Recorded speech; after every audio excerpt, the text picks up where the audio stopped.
Welcome to Fiction Audiobooks. If you enjoy the content, like and subscribing would be greatly appreciated. If you have any recommendations for novels, comment below. Please join my Patreon at https://www.patreon.com/fictionaudiobook.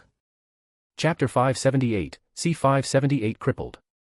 Police car light insert underground gifts/PICs here, most likes wins police car light, A/N, only 2 entries per person.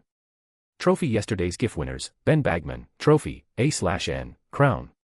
Above the chaos, Homelander floated with an air of authority, his piercing blue eyes fixed on the spectacle below. The packed street had become a stage for Peter, who continued his relentless punishment on A-Train. The call from Vought's social media team had alerted Homelander to the situation, urging him to rush over and intervene. A practiced smile played on Homelander's lips as he addressed Peter. "My friend, I must apologize for any inconvenience A-Train may have caused. But let's not resort to unnecessary violence, shall we?" His voice projected with an artificial warmth, concealing the underlying disdain he felt for the situation. With countless witnesses and cameras capturing every moment, Homelander knew the importance of maintaining his unblemished facade. Though he couldn't help but curse A-Train in his mind, "You dumb motherf***. Why couldn't you just do as Madeline said? Now I have to play nice with this loser."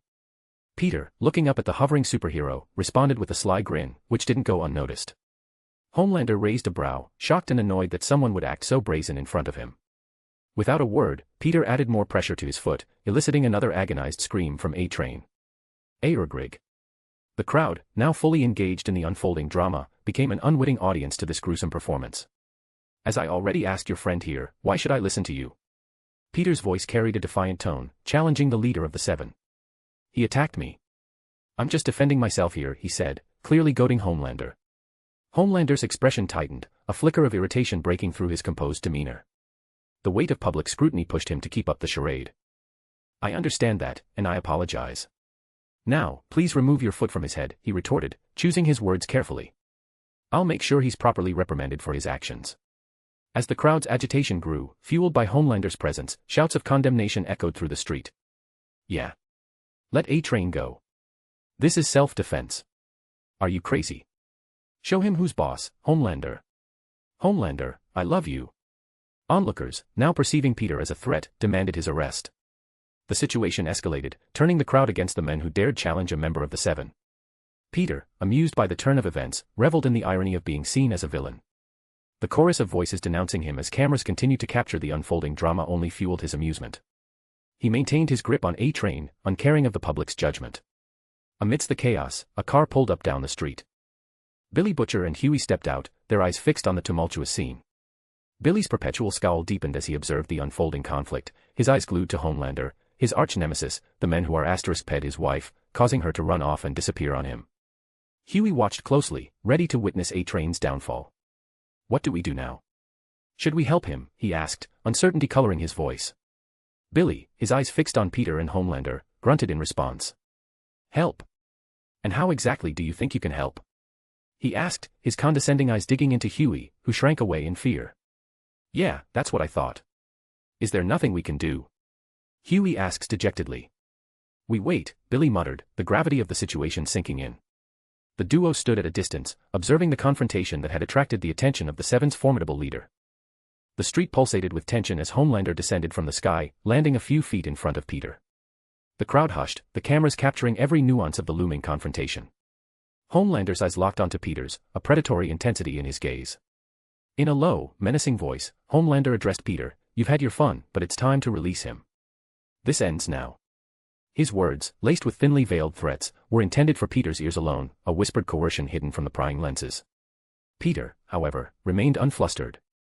With a nonchalant shrug, he replied, "Sure thing, big guy. I'll give him back, but not before a little punishment. What do you say?"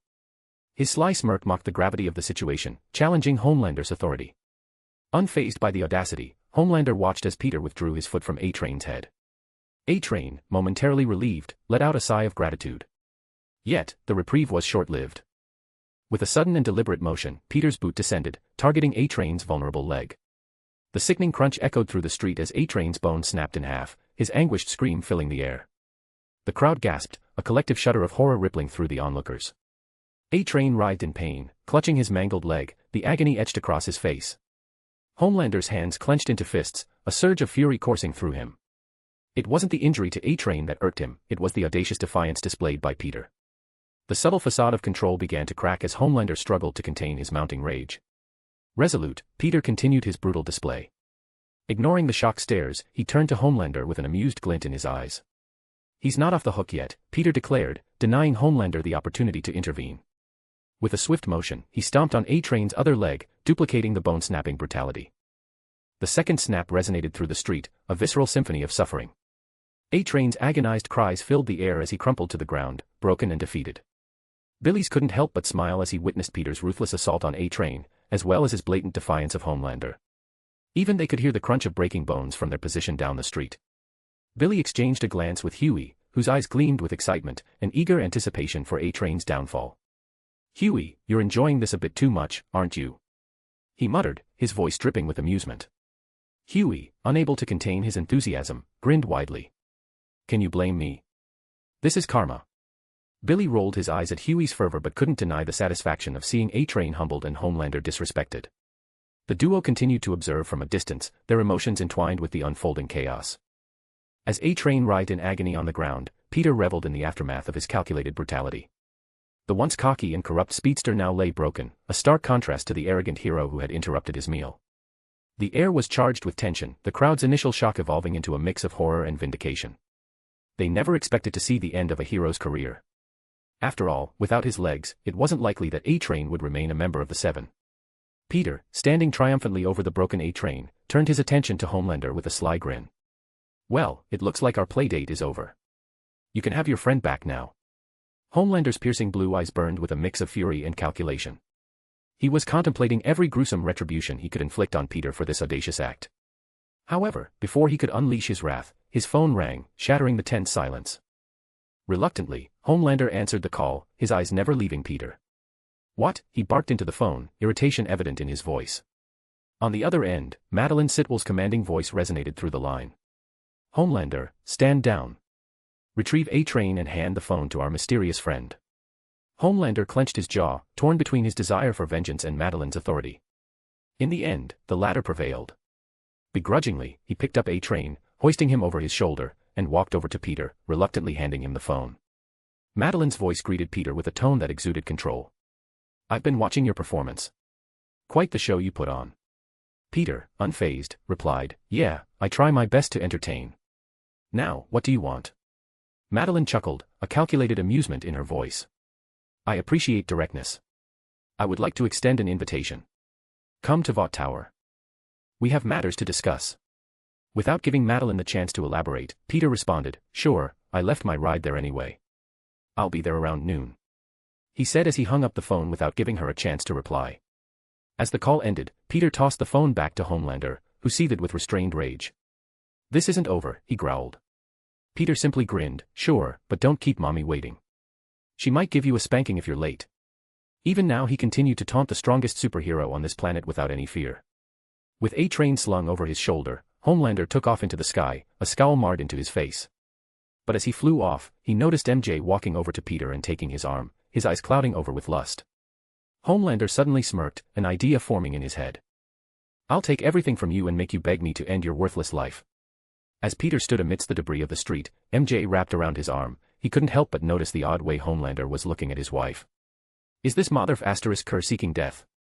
A/N, can he not see Mount Tai? A/N, 1544 words, smiley face. Police car light give gemstone stones gemstone pleading face police car light. Backhand index pointing down don't forget to vote, backhand index pointing down. Chapter 579, C579 Billy Butcher's Greatest Wish. Police car light insert loud gif/PICs here, most likes wins police car light, A/N, only 2 entries per person. Trophy yesterday's GIF winners, Ben Bagman, trophy, A/N, crown. As the chaotic aftermath settled, Peter, who was contemplating all of the ways he would torture Homelander if he even dared to go anywhere near his wife, noticed familiar faces on the sidewalk.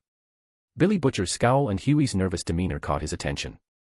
He decided to walk over, feigning ignorance as he and MJ passed by them whilst returning to their hotel. "Wait." Billy called out just as they walked by, stopping the superpowered couple. "What?" Peter asked casually, a mischievous glint in his eyes. MJ observed the interaction with a curious look, unaware who these people were just yet. Billy, sizing up Peter, finally mustered the courage to speak. "Mind having a chat, mate?" he says, turning to eye the many onlookers who were still staring at Peter. Preferably somewhere without prying eyes. Peter, maintaining his nonchalant demeanor, nodded in agreement. "Sure, why not? Follow us back to our hotel. We can talk there." As they strolled back to the hotel, MJ on Peter's arm, the onlookers speculated about the unfolding drama. The crowd's murmurs persisted, but they didn't follow Peter, as they were far too scared of what he might do should they anger him in any way, shape, or form. Entering the hotel, Peter gestured for Billy and Huey to follow him up to his room. Taking an awkward elevator ride up to their floor, Peter almost laughed as he watched both Billy and Huey stand on the complete opposite end of the elevator, clearly scared of him even though they themselves no doubt came to ask him for help. "Well, I guess it's hard not to be scared after seeing what happened to A-Train," Peter thought as he smiled, trying to calm his two guests. "You don't have to be so scared, I only cripple idiots who piss me off, so you should be fine." Of course, in Billy and Huey's perspective, Peter suddenly smiled, baring his teeth at them like a predator before casually threatening them, which only made them even more frightened than before as they began to sweat profusely. MJ could help but roll her eyes at her husband's behavior. She knew that he was obviously having fun scaring them like this, and even found it a bit amusing herself. Soon enough, the elevator doors slid open, revealing the hallway leading to Peter and MJ's hotel room. As they stepped out, Peter was the first to notice Queen Maeve, a Wonder Woman wannabe, standing outside their room. Her gaze was fixed on the door, a mix of confusion, shock, and fear etched across her face. Peter exchanged a glance with MJ, silently questioning the unusual scene. However, his attention was diverted as he noticed the broken hinge on the door. The realization struck him. Queen Maeve had attempted to break in, and was most likely kicked out by Dobby. Walking over, Peter couldn't suppress a smirk as he assessed the situation. Queen Maeve, hearing incoming footsteps, turned to face them, recognizing Peter and MJ from the footage she had seen earlier. Without delay, she lowered her posture into a defensive stance, ready to fight at any moment. As they approached, a popping sound echoed in the corridor, and Dobby appeared between them, his tiny fists clenched as he glared at Maeve, who flinched upon seeing the little devil once again. "Bad lady. Stay away from Master and Mistus, or Dobby will send you flying again," Dobby warned Maeve, his large eyes glinting with determination. His appearance shocked Billy and Huey, freezing them momentarily in disbelief. Billy, breaking the silence, muttered to Huey, "What the bloody hell is that thing?" Huey, equally baffled, shrugged. "I have no idea."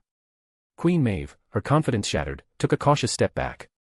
Dobby's small stature didn't deter him as he held his ground, a force to be reckoned with in the eyes of those who witnessed his protective stance. As Peter approached, Dobby cowed his head and said, "Master, this evil woman tried to take Lady Star away, so Dobby taught her a lesson." Peter, amused by the turn of events, nodded in approval. "Good job, Dobby. We appreciate your diligence," he said, patting the bald elf's head, which he loved more than anything. "I'd Starlight still asleep." Billy and Huey's eyes widened as they heard this, wondering why Peter Starlight was here as well. Question mark. Dobby nodded his head. "Yes, sir." Dobby made sure nothing interrupted her sleep. "I see, good job," Peter said, casing Dobby to beam up at him in fine excitement. "Why don't you go back and watch over Starlight? I'll handle it from here." Nodding his head with a happy smile on his face, Dobby popped away, returning to his guard duty, leaving the corridor devoid of his presence. Maeve, unable to contain herself any longer, turned to Peter and asked, "What the hell is that thing?" "He's a house elf, and he's under my employ," Peter explained, enjoying the bewildered expressions on Billy and Huey's faces. "You can think of him as a magical butler or maid." Billy and Huey, still grappling with the unexpected turn of events, exchanged uncertain looks. They couldn't help but wonder what Peter meant by that. After all, magic wasn't real and neither were elves. Immediately, they began to doubt whether they should even be here, asking for this crazy person's help. Even Maeve was looking at him as if he were insane. Ignoring the bewildered looks from the group, Peter turned around and gestured for them to follow. "Let's not bother Starlight while she's sleeping," he said, leading the way through the hotel corridors. The others trailed behind, exchanging glances of confusion, besides Maeve, who wasn't whether Peter was talking to her or not. After a few steps, Peter turned back around, breaking the silence that had settled. He looked at Maeve and quirked an eyebrow. "You planning on standing there all day, or are you coming with us?" Stunned and unsure, Maeve hesitated for a moment before breaking from her shock and trailing behind the group. The entourage made its way through the hotel, drawing curious glances from guests and staff. They reached the roof of the building, a quiet and secluded space with a panoramic view of the city. Peter took a seat at the edge of the roof. MJ sat beside him. He looked at Billy, Huey, and Maeve, a casual expression on his face. "So, what brings you all here?" Huey fumbled for words, uncertain of how to approach the situation. Billy, turning to Maeve, seemed reluctant to speak in her presence. Seizing the opportunity, Peter prompted Maeve, "You seem to have something to say. Spit it out." Maeve, realizing the need to explain, revealed, "The 7 were sent out to find Starlight after last night's incident at Vought Tower. I'm just here to make sure she's okay and bring her back, that's all." Billy and Huey's eyes narrowed, curiosity piqued. With a direct question, Huey asked, "What incident?" Billy nodded alongside him, clearly just as curious as his new friend. Maeve hesitated, understanding the consequences of disclosing privileged information. However, before she could deflect, Peter casually cut in, "The Deep's dead, and Translucent's in the hospital." Maeve tried to intervene before he could say anything else. "Are you crazy? Do you have any idea how many lawyers are on Vought's payroll? Don't just reveal things like that, or else you're likely to get sued into bankruptcy." Peter shrugged off her concerns. "I don't care," he said without a care in the world, which shocked her as most people would be deathly afraid of Vought's wrath. Billy, intrigued, asked the crucial question, "Who did it?" He wanted to know who to thank. After all, both the Deep and Translucent were in his naughty list. Peter, unfazed by his admission of murder and assault, replied with a grin, "Me and my beautiful wife here." He spoke in a casual tone, his arm wrapped around MJ's waist. Hearing Peter admit to his deeds, Billy felt a surge of gratitude for their timely meeting. He realized that having individuals like Peter and MJ on his side could be crucial in his mission to take down corrupt supes, especially the formidable Homelander. As the rooftop conversation continued, Maeve spoke up, her voice tinged with a mix of uncertainty and a hint of desperation. "Can I take Starlight back to Vought? She needs to answer some questions and get briefed in the whole situation. She asks, too scared to go near that hotel room again. Also, my boss wants to meet with you too, if you're willing." Peter, leaning against the rooftop's edge, declined with a shake of his head. "Starlight needs to rest. And I've already spoke to your boss.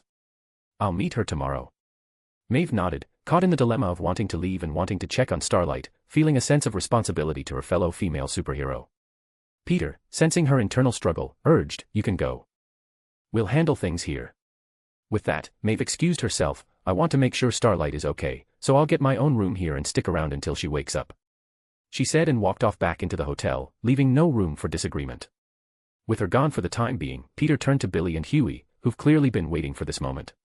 MJ was the first time break the silence. "So, what do you want?" Billy, without hesitation, declared his life's mission. "I want to kill Homelander. A/N, 1,600 words, smiley face. Police car light give gemstone stones gemstone pleading face police car light. Backhand index pointing down don't forget to vote, backhand index pointing down." Chapter 580, C580 Promising Vengeance. Police car light insert quiet gif /PICs here, most likes wins police car light, A/N, only 2 entries per person. Trophy yesterday's gif winners, Ben Bagman, trophy, A/N, crown. Billy, without hesitation, declared his life's mission. "I want to kill Homelander." He hoped that being truthful would help sway Peter to his side. "But that's not all. I want to destroy every corrupt superhero, and the 7 are at the top of my list." Huey stood beside Billy, stunned by the revelation. It was a stark contrast to the admiration he once heard from Billy about Homelander, which he now realized was probably all lies. The shock on Huey's face was evident as he grappled with the newfound information about Billy's true feelings and aspirations. Peter, on the other hand, was less surprised. He simply nodded his head, expecting an answer along those lines. Although he didn't anticipate Billy being so candid with him, he also didn't mind a straightforward approach, which he seemed to be going for. Thankfully, he knew everything about Billy and his past, particularly his hatred for Homelander. The man in front of him, driven by a traumatic past, harbored a deep-seated hatred for anything superhero-related. Billy Butcher, the former British Special Forces operative turned vigilante, exuded a charm that masked the relentless determination beneath. His mission was clear, to dismantle Vought, the 7, and any other superheroes that get in his way, with a singular focus on annihilating Homelander. Peter understood the pain that fueled Billy's mission, at least a little bit. After all, it seemed that just like Becca Butcher, Homelander was eyeing his wife as well. "I'm really going to have to kill that mother *Kerr, though technically MJ can handle herself, so maybe I just let her off him." Peter pondered his options. After all, his wife wasn't powerless like Billy's wife. In fact, she could probably kill Homelander pretty easily. Even if she wasn't as strong as him, which Peter wasn't sure of, she could definitely beat him with magic. All of this brought back memories from the show, memories of Billy's wife, Becca Butcher, who disappeared after being our asterisk ped by Homelander. What Billy didn't know was that his wife, unbeknownst to him, had become pregnant from that tragic encounter. And as soon as Vought found out about it, they relocated Becca and her new son, keeping her hidden and separated from her husband. Meanwhile, Billy thinks that his wife ran off somewhere and committed suicide after being defiled by the world's most famous and loved superhero. Well, at least you're truthful. MJ snorted, realizing just who they were talking to from the information Peter had given her. I thought you said Homelander was the only good superhero. Huey turns to Billy and asks, wondering why he would lie to him like that. Sorry for lying, mate, but I knew you wouldn't believe me. Billy replies, shaking his head from side to side. Wouldn't believe what? Huey asks. Suddenly, Billy's eyes burned with a mix of anger and determination as he launched into the unsettling truths about Homelander. That man's a monster. Vought always manages to cover for him, but he's killed far more people than he's saved. Everyone sees him as some golden-hearted hero, but he's just a ticking time bomb waiting to go off. He says, purposely leaving out what happened to his wife. Huey's brows furrowed at the revelation, the weight of newfound knowledge settling heavily on his shoulders. The man he'd been made to believe was a symbol of hope and virtue was, in reality, a menace hiding behind a mask of public adoration. At least, based on Billy's words, which didn't mean much after all of the lying up until now. And it's not just him, Billy continued, his voice low and filled with resentment. Almost every soup is a fraud. A-Train killed Huey's girlfriend and Vought's in the middle of hushing it up dash. And the Deep's a sexual predator, or should I say was, and Translucent's a peeping Tom. At least that's what we've learned so far. MJ cut in, adding her 2 cents. Billy nodded his head. Yeah, and the list goes on. They're all just pawns in Vought's sick game. Huey clenched his fists, feeling the weight of responsibility intensify. The city, once adorned with the images of these heroes, now seemed tainted, a facade hiding the darkness within. So, I take it you want our help taking down Vought and the Seven? Peter asked, surprisingly calm after what he just learned. Billy, eyes ablaze, met Peter's gaze. Yes, your help would be invaluable. We need to expose them all and tear down Vought's empire. They can't keep hiding behind their lies. He pauses for a moment, glancing between Peter and MJ. But to do that, I need people that can go toe-to-toe with Soups. In the end, I can collect as much evidence as I want, but the second I'm found out it's game over. Peter's gaze remained steady, unwavering, as he addressed Billy. I see your point, and I don't mind helping your cause, but let's get one thing straight. I don't take orders. Silence enveloped the rooftop as a breeze whispered through the city. If you want my backing, then you'll have to fall in line because you won't be in charge. I will. Billy's jaw tightened, a flicker of resistance flashing in his eyes. The very essence of his being rebelled against taking orders from another, especially in a mission he considered his life's purpose. Yet, staring at the men before him, Billy had to acknowledge the truth. Peter was no ordinary ally. He wasn't quite sure, as he hasn't seen enough to know, but Peter seemed to be, at the very least, on the same level as Homelander, which would be a huge help when it came time to kill the smug B*****starred. Billy didn't want to admit it, but he needed Peter, and sadly, Peter didn't need him whatsoever. So, if he wanted to get his revenge, then he needed to do what was necessary, even if he didn't like it. Yet, in the back of Billy's mind, a voice protested, yearning for the control that he'd become accustomed to in his quest against Vought and Homelander. But reality struck him hard. He was just a normal human facing all sorts of heinous superpowered individuals. You think I'm gonna follow your lead? Billy scoffed, his gaze challenging Peter. Peter's tone remained calm, his eyes reflecting the weight of experience. You don't have much of a choice. I'm offering my help, my abilities, but I don't know you, nor do I take orders. Either we take them down my way, or you can run off and do this alone, though I doubt you'll survive very long. Of course, Peter knew he would do well on his own, but he wouldn't say so. After all, he's trying to recruit Billy, not send him away. Billy's resolve wavered, torn between his pride and the practicality of the situation. His mind replayed the horrors orchestrated by the Soups, the atrocities that fueled his mission. In the end, could he afford to refuse an alliance with someone capable of taking down even the invincible Homelander? Finally, he sighed, the weight of acceptance settling on his shoulders. Fine, you win. Boss. Peter smirked. Oh, I like the sound of that. He said as he turned to Huey and asked. And what about you? Are you planning on avenging your girlfriend? I mean, I've already crippled A-Train, but I wouldn't mind letting you kill him, if you want.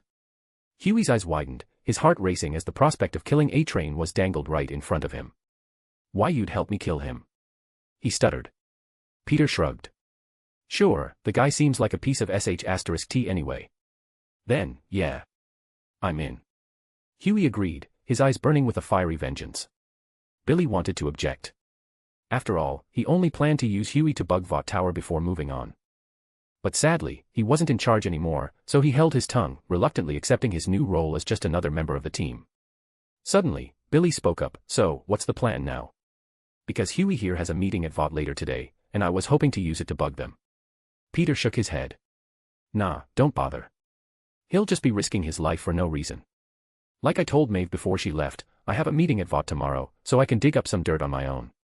The next morning, sunlight streamed through the hotel room's curtains as Peter and MJ prepared breakfast. The aroma of fresh coffee and the sizzle of bacon filled the air as Starlight finally stirred from her slumber. As Starlight's eyes fluttered open, she found herself met with an unexpected sight.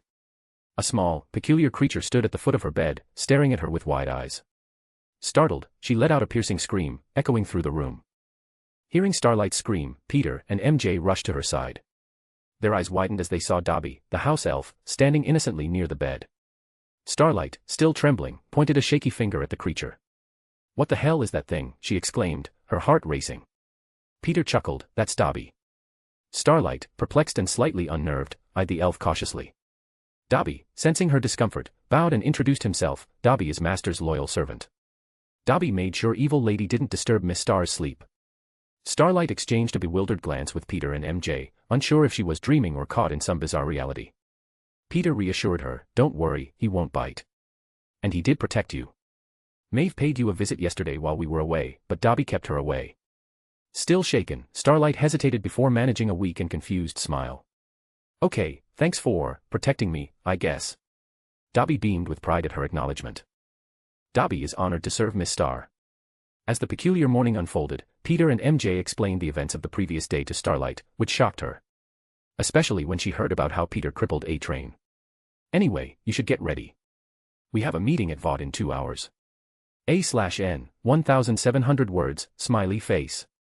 Police car light give gemstone stones gemstone pleading face police car light. Backhand index pointing down don't forget to vote, backhand index pointing down." Chapter 581, C581 Reverse Trap Card.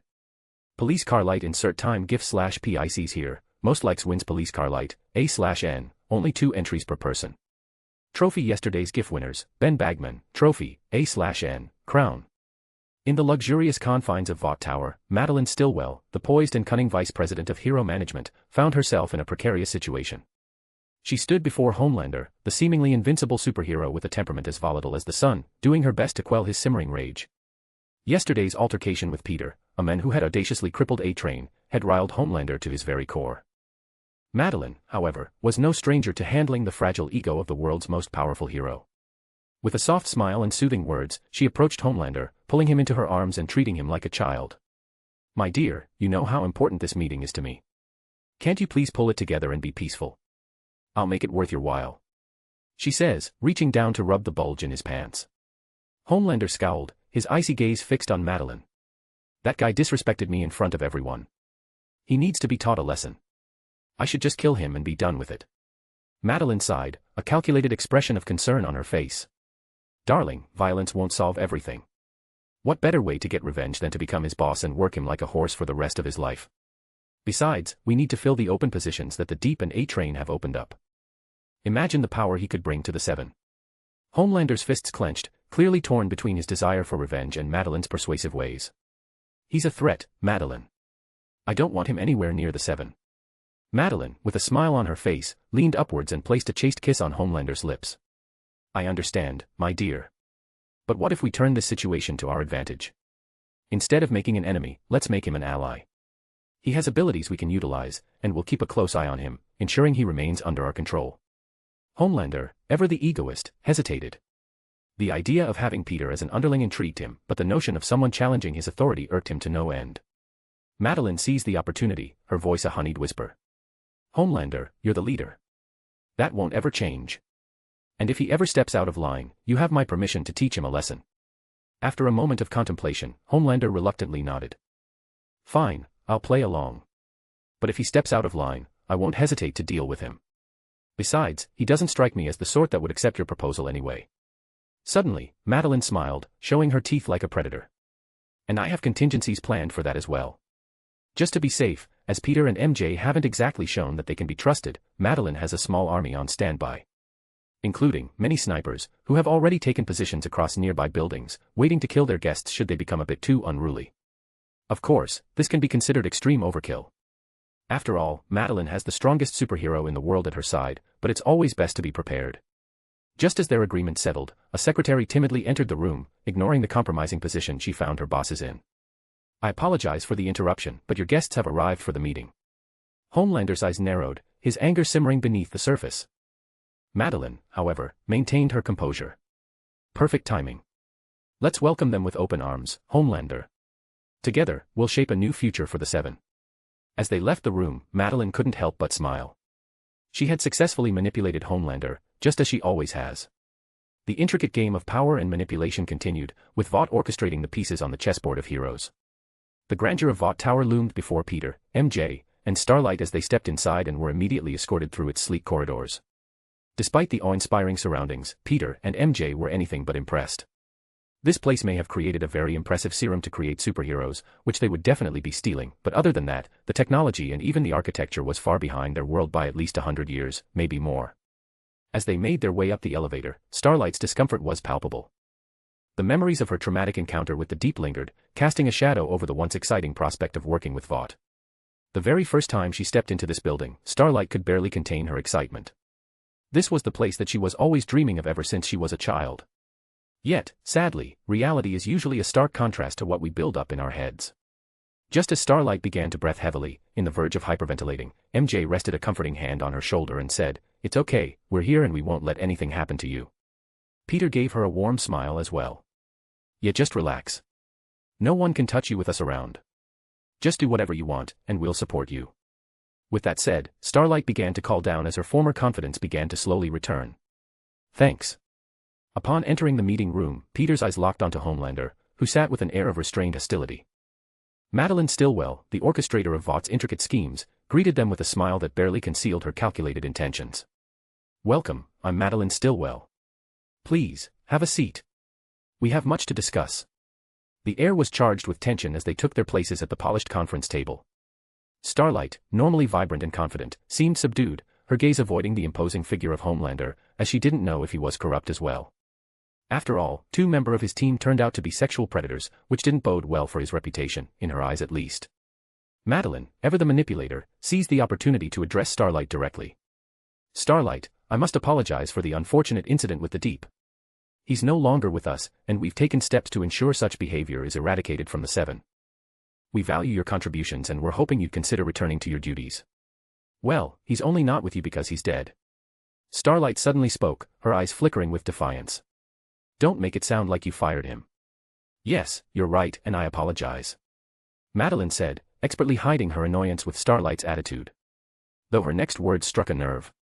"But we'd really appreciate your return. With A-Train no longer suitable for duty and the Deep gone, Translucent will be the only one returning.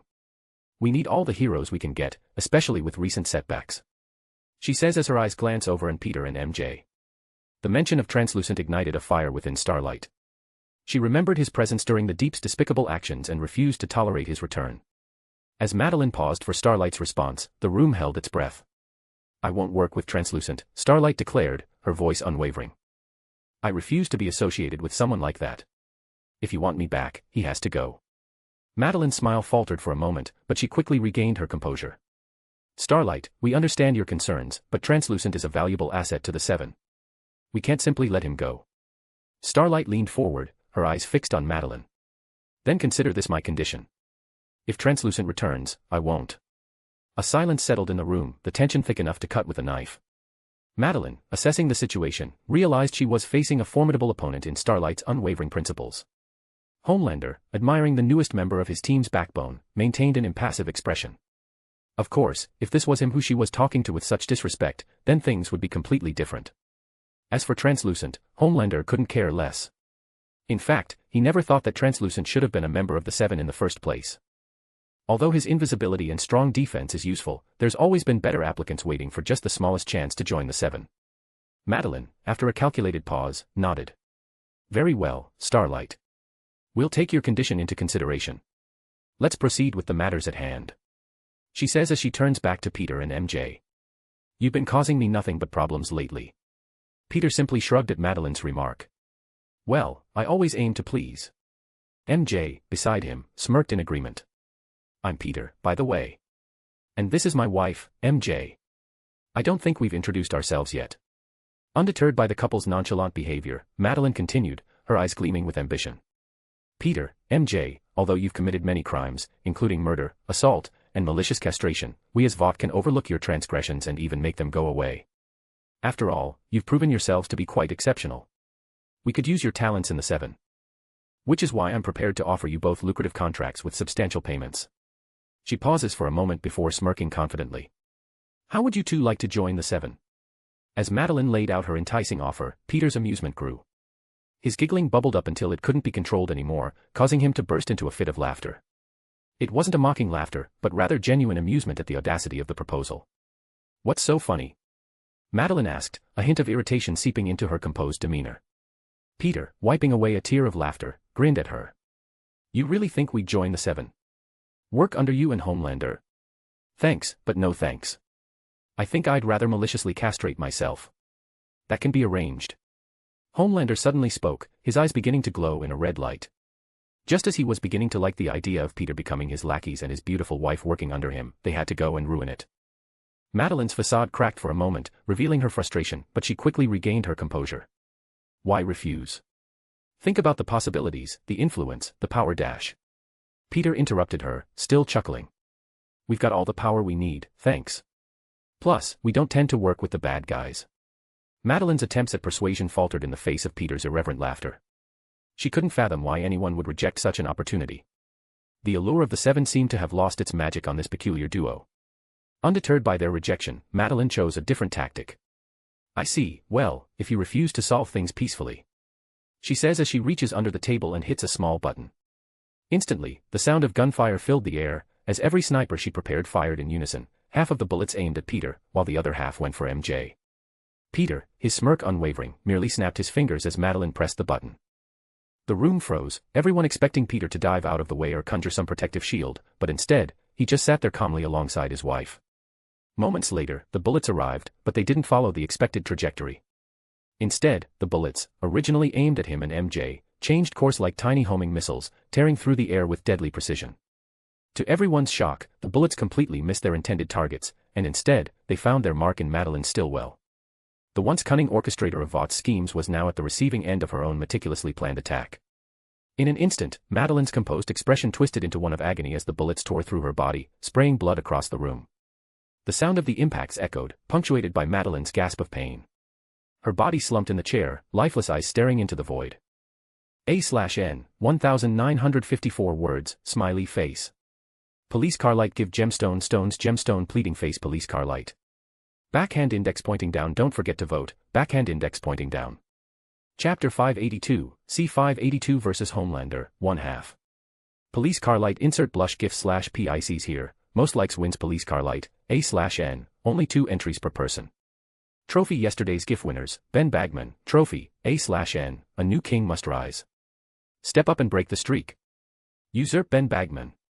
Crown. Homelander's eyes widened in disbelief as Madeline's body slumped in the chair, blood staining the luxurious upholstery. The once confident orchestrator of power now lay dying, a victim of her own calculated machinations. The room, once charged with tension, now held a heavy silence broken only by Madeline's final gasp of pain before her untimely death. Peter, with an air of nonchalance, looked at Homelander, his fingers still lingering from the snap that redirected the bullets. Surprised, he asked, his tone dripping with amusement. Homelander, torn between grief and anger, finally found his voice. What did you do? I didn't do anything, Peter replied, his smirk unwavering. She must have had some enemies or something. I mean, they seem to be aiming at her, right? Unless, of course, those bullets were meant for us. Because if they were, then you guys should really look into hiring better assassins. The room's occupants, including Starlight, looked at Peter in a mix of shock and awe. The audacity to casually manipulate a life-or-death situation left them momentarily speechless. Homelander's expression darkened as he processed the situation. The woman he considered a mother figure and a dear lover, the one person who could control him, now lay dead right beside him. A surge of emotions flooded through him, creating a volatile mix of sorrow and rage. The very men he had considered making an ally moments ago had turned the tables in the most unexpected way. You killed her. Homelander accused, his voice trembling with a dangerous intensity. Peter chuckled, seemingly unfazed by the accusation. No, I think you're looking for those guys over there. He says as he points out the many snipers across from them, who began to panic at this point. I don't even have a gun. Homelander, known for his violent outbursts, restrained himself. The reality of Madeline's demise sank in, and he struggled to process the reality of it all. Here, let me help you get revenge. Peter offered as he waved his hand, conjuring dozens of portal, which deposited every sniper, who fired just moments earlier, into the room. Would you like to do the honors, or should I? Giving Homelander a moment, Peter eventually shrugged as he didn't get an answer. Well, I can do it for you. After all, you've just lost someone dear to you. Just sit back and watch. I'll take care of it. Before Homelander's grieving eyes, Peter snapped his fingers again, materializing golden ropes, which wrapped into nooses around every sniper's neck before hoisting them up off the ground. Within seconds, the disoriented assassins were struggling as the ropes tightened, slowly strangling them to death. Starlight, still recovering from the shock, spoke up as the last one died. Did you have to kill them? Peter leaned back in his chair, shrugging without a care. Although I don't enjoy killing, I also don't mind it as long as the person or people deserve it. And sadly, for them, they tried to kill me and my wife. He said, turning to eyes Starlight. Remember, never let anyone get away with trying to kill you or your loved ones. Because chances are they'll come back and try again. As the gravity of the situation settled, the once powerful Vought Tower felt like a house of cards on the verge of collapse. Homelander, with a simmering storm in his eyes, looked at Peter. You just declared war. He said, his voice filled with hate. War, my dear Homelander, is something I excel at. Peter's grin widened as he leaned forward ever so slightly. Would you like to start now? The tension in the room crackled like static electricity as Homelander rose from his seat, his eyes ablaze with fury. Without a word, he lunged at Peter, fists clenched. Peter, ever agile, dodged the attack with ease, the movements fluid and effortless. Come on, you gotta be faster than that. Peter taunted, his agility a stark contrast to Homelander's brute strength. Aren't you supposed to be the strongest superhero? I kind of expected more, to be honest with you. The fight unfolded in a chaotic symphony of punches and dodges. Homelander, powered by his rage-fueled superhuman strength, rushed at Peter with everything he had, destroying the building with every failed attempt to strike him down. As the fight intensified, MJ discreetly slipped away with Starlight, the pair stealthily making their way through the corridors of Vought Tower. Their mission was clearly outlined before their arrival. Gather evidence against Vought and their schemes, so that they can expose everything. Meanwhile, the confrontation between Peter and Homelander reached a new height. Homelander, frustrated by Peter's elusive moves, unleashed a barrage of laser-like heat vision. The beams cut through the air with deadly precision, forcing Peter to defend as he didn't want to destroy the building before they got all of their evidence. With a wave of his hand, Peter conjured a shield, which absorbed the deathly heat rays, leaving him and the building completely unharmed. You can't block this forever. Homelander roared, his eyes never dimming as he continued to fire rays of death. Peter, undeterred, shot webs at Homelander's eyes, momentarily sealing them shut. Seizing the opportunity, Peter walked over and delivered a swift Spartan kick to Homelander's chest, sending him crashing out of a window. Falling down almost 100 floors as he tried to claw off of the web stuck to his face, Homelander eventually crashed into the street, halting traffic and drawing every pedestrian's attention. The impact left a large dent in the concrete road, but Homelander quickly recovered, standing to his feet as he yanked the webbing from his face just in time to see Peter appear before him. Peekaboo. Peter greeted as he fell feet first onto Homelander's head, forcing him back into the ground and widening the dent on the floor into a small crater. Back in the building, MJ and Starlight, who seemed anxious and scared to be doing what they were doing, reached a secure room in the heart of the building, its door marked with a nondescript sign. Of course, the door was locked, but MJ quietly unlocked it with a wave of her hand, revealing a spacious server room, which also held some surveillance equipment. The evidence they sought lay within the walls of these servers, and although MJ wasn't much of a hacker, Peter had already given her everything she needed. As the fight raged on, MJ pulled out a small USB drive and plugged it into the main terminal connected to the server. Instantly, the drive did its work, scanning and copying files, capturing everything they had, including all sorts of incriminating evidence, which they would have to go over later. Starlight, with a conflicted expression, observed from the side, conflicted and scared as this is the first crime she's ever committed. Though if she could see all of the evidence they were gathering, then she wouldn't be so conflicted anymore. The room seemed to vibrate from the clash of titans that was occurring outside, spurring Starlight to ask. Are you sure Peter will be all right? I know he's strong but dash. MJ almost laughed upon hearing this, interrupting Starlight before she could finish speaking. Compared to what Peter's faced in the past, Homelander really isn't that scary. Trust me, he'll be fine. On the street outside the building, the clash between Peter and Homelander intensified as they continued their brawl, leaving a trail of destruction in their wake. Peter displayed a level of agility and combat prowess that caught Homelander off guard. "You really need to step up your game, Homelander," Peter taunted, his words echoing through the chaotic battlefield. "I mean, what's the use of all that power if you can't even land a single hit on me?" Homelander, seething with frustration, attempted to counter Peter's taunts with brute force. He swung his fists with the force of 1,000 wrecking balls, but Peter effortlessly dodged each strike, dancing around his opponent with a smirk on his face. "Is this the best you can do?" Peter goaded as he stepped past his overzealous opponent's guard and delivered a swift punch thing's solar plexus. The once mighty superhero, Homelander, found himself stumbling backwards, the wind knocked out of his lungs for the first time ever in his entire life. Gasp asterisk, he struggled to breath as Peter loomed over him. "You're like a toddler throwing a tantrum," Peter mocked, evading a powerful heat vision blast that scorched a long line of parked cars. "Except toddlers are at least entertaining and cute." Homelander, enraged by both the physical assault and the verbal jabs, roared in frustration. He unleashed his heat vision in a wild frenzy, attempting to catch Peter off guard. However, Peter's reflexes proved faster as he jabbed his 2 fingers forward and poked his opponent in the eyes. "Airai!" Homelander screamed in agony as his heat vision was cancelled, blood dripping down his face like tears. As Homelander covered his bleeding eyes, dropping to his knees in pain, Peter seized the opportunity and wounded his foot back before punting him across the head. The impact of the kick echoed across the street, causing every onlooker to wince in sympathy for Homelander, as the hero himself was sent flying into a nearby building. "I have to admit, you're not as fun as fighting Thanos or Dormammu." "At least they had style," Peter quipped, evading a desperate haymaker from Homelander, who shot out of the rubble like a rocket, his face twisted in hatred. Expecting Homelander to come flying back for another bout, Peter was stunned to see his opponent flying away in the opposite direction as fast as he could. "Where the F***ck do you think you're going?" A/N, 1636 words, smiley face. Police car light give gemstone stones gemstone pleading face police car light. Backhand index pointing down don't forget to vote, backhand index pointing down. Chapter 583, C583 vs Homelander, 2-2. Police car light insert trash/garbage gif/PICs here, most likes wins police car light, A/N, only 2 entries per person. Trophy yesterday's gif winners, Ben Bagman, trophy, A/N, crown. Homelander's retreat was more reminiscent of a panicked animal than the confident superhero the world once admired. Fear etched across his face as he soared through the sky, desperately trying to escape the relentless pursuit of the only person he's ever met that could manhandle him. Meanwhile, MJ and Starlight emerged from Vought Tower, their mission to gather evidence against the corrupt organization now accomplished.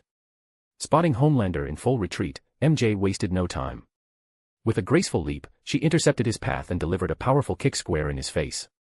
The impact sent Homelander hurtling back towards the ground, crashing into the concrete with a resounding thud. Peter, observing the spectacle, leaned back against a nearby wall with a smirk on his face. "Looks like someone's having a rough day," he remarked, the amusement evident in his voice. "I think I'll let MJ take it from here." As Homelander struggled to rise from the ground, blood dripping from his nose and aching from Peter's earlier beating, MJ approached him with an air of determined fury. The once mighty superhero now found himself at the mercy of a woman who, despite her seemingly delicate appearance, possessed the strength to match her resolve. MJ's first blow landed with a satisfying crunch as her fist connected with Homelander's jaw. The impact reverberated through the air, and Homelander groaned in pain. "You really should have thought twice before messing with us," MJ declared, her eyes ablaze with a fierce determination. Starlight, a witness to the unfolding vengeance, couldn't help but feel a mix of awe and concern for MJ's ferocity. She questioned, "Is this really necessary?" Peter chuckled from his position across from her, a knowing glint in his eyes. "I know you're a bit naive, so I'll drop some wisdom on you," he said, drawing Starlight's attention. "Throughout your trials and tribulations as a hero, you'll learn that some people don't deserve pity or mercy. Homelander just so happens to be one of those people." As Peter spoke, MJ continued her assault, each strike a manifestation of pent-up frustration and justified anger. Homelander, weakened and unable to retaliate, became a mere punching bag for MJ's retribution. "Okay, but how do you know that?" Starlight asked, as she hasn't seen anything incriminating against Homelander. In fact, he seemed rather straight-laced and heroic in her eyes. "Here, let me show you." Peter, ignoring the chaos of Homelander getting slapped around by his wife, opened a portal, retrieving the thumb drive from MJ's pocket. With a swift motion, Peter took his laptop out of his storage necklace and plugged the drive into its side port, the screen illuminating with all of Vaught's stolen data. As Peter quickly sifted through the files, compiling every bit of information that Vought had on Homelander, Starlight stood beside him, her eyes widening with disbelief as the truth unfolded before her. I don't understand. He's a hero, isn't he? She muttered, her voice tinged with uncertainty. Peter, without looking away from the screen, replied, sometimes heroes wear masks, and not the kind you're used to. The list of Homelander's crimes scrolled across the screen, each revelation more shocking than the last. Mass murder, theft, manipulation, abuse of power, R*PE, and all sorts of other unspeakable acts of cruelty stained the once glorified hero's record. Even the R*PE and subsequent pregnancy of Becca Butcher was listed among the many sexual-related crimes, including her current address. I'm sure Billy will be happy to see this, Peter thought. In an instant, Starlight's initial admiration for Homelander crumbled, replaced by a nauseating mix of horror and disgust. As Peter pointed out each crime, Starlight's face contorted in disbelief. This can't be true, she whispered, her hands trembling. Believe what you see, not what you're told, Peter advised, his tone grave. Heroes, sometimes, are the ones who need to be stopped the most. Meanwhile, MJ continued her relentless assault on Homelander, the knowledge that he had some sort of sick interest in her fueling her fury. Her fists hammered down on him, each blow punctuated with a justified rage. The once mighty Homelander, now exposed and weakened, became a mere vessel for the consequences of his own actions. Peter, satisfied that Starlight had seen enough, closed the laptop, ending the visual onslaught of Homelander's crimes. You've got a choice to make now, he said, addressing Starlight. Keep living in a lie, or stand up and do what's right. Starlight, torn between the truth and her ingrained beliefs, stared at Homelander, who was still being beaten by MJ, his body dripping in his own blood. The weight of the evidence crashed down on her, shattering the illusion of the hero she had admired. Starlight's fists clenched involuntarily as the reality of Homelander's atrocities sank in. Unable to contain her rage any longer, she turned to Peter with a fire in her eyes. Enough is enough, Starlight declared, her voice laced with determination. Without awaiting Peter's response, she marched toward MJ and Homelander, joining the relentless assault. MJ, in the midst of delivering a punishing blow to her opponent's gut, was surprised to find Starlight at her side, joining her in her onslaught. The two women unleashed their fury upon the fallen hero, sending him hurtling into a nearby building. Homelander, already battered and broken, became the target of a relentless barrage of strikes. Starlight's blows were fueled not only by physical strength but also by the emotional turmoil that accompanied the betrayal of someone she once believed in and looked up to. The once mighty superhero, now stripped of his heroic facade, writhed beneath the combined assault of MJ and Starlight. Each punch carried not just physical force but also the weight of justice, a reckoning for the lives he had ruined and the trust he had betrayed. Peter watched as the two women, each with their own reasons for seeking retribution, laid into Homelander, who at this point was nothing more than a mangled piece of meat. Peter, sensing the appropriate moment, rose from his chair. All right, you two, I think he's had enough. He approached the scene, placing a hand on MJ's shoulder to signal her to stop.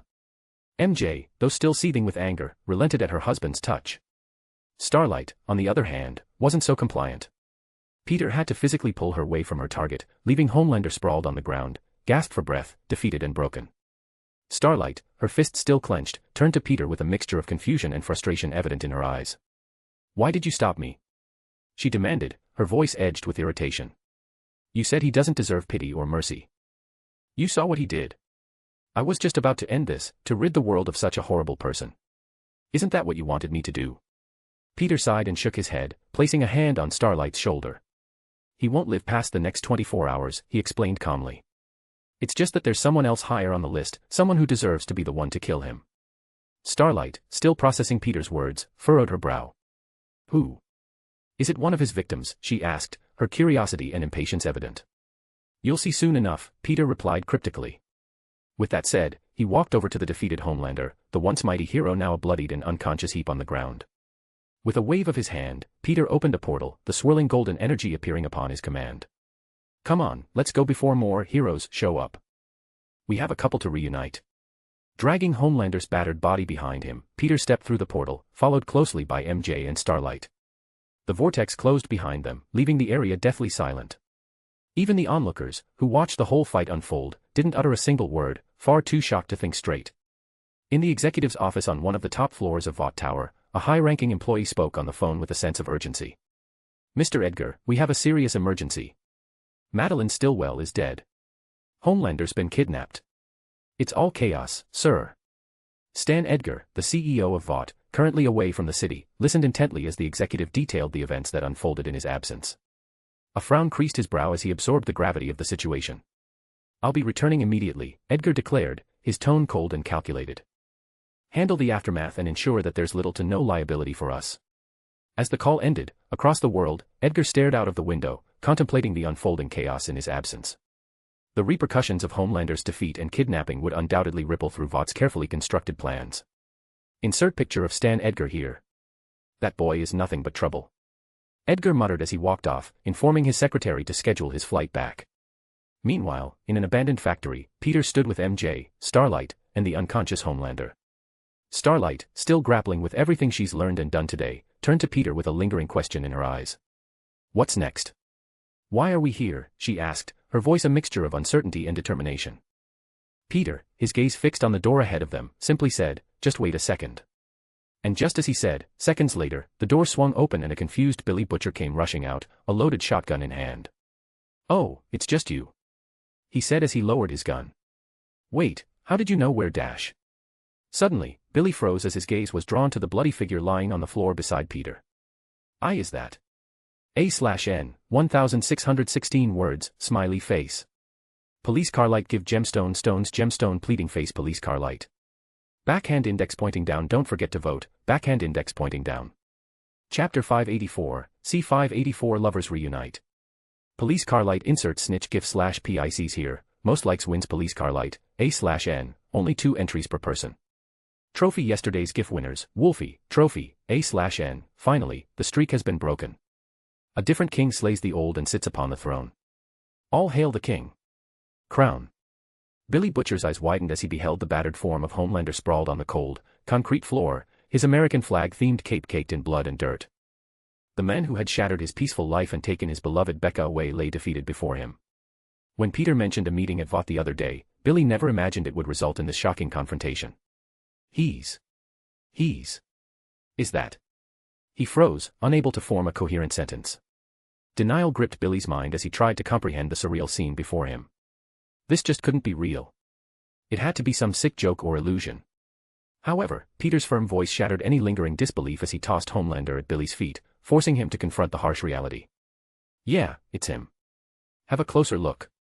With a heavy thud, Homelander's mangled form hit the ground, laying in stark contrast to the once mighty hero that had ruined Billy's life. Bloodied and bruised, the men who had caused so much pain now appeared broken and vulnerable. Billy, despite himself, couldn't help but stare in morbid fascination at his fallen nemesis. Billy, his initial shock morphing into rage, aimed the loaded shotgun he held tightly in his grip. His hands trembled with the intensity of his emotions as he lowered the weapon, pointing it at the defenseless Homelander. Peter, anticipating Billy's visceral reaction, appeared beside him in a blink. Easy there, Butcher, he cautioned, placing a firm hand on Billy's arm to prevent the trigger from being pulled. The two locked eyes, and the tension in the air crackled with the volatile mix of anger and vengeance. Why the bloody hell are you protecting this piece of garbage? Billy spat, his eyes ablaze with fury. He deserves nothing but a bullet to the head for what he's done. Peter's expression remained calm, his gaze unwavering. Someone else deserves that right more than you do, Butcher. But if she doesn't have the stomach for it, then I'm sure you'd make a good replacement executioner.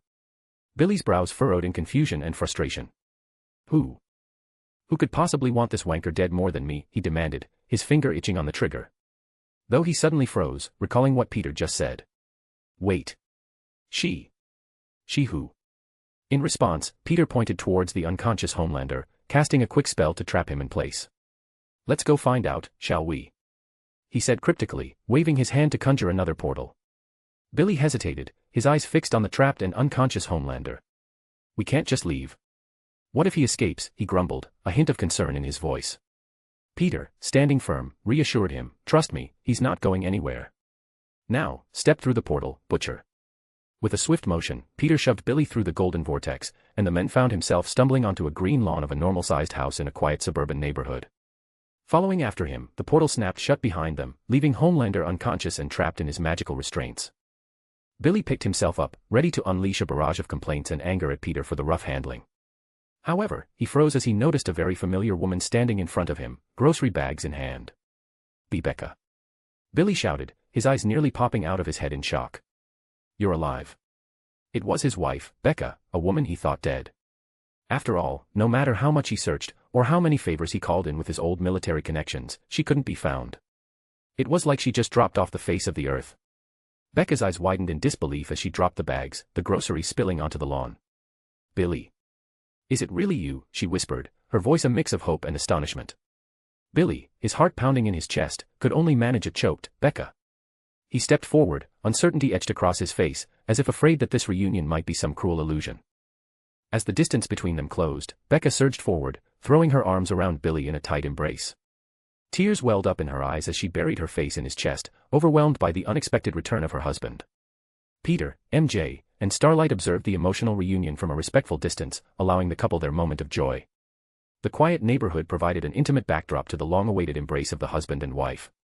Breaking away from the hug, Becca gazed into Billy's eyes, her hands cupping his face as if to ensure he was truly there.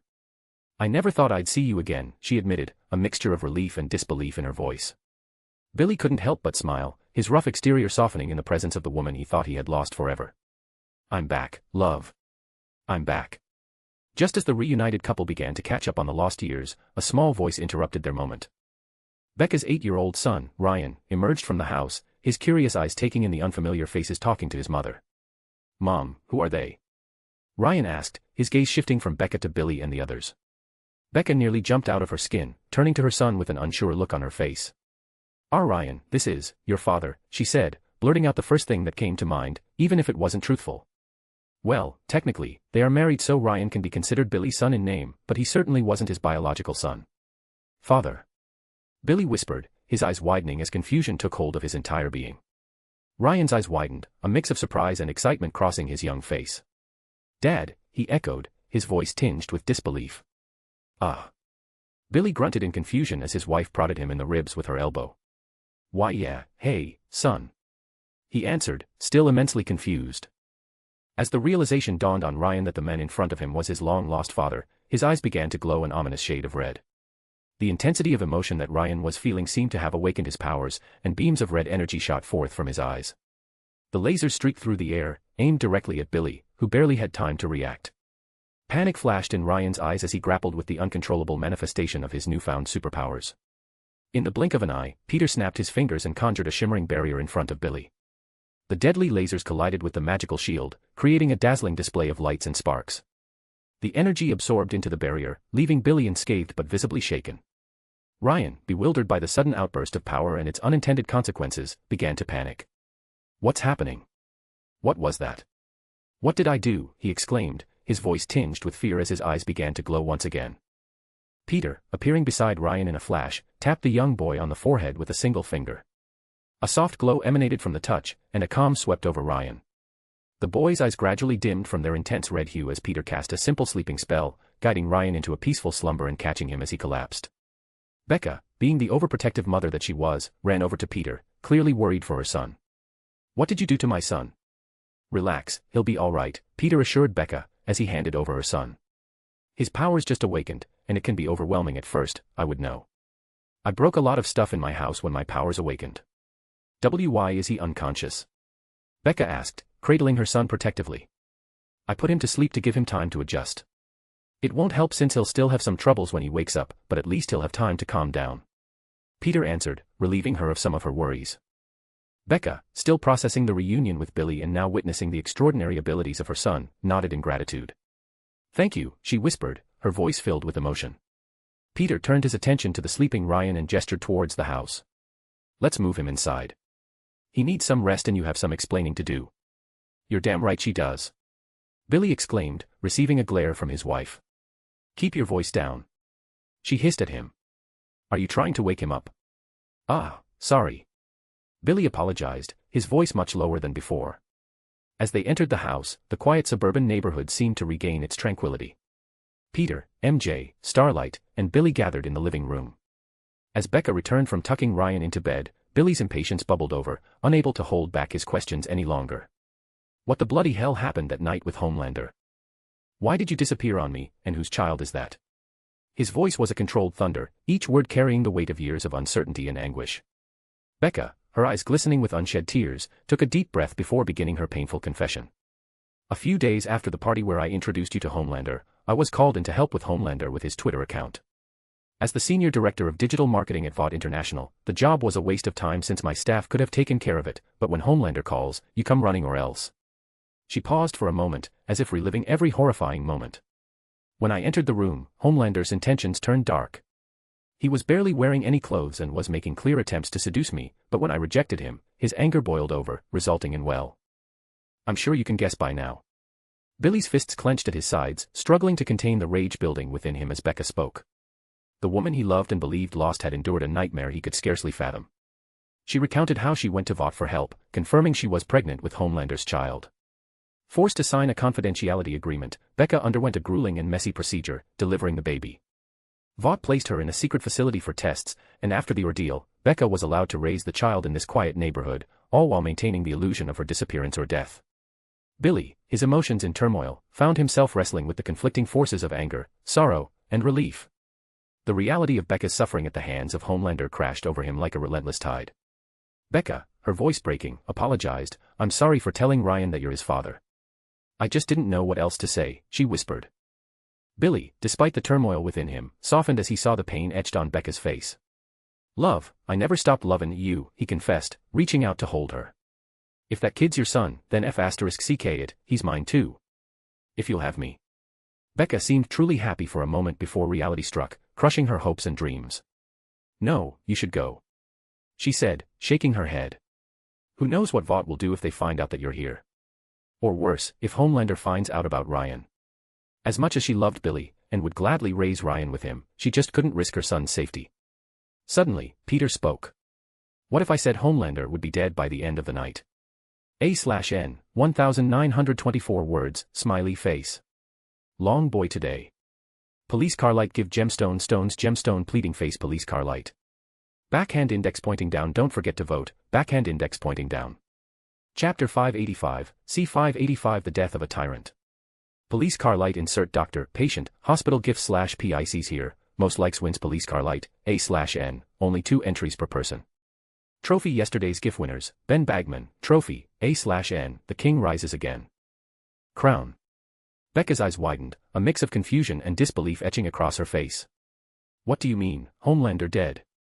"That's impossible," she stammered, glancing between Peter and her husband. Peter simply gave her a wry smile. "I know it's hard to believe, so I'll just show you," he replied, opening a portal with a flourish of his hand. A golden vortex appeared, and out tumbled Homelander, crashing onto the coffee table between Becca and the others, shattering it into pieces. Homelander lay there, a battered and bloodied mess, leaking crimson onto Becca's pristine wooden floors. The shocking sight left Becca frozen in place, her breath caught in her throat. She never thought she'd see the day when the seemingly invincible Homelander would fall so dramatically. The fallen hero groggily woke, the fall stirring him from his sleep, a low groan escaping his lips as he tried to make sense of his surroundings. His eyes darted around, and when they focused on Peter, MJ, and Starlight, his face contorted with rage. "You be **stards. What the hell is this? Let me go," he roared, struggling against the magical restraints, which Peter placed on him before they left. Peter, maintaining his calm demeanor, looked down at the restrained Homelander, disrespectfully resting his dirty boot on his head. "Sorry, but you're not going anywhere," he said with a casual shrug. "But don't worry, you'll be dead soon." Homelander continued to curse and thrash, but the magical bindings held him firmly in place. Becca, still in shock, found her voice. "How did you do this? What's happening?" she demanded, her eyes darting between Peter and her fallen assailant. Peter explained, "If you're talking about the portal, that's just a little magic trick I picked up back home." He gestured towards Homelander. "But if you were talking about this nitwit, he attended a meeting where an attempt was taken on my and my lovely wife's lives, so we beat the **T out of him." Becca, despite the chaos around her, couldn't help but feel a strange sense of satisfaction at seeing Homelander restrained. "But, how? He's Homelander. He's invincible," she muttered, still struggling to accept the surreal turn of events. Homelander, regaining some awareness, glared at Peter, letting out a snorting laugh. "You think you can kill me? You dumb nobody piece of **T. I'm a god. Do you even comprehend that? You couldn't dash," he seethed, but before he could continue, MJ lashed out with a stomp of her boot, sending him right back to sleep. "He's so loud that my ears were starting to ring," she complained, wiping her boot off on a clean portion of Homelander's clothes. Ignoring Homelander's unconscious form, Peter turned to Becca. "So, as I was saying before we were so rudely interrupted, Homelander will be dead within the next few hours." Becca hesitated, her gaze flickering between her unconscious **pissed, and everyone else. "Why are you telling me this? If you can kill him then just do it. Why do I have to know?" she asked, torn between the emotions swirling within her. Peter nodded, understanding her dilemma. "Well, I have a nice plan for his death and I thought you'd enjoy watching or possibly taking part in his last moments. But But if you aren't interested, then. With a snap of his fingers, creating another portal, which swallowed up Homelander, dropping him back in the abandoned factory. As Homelander disappeared, Becca watched as an odd feeling of anxiety grew within her. Although she didn't like Homelander in her house, she also wanted to make sure that he was really gone for good. Peter stood to his feet alongside MJ, a reassuring smile on his face. We'll be on our way then. Becca, still processing the whirlwind of emotions, jumped out of her seat and grabbed Peter by the arm. Wait. She said exclaimed as Peter turned to her, a curious brow raised. You're right. I want to at least see it to make sure that he's really gone. Peter nodded, a knowing smirk on his face. Actually, I was going to offer you the honors of killing him yourself, if you want. What? Both Becca and Billy yelled simultaneously. Becca's eyes widened in disbelief at Peter's unexpected offer. The idea of delivering justice to the men who had caused her so much pain was both tempting and terrifying. As she grappled with conflicting emotions, Billy, standing beside her, couldn't let her go through with it. Bloody hell, Becca. You can't seriously be considering this. Billy pleaded, his voice laced with desperation. Let me handle it. You've never killed someone before, and I'd much rather keep it that way. Becca hesitated, torn between the desire for revenge and the plea of her husband. Peter watched the emotional exchange with a bemused expression, giving Becca the space to make her decision. I just want to make sure he's gone for good, Becca finally admitted, her voice trembling. But maybe Billy's right. Someone else should do it. Peter chuckled, closing the portal behind him. No pressure. If you change your mind, the option's still open. While Becca and Billy grappled with their emotions, Peter took out his laptop from his storage necklace once again. Without a word, he began sifting through the stolen data and evidence from Vought, compiling it before posting it all online. An email to various news companies followed, ensuring that the damning evidence would reach the public eye in the shortest amount of time possible. At first, the information gained traction in random forums, but it didn't stay that way for long. Almost an hour later, the news began to spread like wildfire. Social media buzzed with discussions, and news channels on TV started covering the unfolding scandal. The biggest revelation, however, was twofold. First, Homelander's numerous discretions and crimes that Vought had consistently covered up. The public's reaction was a mixture of shock and outrage. Homelander, once perceived as a godlike benevolent hero, now faced the harsh scrutiny of a society discovering the extent of his dark deeds. And second, the true source of every Vought-employed superhero's superpowers was revealed for all to see. Ever since the first superhero appeared, everyone believed that their powers were a gift from God. In more intellectual circles, even the idea of some sort of advanced human evolution was thrown around, but no one would have guessed the truth. And that truth was Compound V, a superhero-creating serum, which was secretly and illegally injected into newborn babies all over the world. The news spread like a storm, amplifying the impact of the revelations. In the midst of the chaos, Becca and Billy watched the unfolding events on the television screen. Billy's initial concern for Becca's safety now mingled with a glimmer of satisfaction as the truth about Vought and Homelander was exposed for the world to see. Did they really do all of that?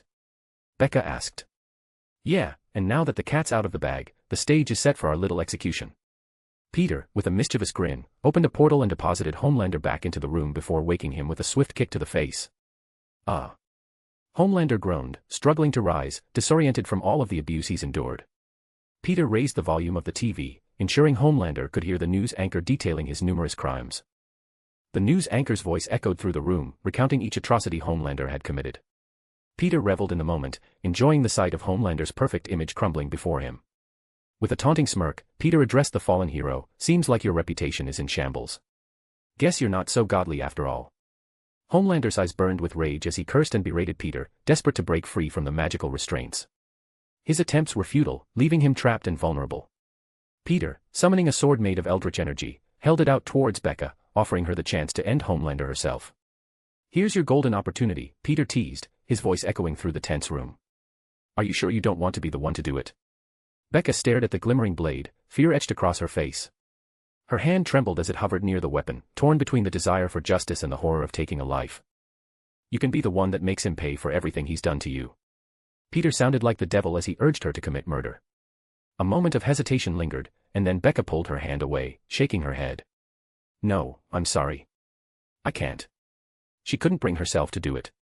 The burden of vengeance was too heavy for her to bear. However, Billy, her husband, stepped forward, determination in his eyes. He reached for the sword, accepting the responsibility that Becca couldn't bear with a smile on his face. "Hey there, Mother Asterisk Kerr. Remember me?" Homelander, realizing the impending threat, struggled with renewed vigor, his eyes filled with defiance. But sadly, not even his eyes could fire their lasers. He was completely powerless. Peter, with a nod of approval, handed the sword to Billy. The room fell silent as everyone's attention focused on the impending act. Homelander, still restrained and helpless, tried to speak, but Billy wasn't interested in hearing his words. With a swift and determined swing, Billy brought down the sword. The blade cut through Homelander's neck effortlessly, severing his head in an instant. The room was filled with a momentary silence before the reality of the act sunk in. Blood sprayed across the floor as Homelander's body slumped, the once mighty hero reduced to a lifeless corpse. Becca, despite her fear, felt a strange mix of relief and sorrow. Billy, holding the sword stained with Homelander's blood, gazed at the fallen foe with a sense of closure. Peter, MJ, and Starlight observed the scene in silence. The news anchor's voice on the television continued to narrate the downfall of Homelander, unaware that the hero they spoke of was now dead. As the reality of the moment settled, Becca found herself realizing that her son was asleep upstairs. We really need to clean this up before Ryan wakes up. A/N, 1716 words, smiley face. Police car light give gemstone stones gemstone pleading face police car light. Backhand index pointing down don't forget to vote, backhand index pointing down. Chapter 586, C586 A soldier and a Nazi. Police car light insert soda gif/PICs here, most likes wins police car light, A/N, only 2 entries per person. Trophy yesterday's GIF winners, Ben Bagman, trophy, A/N, crown. The night fell over Vought Tower like a heavy curtain, casting long shadows across the sleek architecture. Stan Edgar, the CEO of Vought, flew in on a helicopter that landed on the rooftop. His first order of business was gathering every remaining member of the 7 to get some answers. Translucent, recently discharged from the hospital after his brutal encounter with Peter and MJ, sat uncomfortably, nursing his pelvic wound. Maeve stood with a stoic expression, while Black Noir loomed in the shadows, his silent presence unsettling. Stan eyed the disheveled Translucent and questioned, "What happened to you?" Translucent winced, nursing his bandaged groin. "That be *TCH castrated me. I'm practically AF, King Eunuch now." Stan's brow furrowed, but he pressed on. "And where were the rest of you during this chaos?" Maeve stepped forward, her voice steady. "During Translucent's attack, I was at home sleeping. But for the attack that took place earlier today, I escorted MJ, Peter, and Starlight here for their meeting with Madeline. However, I wasn't invited to the meeting, so I went home. The next thing I know, I'm getting calls saying that Madeline is dead, and Homelander is nowhere to be found." Stan's gaze shifted from Maeve to the cityscape beyond the window. "I see." Maeve continued, detailing everything that she knew. "And now that all of this information is out, there are protesters gathering outside the building." Stan walked closer to the window, his stern features reflecting in the glass. As he looked down, a sea of angry faces greeted him, signs and banners condemning Vought for its dark secrets. The protest's noise permeated the air, reaching the very heart of the tower. "This is unacceptable. Far too unacceptable." Stan muttered, his mind racing to contain the fallout. Translucent interrupted with a pained groan. "Can we talk about my situation? I need some compensation for this." Stan turned his gaze to Translucent, unimpressed. "We're facing a crisis, and you're worried about compensation. Focus on the bigger picture because at the rate things are going, you're going to be out of a job soon." "Yeah, whatever." Translucent clicked his tongue and looked the other way, clearly unhappy.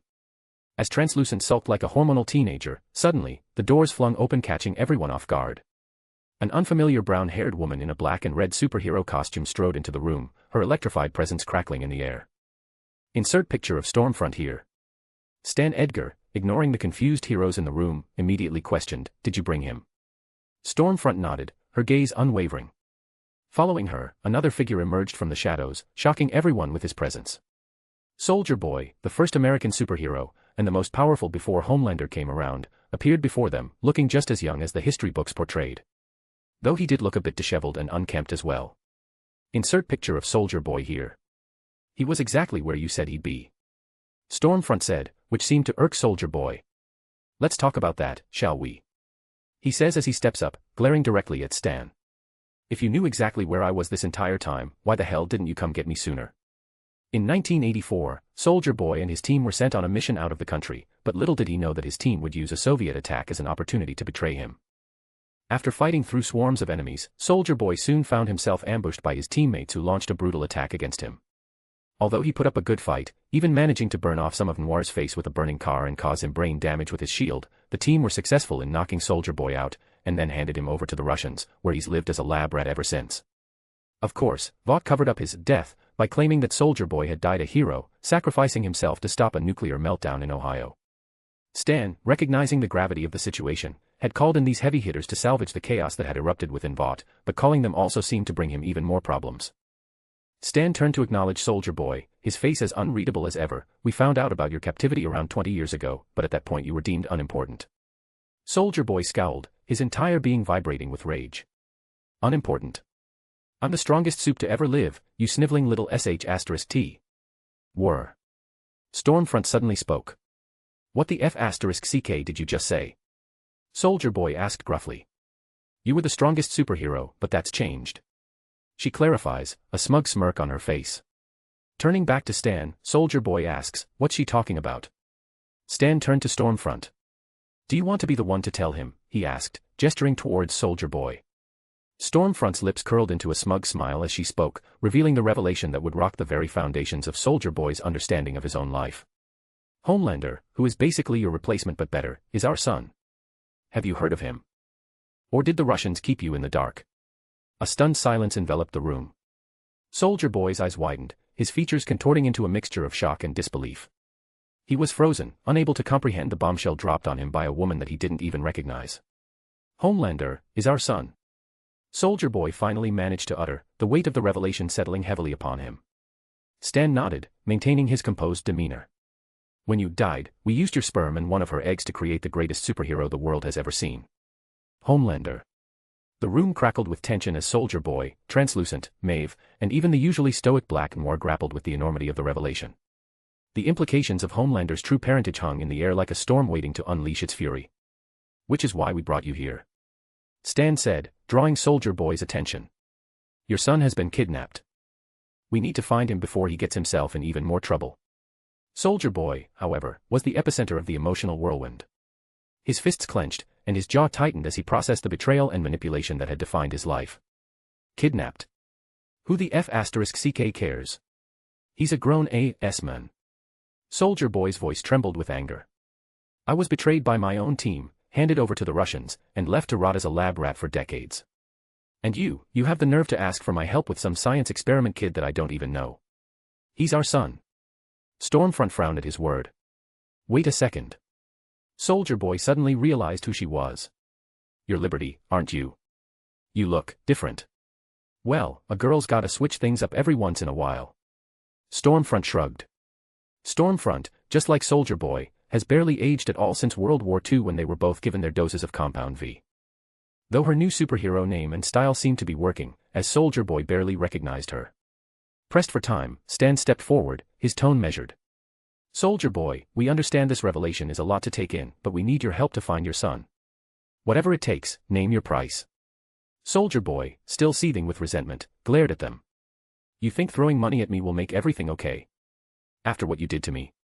Stormfront, ever the pragmatist, chimed in, "We're not just offering money. We're offering you literally anything that Vought can give.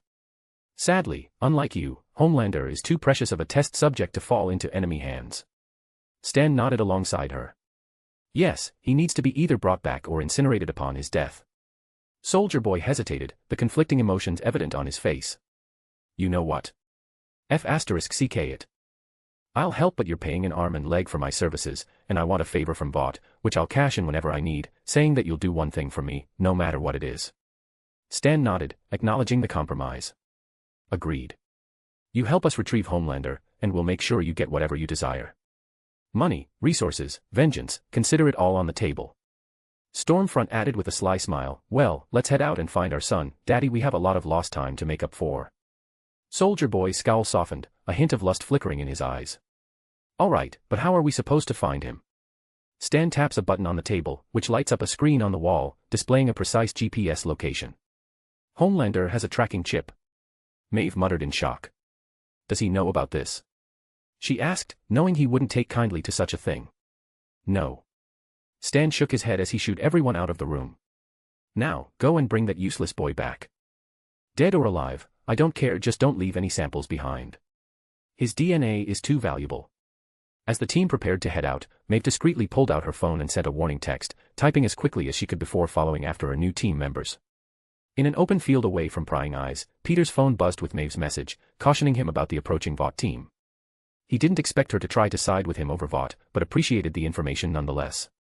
Glanced at the text, Peter stashed his phone away and turned back to the reason he was here in the first place.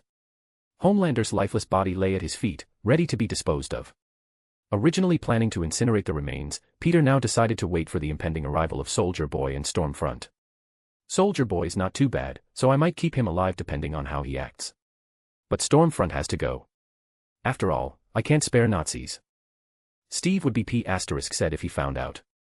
Peter muttered as he conjured a chair and sat alongside the deceased Homelander, waiting for his guests to arrive. A/N, 1707 words, smiley face. Police car light give gemstone stones gemstone pleading face police car light. Backhand index pointing down don't forget to vote, backhand index pointing down.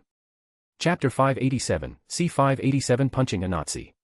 Police car light insert stab gif /PICs here, most likes wins police car light, A/N, only 2 entries per person. Trophy yesterday's gif winners, Ben Bagman, trophy, A/N, crown. A Vought, military-style helicopter sliced through the night sky, its rhythmic thudding accompanied by the distant hum of the city below. Inside, the remnants of the 7, Translucent, Maeve, and Black Noir, sat in uneasy silence. Stormfront and Soldier Boy, their contracted allies for this mission, added an air of tension as they made their way to the GPS location of Homelander. Soldier Boy, unable to resist the opportunity, leaned towards Stormfront with a sly grin. You know, we make quite the team, rushing off to save our son together. How about celebrating our victory with a little post-mission fun, just you and me? I promise it'll be a night you won't forget. Stormfront's eyes rolled at Soldier Boy's clumsy attempt at flirting. Save it, Soldier. We're here for a job, not your laughable attempts at getting laid. Undeterred, Soldier Boy pressed on, a wicked gleam in his eyes. Come on, after we rescue our son, how about we grab a drink? I know a great spot, or at least I used to know a great spot. Maybe it's still open. It's been a while after all. Stormfront sighed, visibly annoyed. I wasn't interested in you 70 years ago, and I'm not interested now. She says, staring him dead in the eyes. So keep your mouth shut and focus on the task at hand.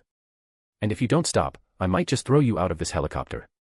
As she spoke, suddenly, the door to the helicopter beside Soldier Boy swung open on its own, punctuating Stormfront's threat. Soldier Boy clicked his tongue in annoyance. F. King Prude B. TCH.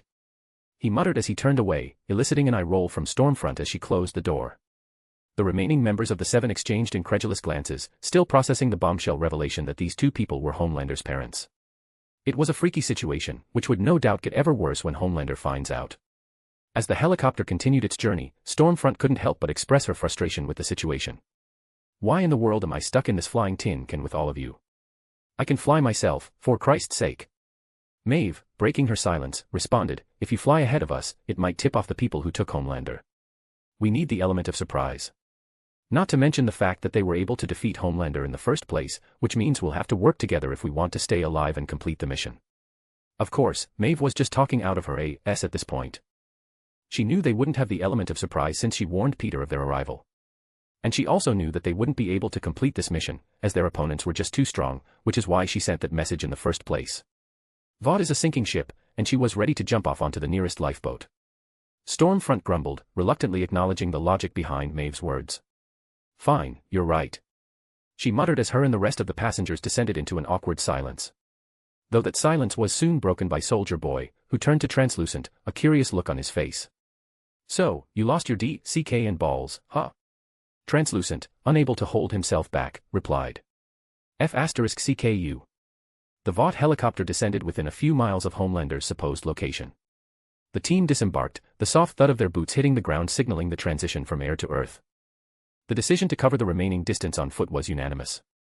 Maintaining the element of surprise was crucial, even if it meant nothing since Maeve already betrayed them. Through the dense woods, they trod cautiously, the shadows playing tricks on their senses. Stormfront, growing increasingly impatient, took out her phone, attempting to post an update on Twitter for her many followers. Frustration etched across her face as the poor connection prevented her from sharing her exploits. The group pushed forward until they emerged into an open field bathed in moonlight. There, an unexpected sight greeted them. Peter, seated on a white, plastic lawn chair, looked up from his phone with a bored expression. Beside him, the lifeless body of Homelander lay, battered and stained with blood and dirt. Stormfront's eyes widened at the sight of her son's corpse, a mix of fascination and disappointment crossing her features. His Aryan resemblance, blonde hair and blue eyes, seemed to captivate her, a twisted pride hidden behind her apparent grief. Peter, nonchalant, put away his phone and complained about their tardiness. "Took you all long enough. I was starting to think you'd never make it." His casual demeanor sent shivers down the spines of the approaching team, a realization sinking in that their enemy might have anticipated their arrival. Stormfront, torn between grief and a morbid fascination with her fallen son, couldn't tear her eyes away from Homelander's lifeless form. As the team processed the eerie scene before them, Peter rose from his seat, a subtle smirk playing on his lips. "You guys really kept me waiting. I had to resort to swiping through TikTok to stave off the boredom. You know, I found this guy named Bevo, who just swallows all of his food without chewing. The guy is constantly on the verge of choking to death. A/N, Bevo is a real guy on TikTok that I found, by the way." Soldier Boy, sighing in annoyance upon seeing his deceased son, threw his hands up in frustration. "He's dead already. What a disappointment." Peter chuckled, a dark glint in his eyes. "Ah, don't be so hard on him. He tried his best, but sadly, he was just too weak. Kind of like his father, I presume. After all, the apple can't fall too far from the tree." His words hung in the air, a macabre revelation that twisted the knife of grief for Stormfront. Stormfront, finally breaking her silence, stepped forward, her voice a chilling mix of sorrow and fervor. "My son, my perfect Aryan boy. What have you done to him?" As Stormfront's fervent exclamation hung in the air, the revelation of her twisted ideology stunned the group, including Peter, who skillfully pretended that he didn't already know. "Oh, Vought also hires Nazis. What a diverse company you all work for. You must be proud." Peter taunts, a scandalous look on his face. "Well, if they're already hiring criminally insane heroes, then I guess Nazis aren't that far off, are they?" Everyone's eyes turned towards Stormfront, but it was Black Noir, the only non-white member of the team, even though nobody could see it, who took a discreet step away from Stormfront. Her inadvertent confession raised uncomfortable questions about her character. Soldier Boy, visibly disturbed by her slip, turned to Stormfront with a scowl, his voice stern. "Are you really a Nazi?" The disdain in his eyes reflected the hatred he harbored for those who embraced such ideologies during World War II. Ignoring the question, Stormfront rose from the ground, crackling with electricity, her gaze fixated on Peter with a deathly glare. If looks could kill, then he would be dead 1,000,000 times over. The tension in the air escalated as the electricity, which danced along her body, began to converge in her hands, preparing to attack. Holding up his hand, Peter intervened before the situation could escalate. "Hold on a minute, time out, let's not get too carried away just yet." He then turned to Maeve, offering her a nod. "Thanks for the intel, Maeve. You can go meet with MJ and Starlight while I handle this." Without warning, Peter waved his hand, opening a swirling portal beneath Maeve's feet. She disappeared through it, sent to a safely away by Peter's gratitude for the timely warning she had provided. Though her warning didn't save his life or anything, it certainly gave him an opportunity to kill more corrupt heroes. Without her timely message, Homelander and his tracking chip would be incinerated by now, and the team before him would have never arrived here. As Maeve disappeared and the portal snapped shut behind her, the group began to realize the reason why Peter seemed to be expecting their arrival. Maeve, a trusted member of the Seven, had betrayed them. Instantly, a chorus of curses erupted from Translucent's mouth. "I can't believe that BTCH actually sold us out." Maeve's act of treachery cast a shadow of mistrust among the already uneasy team. Turning back to the group, Peter's smile widened.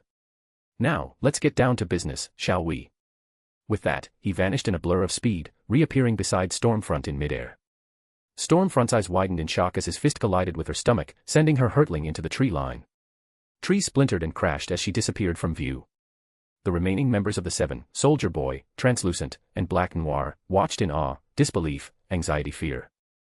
Although they were briefed on Peter's abilities, and even shown video of him fighting, seeing it up close was an entirely different experience. "What's the matter?" Peter asked as he landed a few meters in front of the group, his hands casually in his pockets.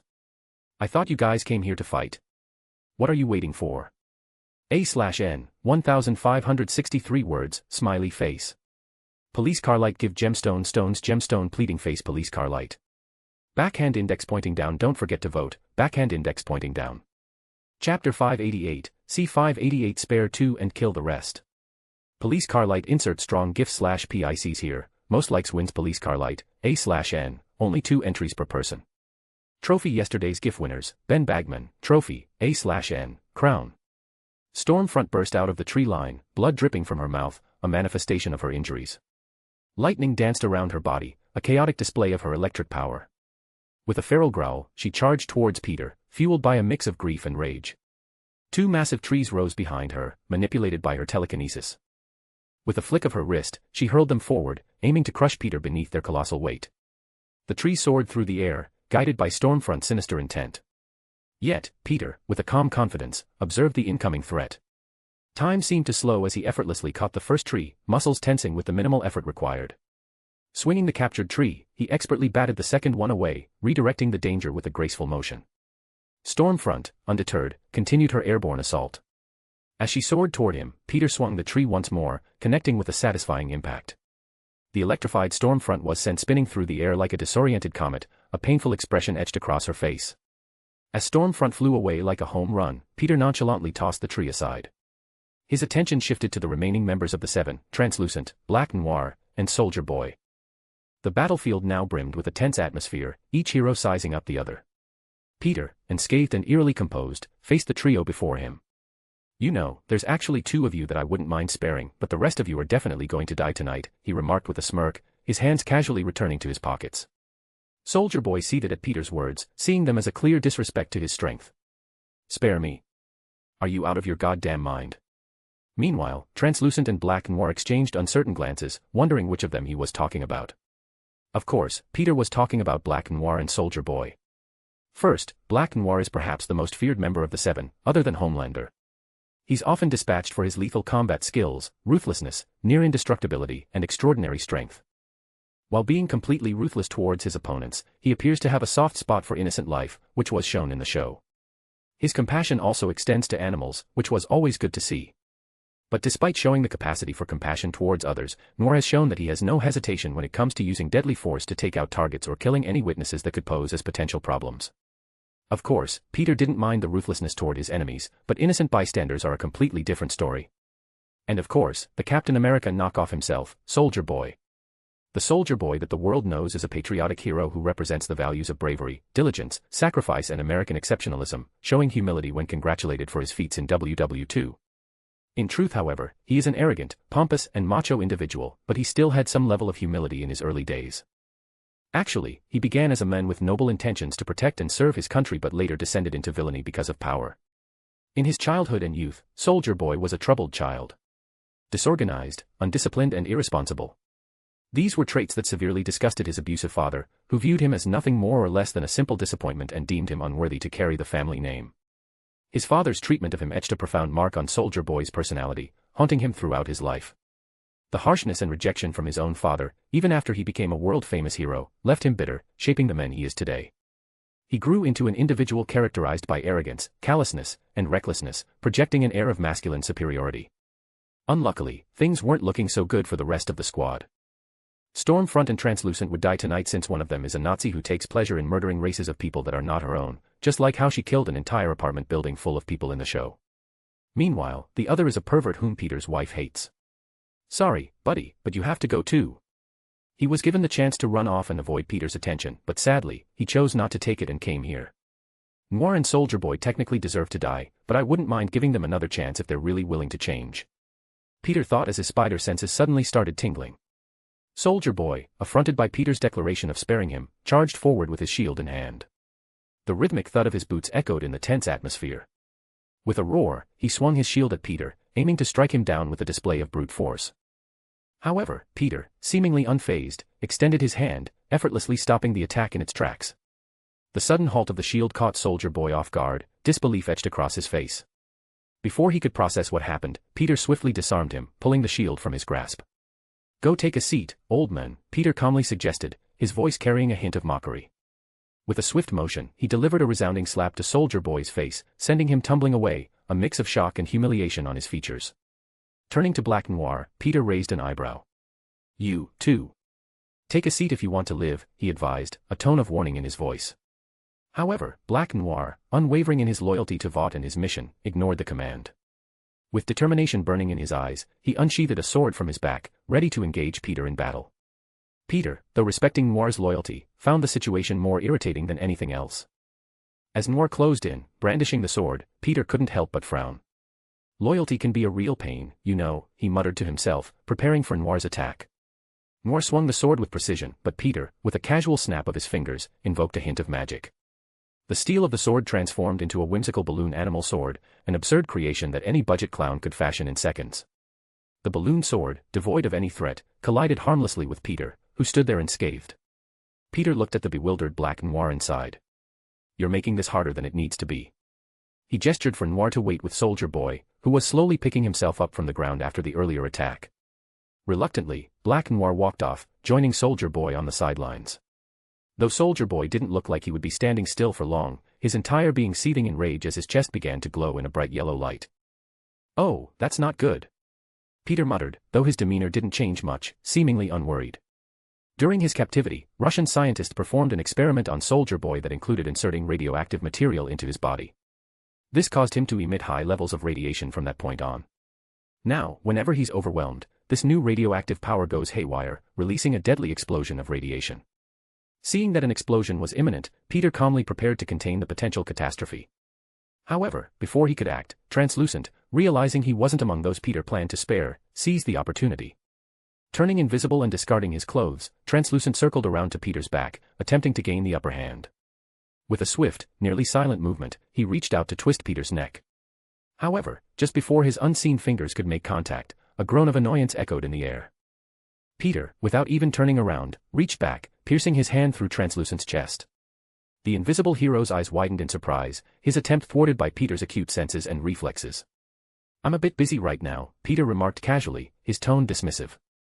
With a quick motion, he tossed Translucent aside, ripping his heart out in the process. The invisible hero's form lay discarded, slowly dying as his powers deactivated, turning visible once again just as the life left his eyes. With Translucent out of the picture, Peter focused on Soldier Boy, who was on the verge of unleashing a deadly explosion of radiation. Understanding the urgency of the situation, Peter swiftly formed a golden eldritch energy bubble-like shield around Soldier Boy. The shield contained the imminent explosion as it erupted, preventing the deadly radiation from spreading. The field around them shimmered with golden energy as the shield held firm. Peter maintained his composure, his expression unchanged, despite the perilous circumstances. The explosion's force rattled the shield, but it stood strong against the destructive power within. Black Noir, who stood fairly close to Soldier Boy, watched the shield appear and save his life. He couldn't help but turn to Peter, a thankful expression hidden under his mask. As the explosion subsided, the golden shield dissipated, revealing Soldier Boy, who had passed out cold after unleashing all of his built-up energy, falling to the ground with a light thud. "Looks like you're not dying tonight at least," Peter remarked, his tone indifferent. He turned away from Soldier Boy, his attention shifting to the spark-covered figure that was currently shooting across the sky, headed in his direction. Stormfront, fueled by a maelstrom of electricity, charged at Peter with frenzied determination. Bolts of lightning crackled around her, forming a dazzling yet deadly display of power. However, Peter effortlessly evaded her strikes, like a leaf in the wind. Their confrontation played out in a symphony of sparks and instantaneous movements, but Stormfront found herself unable to land a single hit on Peter. He weaved through her attacks with swift finesse, turning her own onslaught against her, as she began to grow exhausted. "Stand still, coward!" she exclaimed, tired and angry. Growing bored with the fruitless battle, Peter disappeared in a burst of speed, leaving Stormfront momentarily bewildered. Before she could react, Peter reappeared behind her in a blink, a blur of motion. "Enjoy hell, Nazi trash." In one swift motion, he extended his hand, a blade of pure energy forming with a celestial glow. With a decisive swipe, Stormfront's head parted from her body. The electrified villain fell to the ground alongside her severed head, a puddle of crimson staining the once green grass beneath them. The noise and commotion of battle now reduced to an eerie stillness. With Stormfront defeated, Peter conjured a phoenix flame in his hand. The ethereal fire danced with vibrant hues as he moved toward the fallen bodies. In a sweeping motion, he let the phoenix flame consume the remains, leaving nothing but ashes in its wake. Translucent, Homelander, and Stormfront all disappeared as if they never existed in the first place. Turning to Black Noir, who stood nearby, Peter's expression remained composed. "Pick up Soldier Boy." "We're leaving," he ordered, his tone brooking no argument. Black Noir, silently acknowledging the command, approached the unconscious Soldier Boy. With a strength that matched his imposing figure, he lifted Soldier Boy's inert form, cradling him in his arms. Peter, leading the way, waved his hand, creating a swirling portal of cosmic energy. The edges of reality seemed to warp around the portal as it opened, revealing a passage to another place. Without a word, Peter gestured for Black Noir to follow. They stepped into the portal, disappearing from the moonlit battlefield. The passage closed behind them, leaving only the echoes of the clash and the scent of burnt remnants in the night air. A/N, 1911 words, smiley face. Long boy today. Police car light give gemstone stones gemstone pleading face police car light. Backhand index pointing down don't forget to vote, backhand index pointing down. Chapter 589, C589 Black Noir. Police car light insert Roblox GIF/PICs here, most likes wins police car light, A/N, only 2 entries per person. Trophy yesterday's GIF winners, Ben Bagman, trophy, A/N, crown. Returning to Becca Butcher's house alongside Black Noir and the unconscious soldier boy, Peter gestured to Noir to place the Captain America knockoff on the couch. The swirling portal they arrived through closed behind them, leaving the moonlit night undisturbed. Sensing that everyone in the house was asleep, including Maeve, who seemed to be in one of the guest rooms, Peter cautioned Noir to be quiet as they navigated through the darkened living room. I thought they would be awake. Peter was sure that at least Billy and Maeve would wait up to learn what happened, but that didn't seem to be the case. Maybe MJ put them to sleep because they were being annoying. Entering the kitchen, Peter began rummaging through the fridge, searching for sustenance. The hunger that had been gnawing at him became apparent. Hope you're hungry. Because I'm starving, Peter said, pulling out ingredients to prepare a simple meal. Hopefully, Becca won't mind us stealing some of her food. Black Noir, unsure of what to do with himself, followed Peter into the kitchen after dropping Soldier Boy on the couch. He contemplated the recent events, grateful that Peter had spared his life. A small part of him, however, lingered with the notion of finding an opportunity to strike back, to return to Vaught's service. But deep down, he sensed the futility of challenging the seemingly indomitable force that stood before him. As Peter began cooking, Noir stood awkwardly to the side, observing the efficient movements of the men who had just effortlessly defeated the Seven. The aroma of food filled the kitchen, yet Noir hesitated to engage or even move out of place, for fear of angering Peter. Peter, sensing Noir's uncertainty, turned and looked at him. Take off the mask and set the table. Our late dinner will be ready soon, he suggested, his tone casual yet commanding. Oh, and wash your hands. Black Noir hesitated, then reluctantly removed his mask, revealing the scars that marred half of his face. Old burns and a damaged eye came clearly into view. Peter, focused on cooking, showed no visible reaction to Noir's disfigurement. Insert picture of Black Noir's face here. Of course, Peter watched the show so he knew what happened to Black Noir. Before Soldier Boy was captured by the Russians, he managed to pin Black Noir's face to the hood of a burning jeep and bashed his head in with his shield, severely damaging and even removing a part of Black Noir's brain, leaving him brain damaged and scarred forever. Though he did betray Soldier Boy in the first place. Peter thought, though he also knew the reason why Black Noir and the rest of Soldier Boy's old team betrayed him. Soldier Boy treated them like trash, abusing his authority as their leader to do whatever he wanted, even playing with their lives. As the food was swiftly finished, Peter took 2 plates and swiftly served the meal. Nothing fancy, just a quick pasta, he remarked, sitting down and motioning to the chair across from him. Sit. He ordered, and Noir did as he was told. Peter started eating, but Noir remained hesitant, unable to comprehend the abrupt shift from fierce combat to this shared meal. The awkward silence lingered until Peter, looking up from his plate, broke it. Eat. We've got things to discuss, he said, the veneer of affability momentarily giving way to a more serious demeanor. Startled, Noir picked up his fork and began to eat, unsure of the direction this was going. Truthfully, this entire situation was beginning to scare Noir. Peter was being far too nice, which was a polar opposite to what he witnessed just moments ago. As they sat down to eat, Peter finally started talking. Between bites of pasta, he attempted to engage Black Noir in conversation, realizing that the men before him had been shrouded in mystery. So, Noir, tell me about yourself. Peter asked, his tone casual but genuinely curious. Noir remained silent, offering no verbal response to Peter's inquiry. Can you talk? Peter questioned, acknowledging the ambiguity that surrounded Noir's ability to communicate. In the show, Noir's brain damage seemed to impact his ability to speak.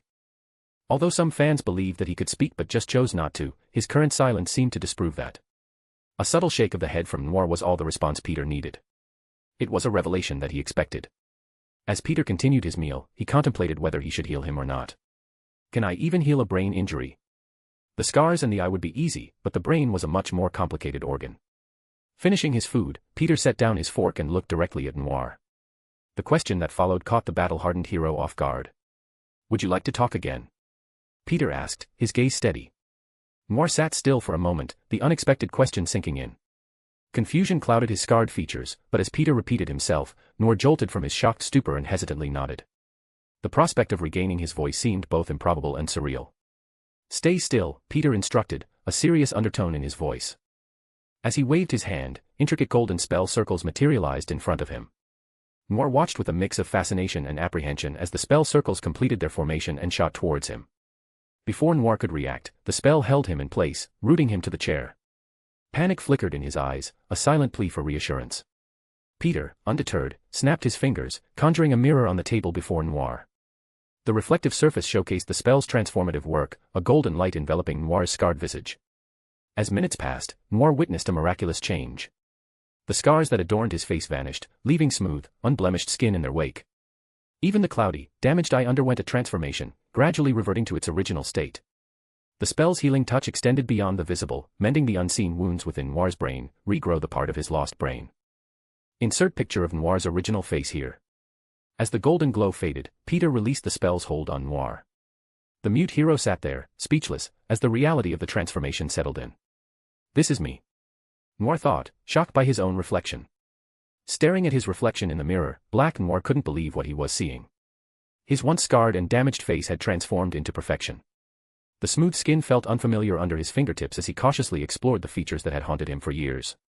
An accidental poke to his once damaged eye confirmed the reality of the change, leaving him both astonished and relieved. As realization dawned, Noir's eyes welled up with tears. He couldn't comprehend the miraculous healing that had taken place. The burden of scars, both physical and emotional, seemed to lift, replaced by a renewed sense of self. The tears escaped, tracing paths down his cheeks, as he beheld the unfamiliar yet welcome reflection before him. To Noir, his face being destroyed all those years ago was a heavy blow, especially since he always wanted to be a movie star. Noir wasn't always the silent ninja-like hero, who lived only for the job. But sadly, he was never able to accomplish that dream. Early in his career as a hero, he was forced to conceal his face due to his race, in order to make him more marketable. Of course, he hated wearing the mask and hiding himself from the world, which is why he tried to resist, but that didn't go well either. One attempt to break out as an unconcealed star was to audition for the movie Beverly Hills Cop, but due to Soulja Boy's interference, he lost his role to Eddie Murphy. Of course, Noir confronted his leader about this, to which Soulja Boy beat him in retaliation. That day, he told the bloodied and beaten Noir that he would be the only star on the team, and that if any other team member attempted to outshine him, he would kill them, fueling Noir and the team's resentment for him. Turning towards Peter, Noir's voice struggled to break free after decades of silence. The first words he spoke were hesitant, the sound hoarse from disuse, yet the gratitude within them resonated profoundly. Thank you, Noir stuttered, the weight of his unspoken gratitude carried by those two simple words. After all, Peter gave him back the opportunity to fulfill his dream. For the first time in years, Noir heard the sound of his own voice. The reality of being able to communicate again overwhelmed him, and his eyes widened with astonishment. The echo of his hoarse, unfamiliar voice seemed like a distant memory brought back to life. The tears continued to flow, a mixture of relief, disbelief, and the release of pent-up emotions. As the words settled in the air, Noir struggled to contain the overwhelming surge of emotions. His chest tightened with a mix of vulnerability and newfound liberation. Speaking after years of silence had unleashed a floodgate of feelings that had long been suppressed. The tears, once an impossibility for the stoic hero, now flowed freely, marking the release of all the pain he's had to endure. Peter, witnessing Noir's emotional state, nodded, a small smile on his face as he stood up. "You're very welcome," he said as he picked up the dirty dishes and walked over to sink. "Now come over here and dry these dishes as I wash them. We don't want to be bad guests after all." A/N, 1607 words, smiley face. Police car light give gemstone stones gemstone pleading face police car light. Backhand index pointing down don't forget to vote, backhand index pointing down. Chapter 590, C590 Ryan's training begins. Police car light insert security GIF/PICs here, most likes wins police car light, A/N, only 2 entries per person. Trophy yesterday's GIF winners, Ben Bagman, trophy, A/N, crown. The next morning arrived with a gentle glow on the horizon as the sun began its ascent. In the quiet stillness of the Butcher household, everyone remained asleep, unaware of the unfolding events.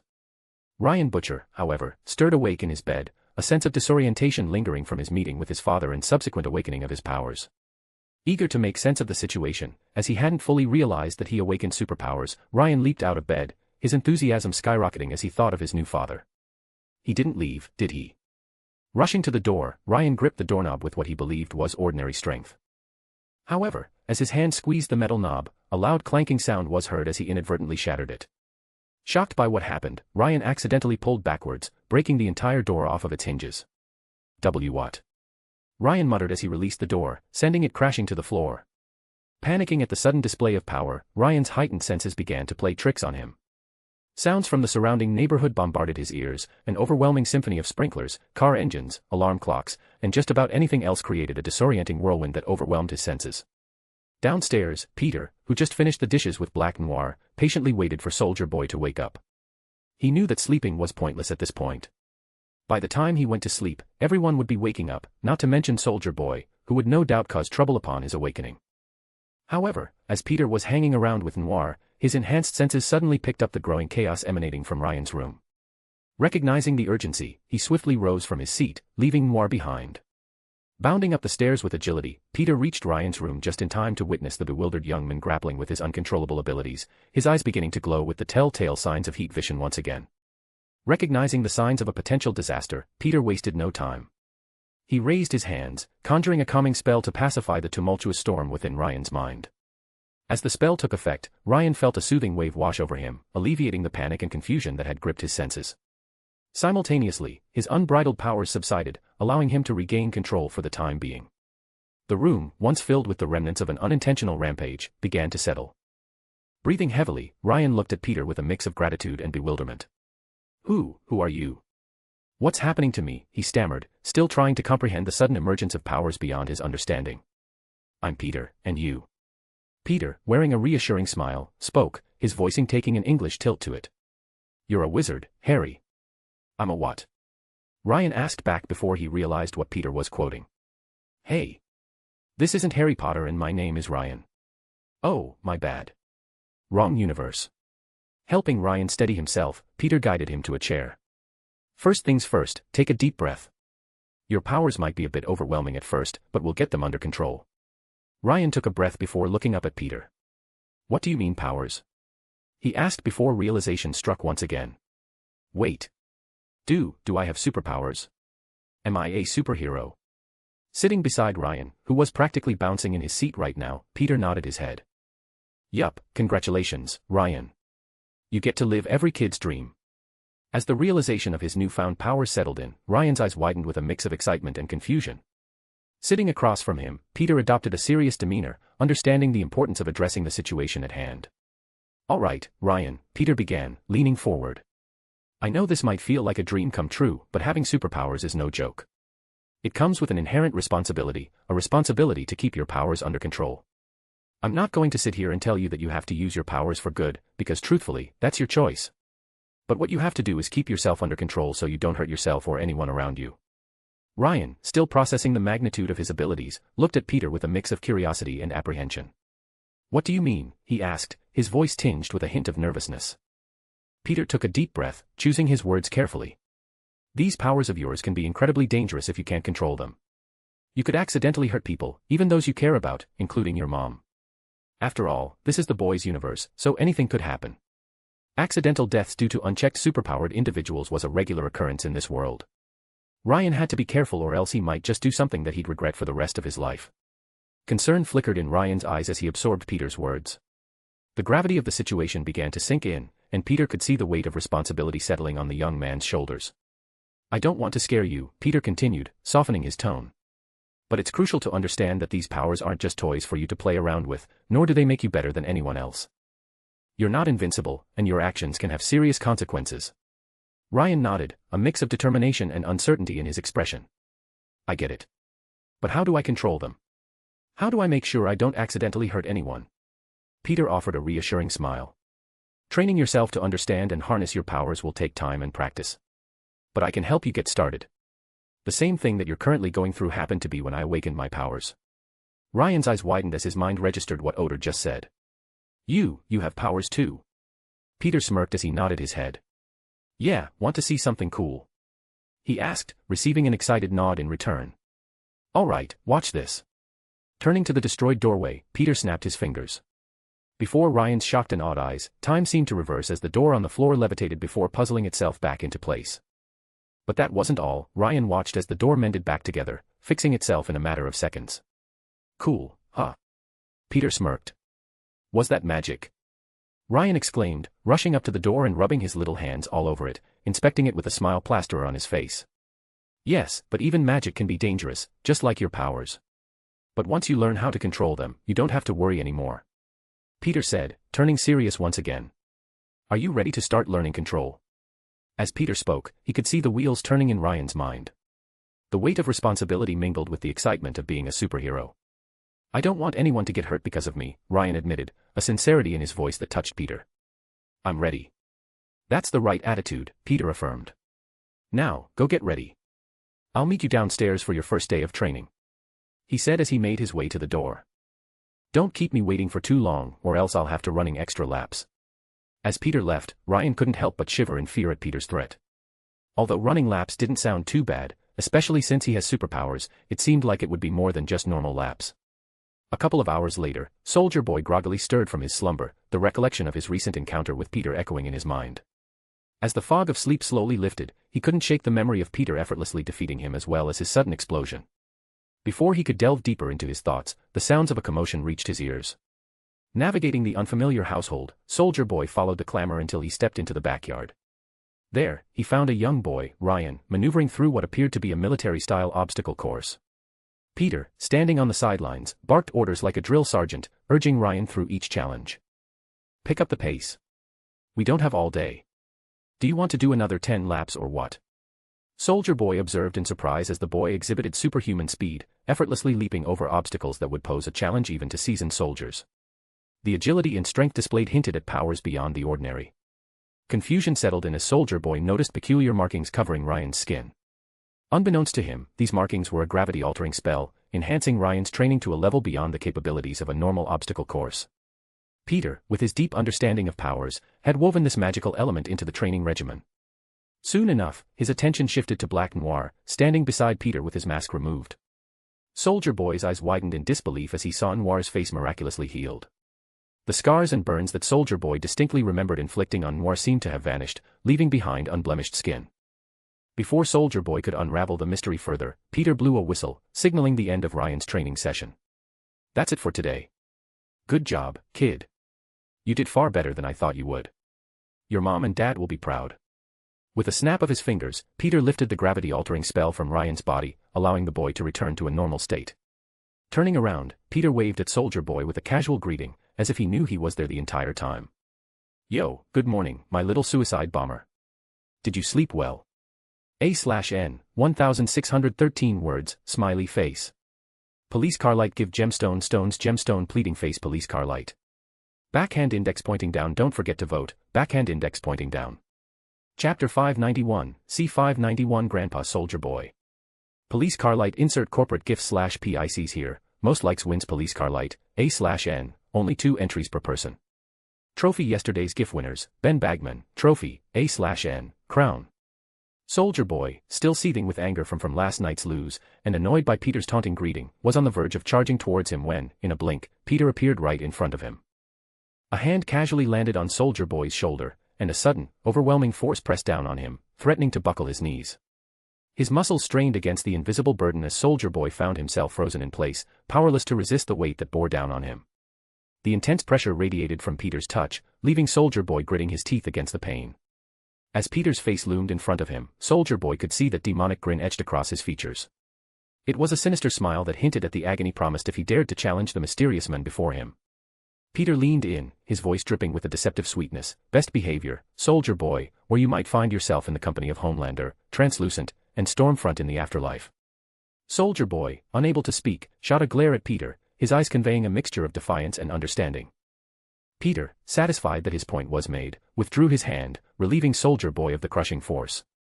The worn-out superhero slumped against the doorframe, gasping for breath, grateful to be released from Peter's oppressive hold. Ignoring Soldier Boy's recovery, Peter pivoted and snapped his fingers, a gesture that erased the military-style obstacle course from existence. The backyard transformed, leaving no trace of the challenging trials that had just occupied the space moments ago. Ryan, still standing beside Black Noir, watched in awe as the backyard returned to its serene state. The magical display left him wondering just how powerful his new teacher really was. Calling Ryan over, Peter gestured toward Soldier Boy, who was still catching his breath. Ryan, meet Soldier Boy, your grandfather. The shock registered on Ryan's face as he stared up at Soldier Boy, realizing exactly who he was. After all, who didn't know the very first American superhero? Why, you're my grandpa.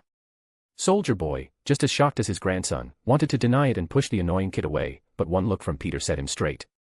Yeah. His voice carried a confused and reluctant tilt to it. Peter, satisfied with Soldier Boy's behavior this far, clapped Ryan on the back. Go get cleaned up. Your grandpa and I will start on breakfast, so don't take too long or he might eat it all. Okay. Ryan replied happily as he rushed up to Soldier Boy, wrapping him up in a quick hug. Soldier Boy stood robotically as his grandson suddenly hugged him, a scowl clear to see on his face. However, before he could even think of complaining, Ryan squeezed him a bit harder than he expected. Ugh. He groaned under the pressure of Ryan's uncontrolled power. See you soon, Grandpa. Ryan yelled as he released Soldier Boy, rushing off into the house, unaware of the damage he did. How strong is that little sh*T? Soldier Boy groaned as he held his midsection. He almost broke my ribs. Like I said, he's your grandson. Of course he'll be strong. Peter said, which actually made Sodlier Boy wonder if Ryan really was his grandson. As Ryan dashed inside the house with a newfound enthusiasm, Peter strolled past the confused-looking Soldier Boy, headed straight toward the kitchen. Following in Peter's footsteps, Black Noir attempted to walk past Soldier Boy as well, but the seasoned superhero swiftly reached over, blocking the doorway with his arm. Soldier Boy, his curiosity piqued, turned to Noir. How the hell were you healed? Because I distinctly remember barbecuing that ugly mug of yours to a nice medium rare. Noir's glare shot daggers at Soldier Boy, and with a menacing tone, he uttered one word, move. A tense standoff ensued as Soldier Boy and Noir locked eyes, the air thick with unspoken threats. But before the confrontation could escalate, Peter's voice echoed from the kitchen, Noir. Come set the table. Noir responded with a curt, yes, sir, maintaining his gaze on Soldier Boy, waiting for him to relent. Soldier Boy, sensing the tension and the implied threat in Noir's expression, begrudgingly moved out of the doorway.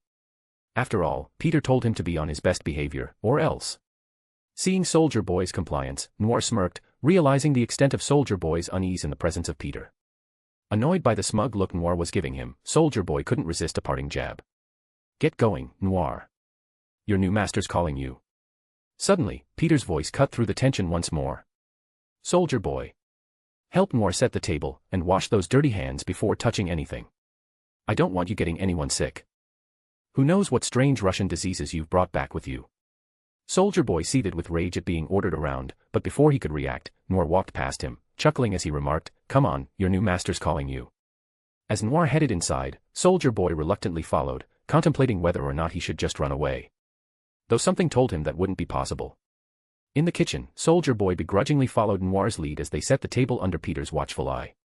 Scowling, Soldier Boy kept a wary gaze on Peter, determined not to provoke the enigmatic men who had displayed powers beyond his comprehension.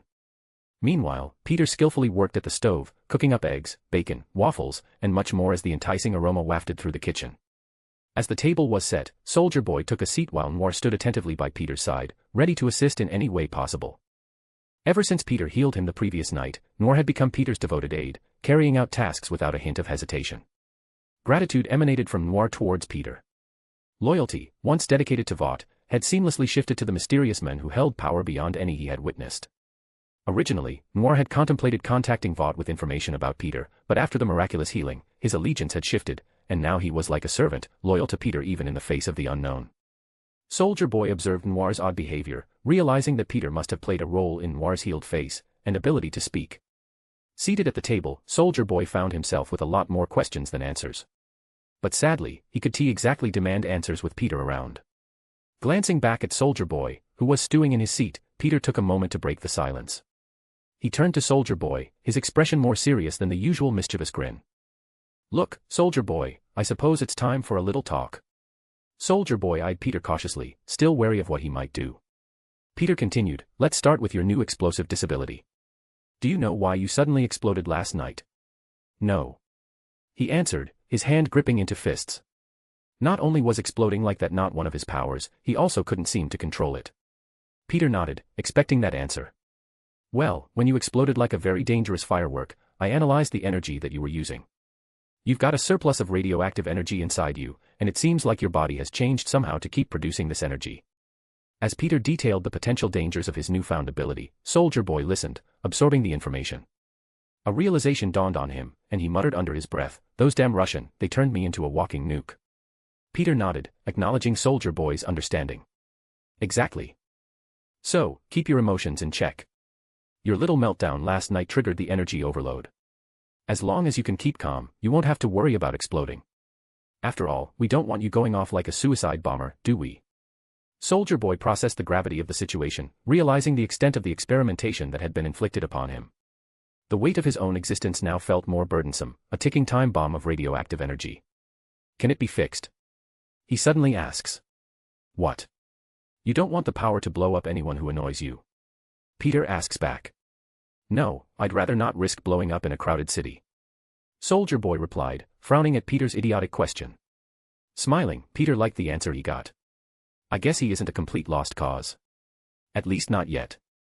Thinking for a moment, Peter finally answered his question. Sure, I can help you with the energy, but you're going to have to work for it. Fine. Soldier Boy begrudgingly agreed. What do you want? You're going to help me train your grandson. Peter states, hoping to use this opportunity to change Soldier Boy for the better. Reluctantly agreeing, Soldier Boy ventured to ask another pressing question. What about that kid? Who is he really? Peter's expression shifted, his tone growing somber. Ryan is Homelander's son. Homelander, being the piece of human trash that he was, ped Ryan's mother, Becca. And 9 months later, Ryan was born. He explained before warning. Of course, Ryan doesn't know who his real father is, so you'll have to keep that to yourself, or else. Soldier Boy's face twisted in a mixture of shock and disgust. Even for someone with his dubious past, the idea of ping someone crossed a line he couldn't fathom. You know, I've done some pretty messed up SHT in my time, but I've never forced myself on a woman. Even my old man wouldn't have done that, and he was an even bigger shoal than me. As Soldier Boy grappled with the disturbing revelation, the kitchen door suddenly swung open. Billy and Becca Butcher entered, their eyes widening as they laid eyes on Soldier Boy and Black Noir. On pure instinct, Billy stepped in front of Becca, a pistol materializing from his pants. What the hell are these cunts doing here? A/N, 1672 words, smiley face. Police car light give gemstone stones gemstone pleading face police car light. Backhand index pointing down don't forget to vote, backhand index pointing down. Chapter 592, C592 Sentinel Program. Police car light insert robot gif/PICs here, most likes wins police car light, A/N, only 2 entries per person. Trophy yesterday's GIF winners, Ben Bagman, trophy, A/N, crown. In the aftermath of the tense confrontation, Becca's piercing gaze softened as Peter, with a calm demeanor, explained the events of the previous night and the unexpected connection between Soldier Boy and Ryan. Billy, still wary, kept his pistol in hand, but the tension began to dissipate as the truth unfolded. Of course, that didn't explain Black Noir's presence, so Peter had to go into his reasoning behind sparing him as well, which Billy didn't agree with. But thankfully, he had no say in the matter. After all, Peter already allowed him to avenge his wife and even brought them back together. What more could he possibly ask for? After everyone settled down, Soldier Boy, Billy, and Becca took their seats at the table alongside MJ, Starlight, and Maeve, who had woken up shortly after them. Once again, Peter was forced to answer all sorts of questions for them as well, especially Maeve, who expected Peter to kill everyone after she betrayed Vought and the Seven. The atmosphere remained awkward, with everyone casting uneasy glances at each other. Soldier Boy, MJ, and Peter were the first to dig into the delicious spread, seemingly unfazed by the tension. As the group sat in silence, the clinking of utensils against plates filled the room. Soon, MJ's piercing gaze met Peter's, a subtle acknowledgement passing between them. Peter leaned in for a quick kiss, taking a seat next to MJ. Noir followed, sitting on Peter's left, completing the peculiar arrangement. The silence lingered until the kitchen door swung open, breaking the awkwardness. Ryan, freshly showered and clad in clean clothes, dashed in with youthful energy. "Teacher," he exclaimed, addressing Peter with reverence. "I'm starving after all that training. What's for breakfast?" Ryan noticed his mother, Becca, and a slight smile tugged at his lips as he took a seat beside her, glancing curiously between his new father, Billy, and Soldier Boy, his newfound grandfather. The atmosphere shifted as the attention turned to Becca.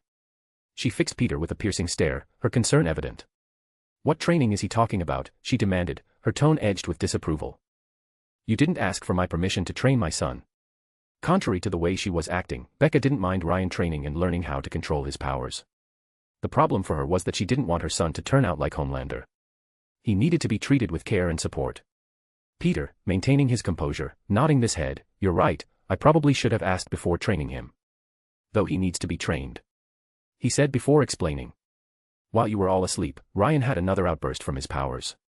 Thankfully, I was here to stop him before it got too bad, but that doesn't change the fact that he needs to learn control, or else he's going to end up hurting either himself or someone else." Becca, though still displeased, nodded in understanding. I see. Peter continues.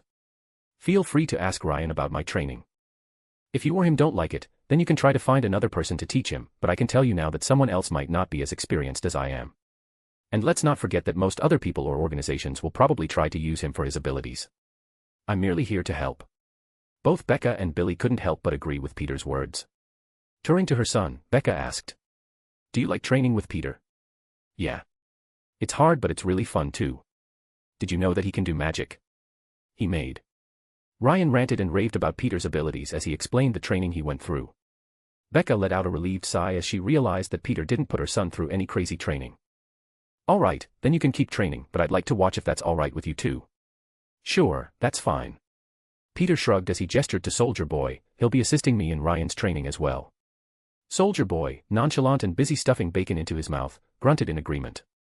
"Grandpa's going to train me too." Ryan nearly jumped out of his seat in excitement. Truly, he was having a good couple of days. First, he meets his father, whom he's been dying to see his entire life. Then he awakens literal superpowers, which any child would dream of. And now, he has a cool and famous grandpa, who will be training with him. The kid was really living the dream. As breakfast drew to a close, Ryan eagerly pulled Soldier Boy and Billy away to showcase his room and his collection of superhero memorabilia. Becca, uncertain about Soldier Boy, promptly followed them, intent on keeping a watchful eye on her son. Observing the departure, Peter subtly motioned to MJ, silently instructing her to keep an eye on Soldier Boy and ensure he didn't cause any trouble. With a nod of understanding, MJ strolled after the trio, leaving Peter in the kitchen with Noir, Starlight, and Maeve. Curiosity evident on her face, Maeve turned to Noir and couldn't resist asking about the transformation in his appearance. To her surprise, Noir responded, explaining that Peter had healed him. Shocked by Noir's unexpected answer, Maeve congratulated him, expressing genuine happiness. Starlight, unfamiliar with Noir's past injuries, joined in the congratulations, pleased to see good things happening for a change. Maeve shifted her attention to Peter, her expression growing more serious. "What's your plan regarding Vought?" she inquired. "With Homelander and the Seven gone, minus us of course, Vought is vulnerable, but their influence and army of soups still poses a significant threat. The government might try to investigate, but what can they do against superheroes? Vought still has a lot of power behind them." Peter smiled, his tone measured. "I've got a meeting with the president today. I plan to level the playing field." Starlight couldn't help but ask, "Does he know you're coming?" Peter smirked. "No, it's always more fun to show up unannounced and make an entrance." After ensuring MJ would keep a watchful eye on Soldier Boy, as he still didn't fully trust him, Peter left the Butcher family home, his thoughts swirling with the weight of the impending meeting. He had a good idea as to how he would even out the odds against Vought. All he needed was the president to agree and work with him. Stepping through a portal, he emerged in the Oval Office, catching President Robert Schaefer by surprise. "Yo." He waved as the portal snapped shut behind him. As Peter gracefully took a seat across from the president, introducing himself with a friendly smile, "Hello, I'm Peter. You might recognize me from the recent Vought drama going on." "Hello, what can I do for you?" The president replied with a fake smile, his hand discreetly moving to hit an emergency button beneath his desk. A tense moment followed as nothing happened, not a single person came rushing in as they were supposed to. The president kept glancing at the doors, his expression growing more grave by the second. "If you're waiting for the Secret Service to come rushing in, then you can stop." Peter leaned back in his chair and explained. "I've already sealed the room so that we can talk without any annoyances, but don't worry. I'm not here to kill you or anything. I'm only here to talk and give you an opportunity." Intrigued and wary, President Schaefer spoke. "What opportunity?" Peter then explained his past few days in this universe. "Well, let me quickly explain what I've been up to recently. First, I've stolen and leaked all of Vought's secrets, which I'm sure you've already seen." The president nods as Peter continues. "Not only that, but I've also killed Homelander and a few other superheroes. Basically, I'm at war with Vought." "Homelander is dead. You're sure of this?" the president asked, still grappling with the shock. "Oh yeah, I burned his body myself." Peter nodded. "Why tell me all this? Are you expecting a medal?" Schaefer asked curiously. "I mean, I wouldn't mind rewarding you, but I doubt that's really what you want." "I don't want anything, which I'm sure is hard to believe." Peter shook his head, his tone measured. "I'm here to even out the playing field. With Vought's army of heroes, it's likely they'll escape any real consequences. Let's just say I don't want that to happen. Vought and their heroes have gotten away with far more than they should have up until now. And it's about time they got a taste of their own medicine." "Go on," Schaefer urged, his interest piqued. Smirking, Peter began to lay out his plan. We'll begin what I call the Sentinel program. As Peter met with President Schaefer, Stan Edgar, the shrewd leader of Vought, anxiously awaited news of his rescue team's return in Vought Tower. Expecting Homelander to be brought back after his kidnapping, Stan tried reaching out to his team, only to be met with silence. Growing uneasy, he realized that his operatives must have either perished or been captured by the formidable force now opposing Vought. Stan, never one to underestimate his adversaries, understood the gravity of the situation. If Homelander was truly incapacitated or gone, it meant that he needed to secure Vought's valuable assets and plan for the future. One particular asset seized his attention, the son of Homelander. The potential successor to the fallen hero held significant importance. In the world of Vought, new heroes needed to be groomed and controlled. With Homelander out of the picture, the void had to be filled, and Vought needed to maintain its influence. Stan Edgar, a master tactician, swiftly moved into action, mobilizing resources to ensure the security of Vought's future. The game had changed, and he understood that adapting quickly was Vought's only way of survival. A/N, 1656 words, smiley face. Police car light give gemstone stones gemstone pleading face police car light. Backhand index pointing down don't forget to vote, backhand index pointing down. Chapter 593, C593 Mesmer. Police car light insert human gifs /PICs here, most likes wins police car light, A/N, only 2 entries per person. Trophy yesterday's GIF winners, Darkslayer, Trophy, A/N, Crown. Whilst Peter was busy at the White House, Soldier Boy found himself ensnared in an unexpected predicament. The energetic whirlwind named Ryan, his newfound grandson, had taken it upon himself to showcase his collection of superhero action figures. Soldier Boy, clad in his iconic suit, as he hadn't had the chance to change, felt a mix of awkwardness and irritation as he sat on the floor surrounded by the array of dolls. "Look, Grandpa. This is you," Ryan exclaimed, holding up a miniaturized version of Soldier Boy. Soldier Boy resisted the urge to roll his eyes, maintaining a strained smile. "Yeah, kid, real impressive." As Ryan continued his enthusiastic presentation, Soldier Boy couldn't help but wonder how he ended up in this bizarre situation. He mentally lamented his lack of freedom, yearning for the battlefield over this peculiar family bonding. The dolls, in his eyes, were a mockery of his past and a waste of his grandson's time. If he could speak freely right now, Soldier Boy would tell Ryan that he shouldn't be playing with dolls, action figures or not. How is he supposed to grow up like a man surrounded by these toys? This isn't how my grandson should be raised. Soldier Boy thought as he thought back in his own childhood, which wasn't nearly as happy and pleasant as Ryan's, but at least it made him into the man he is today. Though after thinking about it, maybe Ryan shouldn't grow up like him. I've made a lot of mistakes in my life. Soldier Boy's thoughts took a conflicted turn. On one hand, he wanted Ryan to be a strong man, like him, but on the other hand, he had a lot of regrets. Maybe my way isn't the best option. Despite the inner turmoil, he dared not voice his discontent, especially with MJ's watchful gaze lingering in the background.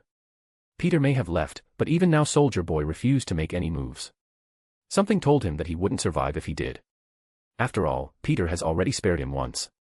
Nothing guarantees that he'd be willing to do so a second time. Soldier Boy pondered whether this was some twisted form of punishment for his past deeds. "Grandpa, do you want to play with them?" Ryan's innocent question snapped Soldier Boy back to the present, the request hanging in the air like an unspoken challenge. Suppressing a sigh, Soldier Boy reluctantly joined in the impromptu action figure battle, trying to act the part of the caring grandfather. Little did he know, each move he made sent shivers of amusement through MJ, who observed the entire charade with a concealed smirk.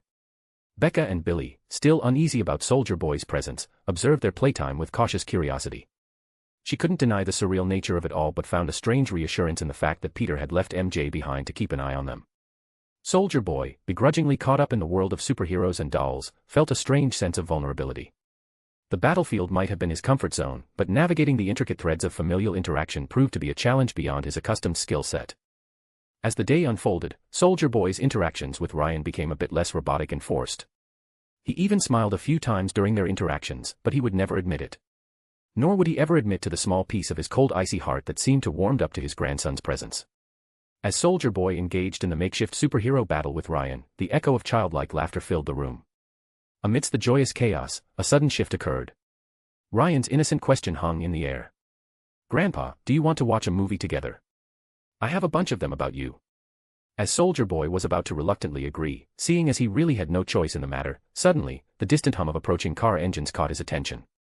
Soldier Boy, trained by years of war, stilled as he heard the synchronized roar of multiple cars rolling down the street. His instincts kicked in, and he subtly glanced out the window to witness a convoy of blacked-out SUVs forming a rigid line outside. The ominous sight triggered a familiar tension in his muscles, a sensation he thought he had left behind on the battlefield. Intrigued, the other heroes in the house, Black Noir, Maeve, and Starlight, joined him by the window. Together, they observed as men and women in black tactical gear disembarking from the vehicles, creating a perimeter around the house with assault rifles at the ready. MJ, sensing everything with her spider senses, immediately assumed command. "Billy, take Ryan and Becca in the basement." "What's happening?" Becca exclaimed as she rushed over to Ryan's and pulled him away from the windows. Meanwhile, Billy had already pulled out his pistol as he walked over and peeked out of the window. "Fucking cunts." He cursed as he caught sight of the small army outside. MJ, seeing that the normal people in the room were getting worked up, reassured them. "You have nothing to worry about. From what I can tell, it's only normal people. I'd already be portaling you away if I thought that you were in any danger. Just go to the basement and wait for us to deal with them." "Deal with what?" Ryan asked, standing nervously alongside his mother. "Nothing," MJ says as she walks over Ben's doing eye level. "Just remember what Peter taught you and stay calm. We'll handle this, okay?" "Oh, okay." Ryan nodded his head, still confused by what was happening. But he didn't get to think for too long before Billy came rushing over and picked him up, slinging him over his shoulder as he pulled Becca behind him. "As you said, we'll just leave this to you guys. Don't mind us," he said as they disappeared into the basement, locking the door behind them. "What AP*SSY? Soldier Boy muttered, expecting a lot more from the man who is supposed to be fathering his grandson. "Don't judge him too soon," MJ replies, recalling everything that Peter told him about Billy Butcher. As the tension mounted, the men in black tactical gear outside approached and prepared to knock on the door, unaware of the impending storm about to unleash upon them. When suddenly, the front door exploded off its hinges, propelled by an unseen force, and crashed into the approaching soldiers, sending 4 of them sprawling to the ground. Emerging from the newly created entrance, MJ stepped forward, radiating an aura of controlled power. She was followed closely by Black Noir, Soldier Boy, Starlight, and Maeve. The heroes moved with purpose, each possessing their unique set of abilities, ready to face the threat.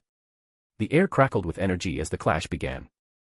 Gunfire erupted, filling the atmosphere with a constant rhythm of bullets, but the soldiers quickly realized they were outmatched. Soldier Boy moved with the precision of a seasoned warrior, efficiently incapacitating foes with well-timed strikes. Beside him, Starlight unleashed bursts of blinding light, disorienting the soldiers and leaving them vulnerable. Maeve soared through the air, gracefully dodging bullets while swiftly neutralizing her targets. Black Noir, an enigmatic figure in his dark suit, moved with silent efficiency, leaving nothing but death in his wake. MJ, however, was the epitome of controlled chaos. She effortlessly weaved through the battlefield, dodging bullets with her enhanced reflexes. Her wrists fired silk strands, ensnaring and immobilizing the armed intruders. The heroes moved in tandem, a seamless dance of power and skill. Amidst the chaos, Soldier Boy found himself impressed by the coordinated efforts of his newfound allies. Not bad. They seemed to be a lot more trained than his old team, who always slacked off and overly relied on their powers. The soldiers, now disoriented and overwhelmed, attempted to regroup, but the heroes closed in with relentless determination. In one of the blacked-out SUVs, a chubby, bearded, middle-aged man sat nervously, beads of sweat forming on his forehead. Insert picture of Mesmer here. As a soup with telepathic abilities, Mesmer was brought in by Stan Edgar to ensure the safe return of Ryan, Homelander's son, which was a job that he was starting to regret accepting. After all, Stan never mentioned anything about 5 soups being here. Mesmer anxiously watched as the men accompanying him were swiftly decimated by the formidable heroes. Summoning the courage, Mesmer finally stepped out of the car, closing his eyes and concentrating. A wave of stillness spread through the chaotic scene as Mesmer took control of everyone's minds, freezing them in place. Beads of sweat formed on his forehead as he strained to manipulate the powerful minds of the 5 present superheroes, facing a resistance he hadn't anticipated. Just as Mesmer allowed himself a relieved smile, thinking he had accomplished his task, a voice cut through the silence. I thought there wasn't any soups with them." Whipping his body around, Mesmer saw MJ leaning casually against the car he had just exited. Mesmer's shock intensified when he realized he couldn't sense MJ's mind whatsoever. It was like she wasn't even there. MJ, unaffected by Mesmer's telepathic prowess, thanks to Peter's training and enchantments, spoke. "Thanks for ending the fight." I was starting to get bored. Her nonchalant demeanor unnerved Mesmer as he began to back away, panic setting in. Please don't kill me. I have a daughter, please." He pleaded with her, but MJ only sighed in annoyance. Swiftly, she webbed up the frozen soldiers and approached the cowering telepath. "I'll let my husband decide whether you deserve to live or not. He probably knows more about you than I do." With a swift and well-aimed boot to the face, MJ knocked Mesmer unconscious. "Good night." As Mesmer lay defeated, the heroes, released from the telepathic hold, began to awaken, disoriented and questioning what had just occurred. What happened? They muttered, their minds still hazy. As the heroes began to regain their composure, MJ gestured to the defeated soldiers. Quickly clean this up. We're changing locations as soon as Peter gets back, she ordered as she dragged Mesmer unconscious body into the house. Soldier Boy grunted in annoyance, unhappy at being ordered around. Who the F***CK died and put her in charge? A/N, 1740 words, smiley face. Police car light give gemstone stones gemstone pleading face police car light. Backhand index pointing down don't forget to vote, backhand index pointing down. Chapter 594, C594 Beginnings of a Robot Army. Police car light insert fat gif/PICs here, most likes wins police car light, A/N, only 2 entries per person. Trophy yesterday's GIF winners, Ben Bagman and Jujimu_Jujimu, trophy, A/N, crown. Upon Peter's return, everyone was ready to leave, their bags packed and stacked by the door. As Peter stepped out of his portal, in a good mood after his successful meeting with the president, he couldn't help but ask. What's with the suitcases? Well. MJ efficiently explained the recent events. Peter listened intently, his gaze shifting from one hero to another as they recounted the encounter with Mesmer and the mysterious attackers. With the briefing complete, MJ led Peter to the front of the house. There, a neatly arranged pile of deceased and captured soldiers lay restrained, their fate awaiting the inevitable arrival of law enforcement. After all, this is a suburban neighborhood, so someone had to have called the police by now. MJ gestured toward the subdued group. Vought sent those guys after Ryan. I read their minds. It seems like Vought is starting to panic now that Homelander is gone, alongside the team that was sent to rescue him. Peter surveyed the scene, his eyes narrowing in concern. I guess we shouldn't stay here. I mean, we could stay and just kill anyone who comes next, but... he said as he turned to Ryan and his mother, who seemed shaken from everything that's happened. Yeah, it's probably better if we just change locations. MJ nodded in agreement. As if on cue, the distant wail of police sirens grew louder, signaling the approaching authorities. Seeing that it was time to leave, Peter waved his hand and conjured a portal, which everyone stepped through, more than ready to avoid the police, as they would be nothing but a headache.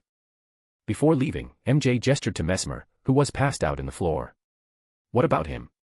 Staring down at the sleeping telepath, Peter recalled his story from the show.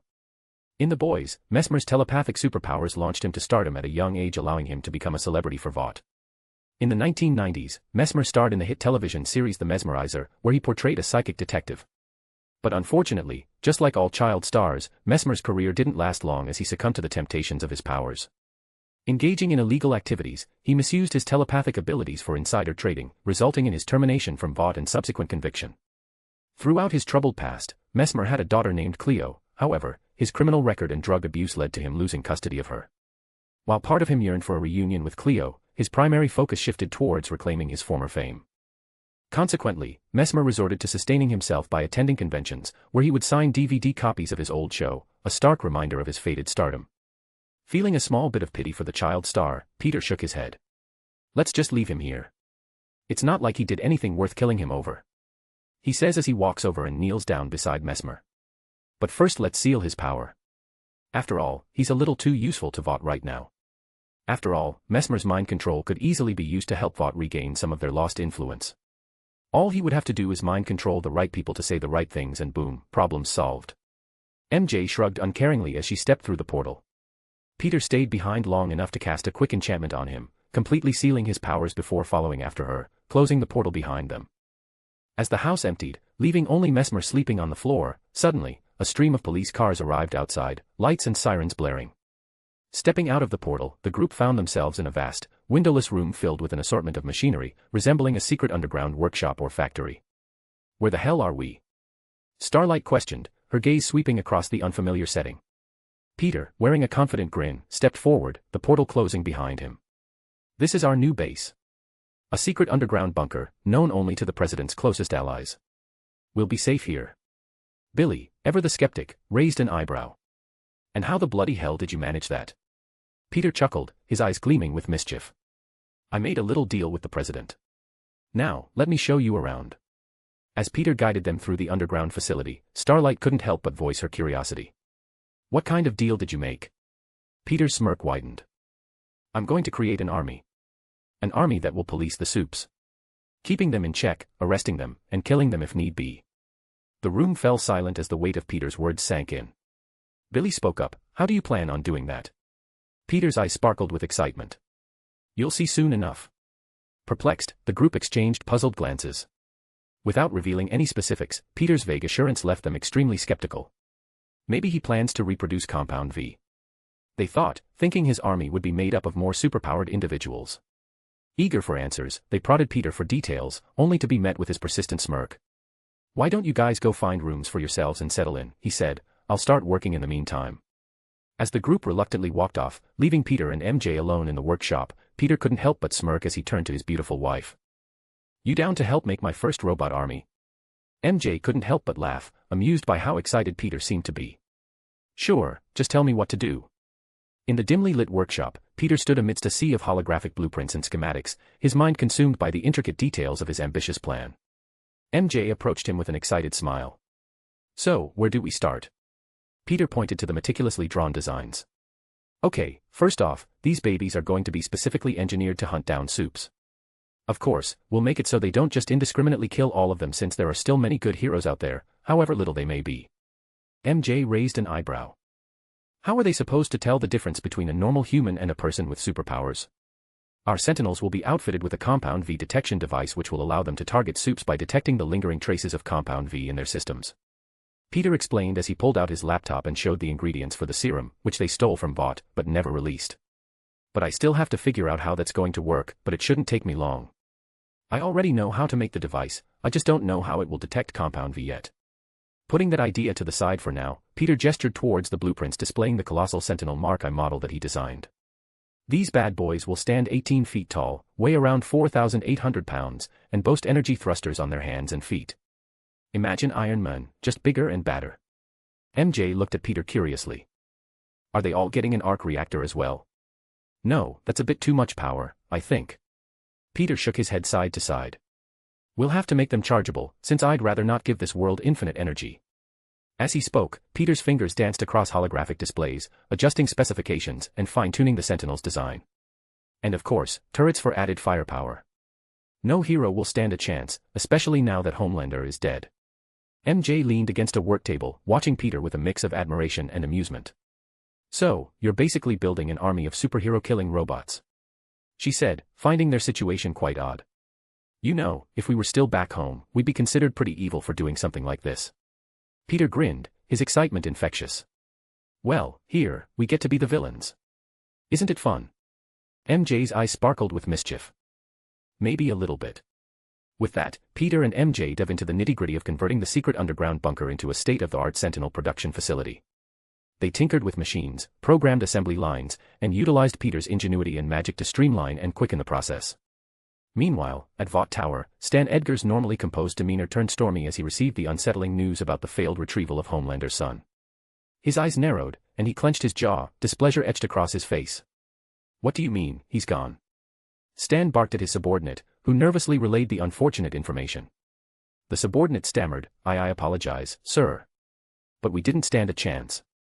Soldier Boy, Black Noir, Starlight, and Queen Maeve seemed to be protecting him for some reason.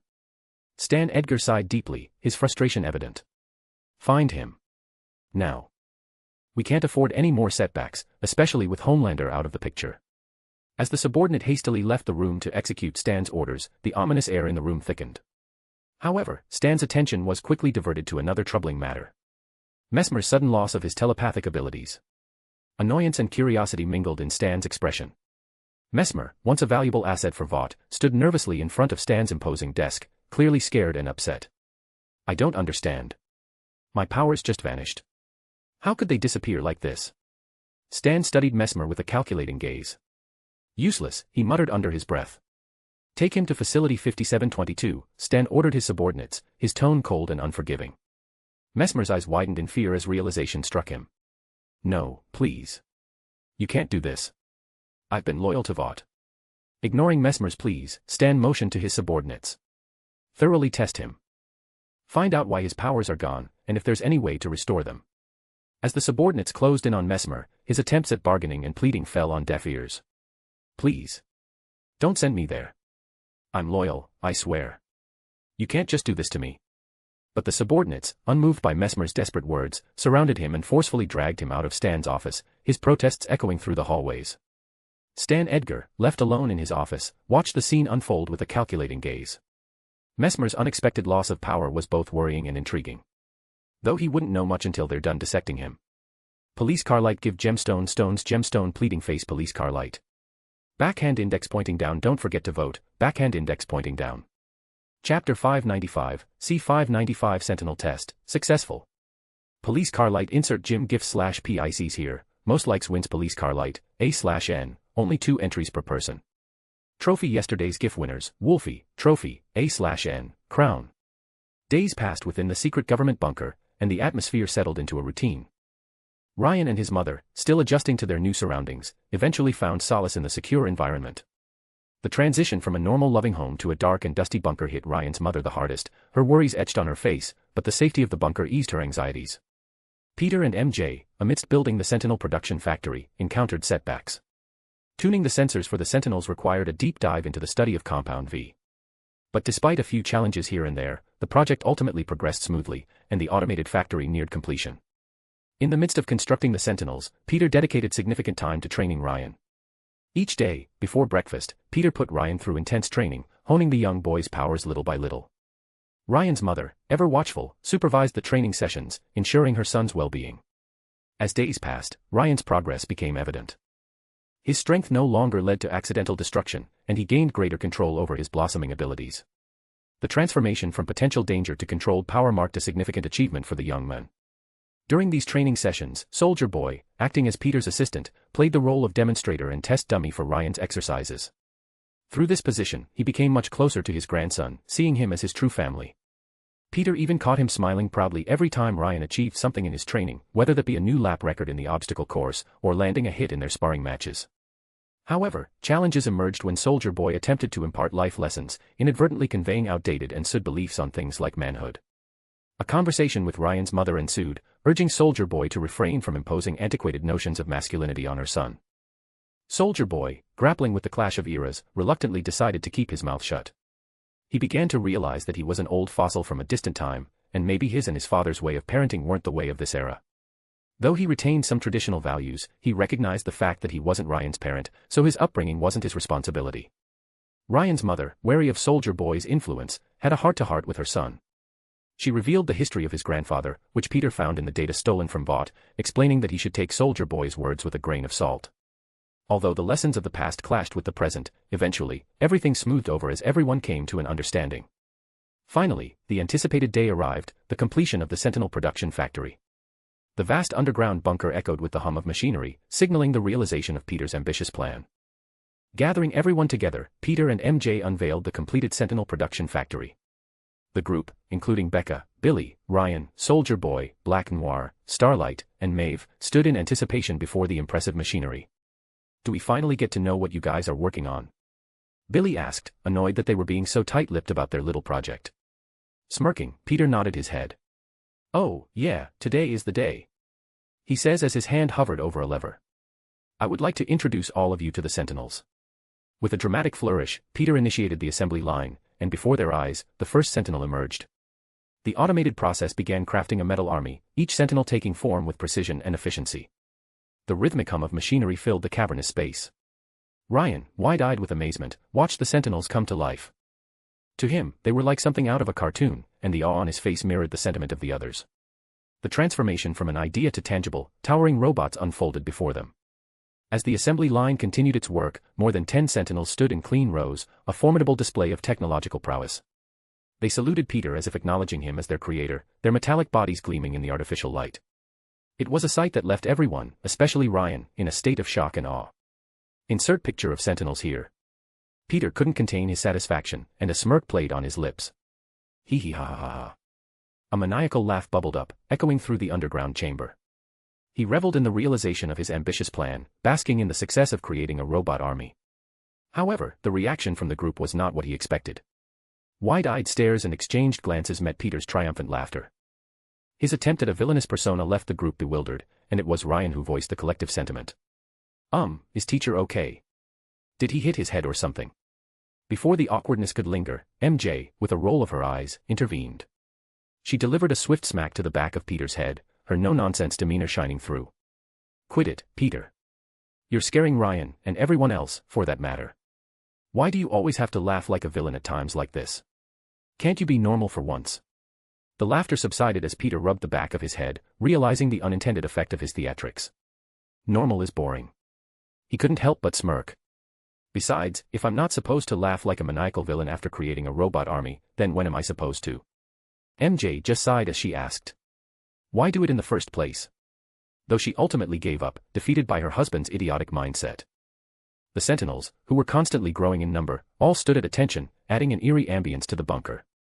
But despite the initial discomfort, the group couldn't deny the impressive sight before them. Before they even knew what happened, almost 100 Sentinels were created, and that number was rising with every passing minute. Peter couldn't keep the smirk off of his face. It's time to show off and test out my babies. Without alerting the president, Peter, accompanied by the first batch of 100 Sentinels, soared over to the White House. The agreement he made with the president was about to be showcased, and Peter couldn't wait to see the look on his face. As they approached, Peter surveyed the scene unfolding in the Oval Office.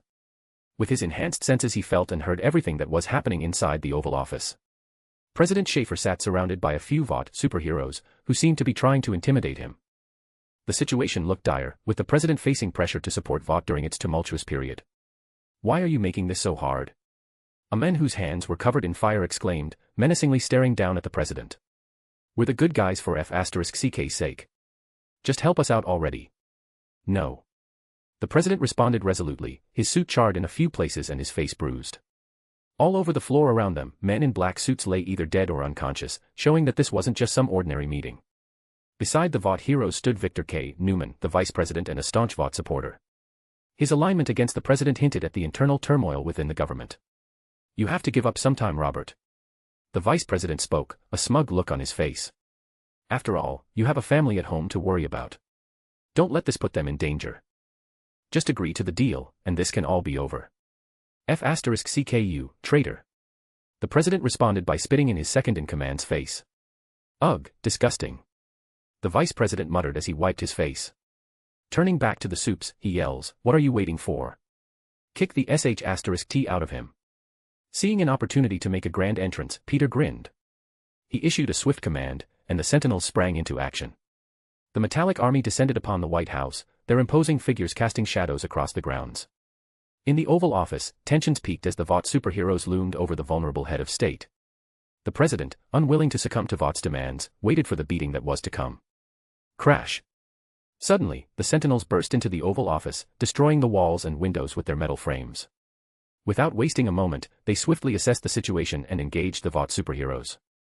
The unexpected intrusion shocked everyone in the room. The president and vice president watched in astonishment as the Sentinels efficiently and ruthlessly neutralized the Vought superheroes, turrets appearing on their backs, which unloaded a sea of laser-precise bullets. Before the heroes could even react to the sudden intrusion, a wall of lead came flying their way, ripping through their bodies and killing them in a matter of seconds. As their bodies fell to the floor, pooling in crimson blood, Peter came walking in behind them, his hands casually in his pockets. Yo. As the Sentinels finished executing their task, they seemed to register Peter's presence as they all stood at attention, awaiting further commands. Good work, boys. Now go and secure the perimeter. Peter ordered, his smirk never faded as the Sentinels rushed to fulfill his command. The president, now realizing where these robots came from, couldn't help but smile. He never thought Peter would actually be able to deliver on his promise, let alone do it so soon, but after witnessing the capabilities of the Sentinels firsthand, he knew that he made the right choice. The once intimidating Vought superheroes now seemed like nothing compared to the Sentinels, who stood as a symbol of power against those who sought to manipulate the government. Across the room, the vice president stared at the Sentinels in fear, dropping to his knees and wetting his pants as he muttered. What's happening? With the threat neutralized, the president, still processing the swift turn of events, turned to his former second-in-command, a triumphant smirk in his face. Oh, you'll find out soon enough. And so will Vought. A/N, 1672 words, smiley face. Police car light give gemstone stones gemstone pleading face police car light. Backhand index pointing down don't forget to vote, backhand index pointing down. Chapter 596, C596 The Fall of Vought. Police car light insert bow and arrow gif/PICs here, most likes wins police car light, A/N, only 2 entries per person. Trophy yesterday's GIF winners, Ben Bagman, trophy, A/N, crown. In the aftermath of the Sentinels' intervention at the White House, the metallic army efficiently securing the area, Peter sat casually on the president's desk. The vice president, still in shock and soaked in his own urine, could do nothing but watch in horror. Ignoring the trembling figure on the floor, Peter eyed the president, a curious look in his eyes. Well, care to explain what happened? President Schaefer, dusting off his suit as he stood to his feet, began to recount the recent events. Vought's on the move. They've been deploying all their resources to fight against the evidence you released and clear their name. They're pulling out all the stops, trying to manipulate public opinion, paying off influencers, silencing whistleblowers, you name it. They're desperately trying to salvage whatever they can from the mess you stirred up. As Peter listened, his eyes flickered with a mix of curiosity and amusement. And what exactly was that little meeting about, he asked, gesturing to the bloody remnants of the heroes on the floor. The president sighed, fatigue evident in his eyes. Vought wanted me to halt all investigations against them, he revealed as he went in to explain. Currently, I have around 10 separate investigations underway, all focused on Vought. They must have heard about it from this idiot. The president motioned to the vice president, who was still on his knees, attempting to speak but found his voice choked by fear. Peter, glancing over, couldn't resist a taunt. Dude, did you seriously P*SS yourself? That's just sad. The vice president's eyes widened, his trembling form unable to muster any coherent response. Peter turned back to the president, ignoring the vice president once again. Well, since you have all of the proof already, how about we go and serve some arrest warrants? He asked, gesturing to the metal army outside. Of course, many of the investigations were already completed. The only thing holding them back from actually punishing Vought and its people were the many superpowered individuals they have on the payroll. Even without counting soups like Homelander, who's thankfully dead now, Vought has more than 200 heroes under employment. That's more than enough to take over the United States of America. How could the CIA, NSA, FBI, or any other law enforcement agency handle such an army? But now, they would have the Sentinels at their back. President Schaefer nodded, a smirk forming in his face. That sounds like a wonderful idea. In the heart of Manhattan, within the towering structure of Vought Tower, Stan Edgar found a glimmer of hope amid the chaos he's had to endure recently. The atmosphere in the high-rise building was changing, with assets secured and a steady restoration of Vaught's tarnished reputation. Retired heroes and loyal supporters rallied under the rejuvenated banner of Vought, creating a semblance of stability. As Stan observed the progress from his office, his mind focused on the critical move he had made. Sending a team to influence the president had been a calculated gamble, one that aimed to secure a powerful ally, while also protecting the company and its people from any investigations. If unsuccessful, the backup plan involved the vice president, a long-standing supporter of Vought, taking the reins after the president's untimely death. Either way, Stan anticipated a favorable outcome. Just as the executive began to revel in the illusion of control, a sudden disturbance caught his attention. Glancing out of his floor-to-ceiling windows, Stan's eyes widened at the sight of a swarm of metallic robots hovering around Vought Tower. A sense of foreboding crept over him as the robots efficiently secured the perimeter, their presence an unwelcome intrusion. Walking over to the window, Stan tried to discern the nature of this unexpected development. The sleek, metallic figures moved with precision, encircling the building like bugs. It became apparent to Stan that this was no ordinary security detail. A sense of unease settled in as he realized the gravity of the situation unfolding outside. As if to strengthen his growing anxiety, the blare of sirens and flashing lights from police cars and blacked-out government vehicles became visible on the streets below. The sound of emergency vehicles converging on Vought Tower created a spectacle that further heightened Stan's apprehension. A single bead of sweat formed on Stan's forehead as he comprehended the severity of the moment. Instantly, the illusion of Vaught's upward trajectory crumbled, replaced by the stark reality that the tides had turned against them. Just as Stan was about to reach for his phone, a nonchalant voice disrupted his thoughts, asking, "How do you sit in this chair all day? It's not very comfortable, is it?" Turning around, Stan's eyes barely widened as he found Peter, the orchestrator of this unexpected turmoil, reclining in his chair with a smirk on his face and his feet disrespectfully propped on the desk, tarnishing the paperwork beneath his dirt-covered shoes. Intrigued, Stan questioned, "This is your doing, I presume? I take it the president is safe." Peter, maintaining his casual posture, nodded with a mischievous glint in his eyes. "Oh, he's safe and sound. But sadly, the same can't be said about the team you sent after him. Though they did make good target practice for my sentinels." He motioned towards the imposing figures surrounding Vought Tower. Stan, aware of the magnitude of the situation, tried to regain control of the conversation. "Are these sentinels under your control?" Peter, with a smirk, confirmed, "Absolutely. Think of them as my superhero police force. A failsafe for when heroes or companies employing them step out of line." "Cool, huh?" Stan, realizing the power dynamics at play, attempted to negotiate. "Listen, maybe we can work something out. You send these sentinels away, and Vought can offer you something substantial. Money. Property. Compound V, perhaps. Cutting him off, Peter chuckled, sorry, Stan, but Vought's a bit too poor to afford my going rate. Plus, I already have the recipe for Compound V, stole it last week. Nice try, though. As Stan calculated his next move, a sudden amplified voice was echoed from the speakers on every sentinel in the vicinity. The voice, unmistakably that of the president, declared, "This is President Robert Schaefer. We have a search warrant for this property and arrest warrants for every employee inside. Please surrender peacefully to avoid harming yourselves and any nearby civilians." The announcement reverberated through Vought Tower, sending shockwaves through its occupants. But that wasn't all. The message was also heard by everyone within a 6-block radius around the tower. Stan, now facing the stark reality of the situation, locked eyes with Peter, who wore a confident smirk. "So, what are you going to do? Because I'd really like to test out my sentinels some more. Though I can tell you right now, the odds of you turning this situation around are slim to none. Even if you have another Homelander or two locked away somewhere, I can just step in and kill them myself. But I would like to see how my sentinels would fare against him." Stan Edgar, the shrewd and logical mastermind behind Vought, couldn't dismiss the undeniable truth presented by Peter. The sentinels were an overwhelming force, outnumbering Vought's heroes. Assessing the situation, he acknowledged that only about 50 of his heroes were currently in the building, not nearly enough to combat both Peter and the metallic army outside.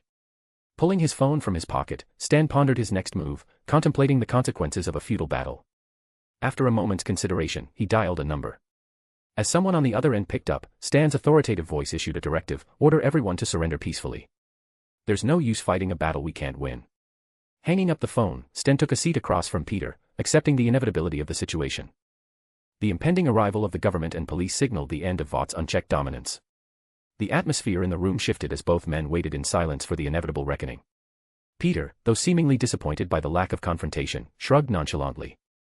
"Boring choice, but the right one," he remarked, acknowledging the pragmatic decision Stan had made. "He was always like that in the show too." Stan nodded in agreement. "Let's just hope they'll listen to me." He knew the challenging part lay in convincing Vought's arrogant and willful superheroes to surrender peacefully. As the words left Stan's mouth, the tranquility of the office was shattered by the explosive sound of windows breaking.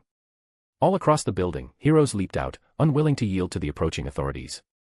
Their defiance echoed through the floors, a symphony of shattering glass followed by lone figures, trying to make a run for it.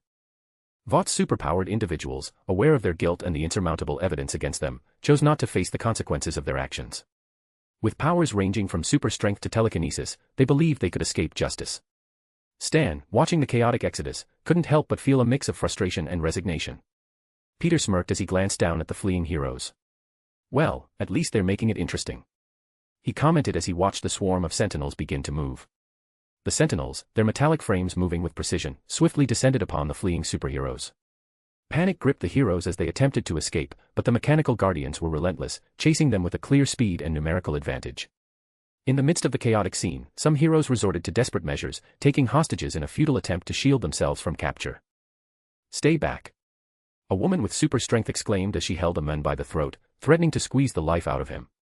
However, the masterfully accurate turrets mounted on the sentinels' shoulders proved to be ruthless executioners. In a grisly spectacle, the turrets unleashed large-caliber rounds, instantly ending the lives of those using hostages as shields.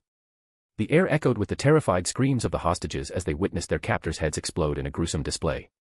Stan Edgar, seated beside Peter, watched the events unfold with a mix of relief and grim acceptance. The sentinels efficiently neutralized any resistance, ensuring that the fleeing superheroes faced the consequences of their actions. The remaining heroes who had chosen not to attempt an escape seemed to share a collective acknowledgement that they had made the right choice in surrendering peacefully. As the sentinels completed their mission, capturing the heroes, both living and otherwise, they ascended to the sky. Flying up to the police barricade surrounding Vought Tower, the robotic enforcers delivered the captured individuals to the waiting authorities. The authorities, a mix of government agents and law enforcement officers, looked on with a combination of awe and trepidation as the sentinels unloaded their cargo. The towering robots, seemingly indifferent to the chaos they had wrought, fulfilled their programmed duty without hesitation. Stan Edgar, despite the grim nature of the situation, couldn't help but feel thankful for the resolution. The swift and decisive action of the sentinels had averted a potentially catastrophic confrontation, ensuring that Vought wouldn't take too much of a blow. Peter, observing the scene with a casual demeanor, remarked, "Looks like things are coming to an end.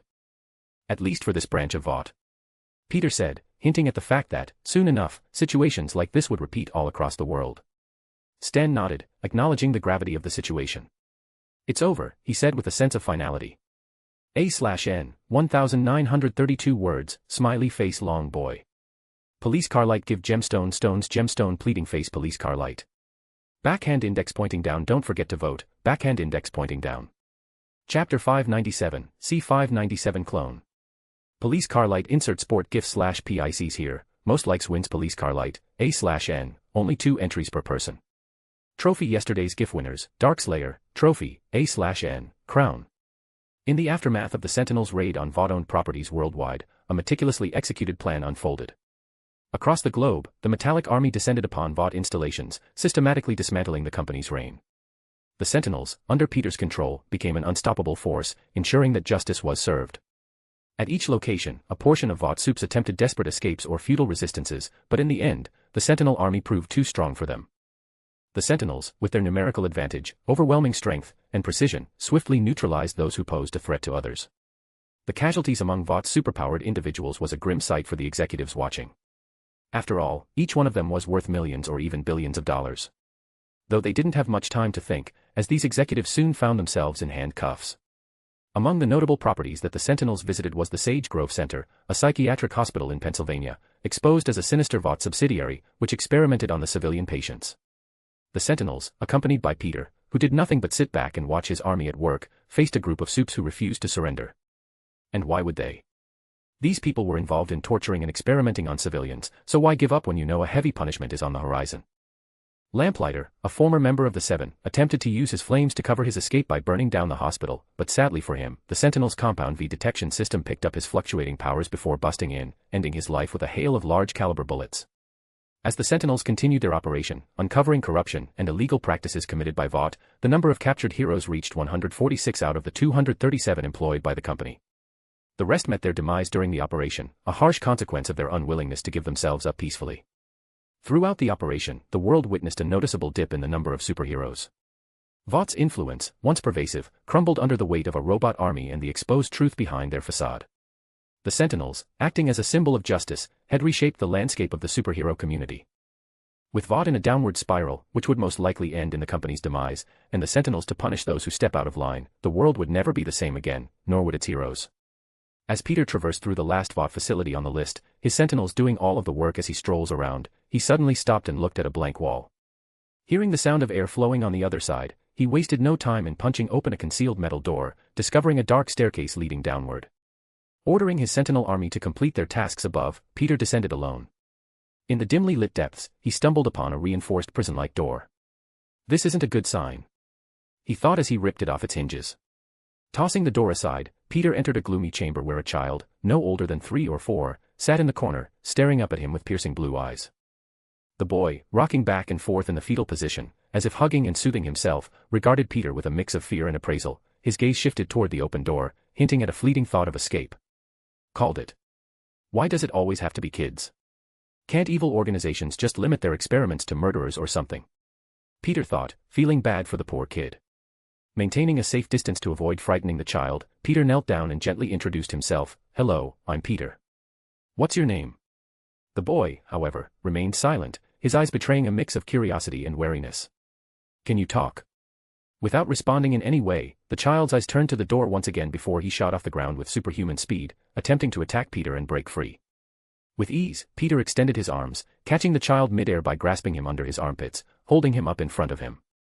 That's not very nice. You shouldn't attack people like that. It's rude, you know.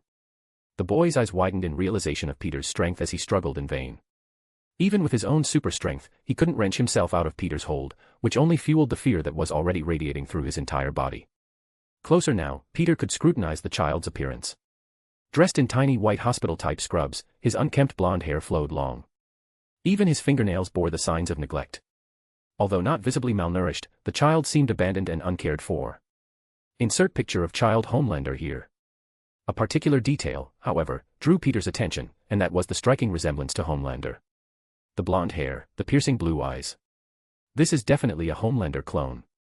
As if to prove his growing suspicion, the child's eyes began to emit an ominous red glow, charging up his heat vision in order to escape.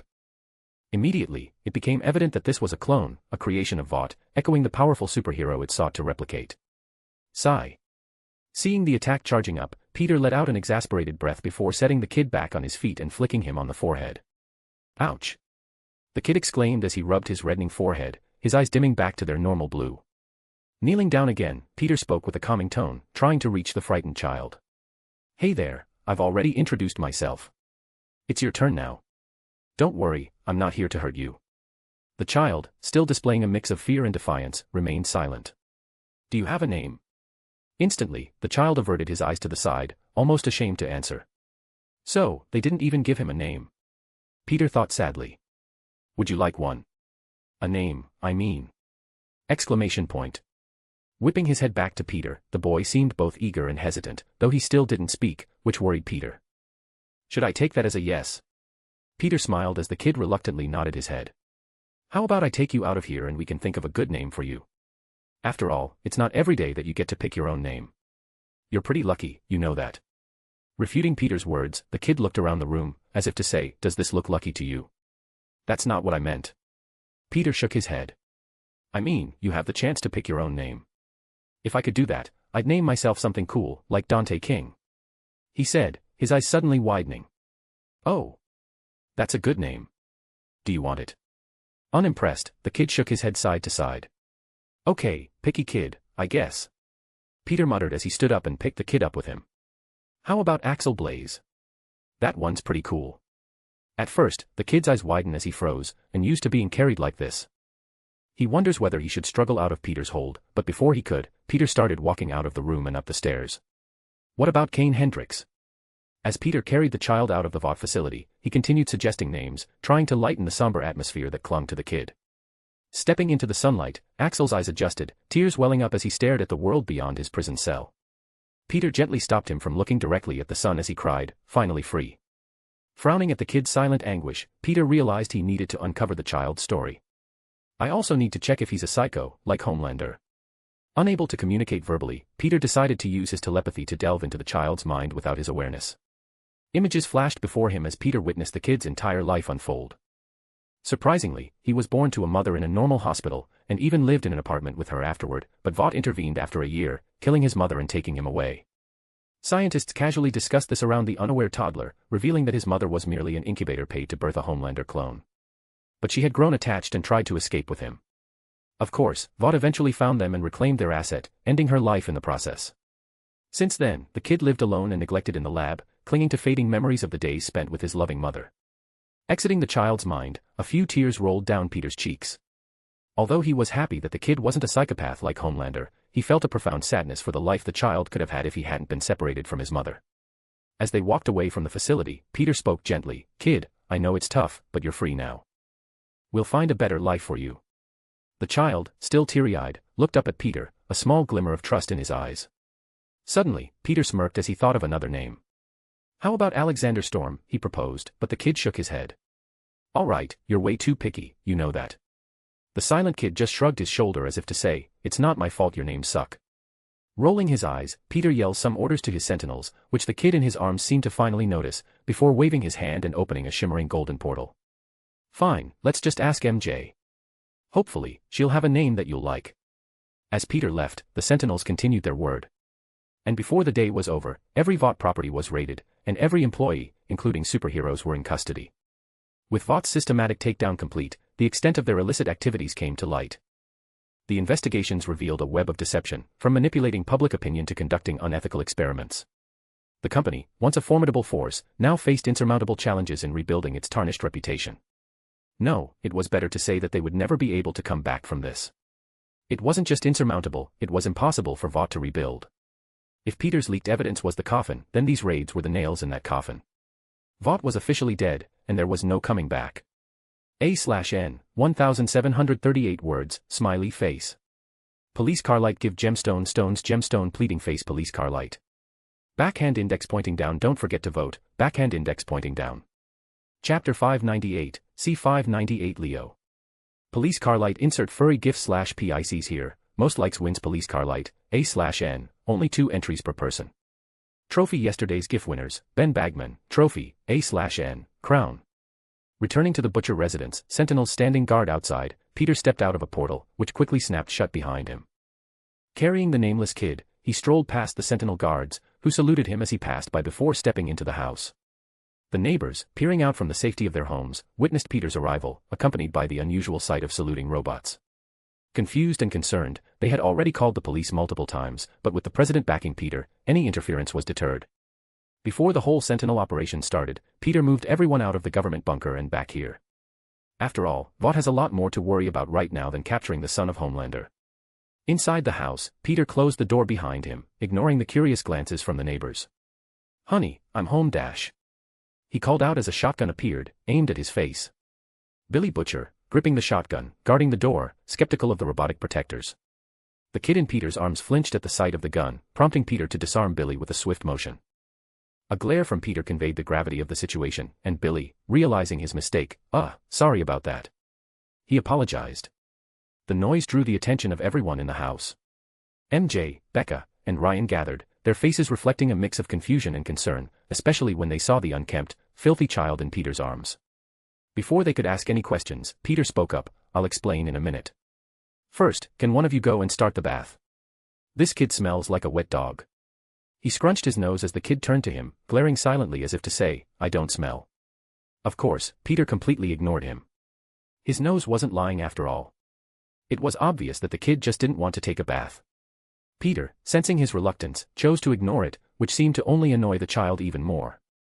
Their silent communication brought smiles to those witnessing the unique bind.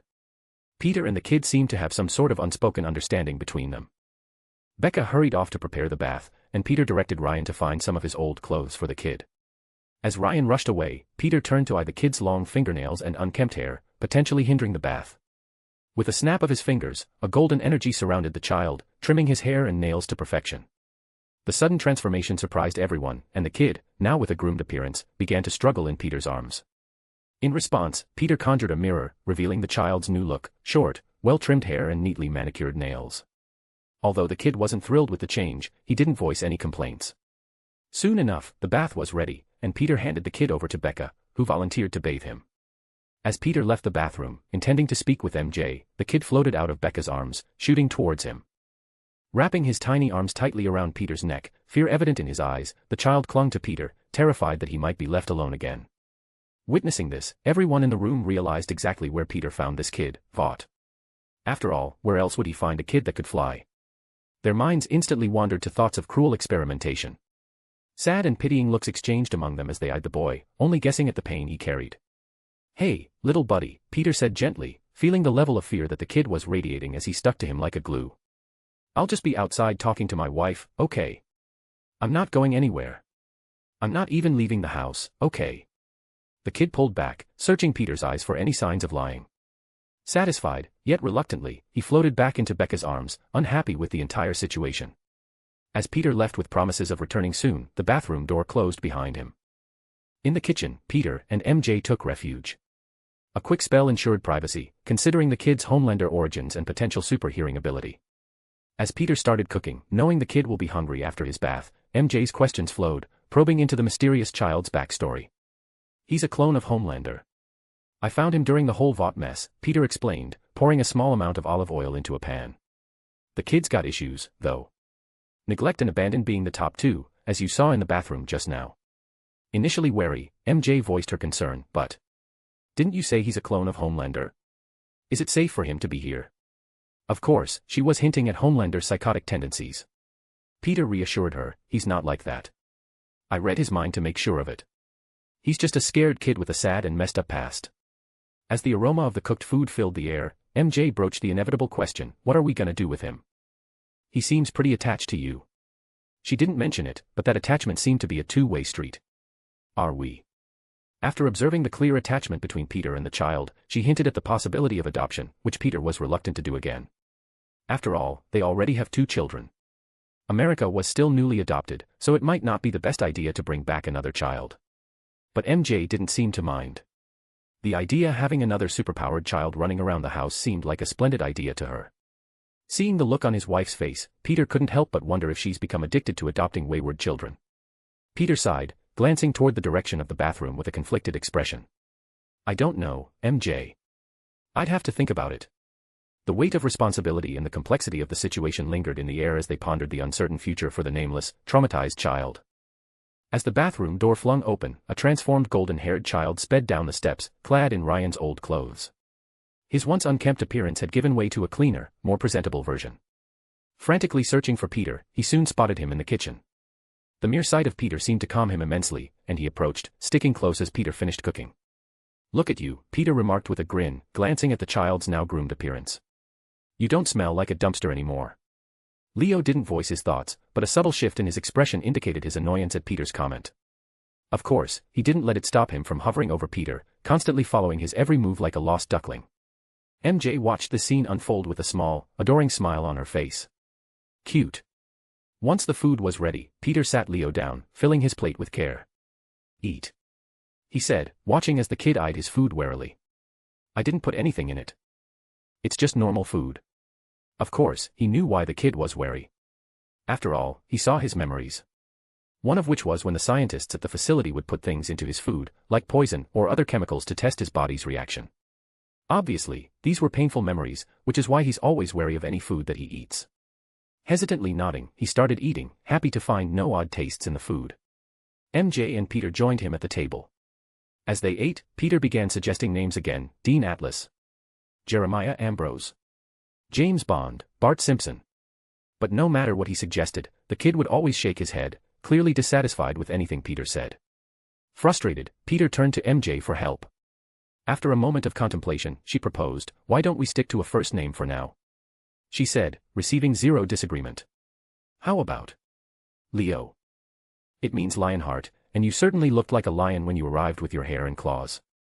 Peter scoffed. "And he smelled like one too," he commented, though unlike usual, the kid didn't glare at him in displeasure. Pausing, Peter looking down at him, surprised to see him considered the name before nodding in agreement and pointing at himself. "El Leo," he stuttered in a broken voice, and used to talking. Peter's eyes widened. This was the first time he heard Leo speak. A warm smile spread across his face as he patted Leo's head. "It's decided then. You're Leo from now on." Leo looked up at Peter, a bright smile breaking across his face, revealing bits of food in his teeth. The unexpected display of happiness left both MJ and Peter momentarily stunned, soon replaced by their own smiles. They had witnessed two firsts today. Leo's first word and his first smile. MJ glanced at Peter, noting the doting look he had while watching Leo eat. She instantly knew then and there that they would be taking Leo back with them. It was inevitable at this point. Leo had somehow found his way into Peter's heart, and the path to adoption seemed all but certain. "Maybe we should make a baby next time," MJ thought, her mind drifting off to thoughts of pregnancy, and the process it takes to get there. He. Sensing something off, Peter looked up at MJ, seeing her smiling with her eyes glazed over in bliss. He didn't know what she was daydreaming about, but he felt that it was going to give him a headache. A/N, 1,600 words, smiley face. Police car light give gemstone stones gemstone pleading face police car light. Backhand index pointing down don't forget to vote, backhand index pointing down. Chapter 599, C599 Misunderstanding. Police car light insert coward gif/PICs here, most likes wins police car light, A/N, only 2 entries per person. Trophy yesterday's GIF winners, Ben Bagman, trophy, A/N, crown. Days rolled on in the unfamiliar universe, where Peter found himself embracing the role of a mentor to Ryan, guiding him through the intricacies of controlling his burgeoning powers. As training sessions progressed, Ryan exhibited remarkable progress in gaining mastery over his abilities. The suburban upbringing may have shielded him, but Peter's guidance was proving instrumental in honing those latent powers. Even Leo, despite the trauma of his past, joined their sessions and showcased an innate control, which Peter already knew about. After all, he saw all of the harsh tests that Vought put him through when he read his mind. Other than training, Peter, MJ, and Leo formed an unconventional family, with Leo proving inseparable from Peter, refusing to stray far from his newfound protector. Nights, however, presented an unexpected challenge for the newlyweds. Leo's insistence on sharing the same room disrupted any semblance of intimacy between Peter and MJ. The delicate dance of a young marriage was interrupted by the presence of a scared but clingy child. The bedroom became a sanctuary for comforting Leo's nightmares rather than the sanctuary of Peter and MJ's shared moments. This little bastard. Peter thought right after Leo came barging into their room, completely C***CK blocking him. Sigh. He let out an annoyed breath as he watched Leo snuggle up to MJ with a relieved smile on his face. Peter couldn't shake the feeling that Ryan and Leo were part of some twisted experiment, two sides of a coin tested to see which life would yield the perfect weapon. The contrast in their upbringing, one surrounded by love and the other marred by cruelty, fueled suspicions that Vought had been manipulating them from the start. Questions lingered, but with Vought's demise, the answers didn't really matter anymore. With each passing day, Leo's past, marred by experiments and neglect, was slowly replaced by a present where he was cared for, protected, and given the chance to be a kid again. The living room became a hub of activity, where Peter and Leo shared moments of laughter while watching cartoons. Despite everything, Peter felt a sense of responsibility for the boy. He began to realize that he couldn't abandon Leo, especially not after the past few days spent with him. Sigh. MJ is going to rub this in my face, isn't she? Peter could already hear her voice, telling him, "I told you so," over and over again. One evening, as the sun dipped below the horizon, casting hues of orange and pink across the sky, Peter knew it was time to bid farewell to this universe.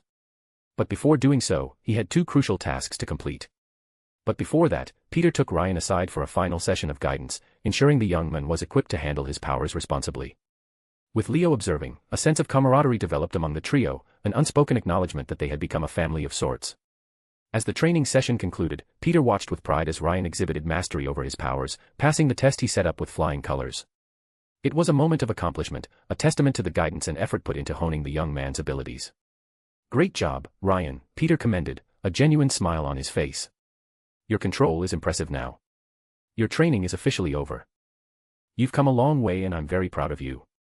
Ryan, initially smiling in pride and accomplishment, suddenly realized what Peter just said, his face morphing into a mix of shock and sadness. "That's it?" he asked, a tinge of disappointment in his voice. "You won't train me anymore?" Peter's smile turned bittersweet. "I wish I could, Ryan, but I'll be leaving soon. However, if you want to continue your training, I can leave behind some manuals and resources. You've got the hang of it, and I believe you can carry on without me. I'm sure your dad would love to teach you as well. After all, he used to be in the military." The disappointment in Ryan's eyes was palpable. "You're leaving?" he questioned, a hint of sadness creeping into his voice. Peter nodded solemnly. "Yeah, it's time for me to move on. But I have faith in you, Ryan. You can handle this." Without another word, Ryan ran off, a whirlwind of emotions clouding his usually composed demeanor. Peter sighed, realizing the impact of his departure on the young man. But duty called, and he had other matters to attend to. Turning to Leo, Peter gestured toward the house. "Leo, I need you to go check on Ryan. He might need someone right now, and I need to go out and deal with a couple things." Peter instructed, the weight of responsibility evident in his eyes. Leo reluctantly nodded, hesitant to leave Peter's side, but willing to do as he's told. Of course, Leo didn't think for a second that Peter leaving would affect him. In his perspective, he would be leaving with Peter, as no other possibility could formulate in his young, dependent mind. As Leo hurried off to find Ryan, Peter took a moment to reflect on the transient nature of his existence in this universe. The bonds he had formed with these individuals made parting difficult, yet it was a necessary step. Entering the living room, Peter wrote up some training manuals for Ryan's continued training. His departure would leave a void, but empowering Ryan to navigate his abilities independently was the best Peter could offer. Once he was done, Peter left the manuals on a table in the living room before opening a portal and disappearing from the house. "Okay, it's time to fulfill my promise to Huey." Meanwhile, Leo found Ryan in his room, sitting on the edge of the bed, a mixture of sadness and frustration etched on his face. Without a word, Leo sat beside him, offering silent support. Ryan, unable to contain his emotions, looked at Leo, tears glistening in his eyes. "I can't believe he's leaving," Ryan muttered, his voice a mix of frustration and sadness. "I thought he'd stay here with us forever."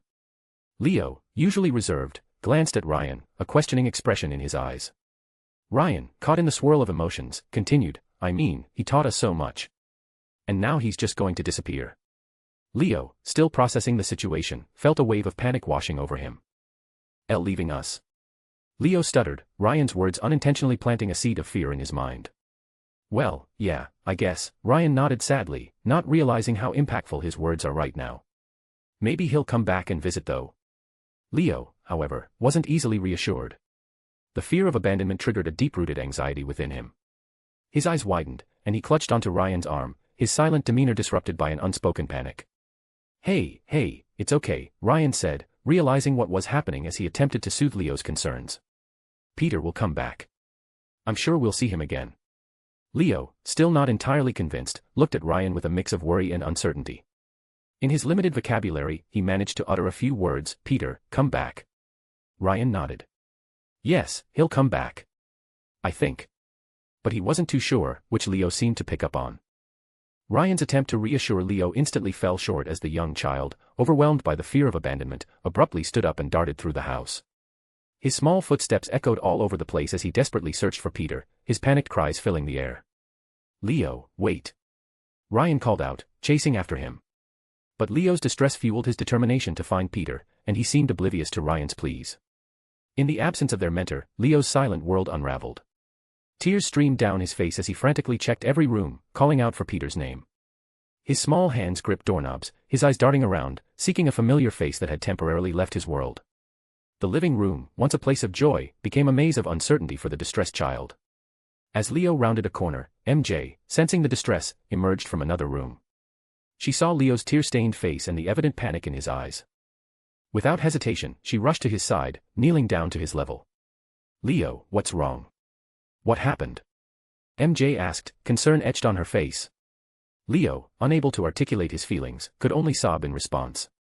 MJ pulled him into a comforting hug, whispering reassurances as she tried to decipher the cause of Leo's distress. "Shoo, it's okay, Leo. You're safe here," MJ murmured, gently rubbing his back. Leo, in the embrace of someone who cared, began to slowly calm down.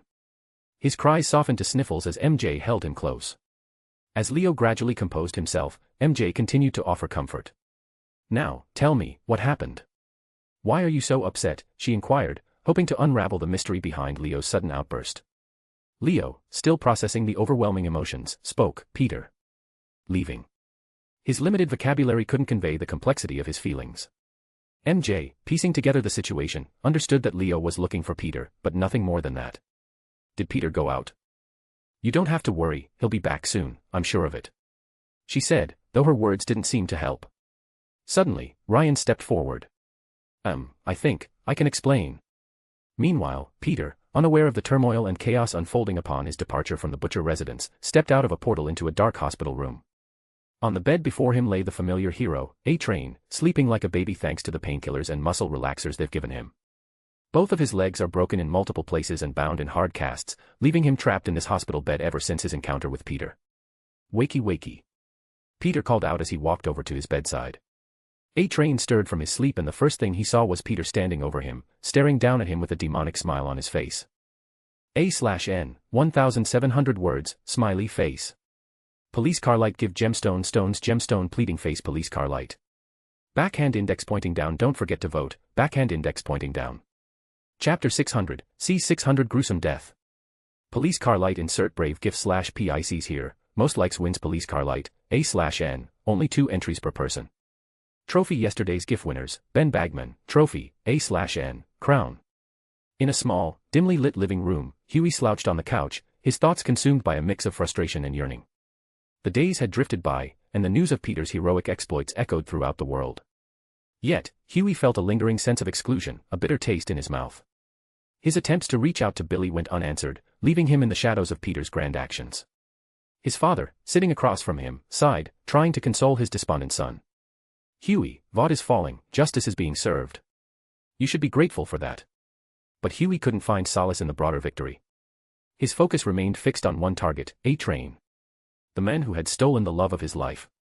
The man who had shattered his world. Huey couldn't let go of the burning desire for personal retribution, a need to make A-Train pay for the pain he had caused with his own hands. As the days passed, the realization dawned on Huey that Peter might not fulfill his promise to let him take down A-Train personally. The frustration gnawed at him, and he grappled with the inner turmoil of unfulfilled vengeance. His father's attempts to pacify him fell on deaf ears, as Huey yearned for closure on his own terms. In the dimly lit room, Huey's phone lay silent, his repeated calls to Billy unanswered. The once hopeful connection now felt severed, leaving Huey with a sense of abandonment. The camaraderie he thought he had with Billy seemed distant, and the isolation fueled his determination to take matters into his own hands. One evening, as the shadows grew longer and the room echoed with silence, Huey made a decision. Ignoring his father's advice to let the authorities handle it, he stood up with a newfound determination. The quest for justice, as he saw it, demanded personal involvement. Without a word, Huey grabbed the largest knife in the kitchen and left the confines of his home, stepping into the cool night air. He knew exactly which hospital A-Train was admitted to, so his destination was clear. He would confront A-Train and exact the revenge that had eluded him for far too long. Just as Huey took a step towards his car to embark on his mission, a sudden golden portal materialized before him, and an unexpected figure tumbled out, landing at his feet. It was A-Train, clad in a hospital gown, his legs encased in hard casts. He let out a pained grunt as he hit the ground, confusion and fear etched on his face. Huey stared dumbfounded at the unexpected twist of fate, his grip loosening, nearly dropping the knife. Seconds later, behind the crippled hero, Peter stepped out of the portal, hands in his pockets. Yo, he strolled casually towards Huey, glancing down at the knife in his hands with a look of realization. Good timing, Peter remarked, unfazed and rather causal. I brought him as promised. Huey's shock was palpable, his gaze shifting between Peter and A-Train. The gravity of the situation sank in as Leader kicked A-Train towards Huey. A-Train, now fully conscious, began to crawl away in a desperate attempt to escape, his broken legs hindering his progress. Why are you doing this? A-Train pleaded as looked between Peter and Huey, his voice a mixture of pain and confusion. My legs are already broken. I'm King Cripple. What more do you want from me? Huey, his rage boiling beneath the surface, felt a surge of frustration. A-Train didn't recognize him, didn't remember the one he had taken everything from. As A-Train begged for mercy, Huey's resentment burned hotter. Just as Huey was about to confront A-Train, Peter intervened, motioning towards the house.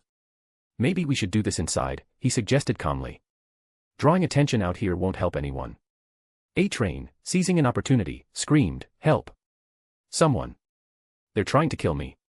Panic etched across his face, but before the sound could continue, Peter snapped his fingers, silencing him with a mystical force.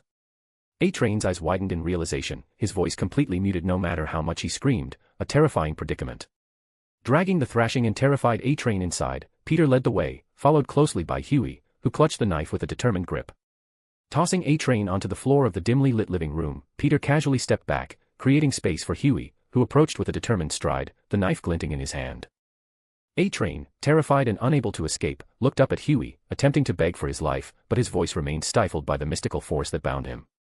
As Huey prepared to unleash his revenge, a sadistic smile playing on his lips, he paused.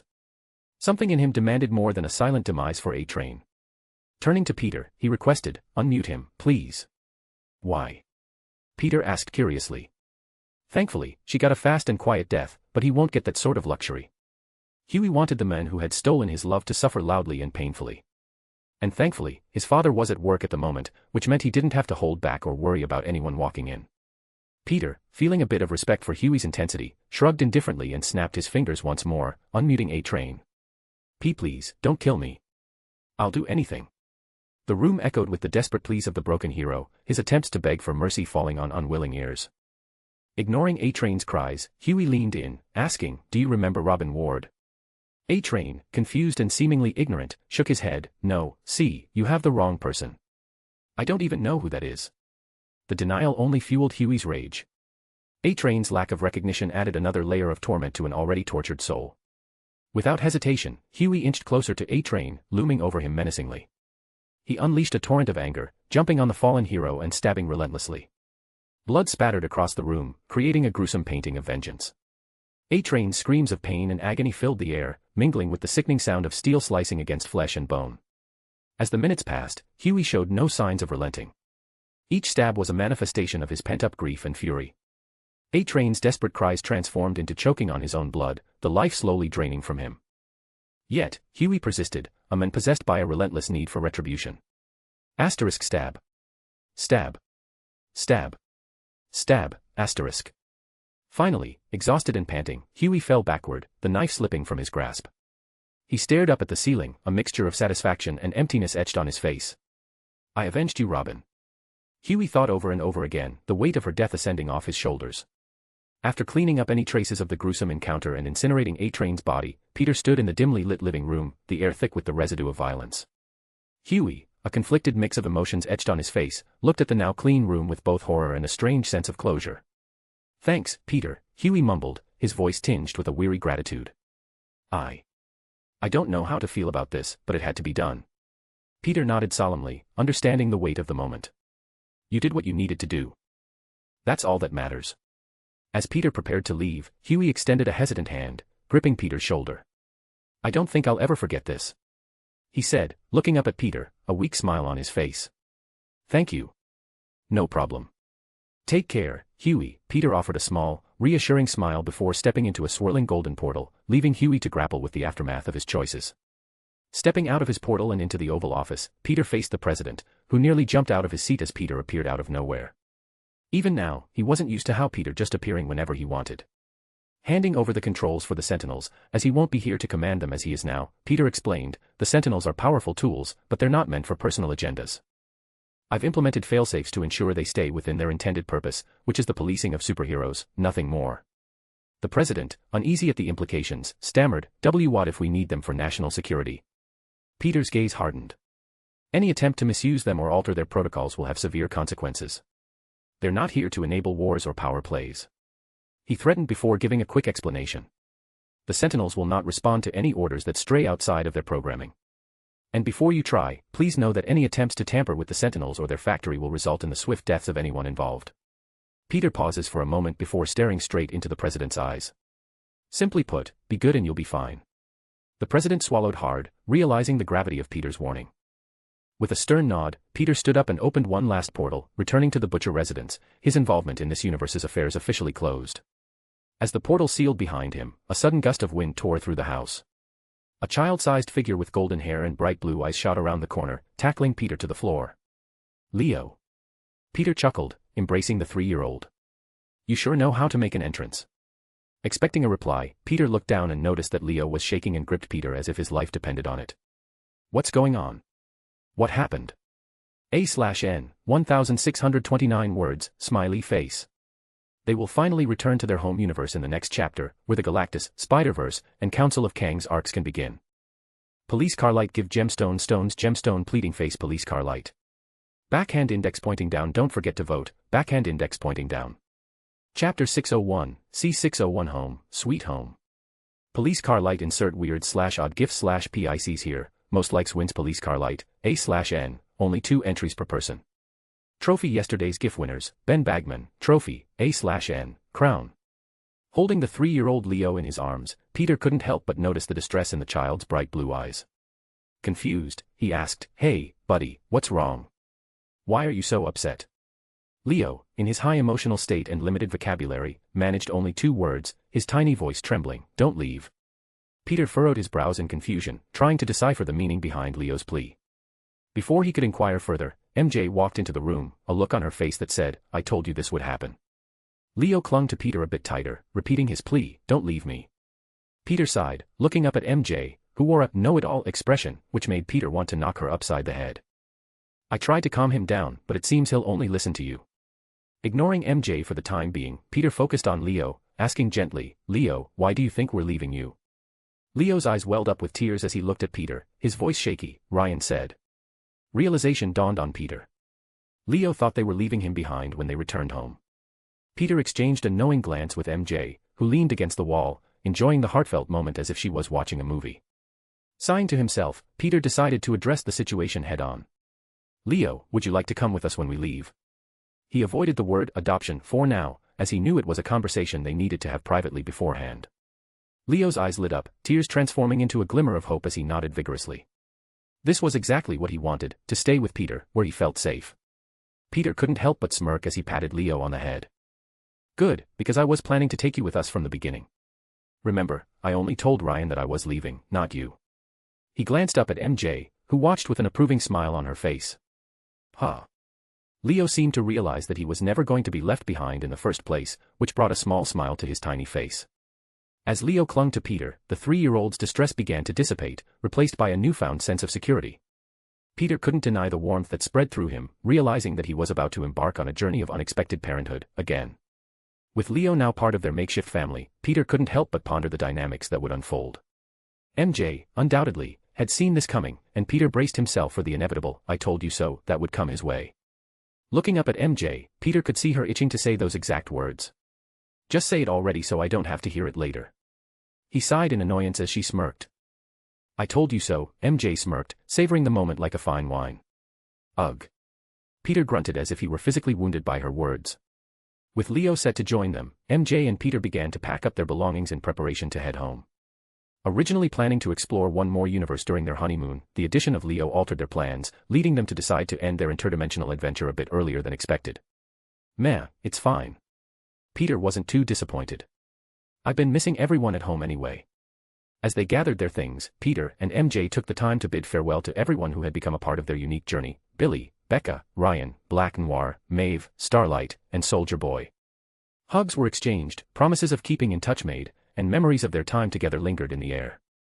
Of course, Soldier Boy, being the manly man that he is, didn't participate in the farewells. Though with a quick bit of telepathy, Peter could see that he was sad to see them go. Amidst the goodbyes, Black Noir stepped forward, a solemn expression on his face.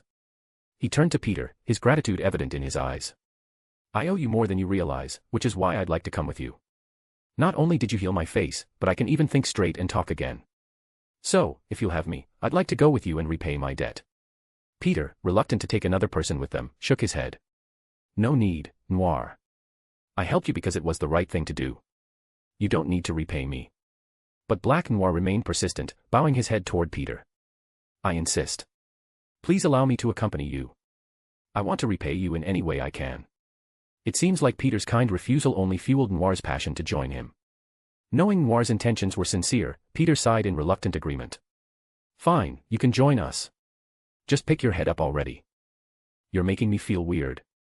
Yes, sir. Noir picked up his head and walked over to Peter, standing beside him like an attentive butler. With their goodbyes said, and with Black Noir now added to their unexpected entourage, Peter, MJ, Leo, and Noir stepped into Peter's TARDIS-like ship. The door closed behind them, sealing shut as Noir froze at the sight inside. Peter smirked as he heard Noir speak his favorite words, "It's bigger on the inside." Leo nodded, gazing around the ship in awe and curiosity. Big. Cool, huh? Peter smirked as he started flipping some switches before finally, the ship was ready for departure. Time to head home, he said, flipping the last switch. Instantly, the ship hummed to life as it began to fade in and out of existence, shocking everyone who stood outside. Before their surprised eyes, the ship disappeared, taking its passengers with it. Arriving at their destination, Peter noticed an odd reading on the control panel of the ship. Although the multiverse coordinates matched his home universe, the readings he was getting didn't exactly add up, which began to worry him. What's wrong? MJ asked, picking up on Peter's sudden change of attitude. Peter shook his head. Nothing, just stay here for a second, he said as he stepped out of the ship, closing the door behind him just in case. The space around him was pitch black, devoid of any distinguishable features.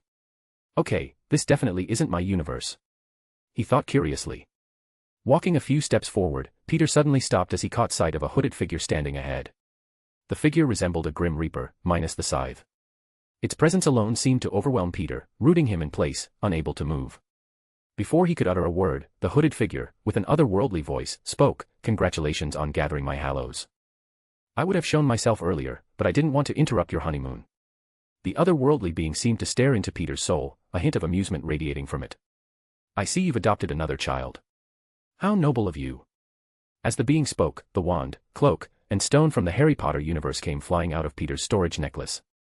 Surprised, as Peter has already tested the hallows, only to find them to be nothing more than ordinary objects. He stared at the Reaper before him and asked, "So, does this make me your master now?" The Reaper laughed, a deep, echoing sound that reverberated in the vast darkness. "No, but you certainly have my attention. Who knows, you might make a good inheritor," he said as he began to slowly disappear. "I'll be watching, and we'll certainly meet again, Spider-Man." A/N, this new character ties into the Council of Kangs and Spider-Verse arcs. You'll find out more in a couple chapters. That's not creepy at all, Peter commented sarcastically as the Reaper slowly faded away, its last words lingered in the air. Left alone in the dark void, Peter suddenly found himself standing in his own living room with his ship parked behind him. MJ, growing curious, peeked her head out of the ship, asking, "Is everything all right, Peter?" She asked, noticing her husband just standing there in a daze. Before he could answer, a small blur raced into the room when suddenly Peter was tackled to the ground by two little girls. Excitement sparkled in her eyes as she exclaimed, "Daddy! You're home!" Lily exclaims, "D-Dad! You're home!" America, on the other hand, tried to say the same words as Lily, but was too embarrassed. A mixture of surprise and joy swept over Peter as he embraced his two daughters. "Hey there! Missed me, huh?" He smirked, clearly happy to see them. Lily and America nodded vigorously, her brown curls bouncing. "Yep." Peter chuckled, ruffling their hair as he climbed back to his feet. "Where are your grannies?" "We're right here." Aunt May spoke as she and Grace walked out of the kitchen. "Welcome back. How was your dash?" Grace and everyone else froze as the door to the ship opened and Leo's small figure stepped out. Leo stepped out of the ship, his eyes widening as he saw everyone looking at him. Without a word he rushed to Peter, hiding behind his leg. In an instant, he had won over the room with his shy cuteness, peeking out from behind Peter like a scared kitten. Peter grinned, bending down to pick Leo up. Everyone, this is Leo. A/N, 1552 words, smiley face. Police car light give gemstone stones gemstone pleading face police car light. Backhand index pointing down don't forget to vote, backhand index pointing down. Chapter 602, C602 settling in. Police car light insert fluid gif/PICs here, most likes wins police car light, A/N, only 2 entries per person. Trophy yesterday's GIF winners, Isekai Hentai Kakaru, trophy, A/N, crown. In the warm embrace of their living room, Peter held Leo in his arms as he introduced him to the rest of the family, minus the ancient one, who didn't seem to be home at the moment. This is Leo. Lily and America, his 2 daughters, were quick to surround Leo, their curiosity evident in their bright eyes. Grace and May, acting as the grandmothers they were, couldn't resist the allure of Leo's cute chubby cheeks. Look at this sweet little angel. Grace cooed, reaching out to gently stroke Leo's hair. May, sharing the sentiment, added, he's adorable. Where did you find this precious child, Peter? Peter chuckled, exchanging a glance with MJ. Long story, but Leo's going to be staying with us now. Leo clung to Peter, casting worried glances around the room, unused to so many foreign faces. Leo, this is my Aunt May, MJ's mother, Grace, and my daughters, Lily and America. Although everyone was friendly and downright loving towards Leo, the boy himself quickly found himself overwhelmed by everything, choosing to hide his face in Peter's neck. MJ sighed as she explained, don't mind him. Leo's not very good with people other than Peter. I've had to fight and bribe my way into his heart, but I'm still second place. Which might as well be last place, Peter smirked, enjoying the fact that he was Leo's favorite. TSK. MJ clicked her tongue in annoyance. As the girls tried to drag Leo off to play, so that they could question him away from prying eyes, Leo remained close to Peter, hesitant to explore beyond his side. Peter noticed Leo's apprehension and knelt down to his eye level. Leo, buddy, I'm not going anywhere, okay? You can go play with Lily and America. They're my daughters so they'll be nice to you. He said, looking over at the girls and receiving nods from both of them. I'll be right here. Leo's eyes widened, searching Peter's face for reassurance. Satisfied with Peter's words, he cautiously joined the girls as they ran up the stairs, a small smile appearing on his face. With the kids occupied, Grace and May seized the opportunity to bombard Peter with questions, their grandmotherly instincts in full swing. So, I was planning to ask about your honeymoon, but now, I just want to know about Leo. Where'd you find him? Why is he so attached to you? And, are you adopting him? May inquired, her eyes gleaming with curiosity, especially during her last question. Peter exchanged a glance with MJ before revealing the unexpected twist. Well, we found him in the last universe we visited, which is why we came back early.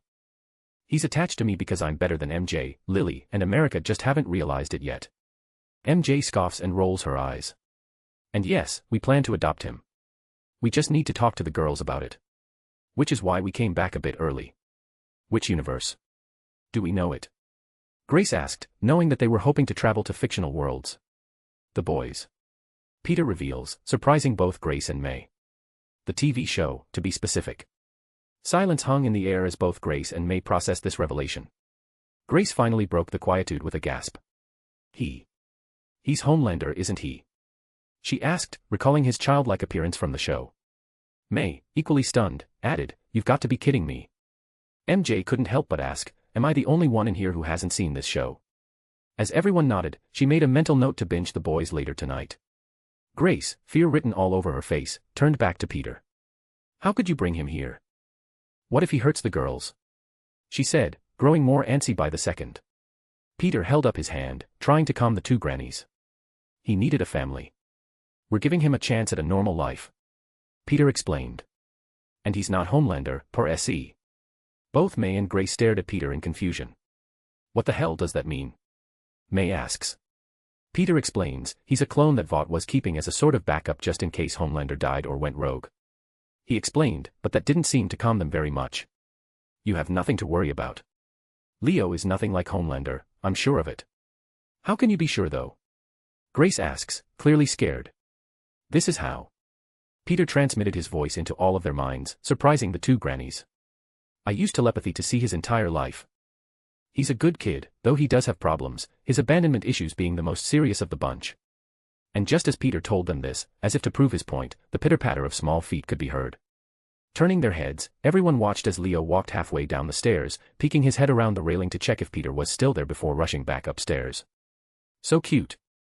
May and Grace muttered simultaneously, completely forgetting about all of their worries. As Leo rushed back upstairs, the girls eagerly surrounded him, curiosity sparkling in their eyes. Lily, clearly eager to have another kid in the house, couldn't wait to know more. Leo, where are you from? Do you have parents? Leo, still adjusting to the multitude of questions, answered in his limited vocabulary. No parents. His tiny voice carried a hint of sadness, a glimpse into the lonely existence he had experienced. America, always the straightforward one, asked, are mom and dad adopting you? Adopt? Leo asked, having never heard this word before in his life. Like. America tries to think of a way to explain, but thankfully, Lily comes to her rescue. If they adopt you, you would become their son, and they would become your mom and dad.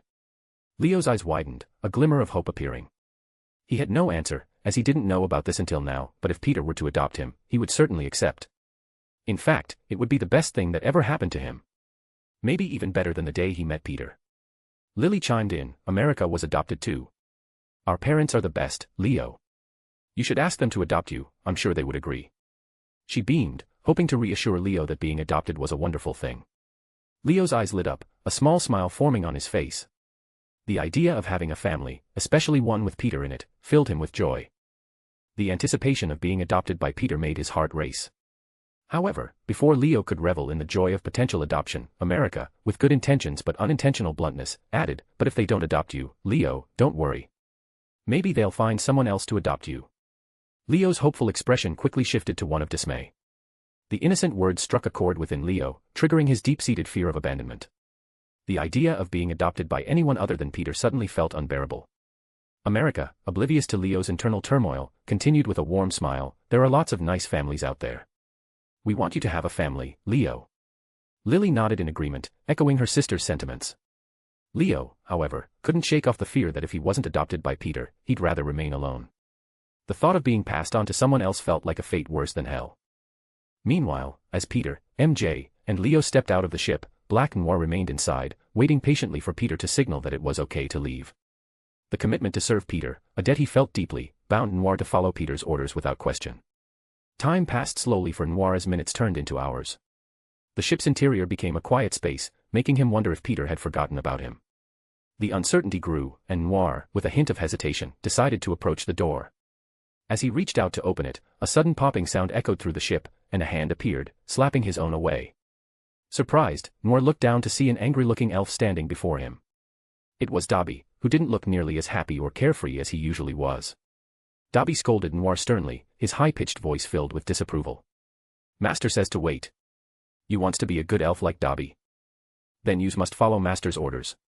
The elf's large, round eyes glared up at Noir, emphasizing the severity of the situation. Noir, unfamiliar with Dobby and the peculiar dynamics of elves, couldn't help but feel a mixture of shock and confusion. This might be the most racist thing anyone has ever said to me. Dobby continued his lecture, emphasizing the importance of following the Master's orders to be a good elf. Noir listened, absorbing the information and processing the unexpected turn of events. His initial excitement and wonder about serving Peter had taken a bizarre turn, leaving him in a situation he hadn't anticipated. In the midst of Dobby's scolding, Noir couldn't help but wonder if volunteering for Peter's service was actually the right thing to do. The surreal encounter with the angry and bossy elf raised more questions than answers, leaving Noir with a newfound apprehension. With a sigh, Noir resigned himself to the strange reality before him. He decided to wait patiently, planning to ask Peter about this weird creature's terminology when he comes back. Going to sleep that night beside his beautiful wife, Peter could finally relax. He had spent most of the day making sure Leo felt at home, which included turning a guest room into his bedroom because Peter refused to continue the sleeping arrangement where Leo C**ck blocks him by sleeping with him and MJ.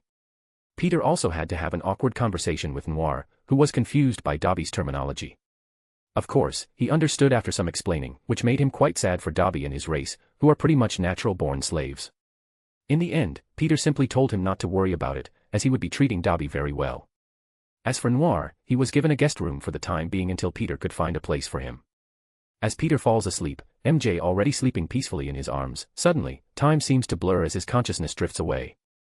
In the vast emptiness of the void, Peter's surroundings faded into darkness. The weight of the day's events lifted momentarily, replaced by an eerie calm. Beside him, MJ continued to sleep soundly, unaware of the unfolding dreamscape. Abruptly, the familiar figure of the Grim Reaper materialized before Peter. Its skeletal features were obscured in the shadows, yet its presence exuded an otherworldly authority. "Yo, I told you we'd meet again," the Reaper declared, using Peter's patented greeting against him. A/N, 1826 words, smiley face. Police car light give gemstone stones gemstone pleading face police car light. Backhand index pointing down don't forget to vote, backhand index pointing down. Chapter 603, C603 Death Successor. Police car light insert bad/naughty gif/PICs here, most likes wins police car light, A/N, only 2 entries per person. Trophy yesterday's GIF winners, Pertister, Trophy, A/N, Crown. In the realm of dreams, Peter found himself standing once again in the presence of the mysterious Grim Reaper. Annoyance etched across his face, Peter sighed, realizing that peaceful slumber was not on the agenda tonight. "Yo, I told you we'd meet again," the Reaper greeted, a hint of amusement in its skeletal voice. "Though, I'm sure you didn't think it would be this soon, did you?" Peter, unable to resist his sassy nature, retorted, "Can't a guy catch a break and dream about something nice for once?" His irritation was palpable. "You could have just visited during the day, you know." The Reaper, sensing Peter's annoyance, chuckled in response. "You really are something else.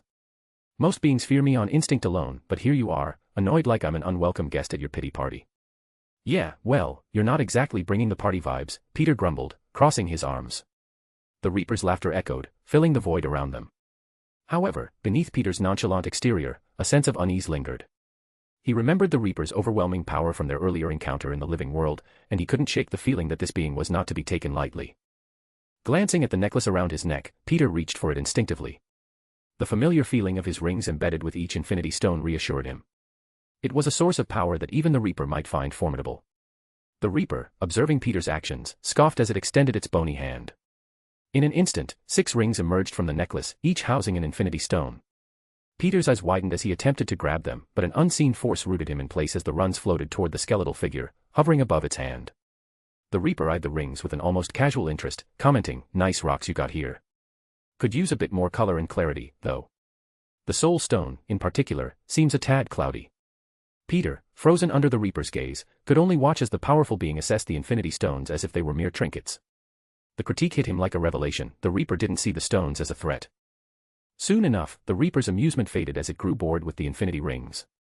"Here, you can have these paper weights back." With a dismissive wave of its skeletal hand, the rings floated back to Peter, seamlessly returning to their storage in the necklace.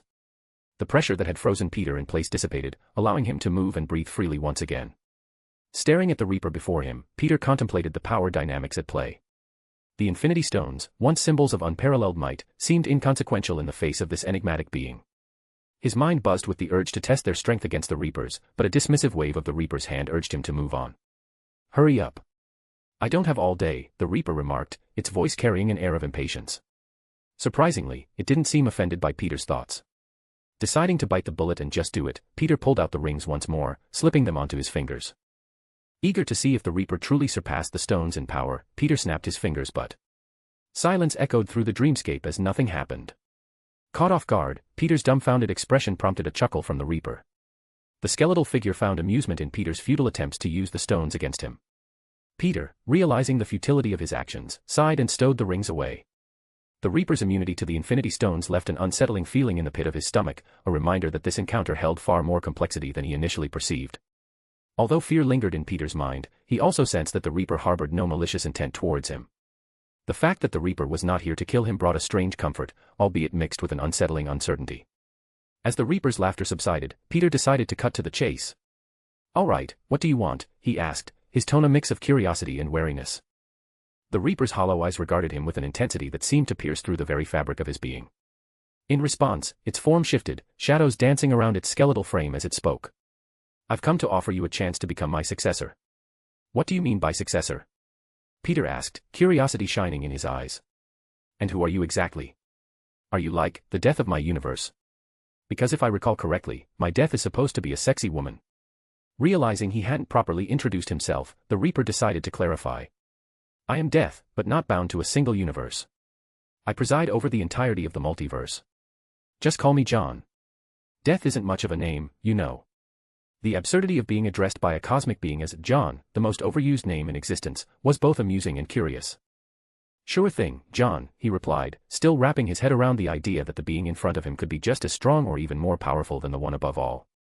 So, what's this about being your successor? Are you dying or something? John shook his head, an amused aura surrounding him. No, after all, how could death die? I've simply grown bored, so I started searching for a successor to take my place, and you, Peter, are a candidate. A candidate? Peter asked, his brow raised. So, there are other people who you're considering? John nodded. Yes, I've placed trials across the multiverse, similar to the Deathly Hallows. When someone completes my trials, they get a visit from me and the opportunity to become a candidate. He explained, his skeletal form leaning forward, obviously proud with his whole plan to find his successor. Exciting, isn't it? Meh, sounds all right, I guess. Peter didn't seem that interested or impressed. Ah, don't ruin the fun like that. John whined at his grand plan being looked down upon.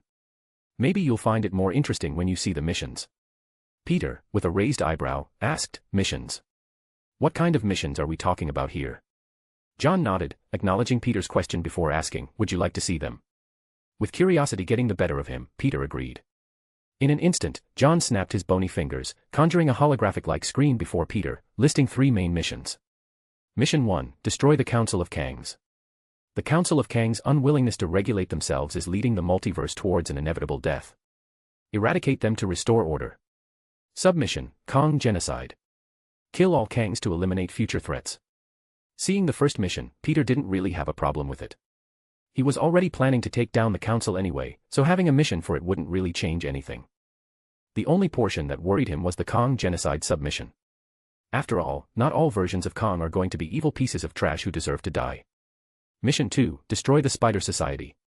The Spider Society has taken up the challenge of preserving what they call canon events, believing this saves both entire universes and their inhabitants. In reality, these actions are damaging the fabric of the multiverse.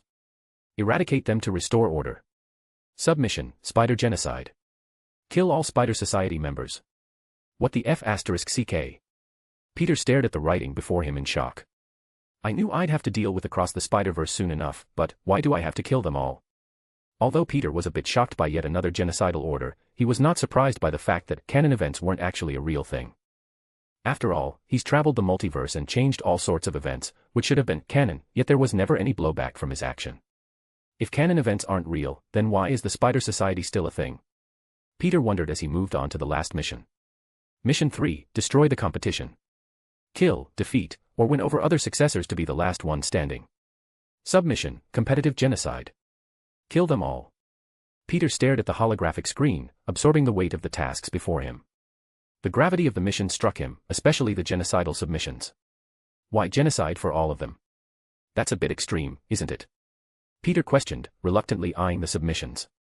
Although he didn't mind killing, not all Kangs are going to be evil. Not to mention the fact that he would never want to kill the entire Spider Society. And he didn't even know who the other successors were, so he can't just kill them either. John shrugged uncaringly. Those are just submissions. You don't have to do them if you don't want to, but I can say for sure that many of my successors are planning to complete them. After all, each mission gives a different reward, even the submissions. He revealed, sounding like a devil with a sweet deal to offer.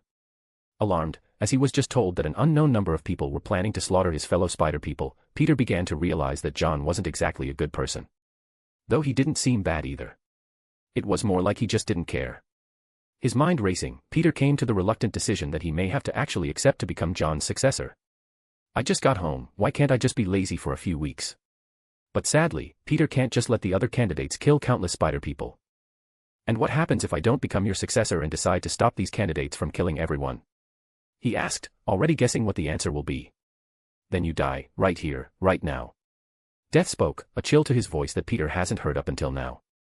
But suddenly, just as Peter was getting worried, John smirked, a teasing laugh escaping his lips.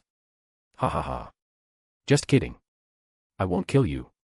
You can do whatever you want, but that doesn't mean your friends will be safe. After all, as I said earlier, my successors are planning to complete all of the submissions. He paused for a moment before asking. Are you willing to let them all die like that? Peter let out a tired sigh. No, I'm not. He muttered, looking up at John, a greedy smirk appearing on his face. So, what were those rewards you were talking about? If Peter was going to involve himself in all of this, then he might as well get some rewards out of it. Besides, he was already planning on destroying the Council of Kangs. As for the Spider Society, if their actions are truly damaging the multiverse, then they need to be disbanded or at the very least course corrected. And lastly, the other successors of Death. If they were willing to kill off innocent spider people, then they didn't deserve his mercy. Seeing this, Death couldn't help but laugh. Hee hee ha ha ha ha. His newest successor was interesting. A/N, 1871 words, smiley face. Police car light give gemstone stones gemstone pleading face police car light. Backhand index pointing down don't forget to vote, backhand index pointing down. Chapter 604, C604 rewards.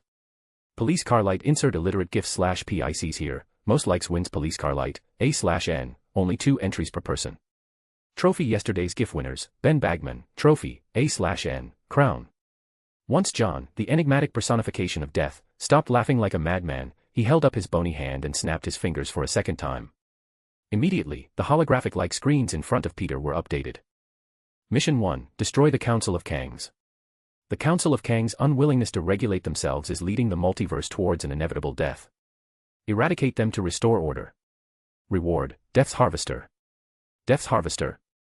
Peter read, his mind wandering. Sounds like a scythe. Ignoring the question marks, as he has no idea what they mean, Peter continues down the list. Submission, Kong Genocide. Kill all Kangs to eliminate future threats. Reward, Kong Soul Husk. A husk which holds the souls of every Kong in the multiverse. Do with it as you wish. Man, I wonder what would happen if I devoured or assimilated all of those souls in a ritual. Peter thought as he eyed the soul husk, greed flashing in his eyes. Though a moment later, he was forced to get himself under control. After all, he didn't plan to complete any of the submissions. Sometimes, I wish that I would have went the evil route. Things are always so simple for the bad guys. They can really just do whatever they want without feeling bad. Peter thought before letting it go. He didn't need the reward anyway. Mission 2, destroy the Spider Society. The Spider Society has taken up the challenge of preserving what they call canon events, believing this saves both entire universes and their inhabitants. In reality, these actions are damaging the fabric of the multiverse. Eradicate them to restore order. Reward, Death's Cloak. Once again, Peter was given nothing but a vague reward name with the word death in front of it and a line of question marks. This is starting to get annoying. He thought, feeling as though John was playing games with him. Submission, Spider Genocide. Kill all Spider Society members. Reward, Spider Soul Husk. A husk which holds the souls of every Spider Society member. Do with it as you wish. Man, if I was evil. Peter couldn't help but daydream about all that he could do with such a reward. But sadly, he was a good guy. Mission 3, destroy the competition. Kill, defeat, or win over other successors to be the last one standing. Reward, Death's Heart. Spotting the reward, Peter glanced at Death, setting his boundaries. I don't know how to say this, but I'm married, and even if I weren't, I'm not interested in men. No offense, of course. I mean, you're free to love whoever you want. I don't judge or care, really. John, puzzled, eyed the mission reward, eventually grasping Peter's implication. Very funny. Death dryly commented, pulling down his robe. Whoa. Peter exclaimed, covering his eyes. I said I wasn't interested. You shouldn't just flash me, you perverted criminal. John, irritated, sighed, open your eyes, nitwit. Reluctantly complying, Peter peeked through his fingers, adopting a jokingly scared stance, which made him look like a frightened little girl, further fueling the skeleton's frustration. Peter's attention was immediately drawn to John's skeletal chest, the bones forming a cage around his still-beating black heart. The heart, an anomaly amidst the lifeless bones, pulsed with an eerie rhythm. It was a surreal sight containing no other organs, just bones and a heart, both in pristine condition.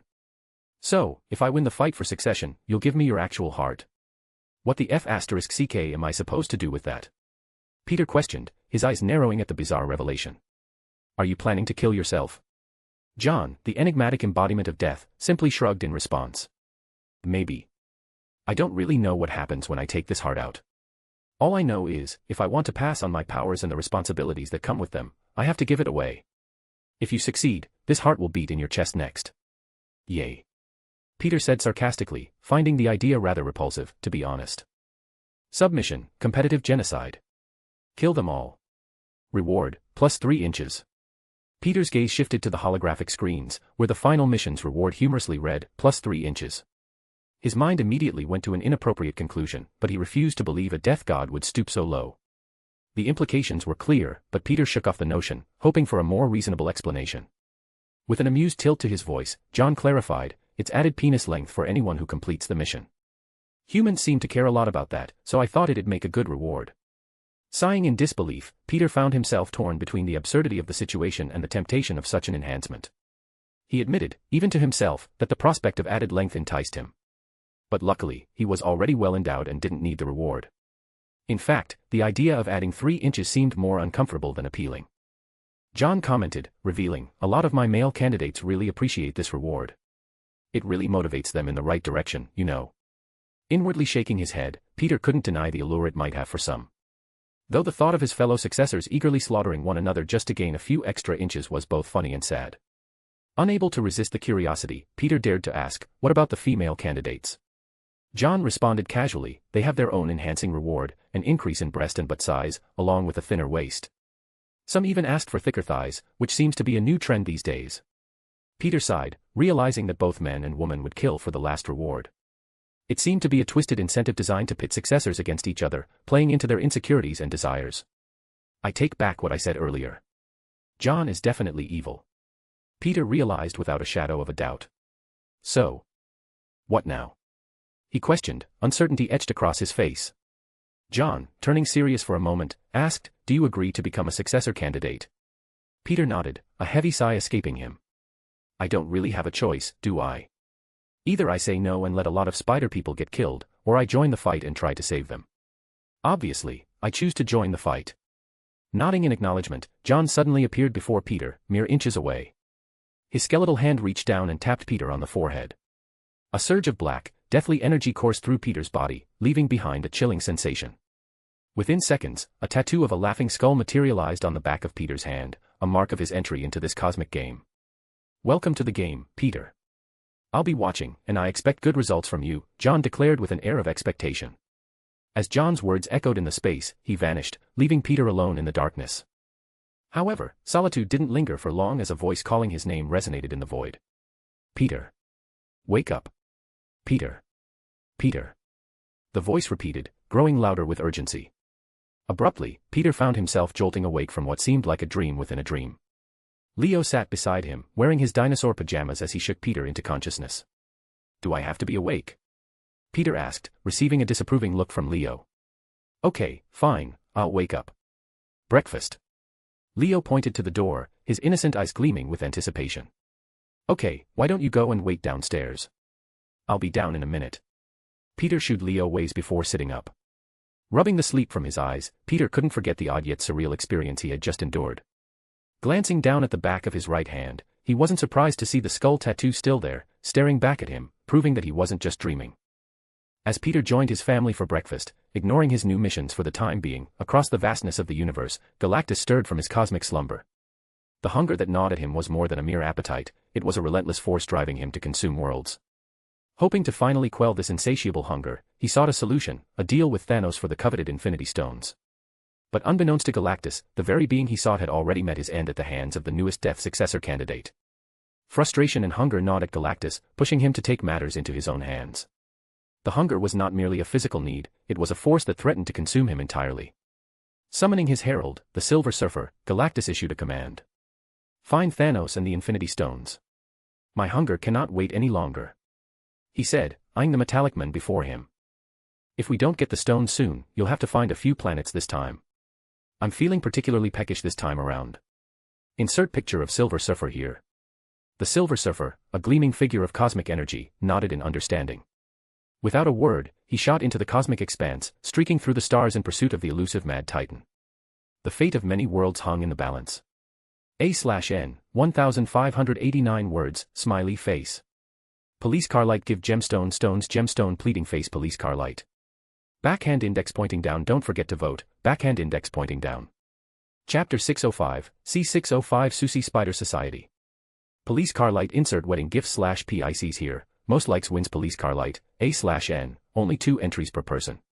Trophy yesterday's gift winners, Ben Bagman, trophy, A/N, crown. Important A/N police car light, just saying, the rewards listed in the last chapter for Death's missions are a lot better than they seem. The question marks hide the description for the rewards.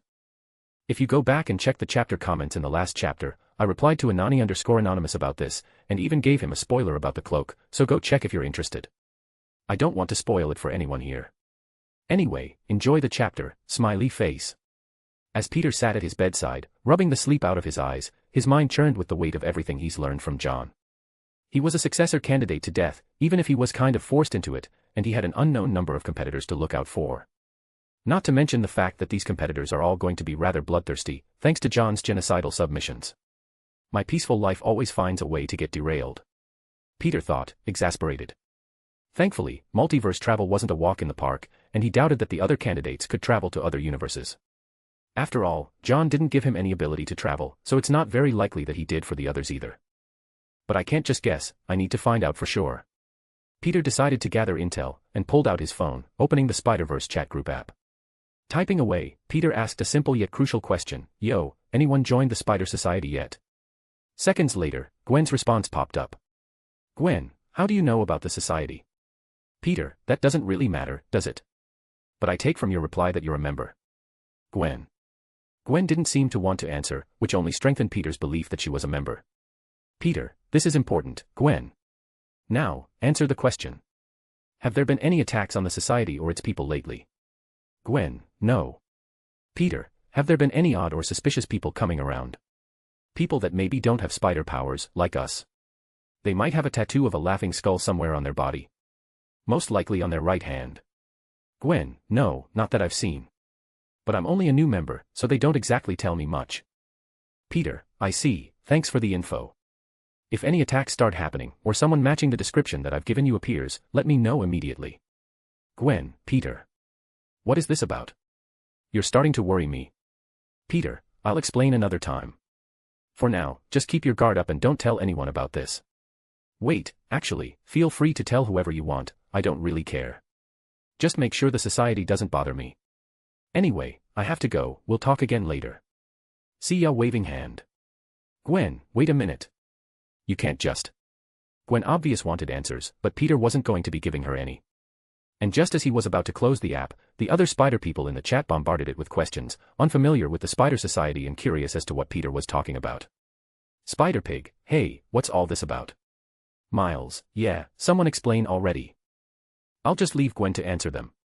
Peter shrugged as he closed his phone, leaving Gwen to the wolves, who would no doubt hound her for information. Taking a breath, Peter realized that his assumption about the other candidates might be accurate. After all, multiverse travel wasn't an easy thing to tap into, so he probably has some time before the candidates start appearing. It seemed he had a head start, and for now, the multiverse remained beyond the reach of those seeking to complete John's missions. Relaxing, Peter mused over his next steps. I should first find a way to safeguard the people from the Spider Society. After all, the only reason he's doing this is to keep them safe. What they're doing may be damaging the multiverse, but I doubt that they know that. Soon enough, the aroma of breakfast and the familiar banter of his family drifted up the stairs, breaking Peter from his inner thoughts. He couldn't help but sigh as he stood to his feet and made his way out of the room. He was finally home after his honeymoon, yet it looked like he would have to leave once again. "I'll try to stay as long as I can," Peter thought, as he had all sorts of responsibilities to look after, both personal and professional. Just thinking of his responsibilities gave Peter a headache. Truthfully, his personal responsibilities, like his family and friends, were fine, but his professional responsibilities were a whole other story.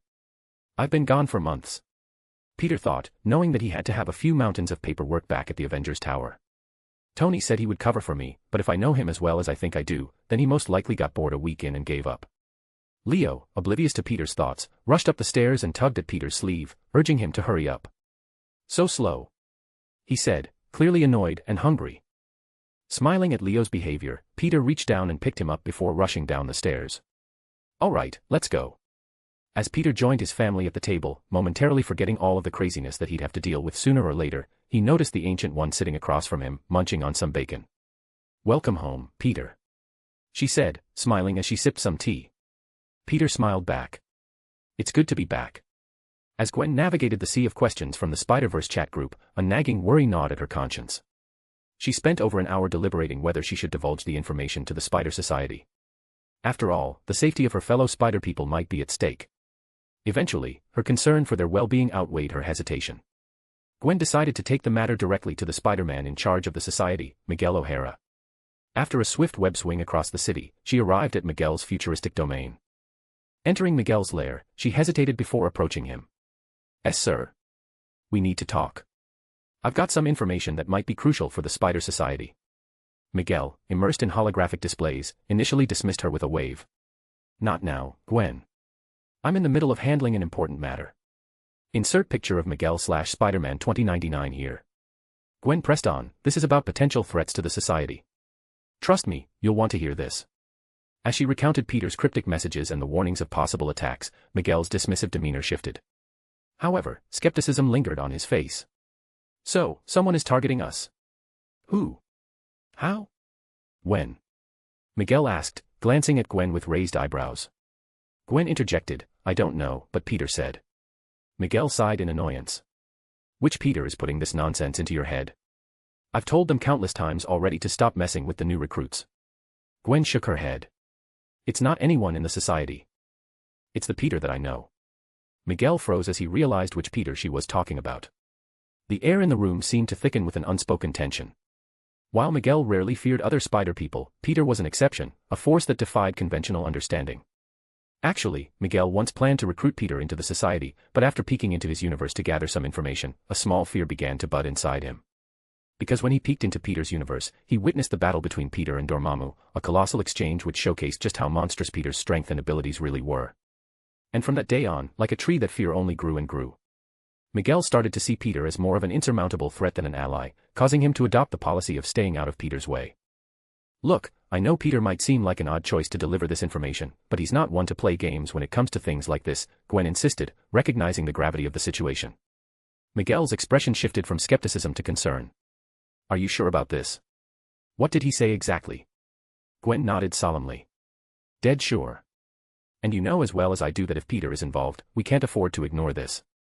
She says as she shows their conversation on her phone. Miguel sighed, realizing the weight of the situation. All right, Gwen. I need to call a meeting, but you won't be attending it. Why? She asks, clearly feeling left out. Because you're going to go and visit your friend, Peter, Miguel instructed, his tone serious. Find out what's going on and report back to me. Gwen nodded, understanding the gravity of the situation. As she left the lair, Miguel sat alone in contemplation. The unexpected turn of events had disrupted the delicate balance the Spider Society sought to maintain. With Peter Parker at the center of it all, Miguel couldn't shake the feeling that the multiverse was in for a storm, and the Spider Society would need to weather it with utmost vigilance. After a hearty breakfast with his family, Peter reluctantly decided it was time to face the professional responsibilities awaiting him at the Avengers Tower. Donning his Spider-Man suit for the first time in a while, he opened a portal to his office, hoping for a smooth transition back to his routine. As Peter stepped into his office, a disheartening scene unfolded before him. Tony Stark sat casually on his couch, engrossed in a video game, surrounded by the remnants of a fast food feast. The office, once pristine, now resembled Tony's personal man cave, cluttered with food and snack wrappers scattered about. Surveying the chaos, Peter's frustration grew as he noticed 5 towering stacks of paper on his desk. Tony had failed miserably in handling Peter's paperwork during his absence, which Peter expected, but hoped wouldn't be the case. Unable to contain his frustration, Peter succumbed to the urge to give Tony a reality check. With a swift and resounding slap, Peter's hand connected with Tony's face, sending him hurtling across the room. The wall crumbled upon impact, and Tony tumbled into the hallway. Rubbing his stinging face, Tony glanced up to see Peter standing over him, a stern, unamused expression hidden under his mask. Welcome back. Buddy, pal, friend. Tony smiled awkwardly, realizing that he'd been caught. A/N, 1683 words, smiley face. Police car light give gemstone stones gemstone pleading face police car light. Backhand index pointing down don't forget to vote, backhand index pointing down. Chapter 606, C606 LYLA. Police car light insert broken gif/PICs here, most likes wins police car light, A/N, only 2 entries per person. Trophy yesterday's GIF winners, Ben Bagman, trophy, A/N, crown. As Peter delved into the stacks of paperwork, he couldn't help but feel a mix of annoyance and disbelief at the mess Tony had created in his absence. Tony, grumbling under his breath, half-heartedly cleaned up the remnants of his fast food feast while complaining, can't you just clean all of this up with a wave of your hand or a snap of your fingers? Why do I have to do this? I don't even clean up my own house. I have maids for F***'s sake. His grumbling soon turned into indignant shouts, which Peter swiftly ignored. Peter pretended not to hear a thing that came out of Tony's mouth. Come on, Pete. You've got magic powers. Why not just snap your fingers and make this place spotless? Tony continued, attempting to appeal to get out of his punishment. Without looking up from his paperwork, Peter calmly responded, magic or not, you had one job, Tony. Cover my paperwork. It's not that hard, and yet, here we are. He said as he signed a paper before putting it aside and grabbing another. The least you can do is clean up your own mess. Tony sighed but continued cleaning, muttering about things like unfairness and abuse of power. After all, not even his parents would force him to clean. As he picked up discarded wrappers and empty soda cans, he couldn't help but throw occasional glares at Peter, who remained focused on the piles of paperwork. Just as the office was starting to regain some order, a glitchy-looking portal unexpectedly opened on the ceiling. Peter, unfazed by the appearance of the portal, sighed in annoyance as he leaned back in his chair. Didn't I tell Gwen to tell them not to bother me? Tony, on the other hand, instantly summoned his Iron Man suit, covering himself in a sleek, metallic armor, with only his head exposed. Charging up his palm repulsor, Tony aimed it at the portal, ready for whatever might emerge. Suddenly, a woman dressed in a white, hooded spider suit dropped out of the portal, landing gracefully in front of Peter's desk. The impact kicked up a few papers, but Peter swiftly webbed them down, maintaining order amidst the unexpected entrance. Gwen. Peter questioned, an annoyed tone to his voice. What are you doing here? Gwen, still in her Spider-Gwen attire, looked around the room before pointing at Peter. Peter, we need to talk. Peter raised an eyebrow under his mask. I believe that I told you I'd explain later. Gwen shook her head. Sure, you did. But you're not my boss, are you? Now explain, or I'm going to run out of this office and start screaming your real name at the top of my lungs. Tony, realizing that there was no threat, lowered his repulsor as his suit swiftly disappeared, the nanobots returning to their storage space in his arc reactor. So, what's going on? Tony asked, his tone curious. Peter, ignoring Tony's question, raised a brow before snapping his fingers. All right, go ahead and start yelling. He said as he gestured to the door.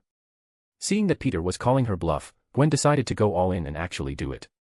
With a determined stride, she walked toward the door, casting a glance back at Peter, hoping that he'd give in and spare her from revealing his true identity in the middle of the Avengers Tower. She waited a second, but Peter remained unfazed. Taking a deep breath, Gwen opened her mouth and shouted, Peter Parker. Peter Parker. Peter Parker. However, to her astonishment, the words that escaped her lips were far from what she intended. Instead of revealing Peter's secret identity, she found herself involuntarily uttering a bizarre and nonsensical sequence. Sticking out your giant for the Rizzler. You're so skibbity.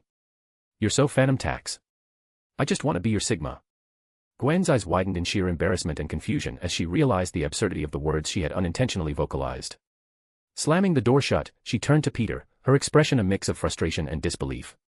She tried to yell at him, but once again, her words came out all wrong. I'm the biggest bird. I'm the biggest bird. Underneath his mask, Peter couldn't contain his amusement as he smirked at his handiwork. On the other hand, Tony, thoroughly amused by the spectacle, burst into laughter. However, being somewhat of an old man in terms of internet slang, he had no idea what any of the phrases meant. Gwen, now glaring daggers at Peter, was clearly unwilling to endure any more linguistic surprises. She shot him a look that communicated her frustration and annoyance, her eyes silently demanding that he fix it as her mouth remained sealed. Peter, enjoying the situation he had orchestrated, asked Gwen, are you going to be good? Or should I just send you home like this? The question only fueled Gwen's irritation, but after a moment of contemplation, she reluctantly nodded. It dawned on her that cooperation might be the fastest way to regain control over her speech and avoid any further embarrassing episodes. As Gwen reluctantly agreed to not cause any trouble, Peter snapped his fingers again, returning her ability to speak normally. As Gwen's voice returned, she resisted the urge to unleash a torrent of complaints.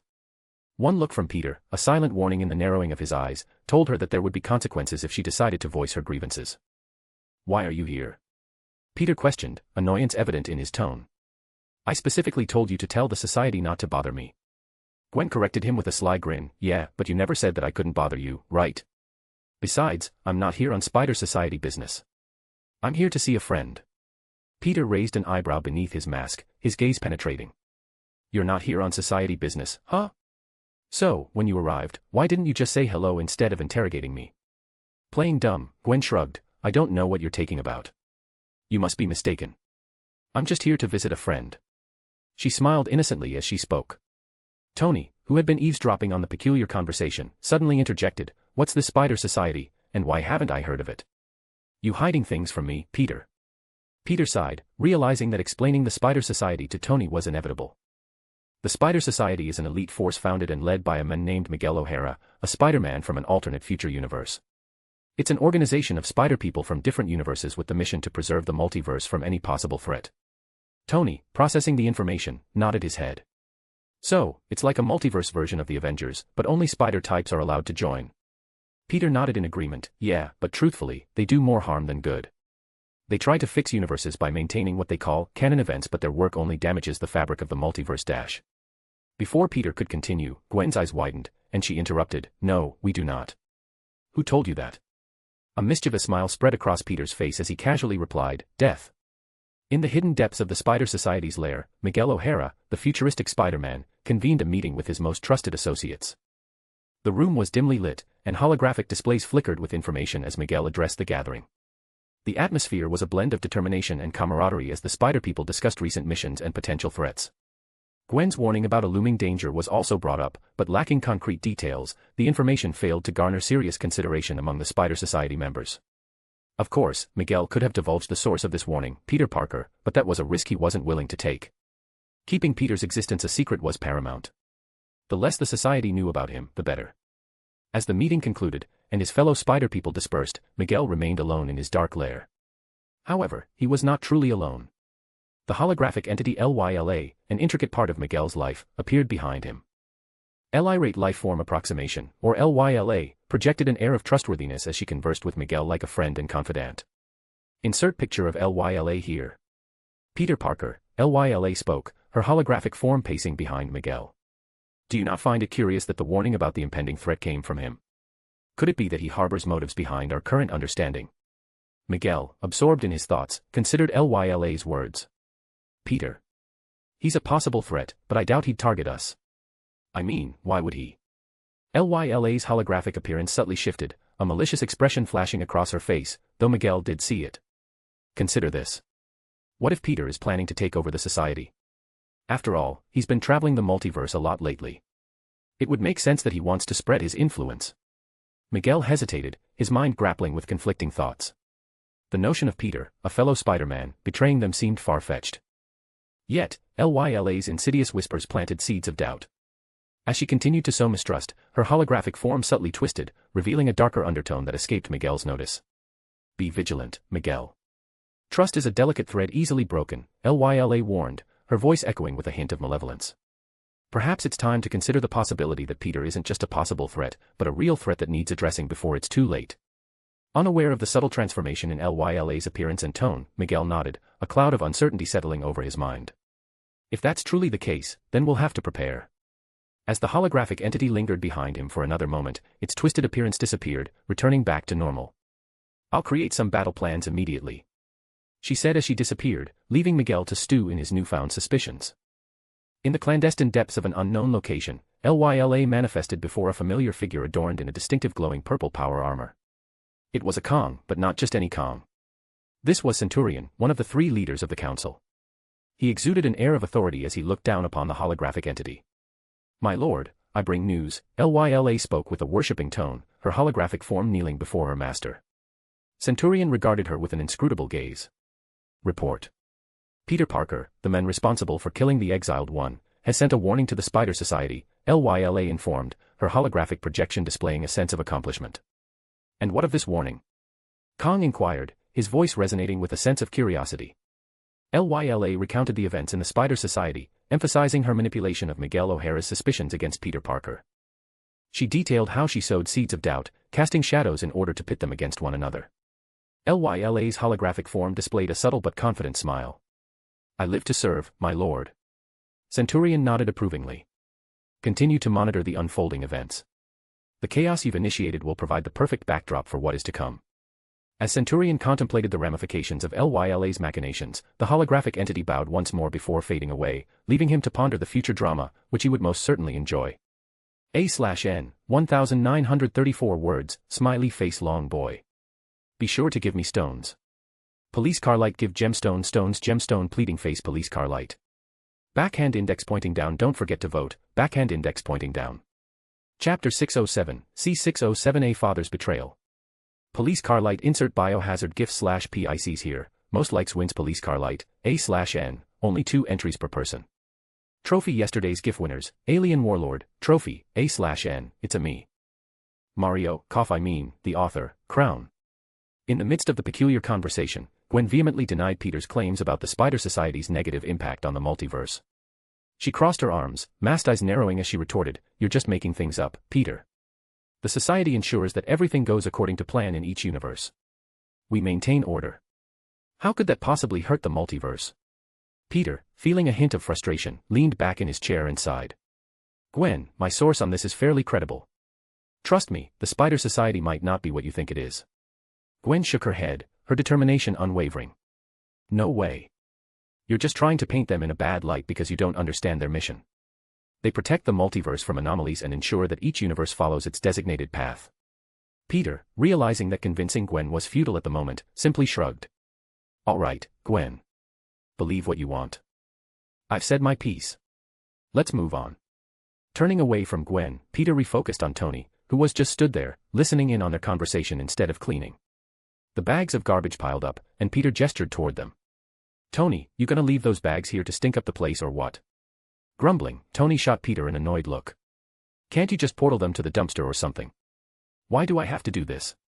Peter raised an eyebrow. "You made the mess. Clean it up." As Tony begrudgingly dragged the bags out of the room, Peter couldn't help but feel a small bit of amusement. Turning back to Gwen, he saw her curious gaze and raised an eyebrow under his mask. "Who was that?" Gwen inquired, nodding towards the retreating Tony. Peter chuckled. "That's Tony Stark, also known as Iron Man. In this universe, he's one of the most famous superheroes." Gwen looked surprised. "And you have Iron Man cleaning your office?" Peter smirked. "Well, he made the mess, so he's cleaning it up. And you can just make him do that?" Gwen asked, seemingly impressed. Peter simply shrugged. "He doesn't listen to me all the time, if that's what you're asking. Anyway, enough about Tony." Alone in the room, he took a moment to catch up with Gwen. "So, how have you been since we last met in Miles's universe?" Gwen's demeanor shifted, a subtle sadness crossing her features. She hesitated before answering, "It's been tough, Peter. My dad found out about me being Spider-Woman, and it was probably the second worst day of my life. Right behind the day I killed my best friend." Curiosity mingled with concern, Peter urged her to continue. "How did your father react?" Of course, he already knew about what happened to her universe's Peter Parker, as she told him when they first met, so he didn't bother asking about that. Tears welled up beneath her mask as Gwen unraveled a painful memory. "After dealing with the Vulture, the police arrived and my dad cornered me. He shot at me and demanded I surrender. I didn't want him to hunt me down anymore, so I took off my mask and told him everything." Gwen's voice wavered as she recounted the moment. "I pleaded with him, told him I didn't mean to kill Peter when he was the lizard. I didn't even know that it was Peter until he reverted back to his normal appearance. But even after all of that, he still tried to arrest me. It was heartbreaking." She really thought that her father would side with her, but it seemed like everyone in her universe saw her as nothing more than a criminal, even her family. "I'm sorry to hear that," Peter said genuinely. "If you want, you can stay here in this universe. I can get you the right papers to make you a citizen and everything, though Miles might be jealous. And no thanks." A somber pause filled the air before Gwen managed a small smile. "I appreciate the offer, but my home is the Spider Society now. They saved me. They helped me when I needed it most." Peter listened, a mix of sympathy and understanding in his eyes. "I see." Gwen nodded, wiping away a hidden tear. "But the Spider Society, they're good people. They've helped me when I needed it the most, and they would never intentionally harm anyone or anything." "You've got it all wrong." Peter sighed, realizing the depth of Gwen's connection to the Spider Society. "Maybe I do. But maybe I don't," he said, eyeing Gwen for a moment. "You said it yourself. They would never intentionally do it." "I never said they were all evil, Gwen. I just said that the society isn't exactly what you think it is." Peter paused for a moment in order to let his words sink in before continuing. "If I had to guess, I'd say that either the entire society is ignorant to the harm that it's doing, or someone inside the society is playing puppeteer, and knows what's really going on. After all, these are spider people we're talking about, and we don't usually turn evil. That's extremely rare." Gwen's gaze remained conflicted and skeptical, but after a moment, she couldn't help but nod her head. "Okay, maybe that's possible, but I still think your informant or whoever told you this is wrong." Peter couldn't help but sigh at how stubborn Gwen was being. "We'll just have to see, won't we?" he said as he reluctantly started going through his paperwork once again. "Now, I have some work to do. Why don't you go and explore the tower and the city for a bit? Once I'm done working, you can come back to my house for dinner." Reluctantly nodding, Gwen walked out of the room, curious as to what she might find in the tower. As she left, Peter suddenly spoke. "Jarvis, make sure she has the right permissions to walk around." Suddenly, Jarvis replied, his voice playing through the speakers in the room. "It is already done, sir." Peter smiled, relieved that Jarvis was already one step ahead of him. "Good. Also, I need identification papers for a 3-year-old boy, who will be under my care for the foreseeable future, and an African-American man, who I'll probably enlist in the Avengers, though it's up to him to decide. I'll get you the details later." "Of course, sir." Hours later, as Peter finally wrapped up his work at the Avengers Tower, he and Gwen made their way back to Peter's home. The day had been longer than intended due to the interruptions from well-wishers and fellow superheroes who dropped by to welcome Spider-Man back. Returning home, Gwen was surprised to find 3 children eagerly waiting to welcome Peter. Lily and America practically pounced on him, hugging him tightly, while Leo, a bit more reserved, stood behind them, wanting to join in but unsure. Peter, clearly accustomed to these greetings, removed his mask and approached Leo. He picked up the shy little boy, asking, "How was your day, Leo?" "Good." Leo smiled and hugged Peter, his limited vocabulary making it hard to express himself. As Peter put Leo down, the 3 kids dashed off just as fast as they came, leaving Gwen curious. Removing her own mask, she looked at Peter with a raised eyebrow. "Since when did you have 3 children? Last time we met, you only mentioned Lily." Peter grinned. "MJ and I like to adopt. Lily's our biological daughter, America is adopted, and Leo is a new arrival." Gwen, however, showed a grimace at the mention of MJ. Peter noticed and asked, "What's wrong?" In response, Gwen stated, "The Mary Jane in my world is an arrogant, self-absorbed hothead. I'd rather stay miles away from her." Just then, MJ descended the stairs, and her voice echoed in the room. "Well, my name is Michelle Jones, not Mary Jane, and I'd like to think I'm nothing like that." Surprised, Gwen turned toward MJ, her expression embarrassed and awkward. After all, she had just compared MJ to her counterpart from another universe. MJ, unfazed, smiled and said, "You must be Gwen. What brings you to our universe?" Gwen shifted uncomfortably. Just passing through, I guess." MJ could easily tell that she was lying, but ignored it as she walked over to the kitchen. "Well, welcome to our world, I guess.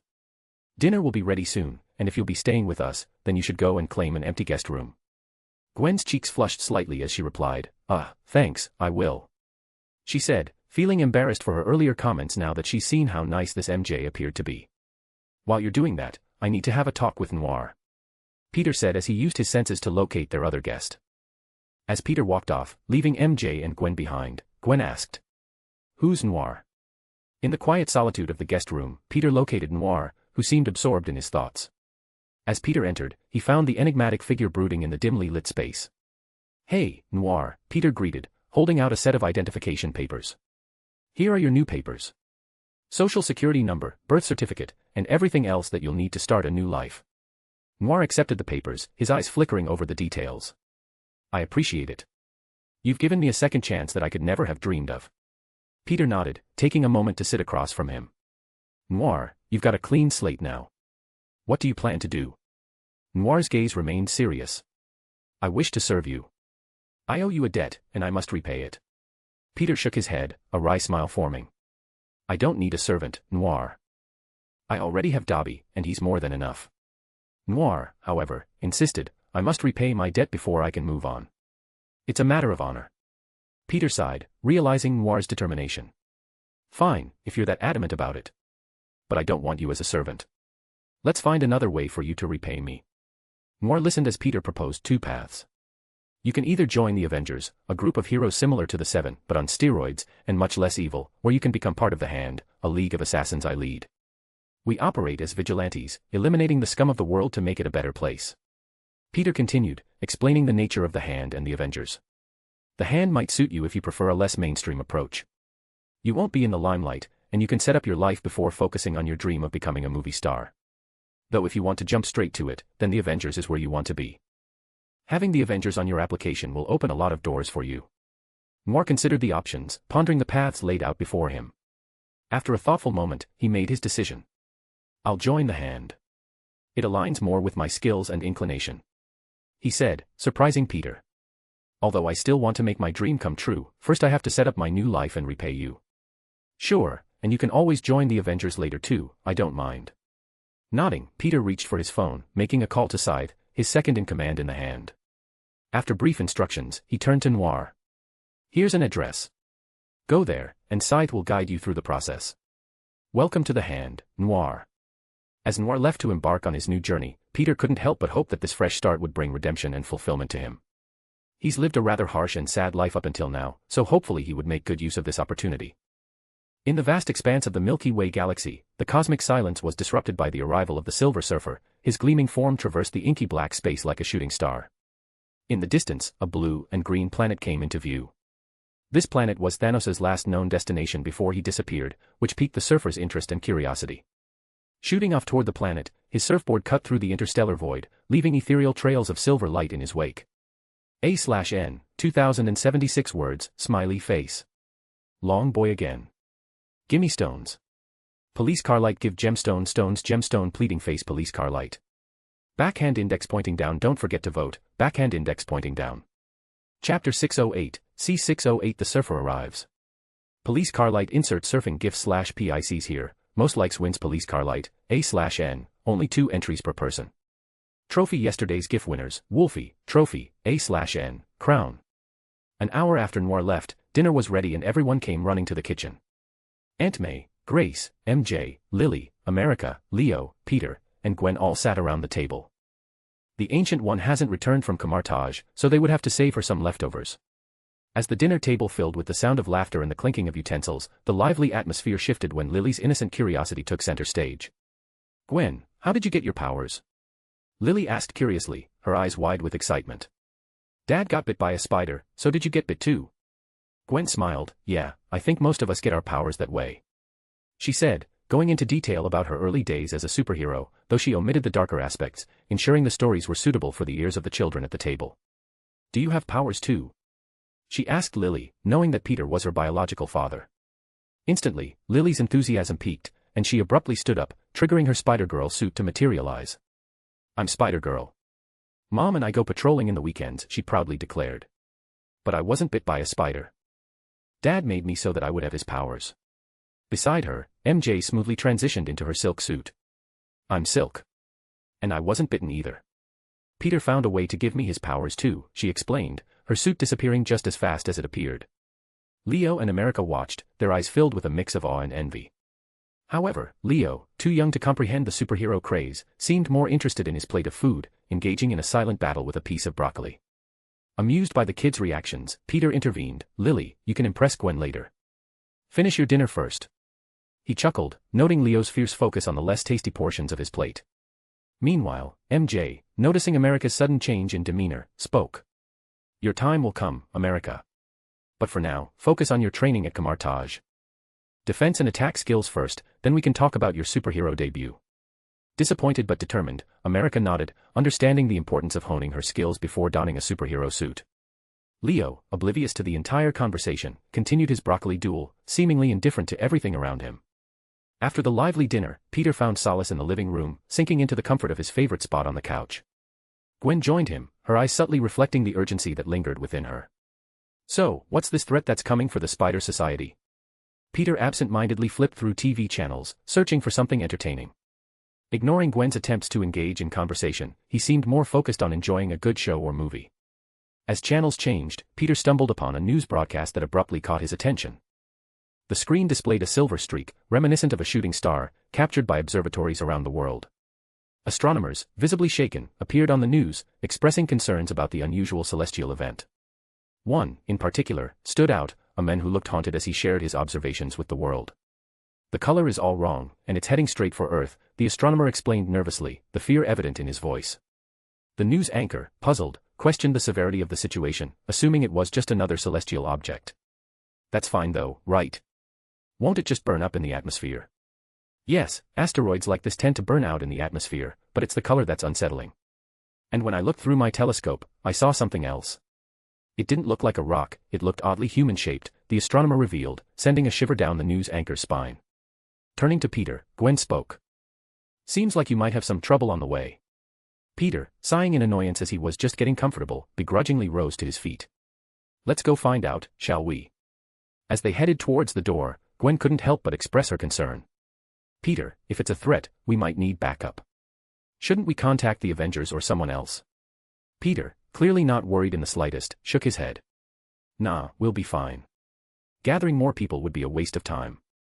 And I'm just hoping that this is all a misunderstanding so that I can come back here and relax on the couch for the rest of the night. Has anyone ever told you that you're lazy couch potato? Gwen asked, finally realizing Peter's true nature. Deep below the hero that can do it all was a man who just wanted to spend his life on the couch, watching TV, and playing on his phone. Yeah, MJ beat you to it already. Donning their suits, Peter effortlessly opened a portal, and Gwen, without a second thought, followed him through. However, her sense of regret kicked in immediately as she found herself stepping onto the moon. Panic surged through her, realizing there was no air, but to her surprise, she continued to breathe as if by some unseen force. Turning to Peter, she questioned with wide eyes, "How is this possible?" Peter, ever nonchalant, simply shrugged. "Magic," he replied, a response that annoyed Gwen, yet she couldn't deny the surreal experience. Just as Gwen was about to voice her complaints, as a warning would have been nice, Peter pointed in a certain direction and said, "Look, it's right over there." In the distance, a silver metallic figure on a surfboard became visible. The surfboard seemed crafted from the same silvery substance as the person riding it. Gwen raised a surprised eyebrow, exclaiming, "What the hell is that?" Peter, however, seemed to recognize the cosmic entity. The Silver Surfer. Though I didn't expect to see him here. A thought suddenly crossed his mind. Does this mean that Galactus, the cosmic devourer, was also in this universe? And if so, then how haven't I at least heard of him yet? Compared to beings like Thanos, Galactus was just on a whole other level. Even the Silver Surfer could probably beat Thanos as if he were a child, and he's only Galactus's henchman. Of course, as Peter didn't read many comics, his knowledge of the Silver Surfer and Galactus was fairly limited, but he knew enough. The Surfer serves Galactus, a cosmic being that consumes the life energy found in planets for sustenance. Using his abilities to travel the universe and find energy-rich worlds, he would offer up these planets to Galactus in order to quench his master's hunger. From what Peter's seen, the Surfer can either be portrayed as a hero, who does what he can to protect inhabited planets by only offering empty planets to Galactus, or he can be an emotionless herald, who could care less about saving lives and works only to fill his master's belly. Which one is this? Peter wondered as the Surfer seemed to notice his and Gwen's stare.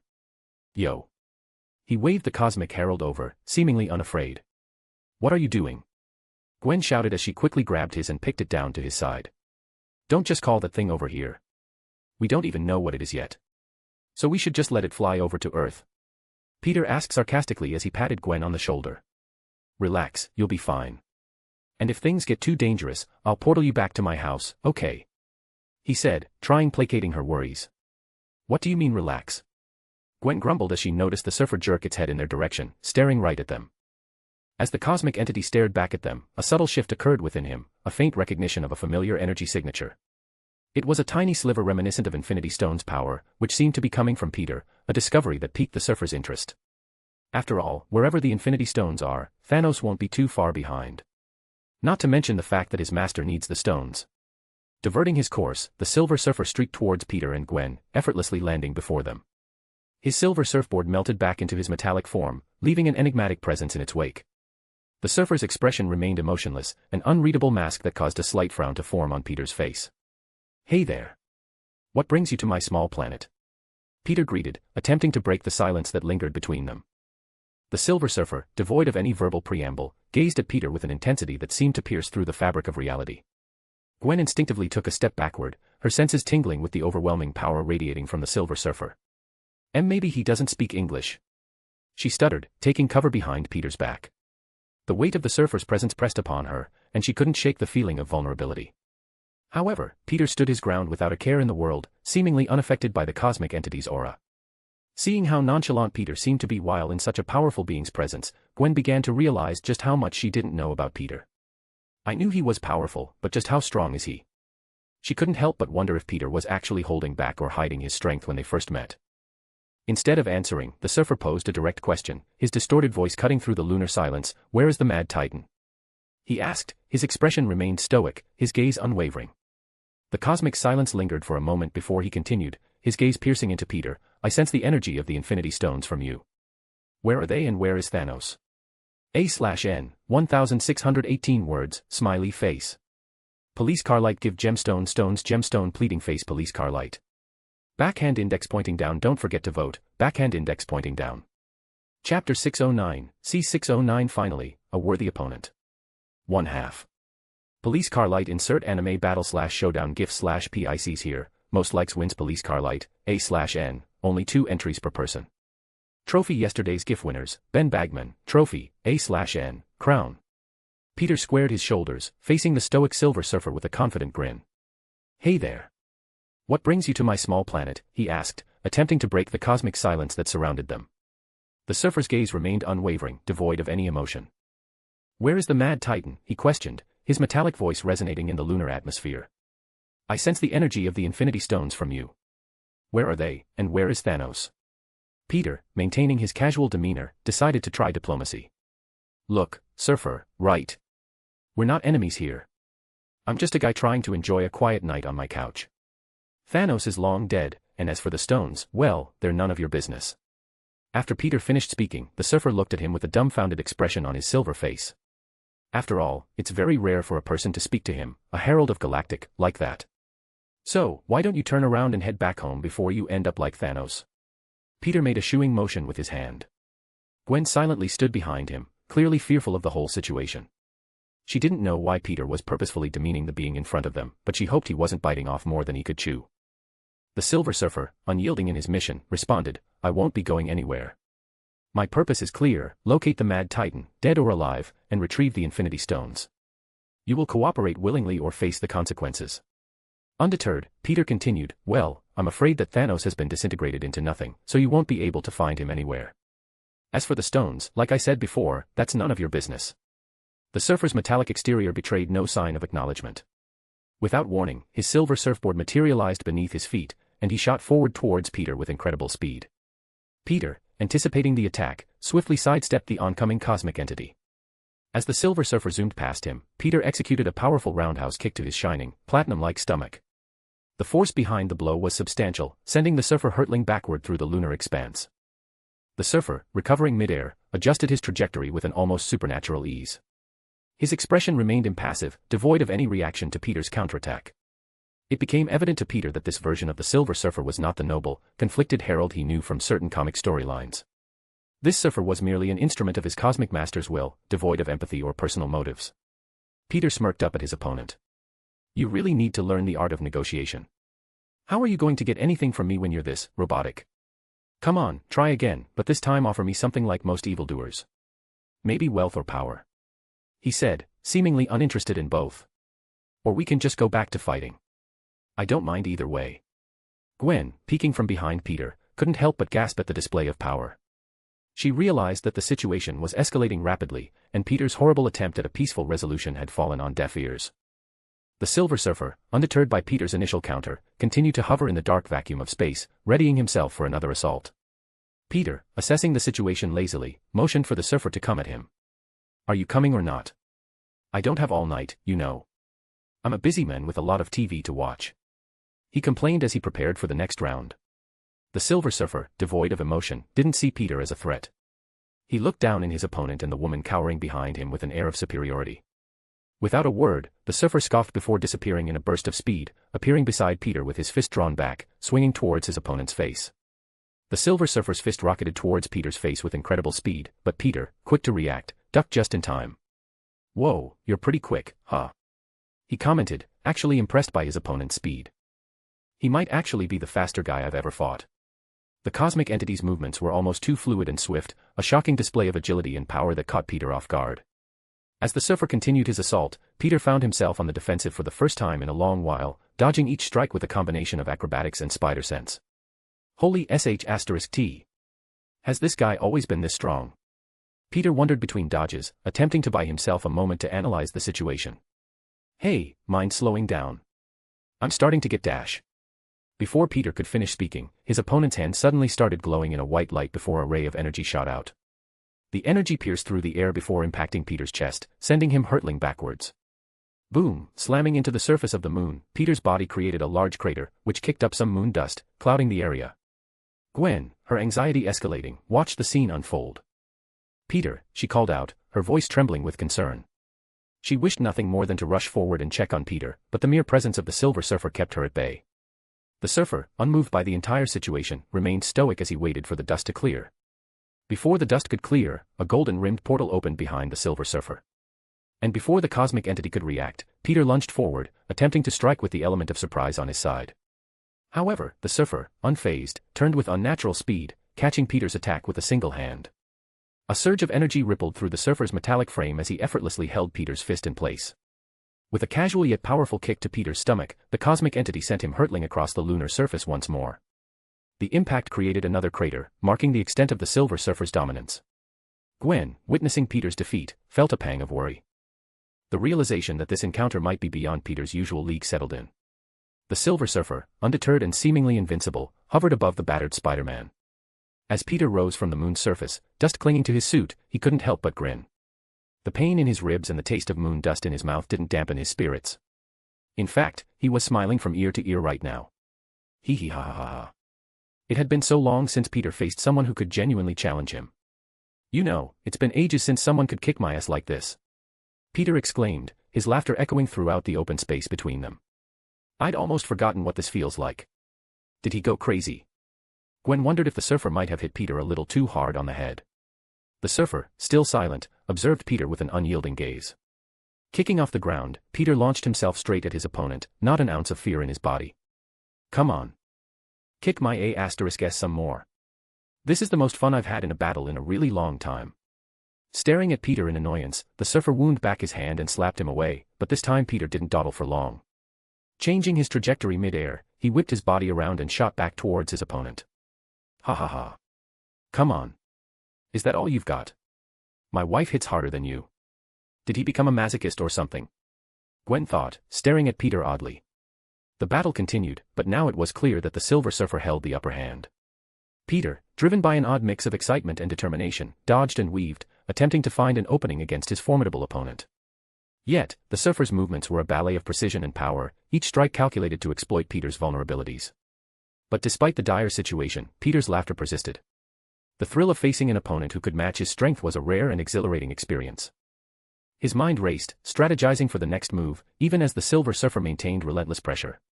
Relying on his agility and combat skills to avoid the majority of the Silver Surfer's strikes, Peter exercised every bit of his power, hoping to land a single hit on the cosmic being before him. The surfer, unyielding in his pursuit, unleashed an energy blast from his hands, creating a burst of cosmic force. Peter, nimble as ever, evaded the direct hit but couldn't escape the shockwave entirely. The force sent him tumbling backward, struggling to regain control in the weightless environment. Before Peter could regain his balance, a glint of silver streaked through the darkness as the surfer closed in for another attack.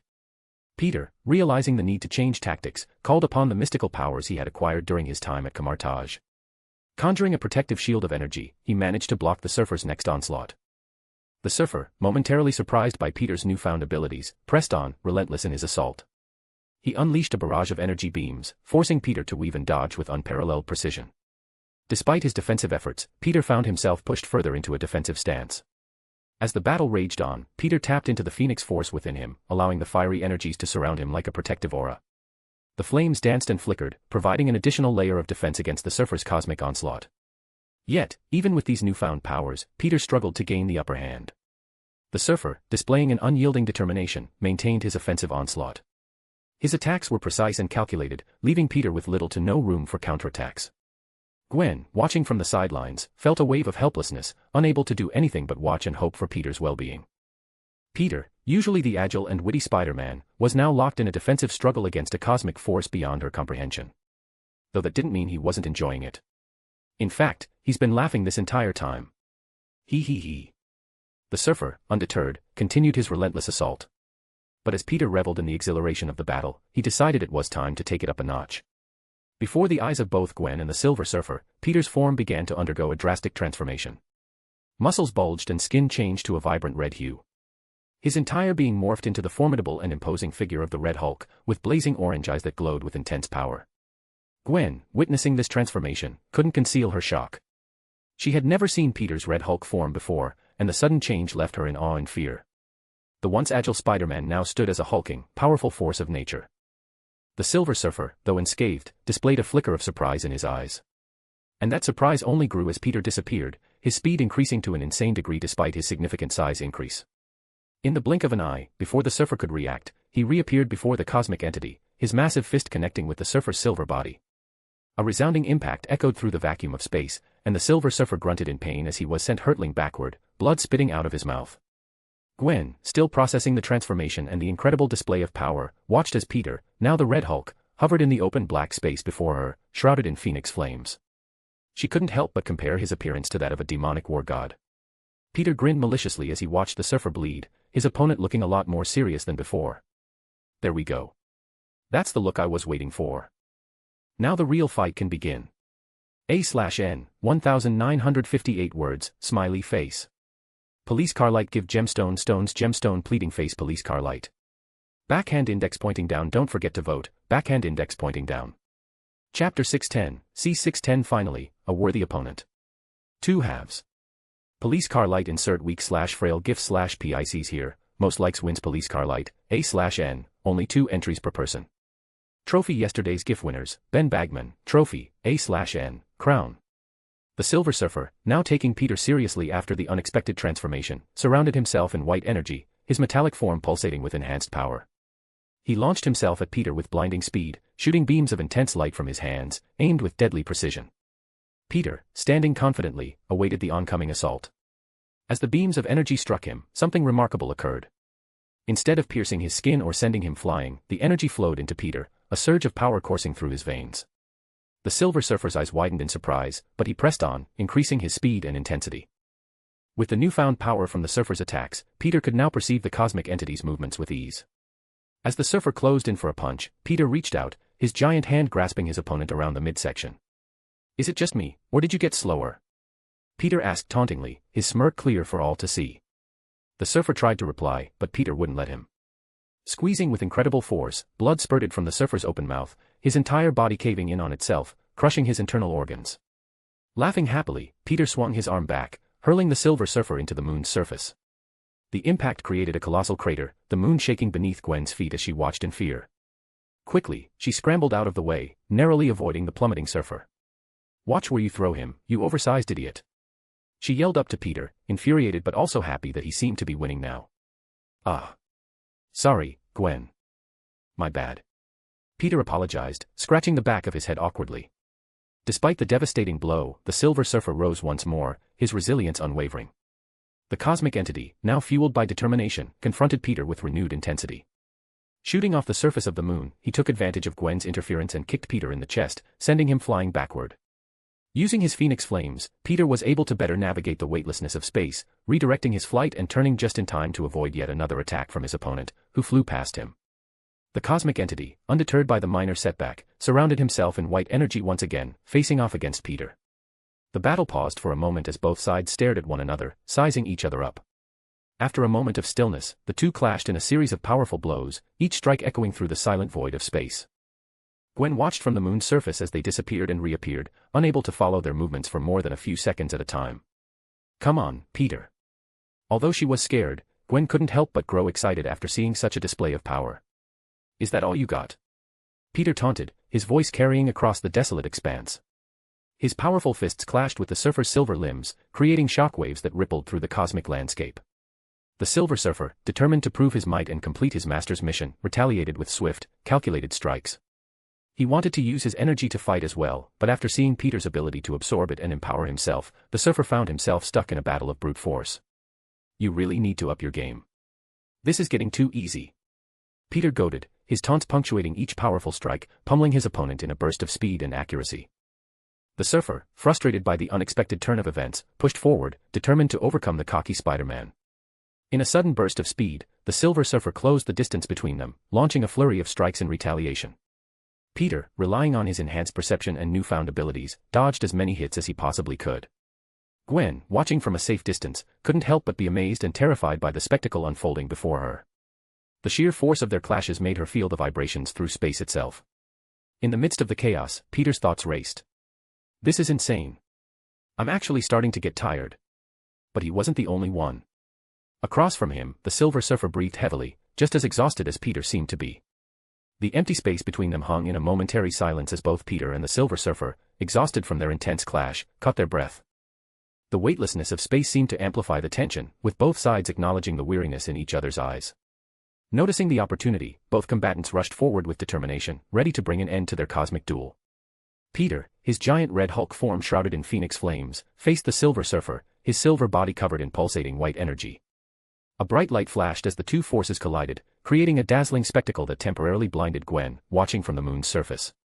The clash echoed through the cosmic expanse, and when the light finally faded, Gwen's eyes widened at the sight before her. Peter floated in the weightless environment, no longer in his formidable Red Hulk form. His right arm was missing, blood flowing from the open wound. Despite the injury, Peter remained surprisingly calm as he noticed Gwen's concerned gaze. "If you think this is bad, then you should see the other guy," Peter quipped, motioning behind him. In the distance, Gwen saw the Silver Surfer, or more precisely, his legs, floating in the void of space. Peter may have lost an arm, but the Surfer had lost his entire upper body. The remnants of their powerful clash were evident, leaving both warriors maimed. Descending to the moon's surface, Peter landed beside Gwen, who rushed up to him, tears in her eyes. "Peter, you lost your arm," she exclaimed, her voice filled with worry. Peter, displaying a nonchalant demeanor, reassured her, "It's fine, Gwen. Calm down. Calm down." "How can I calm down when you lost an arm?" Gwen retorted, frustration and concern evident in her voice. Peter, despite his injuries, flashed a reassuring smile. "It'll grow back in a few days. I think. Though maybe I should speed things up a bit." Gwen watched in confusion as Peter used his left hand to grab his necklace before 6 rings with glowing stones appeared. The rings emitted a soft, ethereal light, capturing Gwen's attention. She couldn't help but ask, "What are those?" Peter, a smirk playing on his lips, replied, "They're the Infinity Stones." Gwen furrowed her brow. "Infinity Stones? What's that?" With a nonchalant shrug, Peter used his telekinetic powers to float the rings over his fingers. However, with only 5 fingers at the moment, he was forced to double up 2 on his ring finger. Gwen, perplexed, couldn't help but ask, "What are you doing?" Peter grinned, mischief in his eyes. "Watch." He snapped his fingers, and Gwen's eyes widened in shock as she witnessed Peter's injuries disappearing. His severed arm magically reappeared, and he looked as pristine and healthy as he did before the intense battle had begun. Gwen, struggling to find words, finally managed, "How? What just happened?" Peter chuckled, his confidence unwavering. "Infinity Stones, Gwen. They can do pretty much anything. Handy, right?" Gwen remained in awe, trying to comprehend the supernatural display of power she had just witnessed. "Wait," she muttered, realizing something. "If they can do anything, then why bother fighting that guy? You could have just snapped your fingers and been done with it." Peter shrugged. "Because it was fun." As the Silver Surfer lay defeated in the desolate expanse of space, a ripple echoed through the cosmic connection between him and his master, Galactus. The cosmic entity, far away in the reaches of the universe, felt a disturbance in the force that bound them together. Galactus, initially immersed in meditation as he tried to keep hold of his sanity as his hunger ate away at all rational thought, was abruptly jolted by the shock of the Silver Surfer's death through their shared link. A being of immense power and control, Galactus seldom encountered challenges that could threaten his heralds, especially one as formidable as the Silver Surfer. The cosmic entity, momentarily stunned, processed the unthinkable: his strongest herald had been defeated. The realization struck Galactus like a brick to the head. The weight of the event resonated through the vastness of space, unsettling the balance of his mind, which he had meticulously maintained up until now. Galactus, the devourer of worlds, felt an unfamiliar surge of unease. Few entities could pose a threat to the Silver Surfer, and the fact that he was dead sent shivers through Galactus's being. As the sensation of the herald's demise reverberated within him, Galactus couldn't help but pinpoint the exact location where his herald met his end. "What were you doing over there?" Galactus couldn't help but wonder if this had something to do with Thanos. Though the Mad Titan himself would never be strong enough to stand against the Silver Surfer. Not unless he has all of the stones. And just as the thought surfaced on Galactus's mind, suddenly, a wave of power sparked across the universe, and in the exact spot where his herald had just died as well. The Infinity Stones. He felt their power for a brief moment before they disappeared once again. Galactus, now aware of the circumstances of his herald's death and the exact location of the Infinity Stones, turned his gaze towards Earth. He didn't know why it was Thanos, who decided to go back on their deal, or some other inconsequential bug, but one thing was for sure. Galactus would have the Infinity Stone, one way or another. A/N, 1601 words, smiley face. Police car light give gemstone stones gemstone pleading face police car light. Backhand index pointing down don't forget to vote, backhand index pointing down. Chapter 611, C611 long-awaited evolutions. Police car light insert power-up gifts/PICs here, most likes wins police car light, A/N, only 2 entries per person. Trophy yesterday's GIF winners, Ben Bagman, trophy, A/N, crown. After the intense battle with the Silver Surfer, Peter carefully collected the remnants of the cosmic entity. From blood to bones and other assorted bits, he made sure to grab it all, leaving nothing behind. Gwen, standing beside him, couldn't help but question his actions. Why are you keeping his remains? Gwen inquired, a disgusted and puzzled expression on her face. Peter, securing the collected parts in his storage necklace, responded matter-of-factly, you can't just leave powerful guys like this lying around. Some wannabe villain could stumble upon it, use his DNA for some evil experiment, and cause me a whole bunch of trouble. Gwen raised an eyebrow, but what could they do with it? Peter smirked, create a serum, gain some cosmic powers, and become a real pain in my ass. Trust me, always collect the remains and tech of every villain you come across, even if it's just to incinerate them later. You never know when being lazy could cause you more problems, trust me. Gwen couldn't help but nod in agreement. Although she thought it was disgusting, Peter's advice made sense. Upon returning to Earth, Peter took Gwen back to his home, where the others were already fast asleep.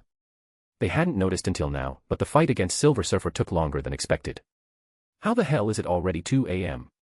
Gwen exclaimed as she noticed the time. Peter shrugs. Who knows? Gwen, visibly exhausted, yawned and bid Peter good night. Whatever. I think I need some rest after all the chaos, she admitted as she made her way to the stairs. Peter nodded. Sleep well, Gwen. As she started to climb the stairs, Gwen paused and looked back at Peter. Aren't you going to sleep too? Peter grinned. Nah, still got a lot of adrenaline pumping through me. I'll watch some TV for a bit. I'll be fine. Shrugging, Gwen continued up the stairs, leaving Peter in the living room. Alone, he settled onto the couch, the glow of the television casting a soft light across the room. As Peter leaned back, relaxing into the couch, his gaze fixed on the screen displaying an episode of Doctor Who, his mind immediately wandered elsewhere, unable to pay attention to one of his most favorite TV shows. The inevitable arrival of Galactus lingered in his thoughts. A being far more powerful than the Silver Surfer, the Herald he had recently defeated. Peter couldn't shake the realization that Galactus posed a formidable challenge, one that went beyond the ordinary scope of his usual encounters. While the Infinity Stones could easily ensure victory, Peter hesitated to take that route. Where was the thrill in simply snapping his fingers and ending the battle before it began? Something had awakened within Peter after his intense clash with the Silver Surfer. A newfound drive to face stronger opponents, to test the limits of his abilities, surged through him. Too long had he been stuck battling adversaries who failed to truly challenge him. The Silver Surfer had changed that. His thoughts drifted to past battles, confrontations with foes who had pushed him to his limits. Dormammu's name echoed in his mind, a being who Peter defeated, a being who was probably on the same level as Galactus, if not stronger due to his control over the dark dimension. But this time was different. This time, Peter wanted to face Galactus head-on, without the aid of the Infinity Stones, at least initially. After all, he could always use the stones as a plan B. As the seconds passed, Peter's determination grew. There was a thirst for a genuine challenge, a desire to face a being of unknown strength and come out on top. The allure of a formidable battle, where victory was uncertain, appealed to Peter like never before. As Peter's gaze remained fixed on the television, his mind wrestled with the daunting challenge of facing Galactus without the crutch of the Infinity Stones. The realization dawned upon him that he wasn't currently strong enough for such a formidable confrontation. Determined not to back down, Peter acknowledged the need to elevate his strength. With a resolute expression, he reached into his storage necklace, extracting multiple vials of blood. Each vial held the life essence of powerful individuals, meticulously labeled and sealed. They were the blood of those Peter deemed crucial to save. On the coffee table in front of him, Peter arranged the vials, creating a miniature assembly of potent forces. The labels on each vial spoke volumes about the contained power: Superman, Martian Manhunter, Flash, Homelander, Scarlet Witch, Ego, Hela, Thanos, and the last, an unlabeled vial, housing the blood of the Silver Surfer, the cosmic entity he had vanquished less than an hour ago. The labels on the vials seemed to hold the promise of strength and resilience. Each drop of blood contained the essence of heroes and villains alike, individuals whose powers could potentially tip the scales in his favor. As he stared at the array of vials, a multitude of choices lay before Peter. The prospect of assimilating the powers within these vials was not new to him. It would no doubt come with its share of pain, yet it was a means to an end, a way to enhance his abilities and prepare for the cosmic confrontation looming on the horizon. The decision weighed heavily on Peter's shoulders.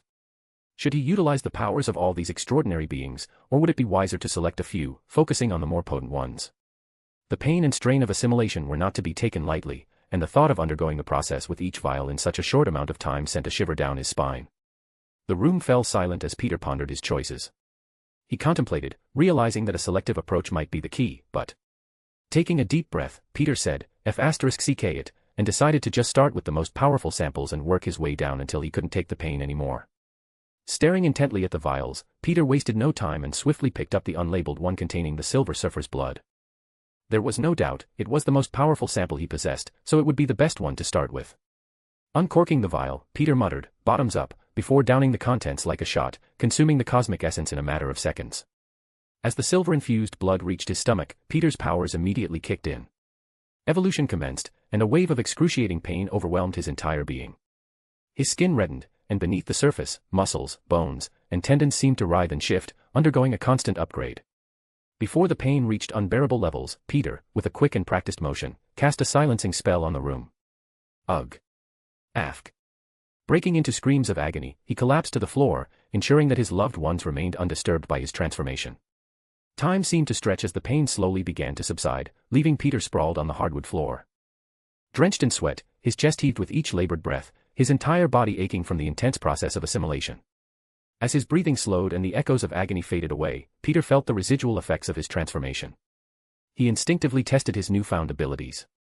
Raising his hand, a silver sword materialized, falling into his grasp. Pretty cool, Peter muttered, his voice a mixture of awe and satisfaction. He began to experiment with his matter manipulation abilities, morphing the silver sword into various shapes and objects. The room, now in silence, became a makeshift training ground for the Spider-Man who had just absorbed the cosmic essence of the Silver Surfer. His fingers danced with newfound proficiency, shaping and reshaping the silver substance at will. The sword transformed into a shield, then broke off into dozens of tiny geometric patterns, which floated around Peter, moving at his will. I guess that's how he flew with the surfboard. Peter muttered as the silver matter returned to him before melting back into his body. But of course, that wasn't all. The normal things like superhuman strength, senses, speed, agility, stamina, and reflexes have all been upgraded. Peter could feel a noticeable increase in the power of his body. Especially his already insane regenerative healing factor, which might be on the level of immortality at this point. But more than that, Peter felt an odd sense of cosmic awareness, which he didn't have before. His senses seemed to have changed, allowing him to sense energy concentrations anywhere in the universe. For example, right now, he could sense the spark of electrons and surge of chemicals in people, almost reading the essence of their very being. And even beyond that, he could feel the energy of the sun, and if he concentrated hard enough, he could also feel every other star in the sky. Okay. This is trippy. Peter muttered as he retracted his senses and cleared his mind. Along with his cosmic senses, Peter could now sense and harness the cosmic energies of the universe. Holding up his hand, he focused for a moment before gathering this newfound energy. Seconds later, Peter watched as a silver light shined, brightly covering his hand. This might be the best part of the Silver Surfer's powers.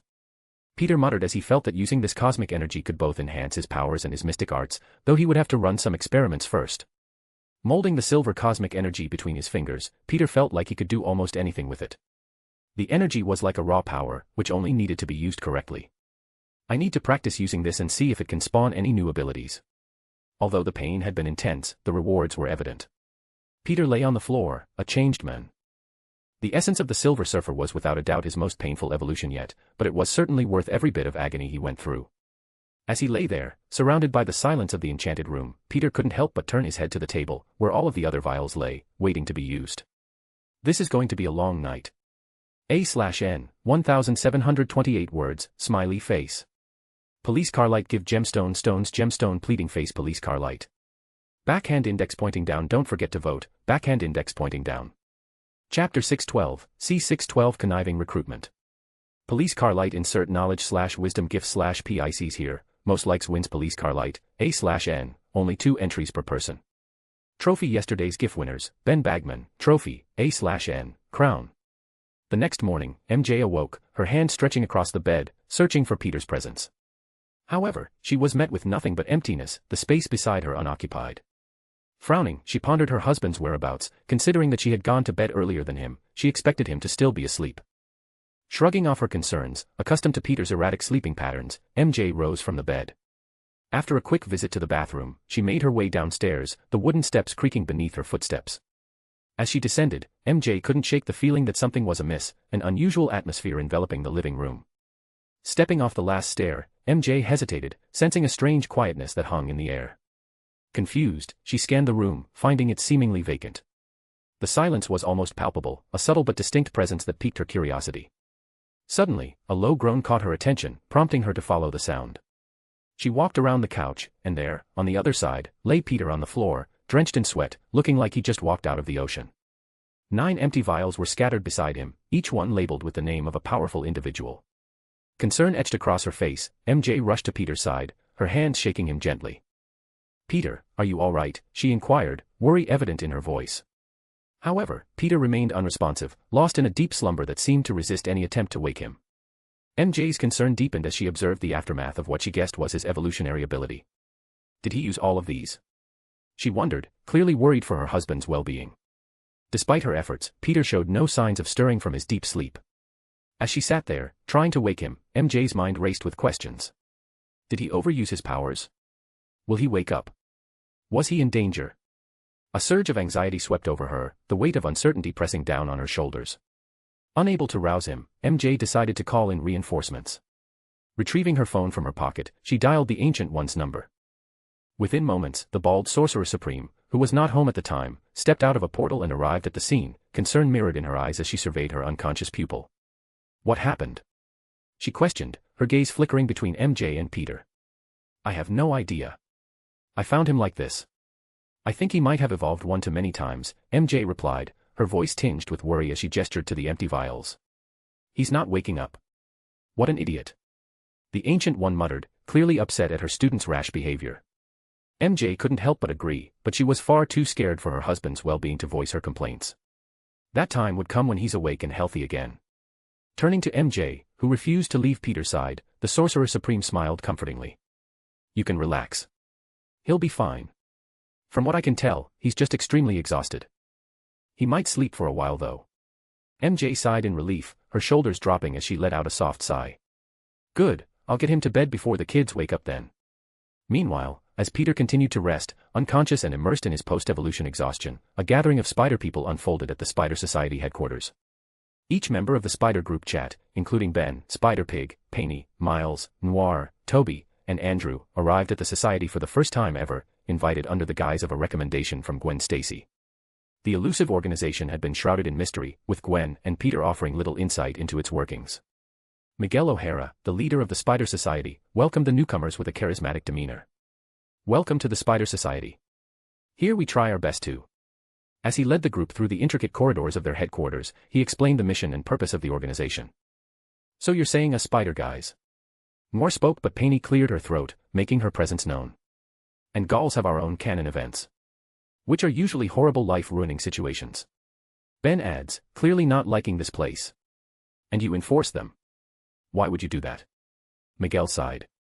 I don't always like what we have to do. But I know that it has to be done. Because without canon events, the universe will erase itself. You might feel happy about saving your loved one or stopping a canon tragedy, but what's the point if it causes everyone to die anyway, including the people you were trying to save? The spider people listened attentively, conflicted by what they heard. He was basically saying that they were forced to let tragedy strike them over and over, or else everyone in their universe would pay for it, even their loved ones. Some in the group seemed convinced, while others, like Ben, Toby, and Miles, took Miguel's words with a pinch of salt. They didn't believe him, at least not fully. It also didn't help that they seemed to get a bad feeling from this place, which just didn't sit right with them. Little did they know, Miguel had a hidden agenda for this little recruitment he was doing.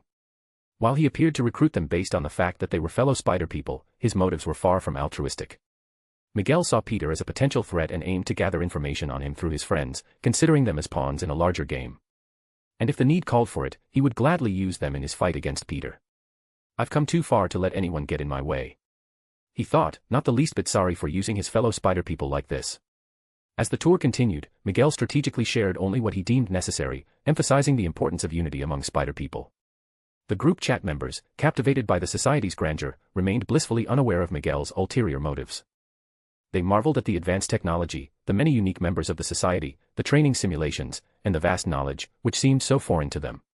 Miguel, ever the charismatic guide, maintained an air of trustworthiness, winning the spider people over with tales of past victories and the potential for a brighter future.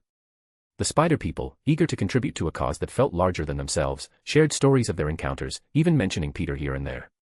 Miguel absorbed every detail, building a mental dossier that could potentially be weaponized against their unsuspecting friend and mentor. The tour concluded with Miguel extending a formal invitation for the spider people to join the society. And everyone seemed on board except. Do you mind if I think about it first? Toby asked. This seems like a big decision to make, so I'd like some time to decide. Yeah, I don't know if I'm able to join. Miles spoke up next, clearly unwilling to accept. I have school to worry about, you know. Me too. Ben nodded alongside him, causing everyone to look at him oddly. Well, I don't have school, but I have a family to worry about.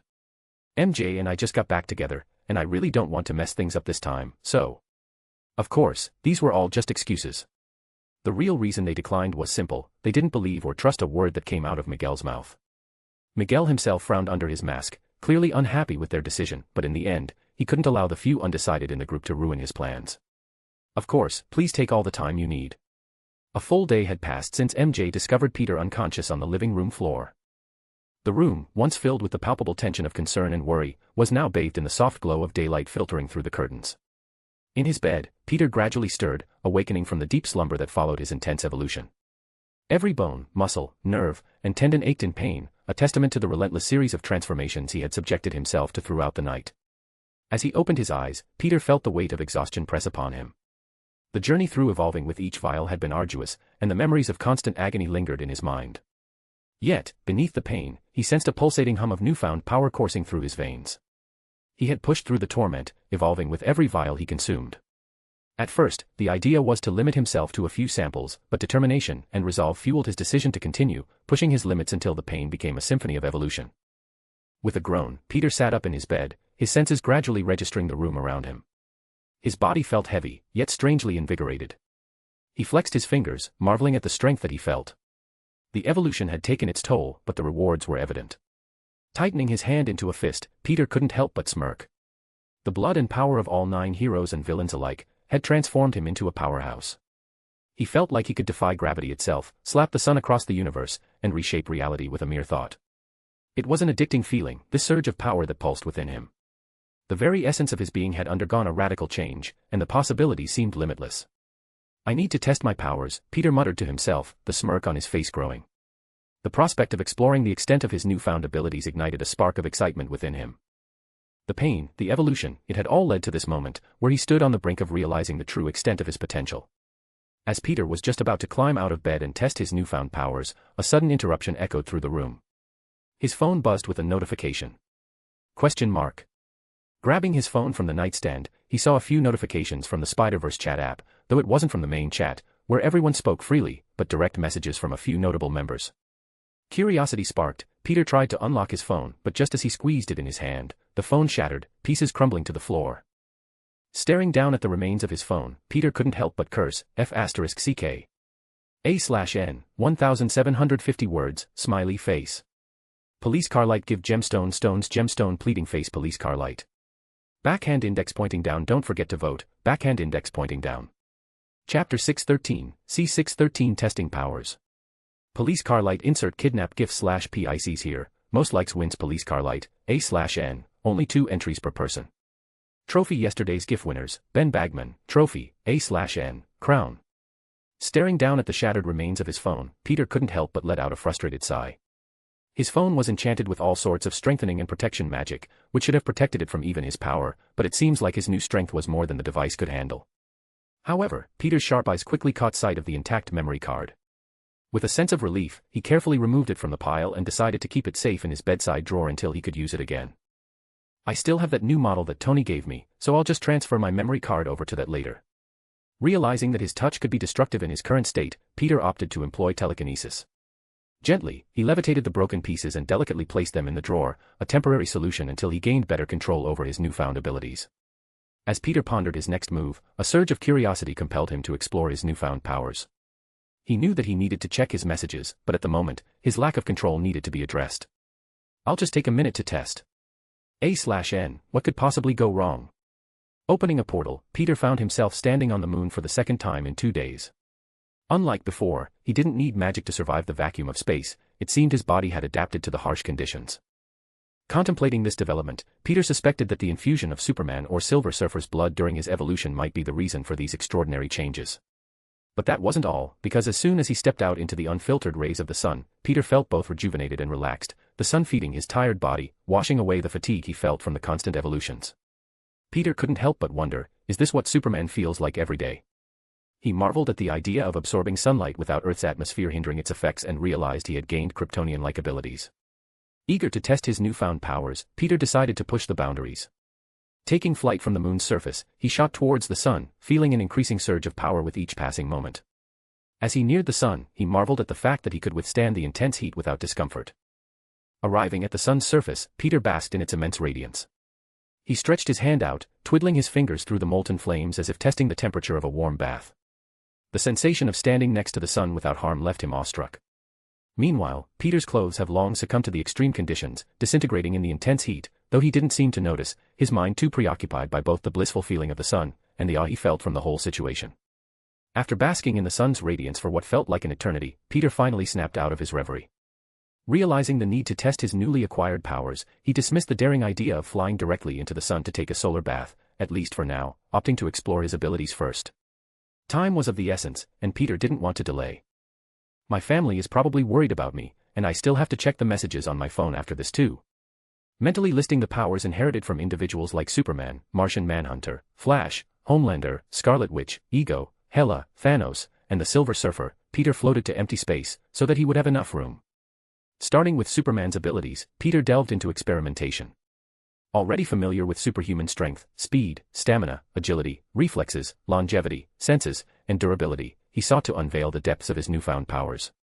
With a focus on heat vision, Peter directed his gaze towards a distant asteroid. Suddenly, his eyes began to flow a bright red before unleashing beams, which destroyed the space rock in an instant. Smirking at how cool that was, Peter turned his attention to his wind and freeze breath. Inhaling deeply, he exhaled forcefully, creating a powerful gust that sent the remaining asteroids tumbling. Shifting his focus, Peter then unleashed a stream of icy breath, encasing another asteroid in a frosty cocoon. The exploration of Kryptonian abilities continued, and Peter found himself testing X-ray vision. Peering back towards the Earth, his eyes widened as his visions constantly zoomed in. I guess I have telescopic vision too. His vision zoomed in until he found his house. Penetrating its outer surface, he watched as his family went about their day. Smiling down at his family from the vast emptiness of space, Peter moved into Martian Manhunter's abilities. Ignoring the powers he already possessed, such as super strength, nigh invulnerability, super speed, flight, regeneration, heat vision, telepathy, and telekinesis, Peter focused on the unique abilities he had gained from the Martian hero. Shapeshifting became his first point of exploration. Concentrating on an image in his mind, Peter felt the very essence of his being shift and morph.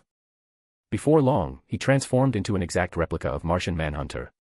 Grinning at the success of his mimicry, Peter reveled in the potential for disguise that shapeshifting offered. Next on the list was intangibility. Peter pondered the idea of passing through solid matter and, with a focused thought, allowed his body to phase through an asteroid. The sensation was otherworldly, and Peter marveled at the ability to move effortlessly through anything. Invisibility followed, and with a mental command, Peter faded from view. As he floated in the vastness of space, unseen by the cosmic wonders surrounding him, a sense of stealth and secrecy enveloped him. Peter contemplated the practical applications of this newfound power, considering the advantages it could bring to his life as Spider-Man. Satisfied with his exploration of Martian Manhunter's abilities, Peter moved on once again. Leaving the far reaches of space, he swiftly flew back to the moon, ready for his next set of tests, this time, the abilities of the Flash. Landing on the moon's surface, Peter hesitated for a moment, contemplating the best way to test his speed. Uncertain whether he was connected to the speed force, he opted for a simple and direct approach, running. With a burst of energy, he dashed across the lunar landscape, a blur of motion that left streaks behind. The sensation of speed was exhilarating, but as Peter circled the moon a few times in a matter of seconds, a realization dawned upon him. Despite the incredible velocity, he didn't feel a connection to the speed force. Confused, he slowed to a stop, wondering whether or not he actually received the Flash's powers or not. Well, that's a mystery for another day, Peter mused to himself. He decided to set aside the enigma of the speed force for future exploration. Shaking off the puzzlement, Peter redirected his focus to the array of abilities he still needed to test. Moving swiftly through the list of acquired powers, Peter chose to skip Homelander, considering the striking resemblance of his abilities to those of Superman. Homelander's powers were essentially a copy of the Kryptonian heroes, and Peter, having thoroughly explored Superman's capabilities, saw no need to duplicate the experiment. Redirecting his focus to the next name in the list, Scarlet Witch, Peter contemplated the multifaceted nature of her abilities. Among the array of powers she possessed, he decided to delve into the realm of magic, particularly chaos magic. Drawing upon the mystical energies within him, Peter felt a surge of power envelop his entire form in a bright red, ominous glow. The moon's desolate surface transformed beneath his feet, shifting and morphing into a breathtaking landscape, a tiny planet adorned with diverse flora and fauna. Amused by the sheer magnitude of his reality-altering abilities, Peter couldn't help but smirk. This is definitely one of the best powers I received. The potential of chaos magic seemed boundless, a potent force that allowed him to reshape the very fabric of existence without the need for the Infinity Stones. Another snap of his fingers, and the moon reverted to its original desolate form. The echoes of chaos magic lingered for just a moment before fading away, a reminder of the vast potential at his fingertips. Turning his attention to the next set of powers, Peter focused on Ego, the celestial with the ability to manipulate cosmic energy, which he called light. In the vastness of space, Peter pondered how he could put this ability to the test. Uncertain about the specifics, he decided to begin by conjuring cosmic energy, something that had felt relatively easier now after his previous tests. Perhaps the infusion of Silver Surfer and Ego's powers had made this manipulation more accessible. With a mental command, Peter summoned cosmic energy, feeling the raw power coursing through him. It manifested as a white glow, which enveloped his entire being. Curious about the extent of this power, Peter contemplated a way to express it. Drawing inspiration from Star-Lord's antics, he decided to attempt a classic move, the creation of a giant Pac-Man. Focusing the cosmic energy, he shaped it into the iconic figure, complete with the familiar waka-kaka sounds. A triumphant smirk crossed Peter's face as he observed the colossal Pac-Man floating in space, a testament to his ability to manipulate matter and energy on a cosmic scale. It seemed almost effortless, as if the power flowed through him with a natural ease. Waving his hand, Peter dispersed the cosmic creation, causing the Pac-Man to crumble into nothingness. The ease with which he could summon and dismiss such entities left him intrigued and eager to explore the full potential of Ego's abilities. Alright, next, Peter mused to himself, turning his attention to the next set of powers in his arsenal, the abilities granted by Hela. Aware of the overlap in their powers, he decided to focus on two specific aspects, weapon creation and necromancy. Extending his hand, Peter tapped into the essence of Hela's powers, seeking to mold his abilities into a weapon.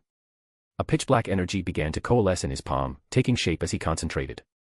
Within moments, a dagger materialized, its form an embodiment of the darkness that surrounded it. Coolly, Peter twirled the weapon between his fingers, marveling at the ease with which he could create deadly tools. The supernatural dagger felt weightless, a manifestation of his evolving mastery over the inherited powers. Dismissively, Peter caused the dark dagger to vanish. The convenience of summoning and banishing such weaponry seemed like second nature, leaving him intrigued yet again by the vast potential within him. Now, the time had come for the second aspect of Hela's powers, the one Peter was most excited for, necromancy. He. It's time to build an undead army. However, he faced a dilemma. Lacking a suitable dead body for the experiment, Peter hesitated. True, he had the lower half of the Silver Surfer's body stored in his necklace, but he questioned the effectiveness of Hela's necromancy with only a partial cadaver. Opting to test the limits of Hela's powers nonetheless, Peter retrieved the remains of the Silver Surfer. Conjuring a green flame in the palm of his hand, he observed its flickering glow before tossing it onto the dismembered corpse. The green flames danced around the severed legs, enveloping them in an ethereal light. Peter stood with bated breath, waiting for the potential resurrection to unfold. However, after a moment, the flames dissipated, leaving the Silver Surfer's lower half unchanged. Disappointed but not discouraged, Peter considered the implications. It seemed Hela's necromancy required at least a semi-complete corpse for its invocation. While the prospect of an undead Silver Surfer as his ally was tempting, the reality did not align with his hopes and dreams. Acknowledging the need for a more comprehensive test in the future, Peter stored away the remains of the Silver Surfer once again. And finally, the last name inscribed on Peter's list, excluding the Silver Surfer, who he's already tested, was Thanos, the formidable Mad Titan. Aware that the Titan's powers comprised of just basic enhancements, such as super strength, speed, reflexes, stamina, agility, durability, longevity, and healing, Peter still wasn't discouraged. Although these powers were basic, they were strong, especially for the Mad Titan. It also helped that these traits were shared by almost every individual whose powers now coursed through him, enhancing his strength even further. Focusing on super strength, Peter began a series of controlled experiments. Soaring through space, he touched down on planet Mars. This should do. Looking around, trying to figure out how to test his strength, Peter shrugged to himself before winding his fist back and punching the ground. The force exerted by his enhanced strength cracked a huge portion of the planet in half, creating a giant trench which spanned almost half the globe. Staring down at his fist in shock, Peter realized. I really need to get my power under control before heading home. Taking a moment to eye the giant chasm he unwittingly created, Peter could feel the sheer magnitude of his strength, an energy pulsating through every fiber of his being. Determined to refine this power, he decided to get right to work, hoping it wouldn't take too long. A/N, 2,260 words, smiley face. Long. Boy. Police car light give gemstone stones gemstone pleading face police car light. Backhand index pointing down don't forget to vote, backhand index pointing down. Chapter 614, C614 A child's tantrum and a devourer's arrival. Police car light insert tantrum gif/PICs here, most likes wins police car light, A/N, only 2 entries per person. Trophy yesterday's GIF winners, Ben Bagman, trophy, A/N, crown. As Peter focused on refining his newfound strength on the desolate and now fractured surface of Mars, a meeting between his children unfolded in his absence. Lily, America, and Leo gathered in Lily's bedroom, their small voices hushed as they discussed matters of great importance. Leo, with his wide, innocent eyes, looked up at the older girls, his small hands fidgeted nervously. "Taking too long," he said, clearly upset. Lily sighed, exchanging a knowing glance with America before finally breaking the news. "Leo, you haven't even been here for a week yet." America nodded alongside her. "Yeah, we have no doubt that our parents will adopt you. Just be patient." Leo didn't seem to be taking their advice, as he began pacing around the room, his face scrunched up in displeasure. He wanted nothing more than to be Peter's son, but they were taking far too long for his liking. "Look, Leo." Lily hesitated, but finally revealed the truth. "Actually, we've known for days that Mom and Dad are going to adopt you. They talked to us about it a couple days ago," Lily admitted, stopping Leo in his tracks. Leo's eyes widened as he looked toward Lily, trying to decipher whether or not she was lying to him. And based on America's reaction, she wasn't. America jumped out of her seat. "Lily. They said not to tell him yet." Lily shrugged, gesturing towards Leo. "What are we supposed to do when he's like this?" America reluctantly agreed as she flopped back down into the bed. "Fine, but I'm not taking the fall for this when they find out." Lily shrugged uncaringly, turning her attention back to her future baby brother. "See Leo?" she asked. "It's just taking some time." "Yeah, they'll do it soon, so stop freaking out all the time," America added, her attempts at reassurance falling short as Leo's eyes filled with confusion and disappointment. Leo's little face scrunched up as he processed this revelation. "Why no tell me yet?" he questioned, a hint of sadness in his voice. The girls exchanged uncertain glances, realizing that perhaps Leo still wasn't satisfied. Lily hesitated before explaining. "Leo, you just have to wait a bit. It's not that big of a deal." This explanation failed to soothe Leo's growing concern. His small brows furrowed, and he pouted. "Wait long enough," he shouted, stomping his foot, his limited vocabulary in full effect. "I want now." The urgency in Leo's tone caught the girls off guard. They exchanged a quick glance before America decided, "Then go ask them, Leo. There's not much we can do here." Empowered by this idea, Leo stomped his little feet out of the room. If Peter wouldn't bring up the option himself, the Leo would take matters into his own hands. "Wait." Lily yelled behind him, but Leo completely ignored her and kept. "Don't tell them I told you about any of this. Leo. Leo." Without a care for anything Lily had to say, Leo headed towards Peter's bedroom, fueled by determination to get the answers he sought. Slamming the door open with all the might, which broke the door off of its hinges, Leo's hopeful eyes scanned the room. To his dismay, Peter was nowhere to be found. His shoulders slumped, and a quiver formed in his bottom lip as disappointment and frustration mingled within him. A lone tear rolled down Leo's cheek as he whimpered, "Where's Peter?" The room echoed with his tiny voice, unheard by the absent Spider-Man who was nowhere to be seen. In Miles's universe, the young Spider-Man lay in bed, surrounded by the familiar glow of his phone screen. The Spider Group chat app flickered to life, and Miles, Toby, and Ben eagerly exchanged messages in their private chat group. It was a sanctuary of sorts, a place where they could discuss their concerns away from the rest of the group, who so easily joined the Spider Society. As they vented their suspicions about the Spider Society, Miles expressed his growing worry for their friends who were still trapped there. "What should we do? Peter isn't answering, and we can't just leave our friends there. Who knows what that creep will do to them, or make them do?" Toby, the seasoned Spider-Man, suggested patience. "Maybe we should wait for Peter before deciding anything. He's more experienced than us when it comes to this kind of stuff. Waiting for reinforcements might be the best approach." However, Ben, ever the risk-taker, threw out an idea. "Although I agree that having Peter on our side would help a lot, he isn't answering and we can't just wait here like this." Unsure of how to handle the situation, Miles asked, "Then what should we do?"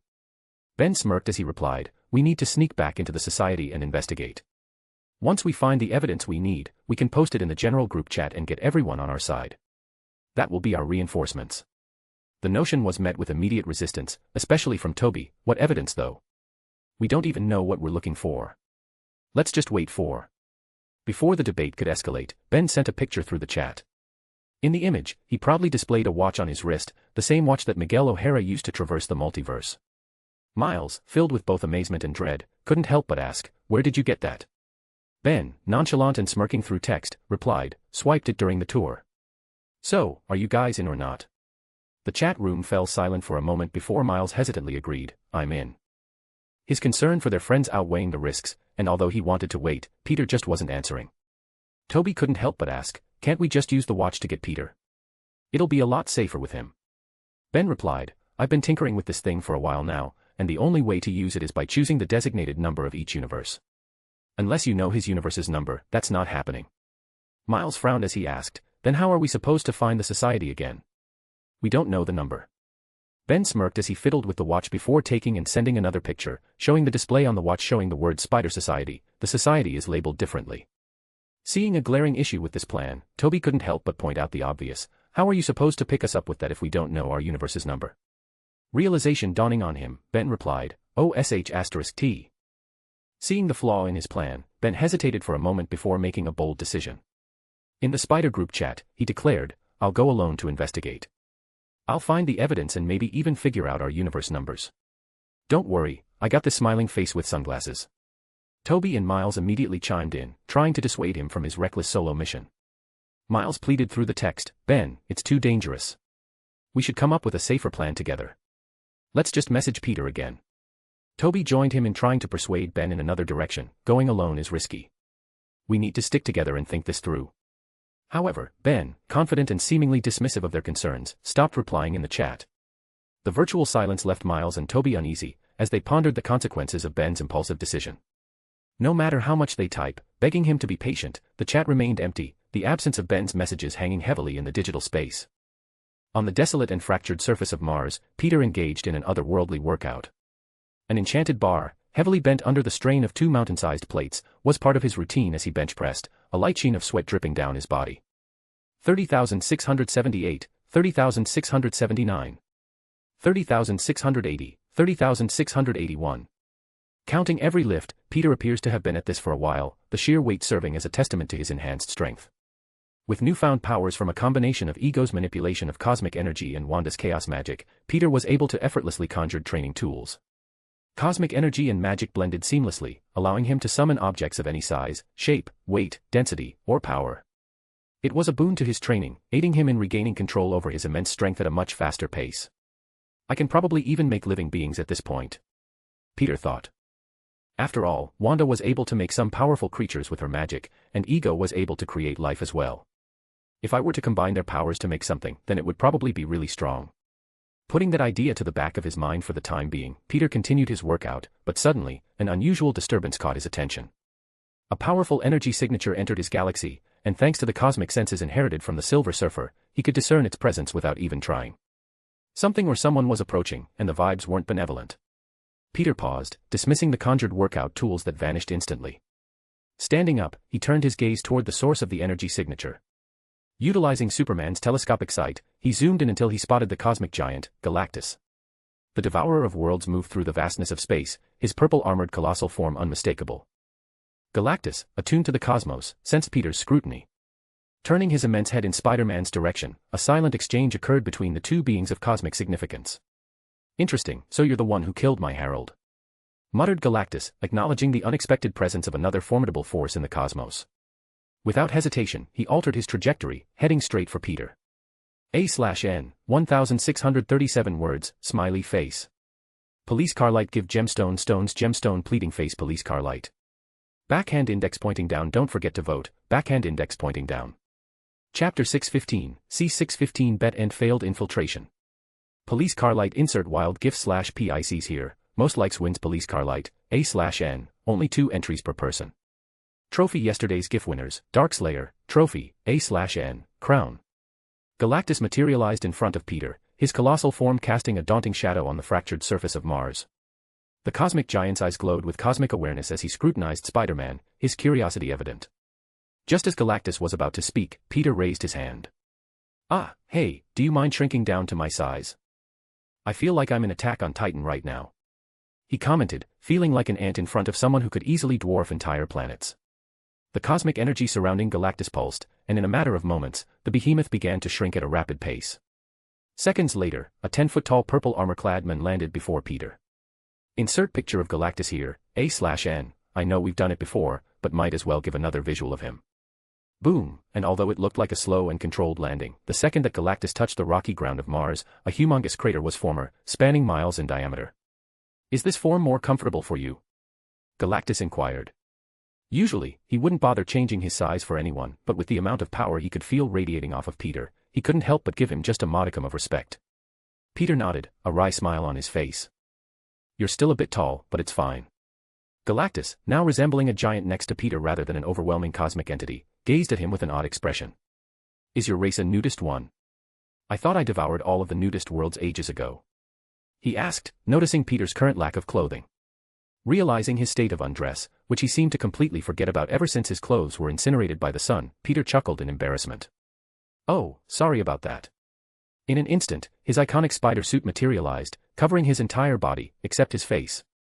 With a more composed appearance, Peter looked at Galactus and asked, So, who are you and what brings you to my end of the universe? He feigned ignorance, pretending not to recognize him. I'm Peter, by the way. Galactus scoffed, his deep voice resonating in the vastness of space. You kill my herald, and now you wish to act innocent. In his mind, a being like Peter who held such power should know who Galactus is, especially after the Silver Surfer died in this galaxy. A/N, I just realized that I've been spelling herald wrong this entire time, but I'm too lazy to go back and edit all of the previous chapters. Peter raised an eyebrow, adopting a confused expression. Herald, you say? You'll have to be more specific. I've killed all sorts of people throughout the years, but I don't remember any of them saying their name was Herald. Are you sure that you have the right guy? Galactus, unaccustomed to such nonchalant defiance, observed Peter with a mix of disbelief and amusement. It was rare for anyone to stand before him, playing games and refusing to show the usual submission. You mock me? Galactus questioned, his gaze piercing through the cosmic fabric of reality. Peter shrugged, maintaining his playful demeanor. Mock? No, I'm just genuinely curious. Your herald could be anyone from a list of people I've encountered. You'll need to give me more details. Galactus, eyeing Peter in exasperation, sighed. I sense more than you reveal, Peter. Your power, it's not yours, is it? He stated, probing Peter. I sense the aura of many different beings inside you, 3 of which are quite familiar to me. Since Peter technically copies the powers of those he takes DNA from, Galactus could feel a sliver of their aura within him, including Thanos, Ego, and his herald, the Silver Surfer. Peter scratched his head, a look of playful disgust appearing on his face. Well, I can assure you that I don't have a habit of letting anyone inside of me. I happen to be a straight and happily married man. But there was this one time that my wife wanted to peg me. He revealed, a shiver of unadulterated fear running down his spine. Of course, I turned that sh*t down real quick. Galactus regarded Peter with a level of uncertainty, torn between the knowledge that he was being f***ed with and an unexpected amusement, which he hadn't felt in a long while. Eventually, Galactus couldn't help but chuckle to himself. You know what? After this is all said and done, you shall become my newest herald. The Silver Surfer has grown dull lately, so I won't fault you too much for his death, he declared, his eyes glinting with an odd amusement. Peter, maintaining his playful tone, politely declined, I appreciate the offer, but I've got a wife and a planet to look after. I'm afraid I can't commit to becoming your henchman. Galactus chuckled again, the sound echoing across the desolate surface of Mars. You act as if you had a choice. Before Peter could respond, Galactus extended his massive hand. All right, this has gone on long enough. Hand over the Infinity Stones, he demanded, his tone brooking no argument. The revelation caught Peter off guard. He frowned, realizing that his storage necklace, which should be completely masking the power of the Infinity Stones, might not be as effective against beings like Galactus. With a resigned sigh, he reached into the necklace and pulled out 6 rings, each adorned with a glowing Infinity Stone. You mean these? Peter questioned, slipping each of them onto his fingers, one by one as Galactus watched. Galactus nodded, a hungry gleam in his eyes. Yes, now hand them over, and I may consider forgiveness for the death of my herald. Peter hesitated, contemplating Galactus's motives. Why do you want the stones? Aren't you already powerful enough? Galactus, unwilling to engage in Peter's games any longer, attempted to use telekinesis to snatch the rings from Peter's fingers. However, with a swift motion, Peter coated his hand in cosmic energy and swatted away Galactus's telekinetic grasp. The clash of their powers sent a shockwave across the Martian landscape, creating a gust of wind that swept across the fractured surface. Peter shot a disapproving look at Galactus. Not very nice, trying to steal from me. Didn't your parents teach you anything? Galactus, undeterred, fixed his gaze on Peter. I do not have parents. Now, hand over the Infinity Stones willingly, or I shall take them by force.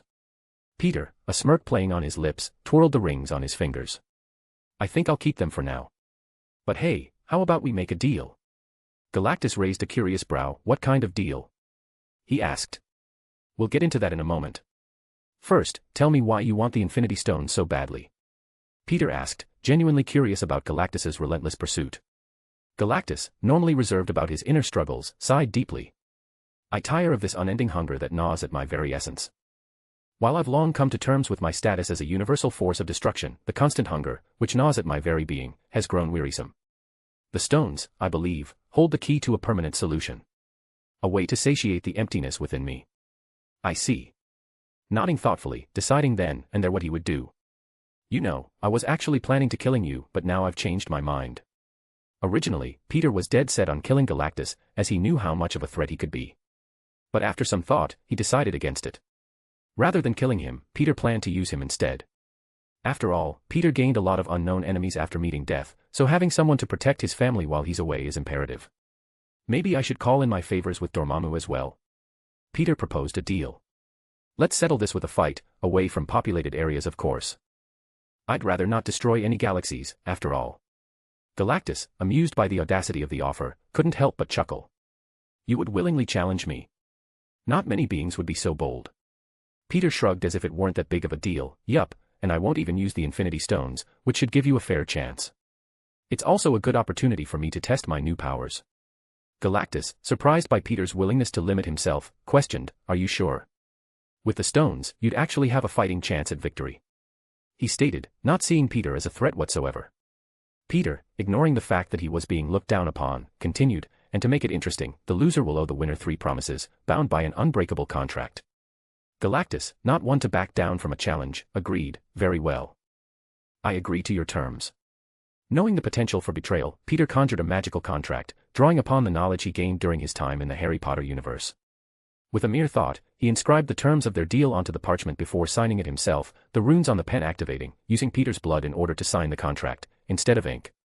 Of course, he made sure to hide some sneaky, microscopic fine print in there, just in case he were to lose, which was something he learned from the books he stole from the goblins. Though with the power that he has now, Peter felt that it would be hard for him to lose. Though that could just be his ego talking. Levitating the contract and pen over to Galactus, Peter declared, to seal the deal, sign this contract. It binds us both to the terms agreed upon.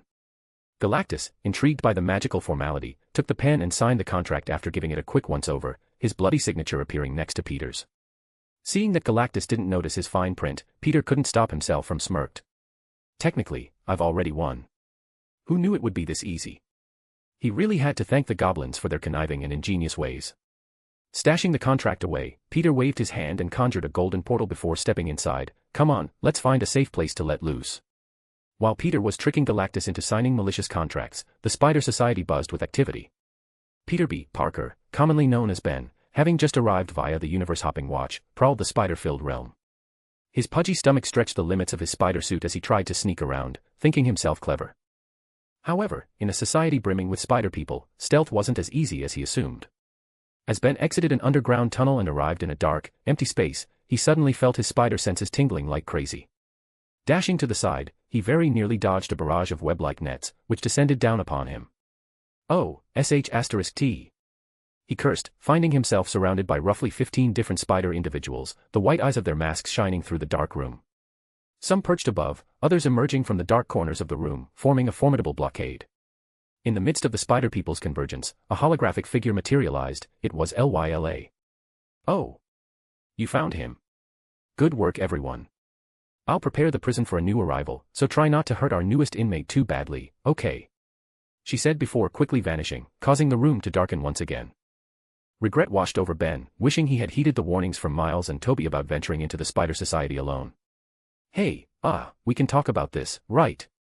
/N, 1951 words, smiley face. Long. Boy. Again. Police car light give gemstone stones gemstone pleading face police car light. Backhand index pointing down don't forget to vote, backhand index pointing down. Chapter 616, C616 Uncle Ben. Police car light insert old/elderly gif/PICs here, most likes wins police car light, /N, only 2 entries per person. Trophy yesterday's GIF winners, Ben Bagman and Pertister, trophy, /N, crown. Beaten and battered by over 15 different versions of himself, Ben found himself at the mercy of the Spider Society, his once clever attempt at stealth having led him into a web of trouble. The Spider People, with their various abilities and menacing looks, surrounded him, making his predicament clear. Amidst the ensnaring chaos, Ben's years of experience failed to protect him from the relentless assault. Bruised, bloodied, and barely conscious, he regretted venturing into the Spider Society alone. Time out, okay. I just need a second to catch my breath. He weakly pleaded as the blows kept coming. After enduring a quick and brutal confrontation, which left him on the edge of consciousness, Ben was dragged through the shadowy halls of the Spider Society's lair. Brought down to the prison, passing holding cells filled with monstrous and intimidating spider prisoners, Ben, who was teetering in and out of consciousness at this point, caught a glimpse of a giant spider, making a nest out of its cell, as well as a humanoid creature with spider-like features, both eyeing him as if he were their dinner. Thrown into a cell, Ben began to realize the gravity of his situation. The prison seemed to house spider people who had either crossed the society or proved too dangerous for unrestricted freedom. As the heavy cell door slammed shut, the silence of captivity enveloped him. Lying on the cold hard floor, contemplating the consequences of his ill-fated decision, Ben was about to fall unconscious once again, when suddenly, he was startled by an aged voice that called out from above. So, you're my new cellmate, huh? At least it's not another man spider. Looking up, Ben saw the familiar face of an elderly man dressed in a worn Spider-Man-themed suit, minus the mask. Staring at the elderly figure in disbelief, Ben muttered, "Uncle Ben." He froze in shock before his eyes rolled back and he passed out, his body unable to keep itself awake any longer. Insert picture of Uncle Ben here, A/N, bonus points for anyone who can find an old Uncle Ben in a spider suit. In the far reaches of space, trillions and trillions of miles away from any asteroids, moons, planets, suns, galaxies, or even black holes, Peter and Galactus emerged from the golden portal, floating across from one another, surrounded by nothing but silent, empty black space. Peter glanced around, satisfied with the area they found themselves in. Well, here we are. Far enough from anyone or anything. No planets to obliterate, no stars to snuff out. Now we can really go all out without worrying about collateral damage. Galactus, towering over Peter, maintained a stoic expression. Very well, you may have the first move. Peter, ever the opportunist, casually shrugged. You asked for it. In an instant, he vanished with a burst of speed, reappearing beside Galactus before the cosmic giant could register the movement. Galactus, unflinching, observed Peter's sudden appearance with an air of arrogance. You're fast, I'll admit, but I'm afraid speed won't help dash. Before he could finish speaking, Peter's superpowered fist collided with Galactus's armored stomach. The impact echoed through the cosmic void, shattering the silence. Surprisingly, for the giant, Galactus's colossal form recoiled as if struck by an unstoppable force. The once impenetrable armor shattered into pieces, revealing Galactus's now exposed stomach. Peter's fist didn't lose a hint of momentum as it dug into the cosmic entity, caving his opponent's stomach inwards with brutal force. Blood sprayed from Galactus's mouth as he was sent hurtling backward, resembling a rag doll tossed through space. Shock registered in Galactus's glowing eyes that hadn't felt such vulnerability in eons. Peter, seemingly unfazed, watched Galactus's trajectory. What was that you were just saying? I didn't quite hear you over the blood spraying out of your mouth. He remarked, a smirk playing on his lips. Galactus, floating in the vacuum of space, quickly regained his composure, halting his uncontrolled tumbling. The wound on his stomach glowed with cosmic energy as his body swiftly mended the damage. It was a sight rarely witnessed. Galactus, the devourer of worlds, being injured and forced to heal himself. Hey, thanks for the donation, Peter continued, confidently floating forward, conjuring a vial, which he used to collect Galactus's blood. I'll be sure to make good use of this. Galactus, regaining his stance, stared at Peter in realization. I see, so that's why I feel the power of so many others resonating inside of you. He said before asking. Is blood all you need to copy their powers? Peter chuckled as he stored the vial into his necklace, his confidence undeterred. Why don't you let me get a few more free hits and maybe I'll tell you? Galactus, a rare hint of uncertainty in his cosmic gaze, shook his head. He didn't need to know that badly. He may have underestimated Peter once before, but he most certainly won't make that same mistake again. If he were to let Peter get a few more hits in, they might just be the thing that wins him the bet. Peter, enjoying the moment, cracked his knuckles. I see you're finally starting to take me seriously. Yes, my apologies for underestimating you up until now. I'll be sure to take this seriously from here on out. Galactus couldn't help but feel a bit of a thrill for the fight that was to come. After all, it's not every day that a worthy opponent appears before him. Good, that's how it should be. As Peter spoke, suddenly, he was interrupted by an eruption of purple light. Galactus, shrouding himself in energy, vanished from his spot, reappearing mere inches from Peter in the blink of an eye. Peter's eyes widened as Galactus mirrored his earlier move, showcasing an unexpected speed and agility for a man of his size. Before he could react, Galactus unleashed a massive fist aimed at Peter's midsection in retaliation. Spider Sense, the ever-reliable guardian of Peter's survival, screamed in his head seconds before Galactus even made his move. Ah! That's new. Reacting swiftly, Peter twisted his body, narrowly evading the colossal punch. In turn, Peter twisted his body and launched a powerful kick, aimed at the side of Galactus's head. But sadly, he simply raised his arm, blocking Peter's leg with his armored forearm. The encounter escalated into a chaotic brawl, limbs clashing, and cosmic energies colliding. Spider-Man and Galactus engaged in a dance of destruction, each trying to land a decisive blow. Amidst the battle, Peter marveled at the evolution of his spider senses, which he only now began to notice. Before his latest evolution, his spider senses only warned him of imminent danger, but now this ability seemed to peer into the future, granting Peter a crucial foresight advantage. This enhanced perception allowed him to predict Galactus's attack seconds before they materialized, giving him a significant edge in the rapid-fire confrontation. Despite Galactus's attempts to strike back, Peter proved elusive, dodging every incoming blow with uncanny precision. Peter's strikes, on the other hand, found their mark, chipping away at Galactus's formidable armor with each connecting hit. The cosmic giant, unable to retaliate effectively, found himself on the receiving end of relentless assault, which was a new feeling for him. Is this what it feels like to lose? He couldn't help but wonder, finding the whole situation to be quite novel. Yet, no matter how much damage he took, Galactus possessed an innate ability to regenerate, healing from the inflicted damage almost instantaneously. Despite the visible wear on his armor, he restored himself to peak condition after each assault. As the battle raged on, Galactus's frustration transformed into a burning anger. Unable to land a single hit on Peter, he abandoned the chaotic brawling approach, seeing it as a waste of time. Is that it? Are you giving up? Peter asked, a smug look on his face. I was really expect more from Dash. Suddenly, Galactus enveloped himself in a growing aura of intense purple light, screaming at the top of his lungs as he interrupted Peter for a second time. Insert Dragon Ball Z power-up screaming here! Exclamation point. Peter's spider senses tingled intensely, warning him of an imminent threat. You know. It's really rude to just start screaming like Goku during a fight. He muttered, but his words fell on deaf ears. His opponent transformed into a pulsating ball of energy, the brightness escalating rapidly. A realization dawned on Peter, he was about to face an explosive assault covering every possible direction. Galactus's plan was simple. If he could land a hit on Peter, then he would just have to attack everywhere at once, leaving him nowhere to run. With his senses on high alert, Peter's eyes widened as Galactus erupted into a radiant explosion, purple energy surging in all directions, resembling that of an exploding star. Well, *T. He muttered as a wall of purple energy shot his way. Meanwhile, within the dark depths of the Spider Society, Miguel sat in his chair, restlessly waiting as Lyla tirelessly worked on breaking into Ben's confiscated phone. Hours passed, the only noise being the rhythmic hum of Lyla's immense processing power. Finally, a triumphant beep echoed through the room, signaling success. Got it, Lyla announced, her virtual voice carrying a hint of satisfaction. Whoever upgraded this phone's security did well, but sadly, they don't have my processing power. Miguel leaned forward, his eyes fixed on the screen as Lyla navigated through the phone's contents. Soon enough, the messages between Ben, Toby, and Miles were revealed, showcasing their shared suspicions, plans to contact Peter, and Ben's solo infiltration were laid bare in the text threads. Just as I thought, Miguel muttered before turning to his trusted AI companion. Lyla, dispatch some members to capture Miles and Toby. They were part of Ben's scheme, so they should join him in his punishment. Lyla, seemingly pleased with the turn of events, responded with a digital smile. Understood, Miguel. I'll relay the orders immediately. She swiftly left the room, leaving Miguel alone with the weight of his decisions. A/N, 1,700 words, smiley face. Police car light give gemstone stones gemstone pleading face police car light. Backhand index pointing down don't forget to vote, backhand index pointing down.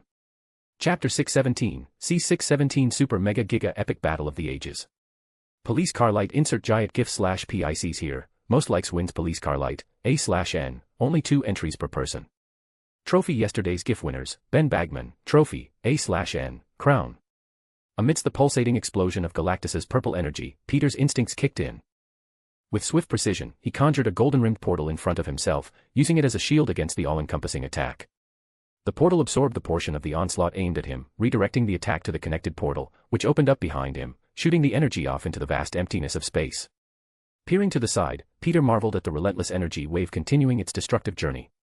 He couldn't help but be impressed by the sheer magnitude of Galactus's power, a force capable of obliterating entire solar systems, perhaps even galaxies with increased intensity.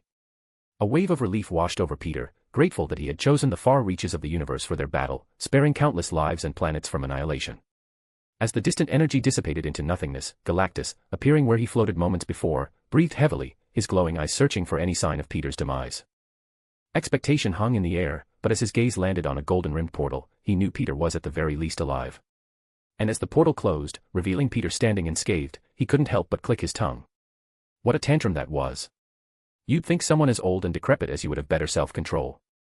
A smirk played on Peter's lips as he casually asked, "So, should we kick it up a notch now?" Before, their fight was only conducted with pure physical combat, but seeing as Galactus decided to use his powers, Peter felt that it was finally time that they start taking this battle seriously. Of course, Peter couldn't help but feel a bit smug from the fact that he wasn't the first to break.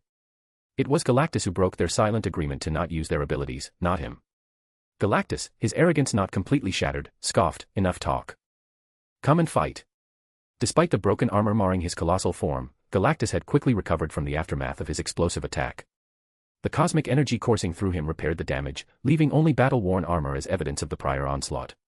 His gaze remained fixed on Peter, determination etched across his features. The dynamics of their confrontation shifted. No longer a mere exchange of blows, the silent understanding between them shattered with Galactus's last explosive assault. Now, it was an all-out clash, both combatants fully aware that the stakes had escalated. Excitement surged through Peter as the prospect of going all out finally arrived. Instantly, his body expanded and morphed, transforming into the immense, towering figure of the Red Hulk. Galactus, floating across from him, observed with curiosity rather than immediate aggression, intrigued by the unfolding transformation. As the metamorphosis finished, Peter extending his hand and wielded Hellas power, crafting a colossal black sword, which fell into the palm of his hand. The giant bastard sword stood as tall as, if not taller than, Peter's Red Hulk form.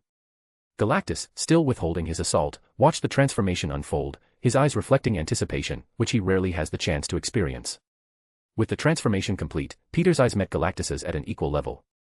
"Let's see how much more powerful my Red Hulk form is now." A sly smirk played on Peter's lips as he advised, "Try not to die."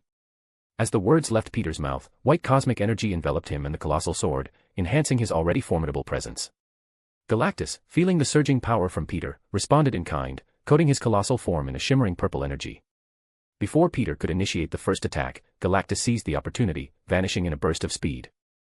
In an instant, he reappeared in front of Peter, his hand outstretched, unleashing a thick beam of purple energy at point-blank range. Peter, anticipating the assault, swung his enormous sword with finesse, slicing the energy in half and redirecting it away from his now colossal form. The sword, nearly bisecting Galactus in the process, managed to just barely graze his arm, shaving off a layer of skin and muscle. Though a moment later, the wound healed as if it had never existed. Undeterred, Peter smirked, signaling the beginning of his relentless onslaught. "Like I said, try not to die too soon. I really need a test dummy like you right now." Galactus rolled his glowing purple eyes. Yeah, enough talk already." The empty battlefield echoed with the clash of powers. Peter focused on empowering his every movement, wielding the massive sword to strike at Galactus with precision. In contrast to Peter's finesse and sword skill, which he learned from Natasha during his early years of training, Galactus made good use of his unadulterated, raw power, unleashing destructive energy attacks with overwhelming force. Peter, however, relied on his enhanced spider senses to predict and evade these assaults, strategically countering with well-timed sword strikes. But despite Peter's skill, finesse, and predictive ability, facing Galactus proved to be an overwhelming challenge. As the battle raged on, he began to take damage from Galactus's relentless attacks. His opponent's nearly infinite energy, strength, and healing ability made him a formidable adversary. Fortunately for Peter, he possessed similar abilities as well, matching Galactus blow for blow, though he could tell that his opponent was stronger than him, not to mention more versed in his abilities. After all, Peter was still unused to many of his newfound abilities. Though this was the perfect chance to test them, so he wasn't complaining. The battlefield echoed with the clash of powers, and though Peter managed to slice up Galactus here and there, it became increasingly evident that Galactus held the dominant position. The sheer force of Galactus's attacks left Peter on the defensive, navigating the onslaught with agility and resilience. Yet, rather than despair, excitement welled up within Peter. Laughter erupted from him, a maniacal expression taking over his features. The battle, as chaotic and perilous as it was, fueled a newfound joy for battle within him. Every blow exchanged, every wound healed, only heightened the exhilaration coursing through him. "Ha ha. Stand still for a moment." Peter laughed as he swung his sword like a madman, his body constantly healing from the damage taken. Keeping his distance, Galactus unleashed a wave of purple energy at Peter, who decided to just stay there and tank it so that he can test something. Hopefully, this works. Peter, attempting to use his newfound phasing ability, allowed the wave of energy to collide with his body. Of course, he was sure to avoid any vital areas, knowing that he could just regenerate from his wounds, which he's been doing this entire time anyway. I might actually be able to regenerate vital organs now though. Peter thought, though he wouldn't be testing that right now. Galactus raised a brow in confusion as he watched Peter purposefully stop, his energy wave colliding with his opponent, enveloping his purposeful outstretched arm. Question mark. The battlefield fell into a hushed pause as both combatants looked down at Peter's arm, looking to see any damage. However, just as Peter hoped, there was no damage whatsoever. The wave of energy simply passed right through him, leaving him completely unharmed. Haha. This might be my most overpowered ability yet. After all, with this ability, Peter had the perfect defense, especially with his spider senses warning him of when to activate it. As long as Peter has the chance to use it, nothing should be able to hit him. But I should still be careful. He thought, as he didn't know if Galactus or anyone else would have an ability that could counter his phasing. A triumphant grin adorned his face as he looked at Galactus, challenging the cosmic giant to push him even further. How odd. Galactus commented on Peter's ability, but he was swiftly interrupted before he could continue. Peter, now much more confident in his defense, launched himself back into the fray with renewed vigor. Haha. Let's test something else next. He shouted as his eyes began to glow in a red light. As the battle continued, Peter, now more confident in his own defense, decided to test his newfound heat vision. Beams of red energy shot forth from his eyes, aiming directly at Galactus. The purple-clad giant, sensing the imminent danger, swiftly dashed away, but Peter's gaze effortlessly followed him, redirecting the heat vision with precision. The battlefield became a dance of lights as the red beams tracked Galactus's every move. Peter, calm and collected with his newfound phasing ability, used this opportunity to explore the extent of his powers. As time passed, Galactus grew increasingly frustrated, finding himself unable to land a single attack. No matter what he did, his every move would simply phase right through Peter, leaving his opponent completely unscathed. The hours stretched on, and the battle continued. Peter unleashed a myriad of abilities, each more powerful and unexpected than the last. From invisibility to chaos magic, he was sure to test them all, using this opportunity to refine his control to the highest degree. And Peter did all of this without taking a single bit of damage. Man, this phasing ability is overpowered. He thought, relieved that he was smart enough to take a blood sample from Martian Manhunter when he had the chance. Not forgetting to test his other enhancements, Peter found that his normal bodily strength had increased exponentially as well, especially while in his Red Hulk form. Peter felt a surge of power that dwarfed even the mighty Hulk. The sheer strength at his disposal astonished him. If pitted against the Hulk right now, Peter was confident he could end the battle with a mere flick of his finger. Meanwhile, Galactus, once the dominant side of this battle, began to frown as Peter effortlessly turned the tides. The frustration deepened when he realized he had unwittingly become a testing ground for Peter's growing powers. And worst of all, he couldn't even land a single hit, as Peter would just phase away. In his rage, Galactus abandoned strategy, attacking Peter like a mindless berserker. Arrgh. However, Peter's phasing ability remained in full effect, and Galactus found himself unable to land a single hit. Now more a master of his abilities than before, Peter danced around Galactus with ease, retaliating to every failed attack on his person. But unlike Galactus, who couldn't land a single attack anymore, the majority of Peter's counterattacks connected. What's the matter? Peter asked tauntingly as a beam of energy phased through his chest. Why so serious and angry? Is it that you've realized you're losing? Ahurgag. Galactus refused to reply in words as he continued his pointless, frenzied assault. As the battle raged on, hours passed as Peter made good use of his time, mastering his abilities in a much faster time than he originally planned. Floating across from him, Galactus breathed heavily, every fiber of his being radiating pure exhaustion. The toll of the prolonged battle weighed heavily on him, a stark contrast to the confident force he once represented. With a smirk playing on Peter's lips, he addressed Galactus, "You know, it might be a good idea to call it quits. You haven't landed a single blow in a while now, and you look like you're about to collapse." Galactus, his pride still intact, scoffed in defiance, "I refuse," he declared, still catching his breath. Peter merely shrugged, "All right, suit yourself. But you asked for it." In the blink of an eye, Peter disappeared from Galactus's view, reappearing right in front of the cosmic giant. Before Galactus could react, a powerful punch landed square across his face, sending shockwaves through his colossal form. "What?" Galactus stammered, taken aback by Peter's unexpected speed. With a devilish grin, Peter replied, "Is it just me, or are you getting slower?" He then proceeded to unleash a relentless barrage of strikes, a symphony of fists connecting with Galactus's once invulnerable body. The next few hours unfolded in a chaotic dance of fists and cosmic energy. Peter, utilizing every bit of his newfound abilities, battered Galactus relentlessly. The once almighty being, now reduced to a mere punching bag, struggled to retaliate. Blow after blow, Peter demonstrated the mastery he had gained over his enhanced powers. Despite his diminished state, Galactus refused to give in. Fueled by sheer determination, he attempted counterattacks, but each strike phased through Peter's intangible form. The battlefield echoed with the grunts and roars of the cosmic giant, his futile attempts to regain control growing more desperate with each passing minute. Amidst the relentless onslaught, Peter taunted, "Come on, Galactus. Is this really all you've got? I expected more from you." As Galactus faltered, weakened, and battered, he refused to acknowledge defeat. The once unyielding force of the universe had been humbled by a being who had transcended his limitations. Finally, as Galactus teetered on the brink of collapse, Peter delivered a final, resounding blow. A punch fueled by the culmination of hours of combat, a testament to the mastery of his abilities. The cosmic giant staggered, his once glowing eyes now dimmed, and with a thunderous crash, Galactus crumbled, defeated and unconscious.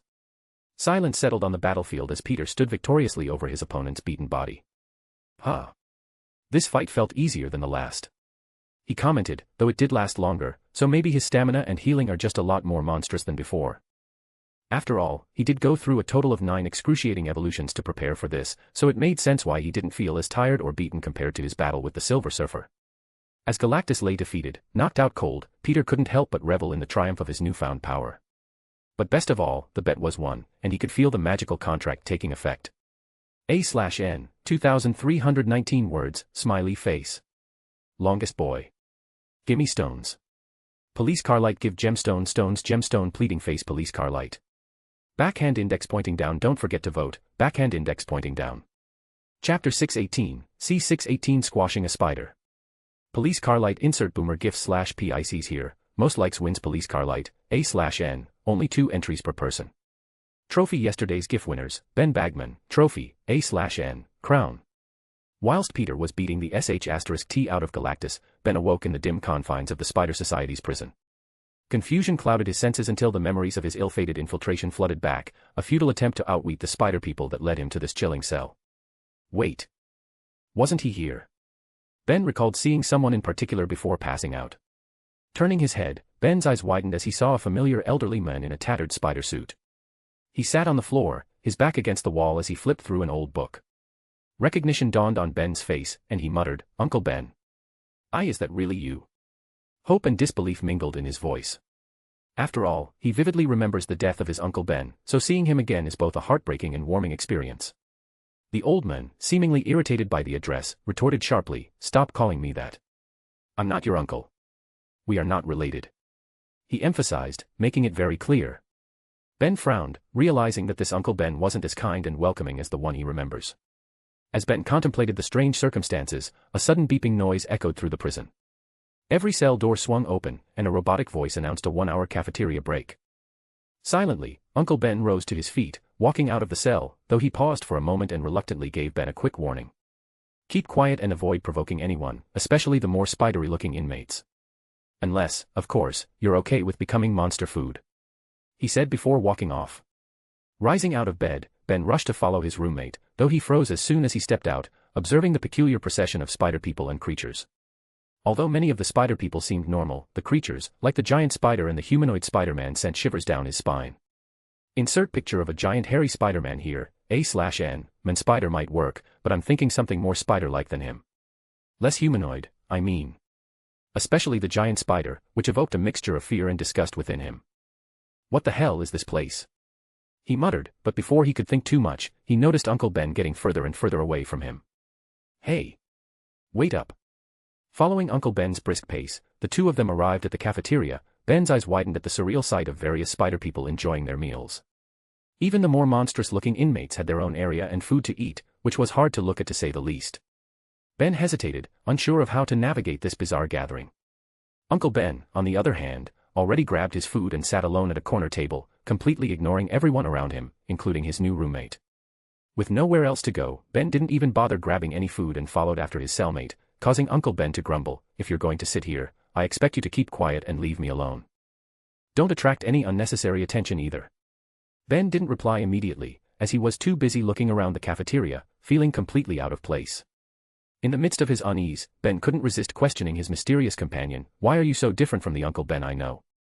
What happened to you? My uncle was a kind and loving man, but you seem like an shoal." The old man finished his sentence, clearly annoyed that they were even talking to begin with. "And let me guess, your benevolent and kind uncle is dead, right?" Ben flinched upon hearing his roommate's blunt question. The elderly Spider-Man noticed Ben's reaction, but didn't seem to care. "Yeah, so much for being kind, huh?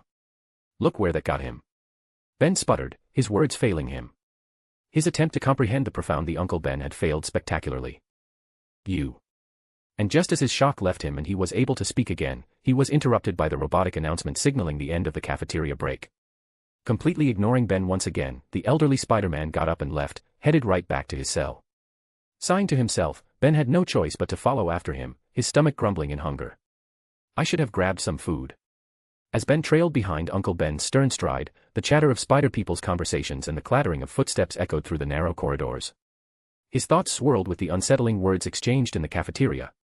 Uncle Ben, oblivious to Ben's internal turmoil, maintained a brisk pace.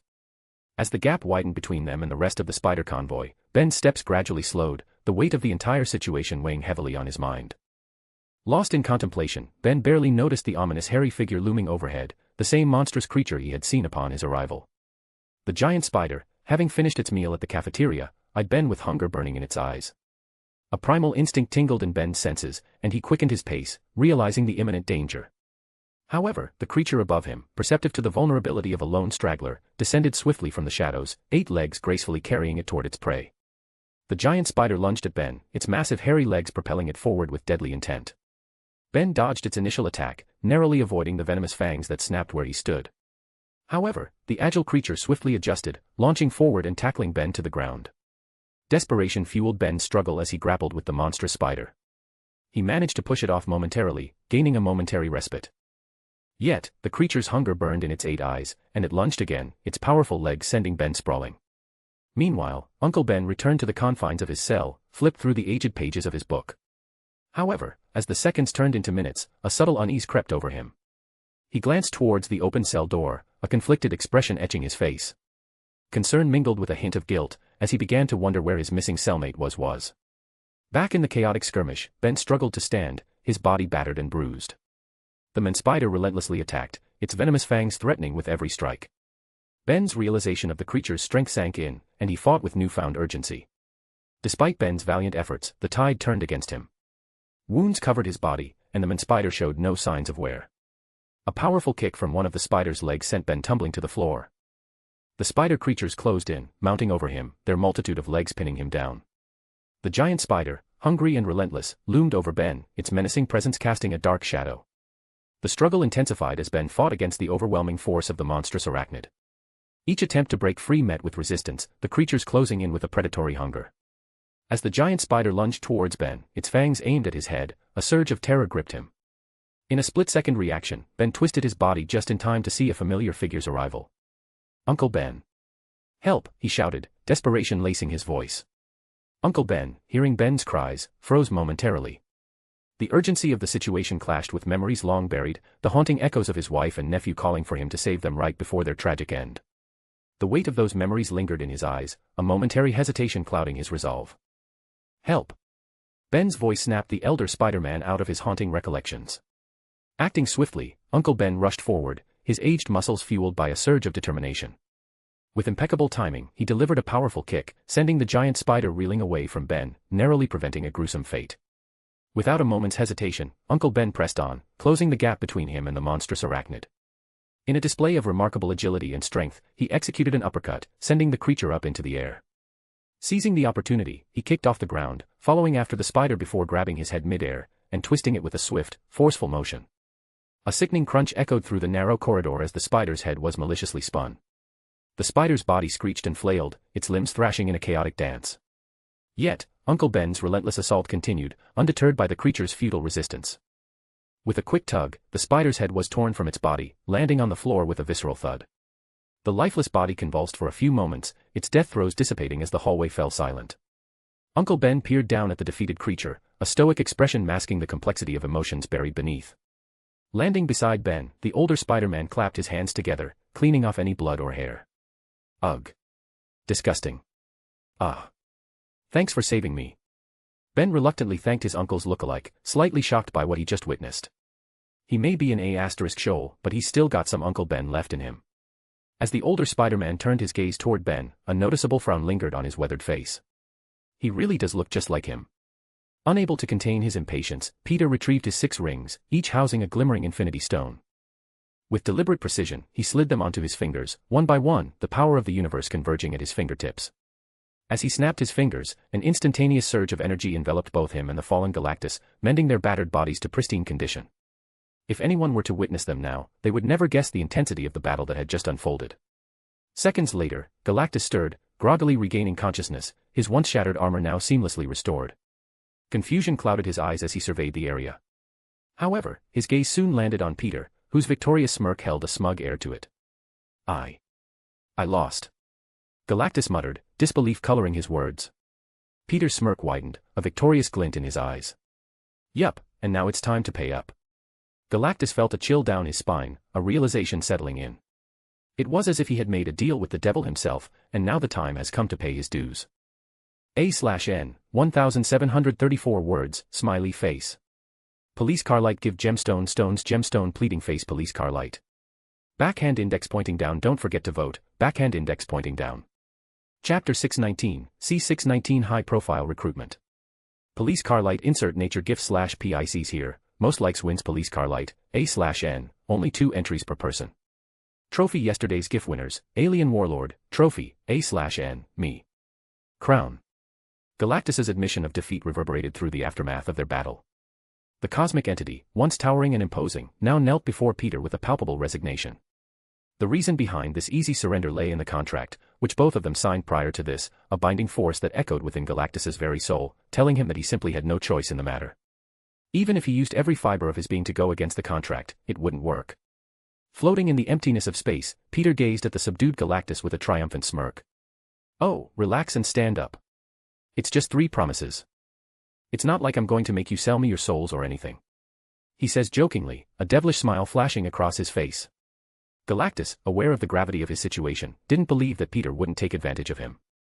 He hesitated for a moment before getting straight to the point and asking, "What do you want?" His words carried an underlying tension, as he prepared himself for the potential eternal enslavement that a single one of these promises could entail. Peter, however, surprised the cosmic entity by leaning back and crossing his arms. You know what? I don't need anything right now. I think that I'll save my promises for a rainy day. Galactus's eyes widened in disbelief. The concept of leaving such powerful promises unclaimed seemed unfathomable to him. You're not going to use them. You could control me for eternity, kill me, or even set me against your worst enemies with just a single promise. Peter chuckled, reveling in the unexpected turn of events. I've got no use for that kind of power right now. He shrugged uncaringly, his expression turning more serious. But, I'm willing to make a separate deal with you.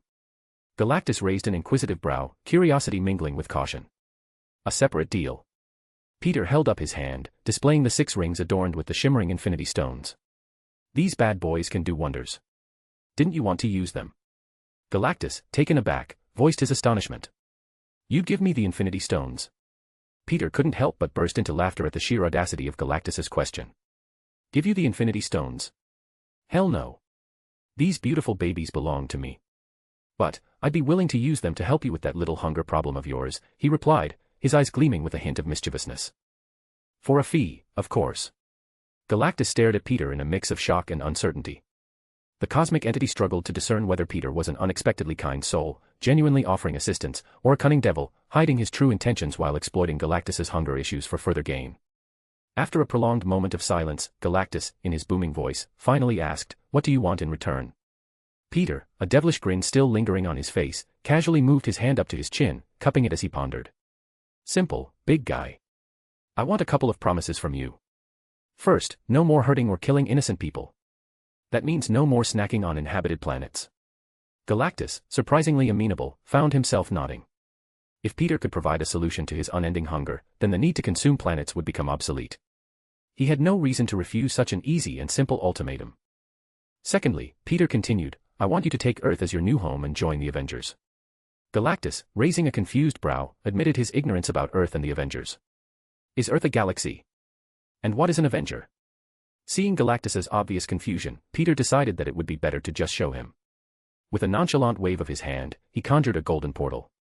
Urging Galactus to follow, he stepped through the shimmering gateway, and seconds later, the cosmic entity reluctantly followed suit.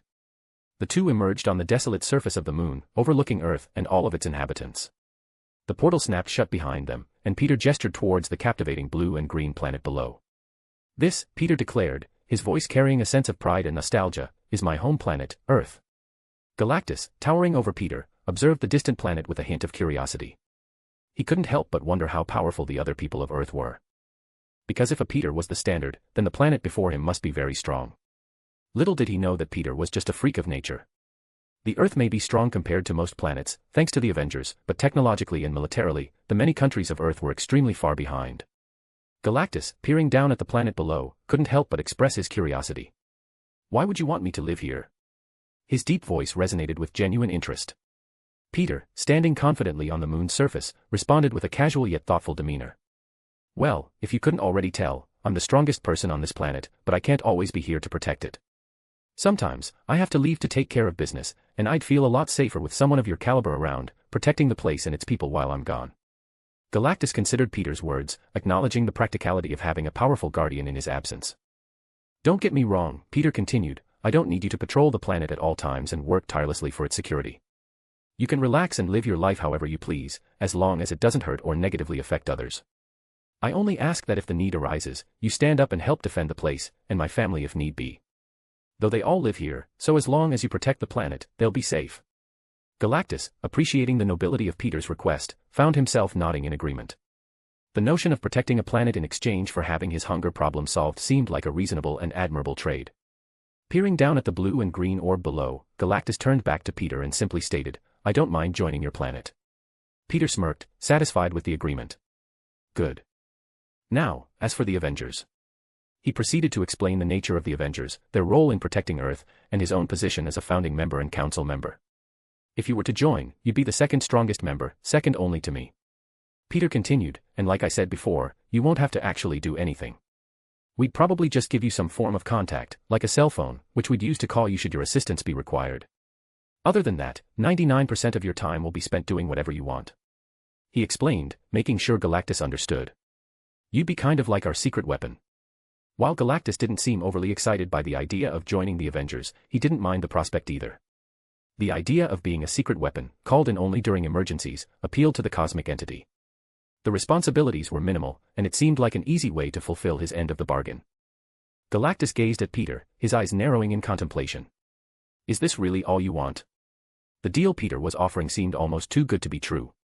In exchange for curing his insatiable hunger, which he's been forced to endure for what feels like an eternity, Galactus would receive a new home and job, with the freedom to live as he pleased and protect the planet when necessary. Peter, unfazed by Galactus's skepticism, just smirked and shrugged. I don't need anything else. I've got the Infinity Stones. If I want something, I can just snap my fingers and make it happen. The cosmic entity, still processing the enormity of the deal, found himself nodding in acknowledgement. The simplicity of Peter's desires contrasted sharply with the power he held, leaving Galactus intrigued and, in a way, grateful for the unexpected turn of events. With the deal firmly agreed upon, Peter snapped his fingers, conjuring a magical contract that materialized before them. The parchment, adorned with mystical inscriptions, detailed the terms of their agreement in simple yet binding language. In exchange for Peter's solution to Galactus's perpetual hunger, the cosmic entity vowed, to the best of his ability, to refrain from harming, killing, or negatively impacting innocent lives. He would make Earth his new home and join the Avengers, becoming the guardian of the planet and its people. Peter also added a clause about Galactus doing his utmost to protect Peter's family in case of unforeseen dangers. The enchanted pen, familiar from their previous dealings, appeared in Peter's hand. With a nonchalant grin, Peter signed his name in blood on the contract, sealing his commitment. He then handed the contract and pen to Galactus, who rolled his eyes at Peter's penchant for contracts before scrutinizing the document and signing it himself, blood extracted for the ink. Once the blood had dried, Peter stashed the contract away. He turned to Galactus and asked, "Ready?" Galactus nodded, expressing the anticipation he had harbored for this moment. The relentless hunger had gnawed at him for what felt like an eternity, and now, the promise of relief loomed before him. Holding up his hand adorned with the shimmering Infinity Stones, Peter snapped his fingers. The rings emitted a blinding light that surged toward Galactus, enveloping his colossal figure. The cosmic energy penetrated his being, inducing alterations to satiate the insatiable hunger that had plagued him. As the seconds passed, Galactus grunted in pain, and even Peter, the wielder of the mighty Infinity Stones, felt the strain. The process proved unexpectedly challenging and exhausting, considering Peter's previous use of the stones to bring life to countless planets across the universe. How the hell is this harder than revitalizing millions of barren planets? Peter shouted inwardly. Eventually, Galactus collapsed to the ground, writhing in pain, while Peter found himself on his knees, beads of sweat tracing down his face. And soon enough, the glow of the stones dimmed, signaling the conclusion of the transformative process. Breathing heavily, Peter turned to Galactus. "Do you feel any different?" he asked, hoping the endeavor had succeeded. Galactus, his entire body sore and aching, took a moment to assess himself. A split second later, the realization dawned upon him: the hunger was gone. He sat up, looking down at his body in astonishment. "It's gone. It's finally gone," he muttered, a lone tear trickling down his cheek, surprising even Peter, who refrained from commenting. Expressing profound gratitude, Galactus looked down at Peter. "Thank you. You have no idea how long I've had to suffer." With a casual demeanor, Peter replied, "No problem. I'm happy to help." A/N, 1,800 words, smiley face. Longish boyish. Gimme dem stones. Police car light give gemstone stones gemstone pleading face police car light. Backhand index pointing down don't forget to vote, backhand index pointing down. Chapter 620, C620 Uncle Ben's tragic past. Police car light insert skateboarding gif/PICs here, most likes wins police car light, A/N, only 2 entries per person. Trophy yesterday's GIF winners, Ben Bagman and Darkslayer, trophy, A/N. Darkslayer was technically 1 vote behind, but it made me laugh so, I voted for it even though I usually don't vote crown. In the dimly lit prison cell, Ben sat on his bunk, stealing glances at Uncle Ben who remained absorbed in his old book. The silence between them was thick, broken only by the distant echoes of the other prisoners. Despite his curiosity, Ben hesitated to disturb the aged Spider-Man, who seemed to be ignoring him in favor of the tattered pages of his book. As the minutes passed, Ben couldn't contain his restlessness. "So, what's the deal with this place?" he ventured, attempting to break the silence. Uncle Ben's eyes flickered over the book's pages but didn't lift from the text. "It's a prison. That's all you need to know," he grumbled, shutting down any potential conversation. Undeterred, Ben pressed on, "But why are we here? Actually, why are you here?" he asked, clearly extremely curious about his cellmate's origins. "I'll go first to break the ice. My friends were recruited in this suspicious spider cult, so I came to investigate. Now it's your turn. Has anyone ever told you that you should learn to shut your mouth?" Uncle Ben's gaze finally lifted, his stern expression warning Ben that he was growing tired of his nonsense. "Surviving here means keeping your head down, not asking unnecessary questions, and staying out of trouble." Despite the gruff deflection, Ben couldn't help but ask, "Are you sure we're not already in trouble? I mean, we did kill that spider thing." Uncle Ben sighed, his patience wearing thin. "It doesn't matter. They won't do anything about it. One less inmate is a good thing to them, fewer mouths to feed, more room for new prisoners. Understand?" Ben nodded, sensing that further inquiries might lead to more frustration. For a while, they sat in silence, the weight of their confinement settling in the cramped space.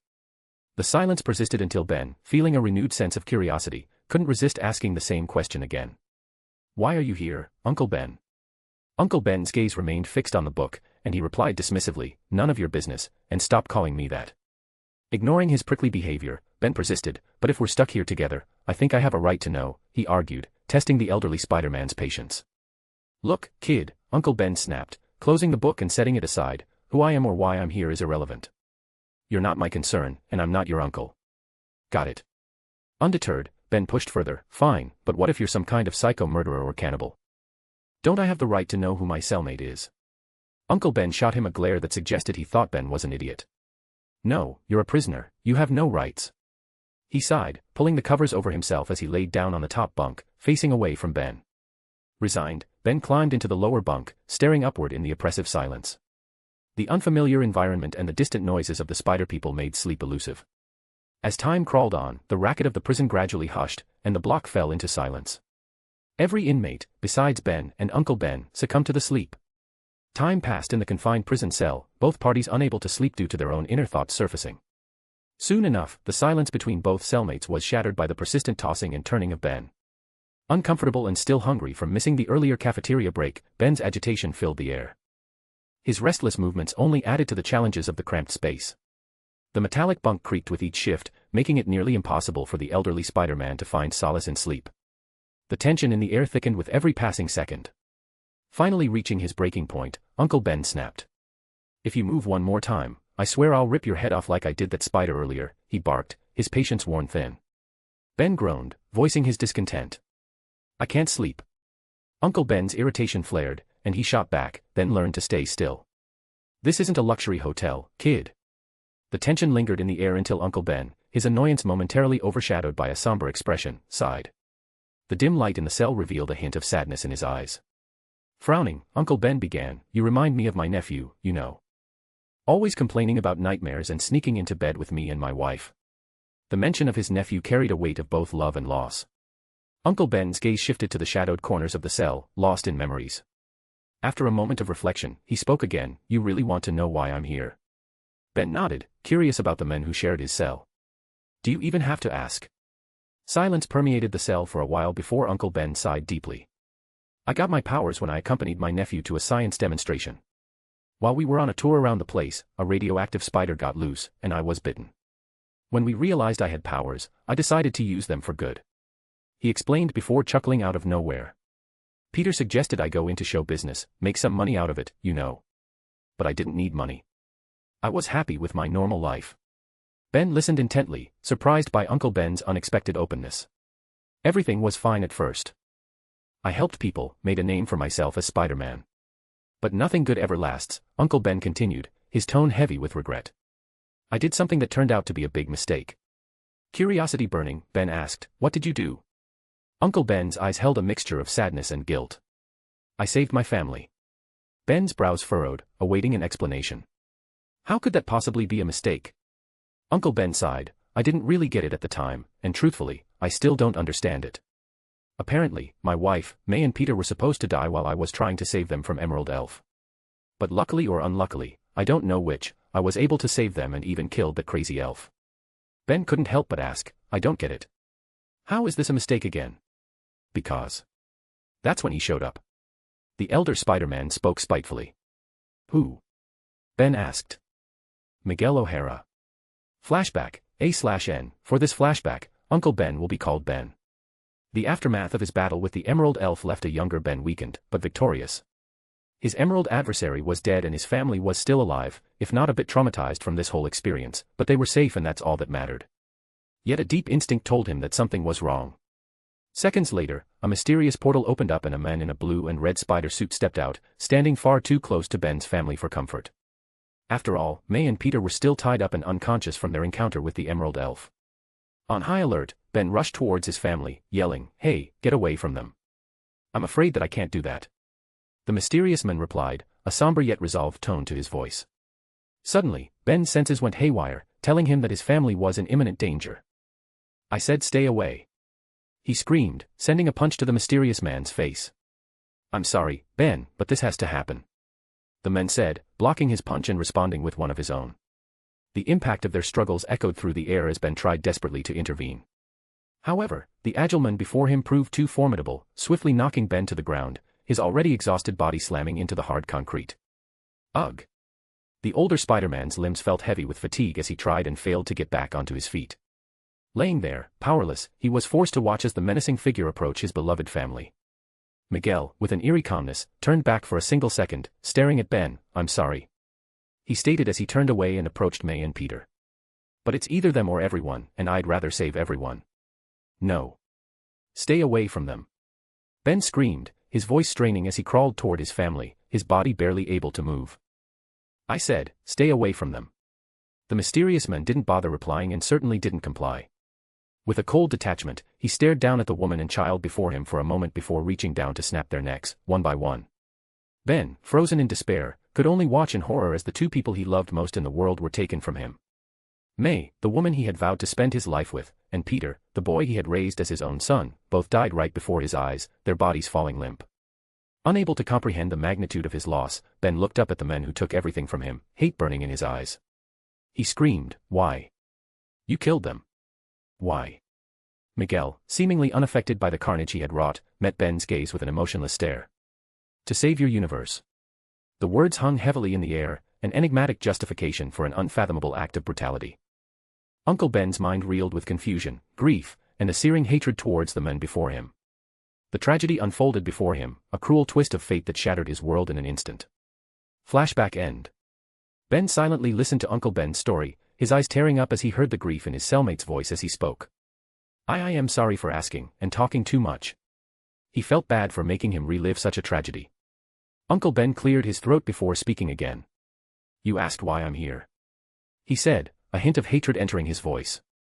I'm here because I dedicated my life to killing the men who took my family from me. Miguel O'Hara. After sealing the deal with Galactus, Peter opened a portal and stepped inside, returning to his bedroom. Recalling that he had some messages, he headed straight to his bedside drawer, retrieving the memory card from the remains of his broken phone. Walking over to his desk, Peter opened another drawer, revealing a shiny new phone, a recent upgrade, which he's been waiting to use. Plugging the memory card into the new device, Peter powered it on. As the screen lit up, he was bombarded with a flurry of notifications. However, one group of messages stood out among the rest, over 100 messages from the Spider-Verse group chat. Okay, this is starting to look like an emergency. Though before he could delve into the many messages, his phone rang, a call from the Spider-Verse group chat, specifically from Miles. Answering the call, Peter attempted a casual greeting, but his words were drowned out by the sound of a scuffle followed by Miles's urgent voice, Peter. Are you there? Finally, ugh. A/N, 1851 words, smiley face. Police car light give gemstone stones gemstone pleading face police car light. Backhand index pointing down don't forget to vote, backhand index pointing down. Chapter 621, C621 Damsel in Distress. Police car light insert rock and roll gif/PICs here, most likes wins police car light, A/N, only 2 entries per person. Trophy yesterday's GIF winners, Ben Bagman, trophy, A/N, crown. Miles trudged back to his dorm, a cloud of worry hanging over him. Ben's abrupt departure to investigate the Spider Society had left an unsettling void in their communication. Toby and his attempts to reach him proved futile, and the absence of updates didn't sit well with Miles. Frustration etched across his face, Miles kicked an empty can, its trajectory aimed at a nearby dumpster. The echoes of his discontent reverberated in the quiet alley. His spider senses, attuned to danger, suddenly tingled, causing him to freeze in his tracks. His gaze shifted upward, eyes widening at the sight of 2 unfamiliar figures in spider-themed suits. What the hell? On the left, a hairy, animalistic Spider-Man, sporting a tattered suit, which was ripped to show his wolf-like ears, snout, fangs, and claws. Insert picture of werewolf Spider-Man, Spider, here. To the right, a more eccentric character with misshapen feet, a tail, and a banana in his hand, which he ate through a hole in the lower part of his mask. Insert picture of Spider-Monkey here. The tension in the air was palpable as Miles, recognizing the distinct lack of friendly intent, went on high alert. These were not emissaries of peace from the Spider Society. Did Ben get caught already? But how do they know to come here? I told him not to go. That idiot. His spider senses screamed a warning, urging him to prepare for imminent danger. Spider cracked his knuckles, staring down at Miles, while Spider-Monkey continued devouring his banana with apparent nonchalance. Miles, unable to handle the silence any longer, spoke with a cautious edge, "Who are you, and what do you want?" Spider chuckled, the arrogance evident in his demeanor. "You should know that already. Give yourself up and we can solve this peacefully," he said, his mask morphing as a smile forms below it. "Or you can resist and I can have some fun, kicking your A**s. You choose." Miles tightened his fists, ready to defend himself. "I haven't done anything to warrant this." Spider laughed, pointing at Miles with a taunting gesture. "Do you think we came here without knowing what's going on? Your friend Ben is already captured. And we know about your little plans. Stop playing innocent, it's annoying." Feeling the same was as his partner, Spider-Monkey began screeching and banging its chest before leaping down toward Miles. Dread knotted in Miles' stomach as he faced the unknown duo. He had to act swiftly, relying on his agility to evade Spider-Monkey's foot, which in turn struck the ground, creating a small crater. But as he dodged one attack, another appeared out of nowhere. Spider, taking the opportunity, followed his partner down and punched Miles right across the face, the younger Spider-Man too focused on his partner to dodge for a second time. The punches landed with a brutal force, sending Miles tumbling away. But the duo didn't stop there. Accustomed to dealing with rebellious spider people, the two of them continued their assault, each blow driving Miles further into a losing battle. Spider's relentless assault left him struggling to defend himself, his agile moves now hindered by the overwhelming combination of attacks. "God. I'm so cool," he muttered as he kicked Miles across the street, sending him flying into a dumpster. The alley became a chaotic battleground, and with every hit, Miles felt his strength waning. Ugh! He grunted as he climbed back to his feet, but sadly, his beating wasn't over yet. Spider Monkey's screeches filled the air, adding a disorienting layer to the already frenzied fight. Miles, desperate to regain control, leaped and twisted in an attempt to evade the relentless ape, but he was too slow. Ag! Miles screamed as a large foot struck his midsection.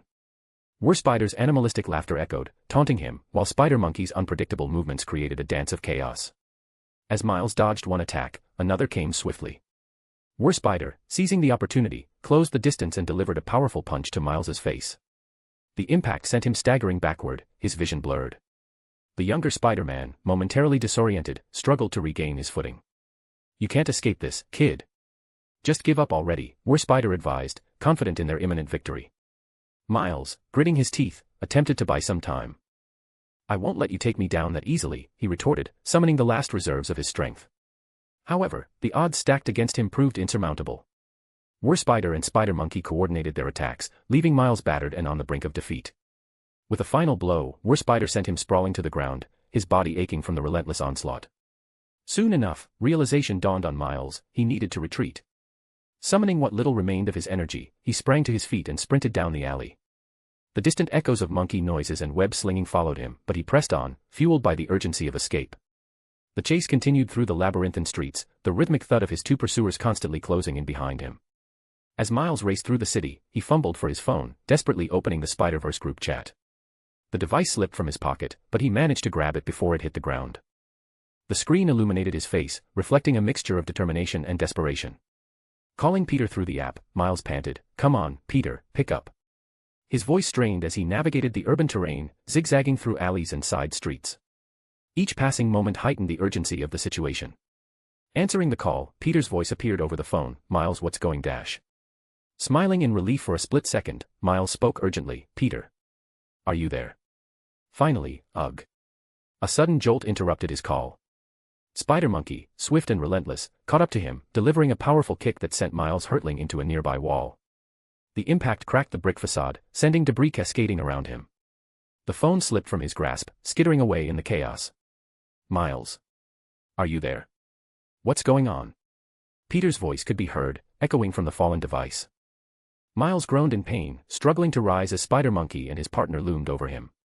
The masked figures seemed to revel in the moment of their victory. Just when he thought it was all over, Miles heard Peter's voice from his fallen phone, "Hang on, Miles. I'll be there in a second." As Spider Monkey prepared for the final strike, Miles, battered and bruised, couldn't help but laugh as he relaxed into the rubble underneath him. "What's so funny?" Spider asked, clearly confused by Miles's odd behavior. Even Spider Monkey was looking at him in confusion. Miles smiled back at them, confusing them even further. "Nothing, you'll find out soon," he said cryptically. And just as their confusion was at its peak, suddenly, a star-shaped portal opened up exact where Miles's phone fell. Whipping their head around, the two society members watched as yet another Spider-Man arrived. A/N, he's finally using America's powers. Stepping out of the star-shaped portal, Peter casually surveyed the area, seeing the two animalistic spider people standing over Miles's down form. "Whoa, looks like you really got your A*S kicked, Miles," he commented, the star portal closing behind him.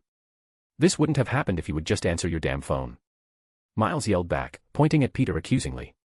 Ignoring Miles's complaint, Peter turns his head towards his friend's attackers, noticing the distinct watches on their wrists. "So, you two are from the Spider Society, I presume. Why are you attacking Dash?" Before Peter could finish his question, Spider Monkey rushed forward, propelling himself with web, ready to kick Peter in the face. The unexpected attack caught Peter off guard, but he swiftly raised an eyebrow, muttering, "How rude." In a split second, Peter reached out and grabbed Spider Monkey by the ankle, his reflexes honed from his recent fight with Galactus. "But I guess you can't teach a monkey manners, can you?" Without any mercy, Peter swung Spider Monkey mid-air and slammed him into the ground with enough force to create a large crater. Ugh! Spider Monkey spat out a mouthful of blood upon impact, falling unconscious almost immediately. Peter casually put his hands back into his pockets as he turned his attention to the stunned Spider, who watched the scene unfold in shock. After all, even the strongest members of the Spider Society, like Miguel O'Hara, couldn't beat Spider Monkey that easily, and Spider had witnessed their intense fights before. This turn of events defied the expectations Spider had built from those past encounters. As Spider remained frozen in fear, stuck in his own thoughts, he failed to notice Peter's sudden appearance in front of him. In a burst of indescribable speed, Peter closed the distance. Eyes widening, Warspider realized his opponent's arrival far too late. Desperation flashed across Warspider's face as he tried to run, managing only to move a single inch before Peter's hand impacted his face with a resounding slap. Warspider, like a ragdoll, was struck in the face and rocketed to the ground, creating yet another crater. AF. Unconsciousness claimed him, following closely behind his partner.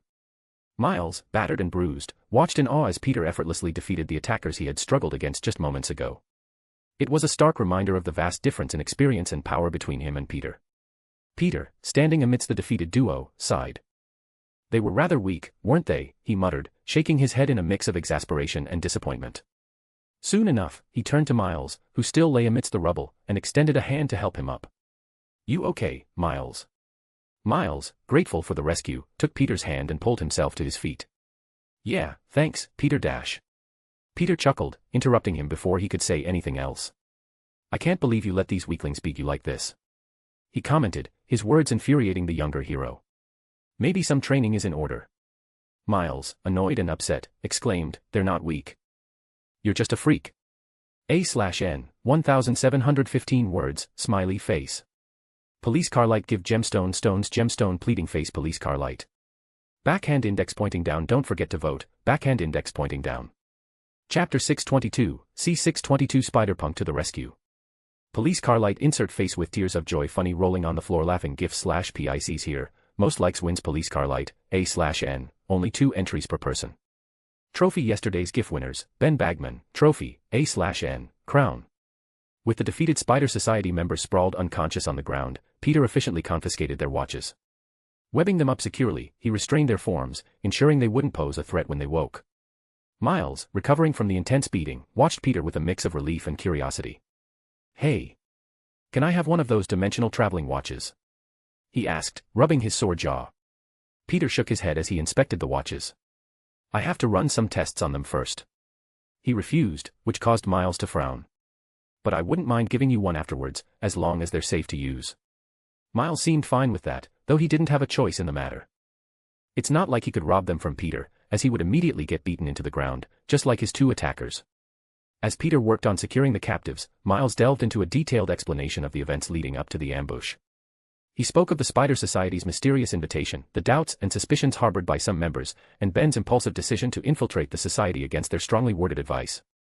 Listening attentively, Peter sighed, realizing the situation was more complicated than he initially thought. So, Ben went rogue and stirred up trouble. Sounds like something he would do, he commented, shaking his head. Guess it's time to clean up his mess.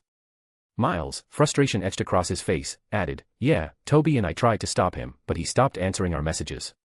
Concern flashed in Peter's eyes as he finished tying up the last society member. If they sent these goons after you, then that means Ben is probably captured already. He guessed, his hand moving to his chin in contemplation. They might have even broke into his phone.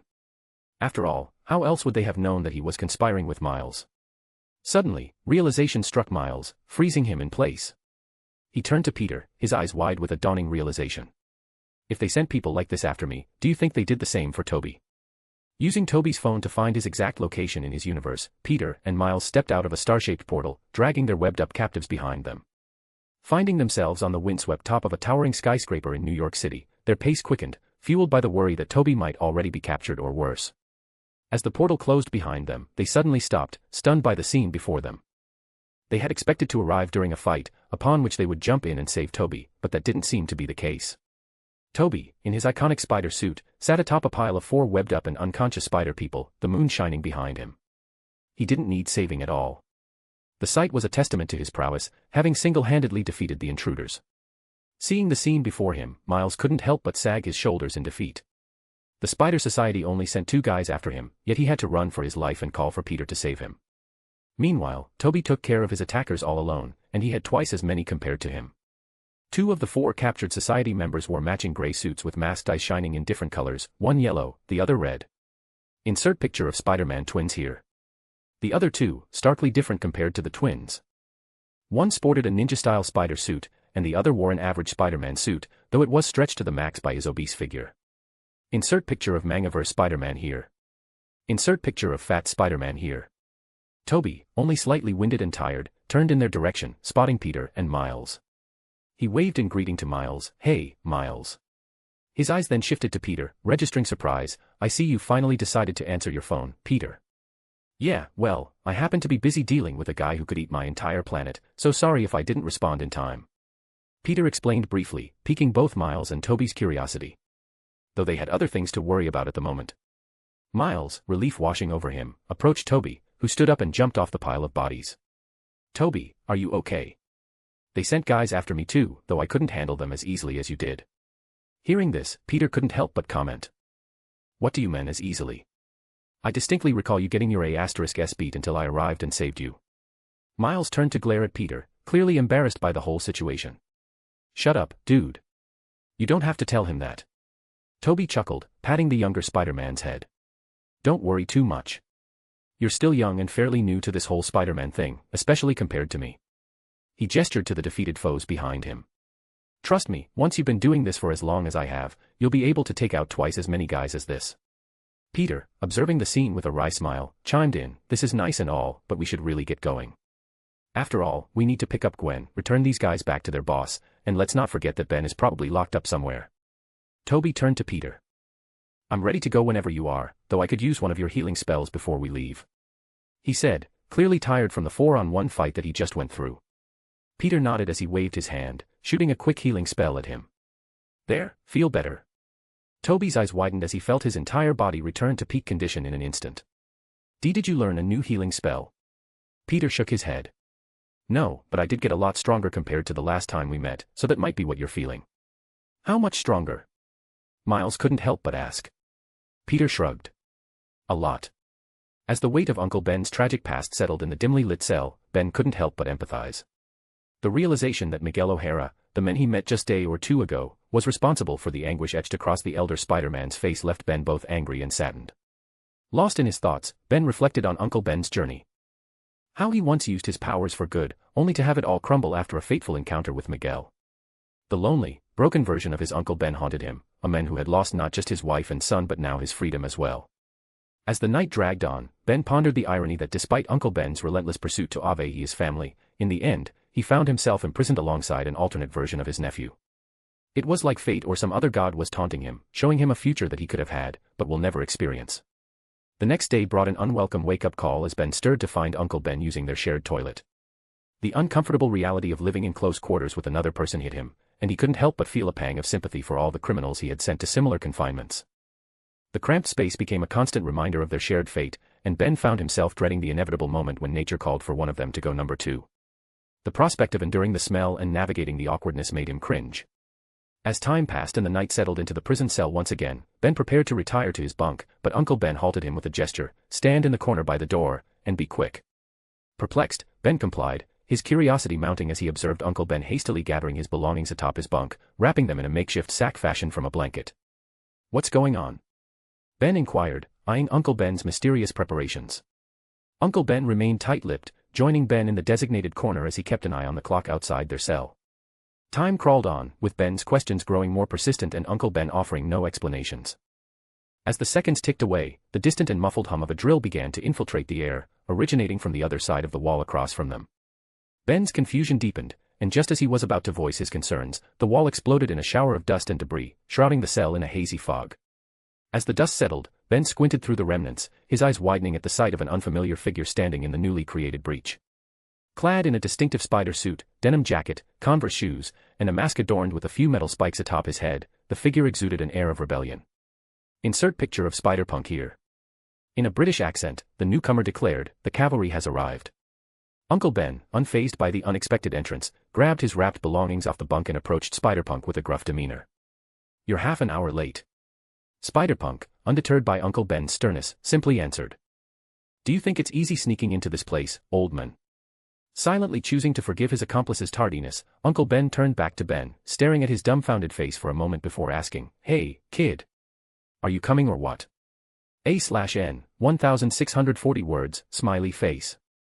Police car light give gemstone stones gemstone pleading face police car light. Backhand index pointing down don't forget to vote, backhand index pointing down. Chapter 623, C623 caught red-handed. Police car light insert fail gif/PICs here. Most likes wins police car light, A/N, only 2 entries per person. Trophy yesterday's GIF winners, Ben Bagman and Alien Warlord, Trophy, A/N, Crown and Me Too, Crown. Returning through the star-shaped portal, Peter found himself in the familiar confines of his living room. The warmth of home embraced him, contrasting heavily with the tense atmosphere of his recent battles. At the center of the room, MJ sat on the couch, cradling a sleeping Leo in her arms. Tear streaks adorned the child's face, causing a knot of concern to form in Peter's stomach. As the portal closed behind him, Miles and Toby stood by his side, their expressions of curiosity. They exchanged glances, silently acknowledging the fact that they were now in Peter's universe, which was quite exciting. After all, the mystery of Peter and his crazy powers have been a huge topic of discussion for them ever since they all met. "Hey, MJ," Peter greeted, his voice softened. "What happened here?" He gestured towards Leo, whose small form seemed fragile in MJ's protective embrace. MJ sighed, her eyes reflecting a mix of exhaustion and understanding. "It's complicated," she replied, offering a weary smile. "Are you all right now?" Her gaze met Peter's, a subtle worry lingering in her eyes.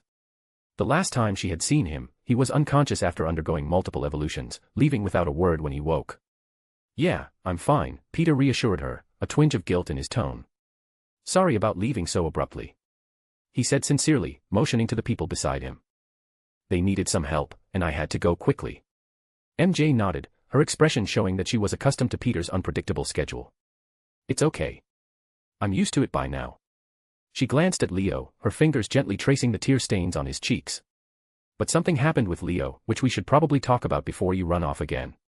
Peter's eyes focused on the sleeping child, concern deepening. "What happened?" he asked, his voice a blend of worry and curiosity. "He had a huge tantrum and then cried himself to sleep," MJ explained, her voice carrying a hint of sadness. "I tried to comfort him, but he kept asking for you." Peter sighed, realizing how attached the little guy was to him. Turning to Miles and Toby, Peter said, "Go find Gwen. We've got some things to sort out. I'll try to be quick since we need to rescue Ben after this." As Peter spoke, MJ tilted her head towards the stairs. "Gwen's upstairs, in one of the guest rooms," she informed them. Miles and Toby exchanged glances before heading upstairs to find Gwen, leaving Peter alone with MJ and the sleeping Leo. Peter took a seat beside MJ, his eyes never leaving Leo's face. "What exactly happened when I was away?" he asked, genuine concern etched on his features. MJ sighed, leaning into Peter's shoulder. "The girls said a bit too much."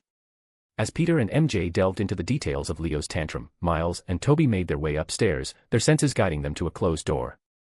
Ready to knock and surprise Gwen with their arrival, Miles froze as he caught wind of an intriguing conversation taking place behind the door. Gwen's voice resonated from the room, engaged in what seemed to be a multiversal phone call. Her tone was measured, as if carefully choosing her words, while the voice on the other end belonged to someone familiar both Miles and Toby. "Miguel O'Hara." Miguel's voice cut through the air, his questions probing into Gwen's recent activities. "Just staying at Peter's place," Gwen explained, her words audible through the door. "He's not giving me much information, though. And he's not even here right now." Miles and Toby exchanged wary glances, their curiosity piqued. The situation felt tense as they continued eavesdropping, realizing that Gwen might not be as trustworthy as they thought. The loyalty they assumed she had toward Peter seemed to be in question. "So, what's the deal with Peter?" Miguel's voice demanded, his curiosity unyielding. "Has he made his intentions clear yet?" Gwen hesitated before answering, "Not really, all I know is he thinks the society is either evil or misguided somehow. I don't have all the details yet." As the conversation unfolded, Miles and Toby realized that Gwen seemed to have aligned herself with Miguel and the Spider Society. The same society that currently held Ben captive, though Miguel didn't seem to be mentioning that to her. Their unease grew as Gwen divulged information about Peter's recent activities. Frowns marked both of their faces, but Miles was the most affected, his hands tightening into fists. When Miguel inquired about Peter's plans, Gwen paused, her inner conflict palpable through the door. "I'm not sure. Like I said, he didn't tell me much. But if you want more information, I'll try to find out." The tension in the room escalated as Miguel ordered Gwen to gather as much intel on Peter as possible before returning to the society by the next day. "I need all hands on deck," he said, the reason for this urgency remaining undisclosed, leaving both Miles and Toby on edge. "Why the rush?" Gwen questioned, her tone betraying a hint of frustration. Miguel didn't even bother responding, leaving the room in an unsettling silence as the call ended. Gwen sighed audibly, her internal conflict evident. She sat on the edge of the bed, torn between her loyalty to Peter, who had always been nothing but kind to her, and the organization that took her in after the falling out with her father, who tried to arrest her. Gwen's internal turmoil echoed in the room as she grappled with the consequences of being a member of the Spider Society. The weight of her conflicting loyalties pressed upon her, leaving her uncertain about the path she had chosen. In the midst of her contemplation, suddenly, the door swung open abruptly, and Gwen's eyes widened in surprise. Miles and Toby stood there, their expressions a mix of disappointment and disapproval. She expected a friendly greeting, but their frowns revealed that they had overheard her conversation with Miguel. "So, you're spying on Peter now?" Miles' voice cut through the silence, his tone laced with disappointment. "How could you, Gwen? He's our friend. He's done nothing but help us ever since we met." Gwen's attempt to utter a greeting faltered as she realized the gravity of the situation. Miles continued, his tone unwelcoming, "How could you even trust that guy Miguel? You know what he does, right? He makes sure innocent people die. I wouldn't be surprised if he's killed them himself. All for his precious canon events." Caught off guard, Gwen sputtered, attempting to explain herself, but the canon events need dash. Seeing where this conversation was going, Miles interrupted her, his voice rising. "Fuck this canon event bullshit. Have you even tried to investigate if all of that is true or not? Or did you just take Miguel's word for it and start ruining people's lives?" Gwen remained silent, the weight of Miles' accusation settling heavily on her conscience. His words struck a chord, exposing her blind trust in Miguel, and the Spider Society as a whole. Miles's stern gaze intensified, and he continued, "Look, I get it. The Spider Society is amazing. Hell, when Miguel tried to recruit me, I almost fell for his lies myself. But I would have never expected you to believe him so easily. And I especially wouldn't expect you to be betraying Peter like this." Gwen looked down at the ground, her guilt evident. She muttered a quiet, "I'm sorry." Without further acknowledgement, Miles turned on his heels and walked out of the room, leaving Gwen alone with only a few final words. "Don't apologize to me. Apologize to Peter." Toby, lingering behind as Miles walked off, offered a few words of encouragement. "If you're truly sorry and want to make up for your actions, then come downstairs and explain everything." He turned and followed Miles, leaving Gwen to face the consequences of her choices. As the door closed behind them, Gwen was left with a heavy decision, to continue down a path of betrayal or to seek redemption by confronting the truth with her friends and hope for forgiveness. "If I tell the truth, then I'll have to tell the whole truth," she thought, her mind wandering to Miles and his father. As MJ finished recounting Leo's emotional outburst, Peter turned to her with a soft smile. "We'll talk to Leo when I get back and explain everything," he suggested, attempting to reassure MJ. "Sadly, the girls have ruined the surprise, but I'm sure he'll enjoy the good news." MJ returned the smile, her expression reflecting a mixture of gratitude and understanding. The weight of the situation lingered in the room, but they couldn't dwell on it for long as Miles stormed down the stairs, clearly upset about something. "What's wrong, Miles?" Peter inquired, concern etched on his features. Before Miles could answer, Toby descended the stairs, placing a hand on Miles' shoulder and advising him to wait. Gwen should explain herself, Toby insisted, urging patience. Miles raised an eyebrow, curiosity and frustration evident in his demeanor. Everyone turned their attention to the staircase as the sound of footsteps echoed, revealing Gwen's descent. Her guilty air was palpable, and she stopped at the bottom of the stairs, meeting the gaze of those in the room. Gwen hesitated, freezing in place, the internal struggle evident in her eyes. The room awaited her words, holding its breath for the unraveling of the truth. Soon enough, Gwen's eyes flickering between Miles and Peter, struggling to look them in the eyes, especially after the verbal thrashing that she just experienced upstairs. I'm sorry." She immediately apologized, a simple yet weighty admission of her actions. The room fell into an uneasy silence, waiting for an explanation or a path to redemption. Peter, sensing the tension, tilted his head to the side, his expression a blend of confusion and concern. "What's this about?" He wondered, is she going to tell Miles about his father? A/N, 1673 words, smiley face. Police car light give gemstone stones gemstone pleading face police car light. Backhand index pointing down don't forget to vote, backhand index pointing down. Chapter 624, C624 The Painful Truth. Police car light insert cringe gif/PICs here, most likes wins police car light, A/N, only 2 entries per person. Trophy yesterday's gif winners, Ben Bagman, trophy, A/N, crown. What's this about? Peter asked, wondering if this had something to do with Miles' canon event, which has yet to take place. Gwen's gaze shifted nervously between the faces of Peter, MJ, Miles, and Toby, the weight of her betrayal heavy on her shoulders. Taking a deep breath, she finally spoke, her voice tinged with guilt. "Peter, I need to explain. The reason I came here was to gather information from Miguel and the Spider Society. I've been reporting back to them about everything, including your recent fight with the Silver Surfer." She admitted, clearly upset and guilt-ridden. I thought I was doing what was right, helping them understand you, but maybe I shouldn't have." Peter listened in silence, his expression unreadable. When Gwen finished, he looked at her and calmly asked, "I'm sorry, but did you really think I didn't know this already?" He raised a curious brow. Gwen's eyes widened in shock. "Why, you knew?" Peter rolled his eyes. "Of course, I knew. Did you think you were being discreet? You may have superpowers, Gwen, but you're not some secret agent." Gwen awkwardly scratched the back of her head, muttering, "Well, yeah." Peter sighed, explaining, "How was I not supposed to know? First, you come here and the first thing you do is start interrogating me, then you call the Spider Society nightly to give them reports. You know this is my house, right? I have all sorts of enchantments on it, which report to me all the ongoing activities of any guests." Gwen's eyes widened as she realized she had been caught from the very beginning. Peter continued, stating, "And even if I didn't have those enchantments on the house, I have super hearing. Did you think I wouldn't hear you?" Gwen turned her gaze away, unable to look Peter in the eye. She asked, "Then why didn't you do anything about it? If you knew I was spying on you from the start, how come you didn't stop me?" Peter simply shrugged. "Because it didn't matter." This answer caused everyone to raise a questioning eyebrow. Miles asked, "What does that mean?" "It doesn't matter." "Of course, it matters," he yelled, clearly upset. After all, out of every single member of their little spider gang, the one he trusted the most was Gwen. Though that might just be because he has a crush on her. Peter shrugged again and said, "No, not really," he said, leaning back into the couch. "I'm sorry if this upsets you, Gwen, but the Spider Society is nothing to me. What does it matter if you report some information to a weak organization? It's not like they can do anything to me. Besides, I'm already planning to deal with them." "But she still betrayed you," Toby stated, making sure Peter understood that.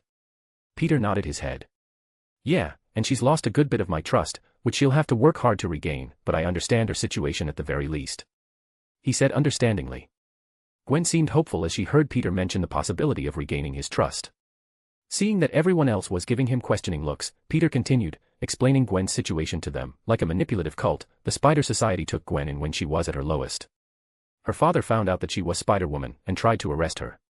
And when everything was falling apart, the Spider Society offered her a place to call home and a purpose, which she could throw herself into in order to forget all of her real problems. As Peter shared the details of Gwen's situation, the shift in the atmosphere of the room was palpable. With every word he spoke, everyone's gaze turned toward Gwen in a more understanding light. Even MJ, who typically held a very protective and defensive stance when it came to her husband, felt a twinge of sympathy for Gwen's predicament. Miles, still reeling from the perceived betrayal, began to calm down as well, seeing things from her perspective. Gwen, though relieved that Peter acknowledged her circumstances, couldn't escape the uncomfortable weight of the pitying gazes surrounding her. The room had transitioned from an accusatory environment to one marked by empathy and compassion. It was as if they were no longer judging her as a traitor but rather as someone who had been taken advantage of. Miles, turning to Peter, asked the question lingering on everybody's mind, "So, do you think the Spider Society purposefully waited until she was at her lowest to recruit her?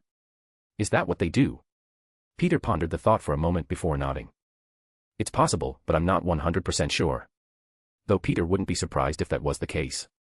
After all, with the overarching goal of the Spider Society, which is to pretty much ensure the deaths of innocent people, how else are they supposed to recruit people willing to get the job done? It really is like a cult. People like Gwen, who feel indebted to Miguel and the society, would be a lot more empathetic to the cause, and willing to follow orders. Peter thought, though he would have to verify his conclusion. Hearing this, Gwen couldn't help but second-guess her initial encounters with the Spider Society. She muttered, "No, that's not possible. They wouldn't do that." However, her words only intensified the pitying gazes from all around the room. Everyone just looked at her as if she were a victim, which she was to a certain extent, though she hasn't exactly realized that yet. But thankfully, instead of perceiving her as a traitor anymore, everyone now saw Gwen as a girl who had been taken advantage of, manipulated into a situation she didn't fully understand. MJ, breaking the silence, offered a soft reassurance, "Gwen, we understand that life can be complicated, and sometimes we find ourselves making choices we later regret. What matters now is how you move forward," she said, her gaze turning stern for a moment. "And most of all, making up for your mistakes." Toby nodded in agreement, adding, "You're not alone in facing difficult situations. We've all had our fair share of struggles, but what's important is learning from them." Gwen's eyes welled with gratitude as she received unexpected support from the people she had expected to condemn her. Miles, though still processing the situation, spoke up, "I guess I get it. You were at a low point, and they took advantage of that. But still, you should have trusted us enough to talk about it." Gwen nodded, still unsure of whether or not she was taken advantage of, acknowledging the validity of Miles' point. "I should have, and I shouldn't have been spying on you guys. I'm sorry." I'll do whatever it takes to make things right. Once Gwen's apology to Peter had been addressed, she turned her attention to Miles. The room, previously filled with a sense of understanding, took a collective breath, thinking the drama had concluded and they could finally move on. However, just when everyone relaxed a bit, Gwen raised her hand, indicating she had more to say. Surprised that Gwen still had something to add, everyone, besides Peter, raised curious and slightly confused eyebrows. Gwen, feeling the weight of her actions, audibly gulped before mustering the courage to speak. If she didn't tell Miles now, then he would never forgive her. I'm not done, she began, her voice shaky but determined. If she truly wanted to make amends, she had to reveal the whole truth, regardless of the consequences. Gwen continued, her voice shaky, refusing to look anywhere near Miles. You know about canon events, right? She asks, getting nods all around. Well, Miles. You have a canon event coming up. What? Miles asked, a confused look on his face. What do you mean, I have a canon event coming up? Gwen explained. It's your dad, Miles. He's going to die. She ripped the band-aid off in one heart-wrenching pull. Just like how every Peter Parker in the multiverse loses their Uncle Ben, Aunt May, or sometimes both, every Miles Morales experiences the same tragic event, the loss of their father. It's a canon event that I was told is inevitable. I'm so sorry, Miles. Hearing this revelation, shock painted the faces of everyone in the room, but none more so than Miles himself. His eyes widened, and he stared at Gwen, processing the information slowly. In a tone mixed with disbelief and fear, he asked, How long have you known this? Gwen, unable to meet Miles's gaze, turned her head away and admitted, Months. I've known for months. Miles's mouth fell open, and he looked at Gwen with a profound sense of betrayal. He muttered, You knew that my dad would die for months, and you didn't even bother telling me. We talked every day, Gwen. How could you not tell me? Gwen, stammering in her response, defended herself, I didn't know how to tell you. I was scared of how you'd react and I didn't want you to do anything that could put your universe at risk. I was wrong, and I'm sorry. The room fell into a heavy silence as the weight of Gwen's revelation settled among them. The atmosphere, once marked by empathy and understanding, shifted to one fraught with tension and unresolved emotions. Gwen, facing the consequences of withholding such crucial information, waited for his response, knowing she had crossed a line that might be irreparable. Miles, struggling to process the news, clenched his fists, his eyes filled with a mix of anger and hurt. That's not good enough. He shouted. What would have happened if you didn't tell me? My dad would be dead and what? You just keep quiet about it and pretend it never happened. Tears began to well up in Gwen's eyes as she began to shake under her friend's harsh gaze. I am sorry. I'm really sorry. Being sorry isn't enough. Miles shouted again before he suddenly became eerily calm. You know what? If I heard that your dad, or someone who you loved would die, I would tell you immediately, without a second thought. Do you know why? He asked, waiting for her to answer. Gwen couldn't answer, the words escaping her. Of course you don't. Miles muttered, as he turned away and walked to the front door. Miles, where are you going? Gwen exclaimed as she tried to follow him and grab his arm, but he simply shrugged her off. Turning back, he eyed her with a harsh glare. Don't touch me. He said, freezing her with his stare as he opened the door and walked out, not even bothering to close it behind him. A/N, 1805, smiley face. Police car light give gemstone stones gemstone pleading face police car light. Backhand index pointing down don't forget to vote, backhand index pointing down. Chapter 625, C625 evolving once more. Police car light insert magic trick gif /PICs here, most likes wins police car light, A/N, only 2 entries per person. Trophy yesterday's GIF winners, Ben Bagman, trophy, A/N, crown. Not long after Miles stormed off, Peter found him perched on the edge of the Empire State Building, lost in thought. Without hesitation, Peter took a seat beside him, the cityscape sprawling below. What do you want? Miles asked as he noticed Peter's arrival. You ran off so quick that you forgot to ask some very important questions, Peter stated, glancing at Miles, who raised a confused brow. You just found out that your dad is fated to die, but you forgot to ask the key questions, how and when. You do want to save him, don't you? Peter's words hung in the air, prompting Miles to realize his oversight. Miles's eyes widened as the weight of the situation settled on him. Instead of impulsively running off and wallowing in the fact that the girl he loved betrayed him, he should have been more focused on gathering information to save his father. Attempting to stand up, Miles was stopped by Peter, who rested a hand on his shoulder. Confusion filled Miles's eyes as he looked at Peter, questioning why he was being held back. I already asked Gwen before coming to look for you. I thought it would be best that you two had some space, at least until we leave for the Spider Society, Peter explained. It was hard to get any answers from her because she was so distraught about all of this, but I got what we need. Ignoring the mention of Gwen's distress, Miles asked, "What did she say?" "Apparently, if we decide to do nothing, then your father will have about a year's time left to live." "She doesn't know the exact time or date, just that he's meant to die," Peter revealed, his expression serious. Miles frowned, discontent with the vague timeline. "Did she say how he's supposed to die?" Peter shook his head. "She said the computer program back in the Spider Society can only give a general timeline." Frustration etched across Miles's face as he asked, "How the hell am I supposed to save my dad when I don't even know what to save him from? For all I know, he might just choke on a donut during his lunch break." The uncertainty loomed over Miles as he grappled with the challenge ahead. The lack of specific details about his father's impending fate left him feeling powerless, unable to devise a plan to alter the inevitable. Peter placed a reassuring hand on Miles's shoulder. "Sadly, based on what I've heard from Gwen, his death won't be so mundane. It'll probably be some villain who appears and kills him, and you'll be just one step too late to save him," he explained, knowing the usual Spider-Man tragedy pretty well by now. Upon hearing Peter's explanation about how his dad will probably die, Miles couldn't help but grip his fists in anger. "I won't let that happen. Screw fate and F***ck the Spider Society. My dad is going to live a long and happy life. I'll make sure of it." Smirking, Peter patted Miles on the back and said, "Good, that's the right attitude to have. You can't let something so small get you down. Besides, I got your back, and I have all sorts of ways to protect your dad while you aren't around. He won't die, I promise." Miles's eyes widened as he looked at Peter, a grateful expression on his face. "What can you do?" Peter replied, stating, "The easiest solution is a protection spell. All of my loved ones have one on them. It allows me to track their locations when necessary. And if they're ever in any danger, the spell activates, counterattacking the threat while simultaneously creating a barrier around them, saving them from any harm. A nuclear bomb could go off right next to them, and they'd walk away without a scratch. It even alerts me as well, so I know when they're in danger." Miles's mouth hung open as he began to realize that meeting Peter might have been the luckiest moment of his entire life. No matter what problems he encounters, Peter is always there with an answer, ready to help him through it and save the day. And now certainly wasn't an exception. "Thanks, Peter," Miles said genuinely, knowing that without Peter, his life would probably be much worse. Peter shrugged nonchalantly. "No problem. Like I said, I got your back." Suddenly, Miles frowned as he looked off into the distance. After a brief pause, he asked, "But what if the Spider Society is right? What if saving my dad will destroy my entire universe?"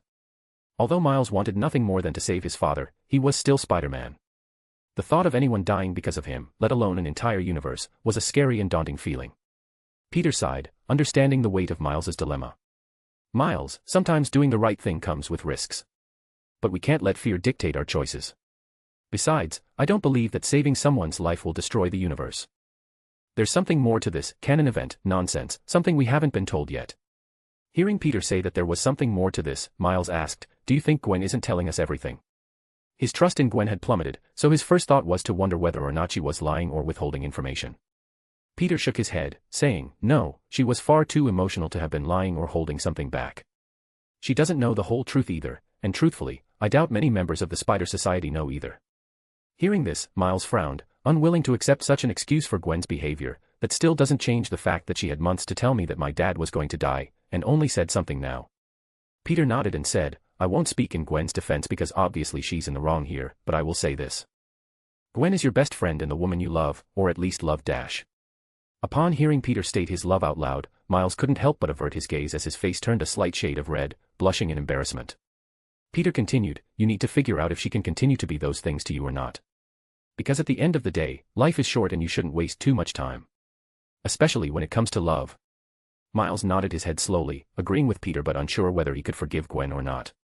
Peter smirked as he added, "And if you do decide to forgive her, then I think it's time to stop being such a pussy and ask her out already. After all, there are many more spiders across the multiverse. You need to lock her down before some other Spider-Man appears and catches her fancy," he said, staring Miles square in the eyes. "The friend zone is a torturous place to be after all." "Wait. Well." Upon hearing this, Miles sputtered, unable to form a proper sentence as he tried to defend himself. The one thing was for certain, he didn't like the idea of Gwen being with someone other than himself. Laughing as he watched Miles's face go through about 10 different emotions, Peter slapped him on the back and said, "Don't worry about it so much. First, figure out if you can forgive her before anything else." Miles sighed before nodding his head, saying, "All right." Peter replied, Good, now I'll leave you to think for a bit, but don't take too long. We're leaving for the Spider Society in about an hour. After all, Ben still needs our help. Miles nodded as Peter threw himself off of the building and swung away, leaving Miles alone with his thoughts. The city sprawled out below, bustling with life, but Miles felt a heavy weight on his shoulders as he grappled with the complex emotions swirling within him. Returning home, Peter found MJ seated on the couch with Gwen sleeping in her lap, tear stains all over her face. MJ did her best to comfort her, which led to Gwen falling asleep with her head in MJ's lap. Peter, observing the scene, asked, "Is she all right?" MJ nodded, saying, "Yeah, she's just upset." "How's Miles?" Peter answered, "He's fine now. I just had a long talk with him." MJ nodded, saying, "Hopefully everything works itself out." Peter smirked as he shrugged, "It usually does." After a brief moment of silence, Peter reaches up to his storage necklace and pulls out a vial filled with blood, its label reading the name Galactus. Staring at the vial, Peter wondered whether he should use it to evolve once again, just in case he runs into any problems during his trip to the Spider Society. Seeing this, MJ frowned as she asked, "Is it safe for you to be evolving again? You just did it recently, and it left you unconscious for almost a full day," she said, her worries made clear. Peter waved away her concerns, explaining that it's perfectly safe. "I only passed out like that because I evolved 9 times in a row. If it's just once, then I'll be fine." MJ nodded, a resigned look on her face as she said, "Just don't overdo it, okay?" Peter nodded, assuring her, "Of course." He said, walking upstairs so as not to other anyone with his painful evolution. Alone in his bedroom, Peter clutched the vial of Galactus's blood, shivering at the thought of going through the pain of yet another evolution. Though with determination in his eyes, he swiftly downed its contents, and the room was instantly engulfed in a cascade of purple energy, which surrounded his entire body. As his evolutionary powers activated, assimilating Galactus's powers and abilities, Peter felt the familiar pain finally arrive, a searing current that coursed through his veins. The agony intensified, and Peter collapsed to the floor, his body convulsing as the transformation unfolded. A/N, 1676 words, smiley face. Police car light give gemstone stones gemstone pleading face police car light. Backhand index pointing down don't forget to vote, backhand index pointing down. Chapter 626, C626 on the run. Police car light insert soda/cola gift/PICs here, most likes wins police car light, A/N, only 2 entries per person. Trophy yesterday's gift winners, Ben Bagman, trophy, A/N, crown. A few tense minutes after Peter left to go through yet another evolution, MJ, seated downstairs with Gwen's head in her lap, decided to check on Peter. She remembered the last time he evolved, finding him unconscious on the living room floor, scaring the hell out of her. Carefully standing up, so as not to wake the sleeping Spider-Woman, MJ paced up the stairs cautiously, hoping her husband wasn't pushing himself too hard this time. Minutes after MJ left, the front door creaked open, and Miles entered the house. The weight of his emotions had lessened since his conversation with Peter. Knowing his father's fate was postponed for a year brought relief, and Peter's assurance of protection further eased his worries. Not to mention the fact that they were heading to the Spider Society soon, where all of the answers that he needed would be discovered. As Miles closed the door, he found himself in the living room. There, Gwen lay alone on the couch, her makeup smudged from the tears she had shed. He hesitated, unsure of how to approach her after the revelations and betrayals. Staring at the sleeping Spider-Woman, Miles noticed the tear stains on her face. Despite the turmoil in his heart, seeing her vulnerable like this stirred conflicting emotions within him. Frozen in place, Miles grappled with conflicting desires. He yearned to comfort her, to bridge the gap between them, but the profound betrayal lingered in his mind.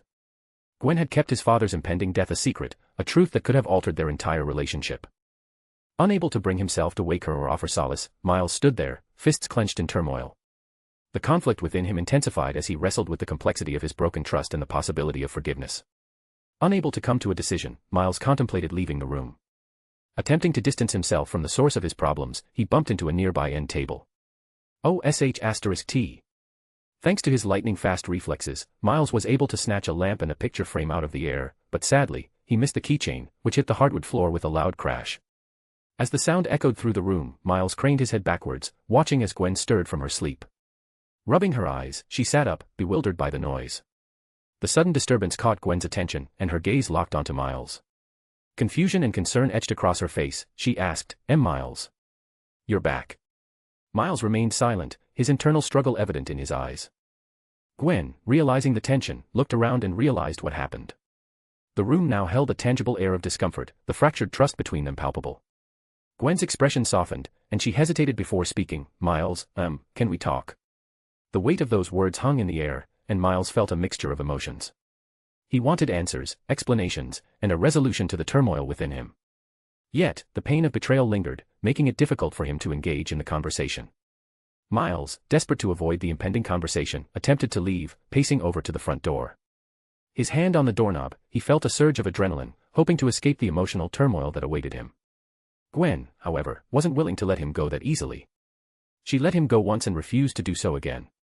With a swift leap off the couch, Gwen's hand shot out, tightly gripping Miles' arm. Determination burned in her eyes as she refused to release him, her resolve matching the strength of Miles' attempt to retreat. "Miles, we need to talk, please," she insisted, her voice carrying a mix of vulnerability and determination. Miles, caught in the physical and emotional grasp, found himself facing a confrontation he couldn't evade. "Let go, Gwen," Miles demanded, frustration evident in his voice. Gwen, however, held on tightly, her grip unyielding, a desperate plea in her eyes. "Please, Miles, just talk to me," Gwen begged, her voice wavering with vulnerability. Miles hesitated, his eyes darting toward the door, contemplating escape. A fleeting thought of using his venom blast to break free crossed his mind, but the notion of hurting Gwen held him back. Sighing, Miles reluctantly agreed, "Fine, let go." As they awkwardly settled into the couch, Gwen poured out apologies, her remorse palpable. "I messed up, Miles. I should have told you about your dad, I know that now," Gwen admitted, her voice filled with regret.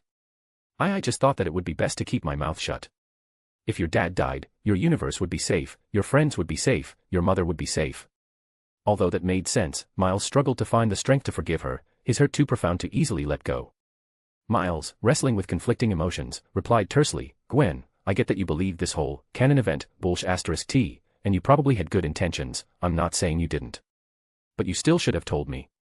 The room descended into an awkward silence, both grappling with the aftermath of betrayal. Miles sat there uncomfortably. Gwen, on the other hand, looked almost broken by the pain she had caused. Suddenly, an explosion resonated from upstairs, jolting Miles and Gwen from their inner turmoil. They exchanged a glance before rushing upstairs, forgetting their problems for the time being. Upstairs, they found Peter's door blown off of its hinges. Rushing over, they found Peter standing in the middle of the room, surrounded by pulsating purple energy, the room itself in complete and utter disarray. The release of power had left a visible impact on the space. They could even see MJ sticking to the wall in the corner of the room, staring at Peter with a worried look on her face, her hair messy from what was probably an explosion of her husband's power. Peter. Miles questioned, concern etched on his face. "Are you all right?" Peter, still recovering, reined in his newfound power before answering, "Yup, never felt better." In the deepest recesses of the Spider Society, Miguel O'Hara meticulously reviewed his intricate plans, knowing that the looming threat he feared would soon manifest in the form of Peter's arrival.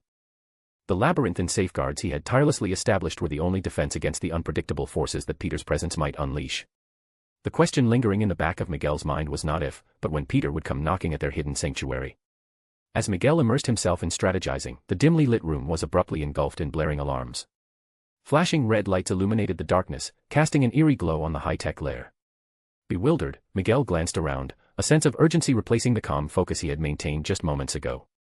Just as the alarms reached a deafening crescendo, Lyla materialized before Miguel. Her holographic form flickered, adding an air of urgency to the situation. "Miguel, there's been a prison break," she announced, her voice cutting through the chaos. Miguel's eyes narrowed as he absorbed the information. The large screen in front of him shifted, displaying three figures caught by surveillance cameras as they hurriedly exited the prison: Uncle Ben, their newest inmate, Ben, and Spider-Punk. Lyla's synthesized voice echoed in the room, "As you can see, Hobie Brown has betrayed us." Miguel's reaction was measured, his expression betraying a hint of expectation. "It makes sense," he mused, his tone reflecting a blend of nonchalance and acknowledgement. "He and old Ben were always close.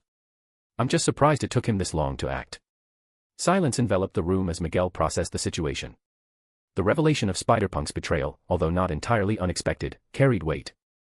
After a thoughtful pause, Miguel issued a decisive command to Lyla. "Mobilize everyone. We can't afford to let them slip through our grasp, not while we're dealing with other problems. Capture the escaped prisoners and their accomplice." As Miguel's orders reverberated through the hidden corridors of the Spider Society, the atmosphere shifted from contemplation to urgency. Lyla efficiently initiated the mobilization, echoing over the intercom that stretched to every corner of the society. In the dimly lit alleys of the Spider Society, Ben silently followed Uncle Ben and Spider-Punk as they navigated through the shadows, doing their best to avoid any unwanted attention. The shadows provided a cloak for their escape, shrouding them in a veil of secrecy as they moved cautiously, conscious of the fact that they had just broken out of prison. As they walked, Spider-Punk took the opportunity to fill Uncle Ben in on the state of affairs within the Spider Society. "This place has really gone down the toilet since you've been gone," he remarked with a cynical tone. "Everyone just follows Miguel's orders like he's our king or something. It's insufferable." Uncle Ben scoffed at the notion. "Well, you won't have to follow Miguel's orders for long," he declared, hinting at a darker plan. The air became charged with the weight of unsaid intentions, and Spider-Punk merely nodded, acknowledging the unspoken alliance. "Miss me with that murderousness," Spider-Punk retorted, his tone carrying a mix of nonchalance and rebellion. "I'm just here to break a pal out of prison. I'm willing to help you get to the big man himself, but after that, I'm retiring from all this nonsense." Uncle Ben accepted the terms with a nod, recognizing the pragmatism in Spider-Punk's stance. They continued through the labyrinthine alleys, their paths intertwining with rebellion and escape.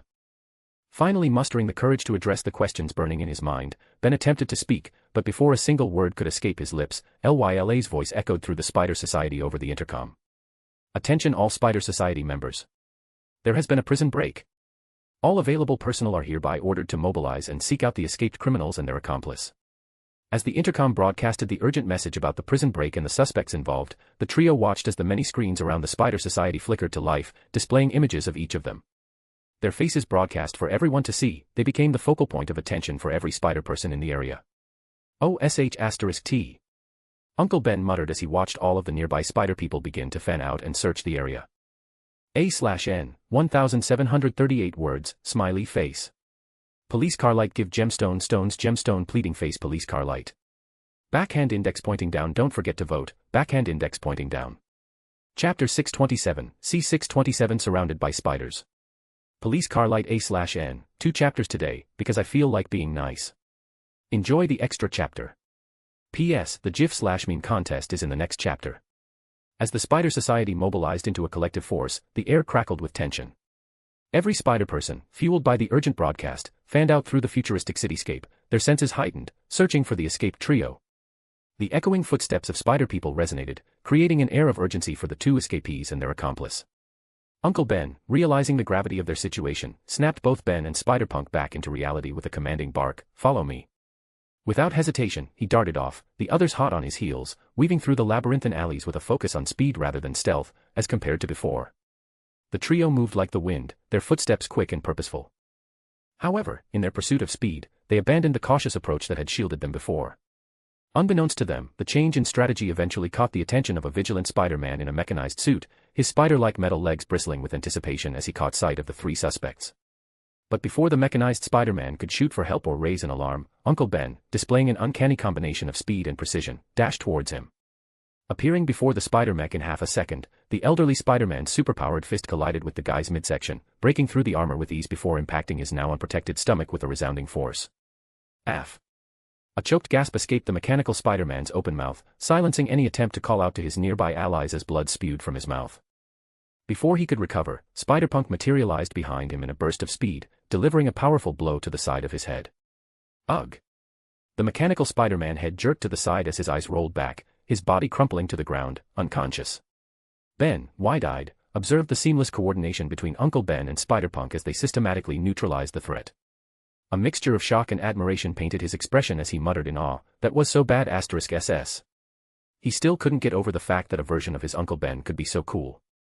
Uncle Ben couldn't help but smile a bit, recalling the first time he showed his powers to his nephew, who said the exact same thing. "Quit messing around, we have to go before dash." Just as they were about to run off again, suddenly, Ben, Uncle Ben, and Spider-Punk froze in place for a moment, their spider senses going haywire. Exclamation point. The familiar tingling at the back of their necks signaled imminent danger, causing them to instinctively look up, where they found lines of dozens of spider people appearing on the rooftops, surrounding them from all sides. In unison, each of them observed the vigilant eyes of the Spider Society, their forms silhouetted against the bright sky. The air grew tense as Uncle Ben cursed under his breath, noticing a hidden security camera, which was no doubt what gave away their location. It was pointed directly at them, and the older Spider-Man couldn't help but express his frustration, F***CKULYLA. He raised his middle finger to the camera, emphasizing his disdain. Turned in a circle, Uncle Ben eyed all of the spider people, some of which he once worked with. He stood before them, unafraid as he spoke, "There's a bunch of new faces around here, isn't there?" Many Spider Society members looked at Uncle Ben in confusion, while others recognized him, their masked faces revealing frowns of uncertainty. Uncle Ben continued, "I just want to give you all some context before we begin. After all, it's only right that you know the reason that you died, should you decide to stay here and stand in my way. Every surrounding spider person narrowed their eyes as they heard Uncle Ben's ominous threat. Uncle Ben eyed the crowd, feeling their hostility. For those of you that don't know me, I was once a member of this little cult. Though, I only joined for one reason, to one day kill your illustrious leader, Miguel O'Hara. A ripple of whispers passed through the Spider Society as they absorbed this revelation. Ben pressed on. You might be asking yourselves, why does this old man want to kill such a good person like Miguel? Well, I'll be happy to tell you. The men you all follow happened to snap the necks of my innocent wife and 10-year-old nephew, Peter Parker. He killed them right in front of my eyes. Shock spread among the spider people, some gasping audibly, while others didn't believe him so easily. After all, Uncle Ben was an inmate who escaped prison. His word didn't mean much. So before any of you decide to throw your lives away, wondering why I'm killing you, Uncle Ben declared with a cold determination, know that it's because you stuck your noses where they didn't belong. But if you want to live, then I suggest you leave now. Miguel isn't worth your lives, I promise you that. The gravity of Uncle Ben's words hung in the air, challenging the Spider Society to confront the haunting truth that stood before them. Ben listened to all of this, conflicted by how easily this version of his uncle could talk about killing. Uncle Ben's stern gaze surveyed the Spider Society members surrounding them. He'd hoped his revelation would thin their numbers, but only a handful took a hesitant step back, reluctant to involve themselves in the brewing conflict. The majority remained resolute, their masked faces hiding any trace of uncertainty. Frowning at the insufficient retreat, Uncle Ben sighed inwardly, realizing that a direct confrontation was inevitable. Motioning for the spider people to approach, he grumbled, let's get this over with. I need to find your boss before he runs away again. As if a switch had been flipped, the Spider Society members leaped off the rooftops, a sea of agile bodies descending upon Uncle Ben, and Spider-Punk. The ensuing chaos unfolded with a clash of fists, kicks, and acrobatic maneuvers. The trio struggled against the relentless onslaught, facing a barrage of web attacks, electrified punches, and gravity-defying kicks. Uncle Ben's experience and Spider-Punk's punkish flair blended seamlessly, countering the Spider People's assaults. However, the sheer numbers began to take their toll, as Ben found himself dodging and weaving through the chaos, unable to counterattack. Uncle Ben, displaying a combination of strength and agility, fought with a calculated ferocity, his every move echoing the lessons of a lifetime spent mastering his powers to the very limit, preparing for the day he would get his revenge. Spider-Punk, true to his name, embraced chaos, using his erratic fighting style to disrupt the rhythm of their attackers. Amid the chaotic skirmish, Ben grappled with the conflicting emotions stirred by his uncle's earlier words. He kept looking over at old Ben, hoping he didn't actually kill anyone, and staying ready just in case he had to step in and stop him. After all, these were spider people they were fighting, not criminals. He didn't know what happened to make them side with Miguel, but he knew they didn't deserve to die. The Spider Society members, driven by loyalty and duty, fought relentlessly, unaware of the personal vendetta fueling Uncle Ben's aggression. As the battle raged on, Uncle Ben's voice cut through the tumult, I don't want to hurt any of you. Just step aside. His plea fell on deaf ears, drowned out by the cacophony of combat. This is your last warning. The spider people pressed on, relentless in their pursuit, refusing to yield. A few more hesitated at Uncle Ben's words, caught between allegiance to the Spider Society and the moral dilemma presented by the older Spider-Man. But despite their skill and the slightly lesser numbers, the trio struggled against the tide of spider-themed combatants. Uncle Ben's frustration grew, and with a determined glint in his eyes, he intensified his efforts to break through the encircling spider people. I warned you. He muttered as he launched forward, appearing beside a black-suited Spider-Man, who had been the most annoying to deal with so far. Stealing his emotions, Uncle Ben kicked his foot out, aiming directly at the man's knee, causing it to crack and break as it inverted in on itself. Arg. The black-suited Spider-Man screamed in agony as he collapsed to the floor, cradling his mangled leg. Oh, be quiet. Uncle Ben commented as he wound his foot back and punted the poor guy across the face, knocking him unconscious. Turning back to the many other spider people, who just witnessed his cruel actions, Uncle Ben eyed them, his form imposing, who's next? Meanwhile, Peter reveled in the newfound capabilities of his evolved powers, a grin stretching across his face as he molded the vibrant purple energy between his fingers. The raw strength pulsating through him made the encounter with the Silver Surfer seem like child's play. Off to the side, MJ, Gwen, Miles, and Toby, who arrived just a few seconds after Gwen and Miles, stood in awe, their eyes glued to the display of Peter's formidable abilities. Gwen, having witnessed Peter's confrontation with the Silver Surfer, couldn't help but be astounded by the vast difference in his power. Throughout Peter's experimentation with his enhanced abilities, the unspoken tension between Gwen and Miles lingered in the background. The underlying problems they both knew they needed to address loomed, but for now, the focus remained on the imminent task at hand. Satisfied after a few moments of testing, Peter walked over to the mesmerized trio. His charismatic grin softened the intensity of his earlier display as he addressed them. Okay, let's head out. We can't leave Ben waiting for too long. With a casual wave of his hand, Peter conjured a star-shaped portal, its cosmic glow beckoning the trio to step through. Gwen and Miles exchanged a knowing glance, momentarily setting aside their unresolved issues. As they approached the portal alongside Toby, anticipation and uncertainty mingled in the air. Before following them, Peter turned to MJ and gave her a quick peck on the lips. I'm headed out, but I should be back soon. MJ unconsciously smiled. Stay safe, she said, wanting to go with him, but who knew what would happen if Leo woke up without both of them around. And try to make it back for dinner. We're making our own pizzas tonight. Sure, you got it. Peter gave her one last kiss before following Toby, Miles, and Gwen through the portal, which closed behind them, leaving nothing but a faint afterglow in its wake. A/N, 1783 words, smiley face. Police car light give gemstone stones gemstone pleading face police car light. Backhand index pointing down don't forget to vote, backhand index pointing down. Chapter 628, C628, I didn't say anyone could leave. Police car light insert news gif/PICs here, most likes wins police car light, A/N, only 2 entries per person.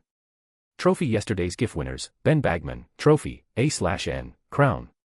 The relentless battle raged on as Uncle Ben, and Spider-Punk faced the overwhelming numbers of the Spider Society. With each passing moment, Ben felt the strain on his body intensify, wounds accumulating from the ceaseless onslaught. Despite his valiant efforts, the tide of spider-themed combatants seemed never-ending. Spider-Punk, once the perfect partner for Uncle Ben, found himself struggling in the chaotic melee. The inability to synchronize with Uncle Ben, who was now consumed by a relentless pursuit of Miguel, left Spider-Punk vulnerable to the relentless attacks from the Spider Society members. The duo's dynamic, once a dance of precision and power, now faltered under the weight of Uncle Ben's single-minded determination. Ever since Uncle Ben's brutal encounter with the black-suited Spider-Man, whose leg he snapped in half, a disturbing transformation had taken place. It was as if a switch had been flipped, unleashing a monstrous side of Uncle Ben that cared not for consequences or restraint. His focus, sharp as a blade, fixated solely on the goal of reaching Miguel. Uncle Ben's fighting style mirrored his newfound ruthlessness. Each opponent in his path was systematically dismantled, limbs twisted, and bodies battered. While he refrained from killing, as the menacing warnings he issued earlier were just a means to thin the herd of enemies while also instilling fear, that didn't mean he wouldn't maim them for getting in his way. After all, in his eyes, these heroes are protecting a child killer. And this style of ruthless fighting was certainly successful in its own way, leading many to hesitate, which created openings for Uncle Ben to exploit, leaving broken and bloodied spider people in his wake. As the skirmish unfolded, Uncle Ben assumed the role of a gladiator, his relentless attacks leaving a huge impression on everyone present. Fear rippled through the once confident society members, now questioning their decision to involve themselves with this in the face of Uncle Ben's unbridled aggression. Uncle Ben, on the verge of breaking another spider person's leg, prepared for the final, crippling blow when sudden 2 crimson blurs shot out of the crowd. A timely intervention, one figure kicked his foot away, altering the trajectory and saving the targeted leg, while the other delivered a powerful punch to Uncle Ben's face, sending him staggering backward. Catching his balance, Uncle Ben wiped the blood from his lip, his eyes narrowing as he recognized the newcomers.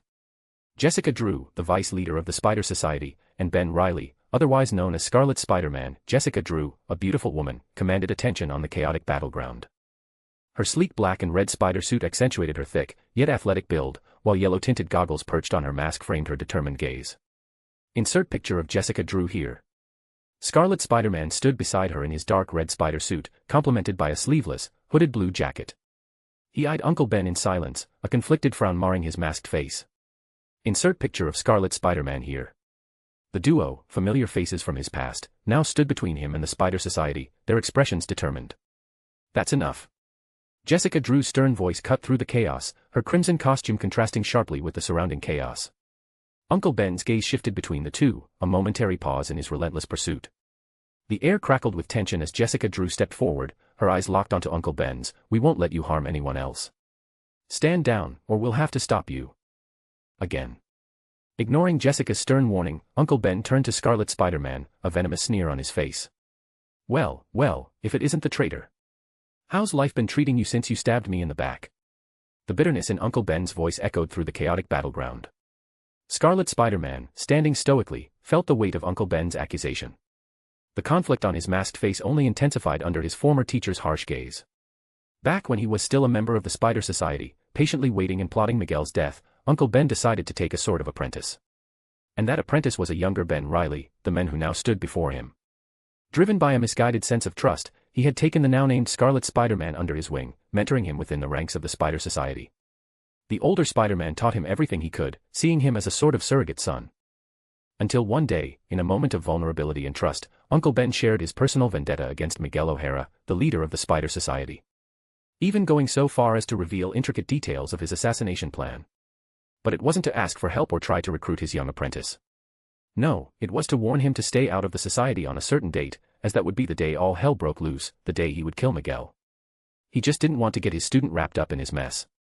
Of course, since Miguel is still very much alive and Uncle Ben was just a prisoner not too long ago, things didn't go exactly as planned.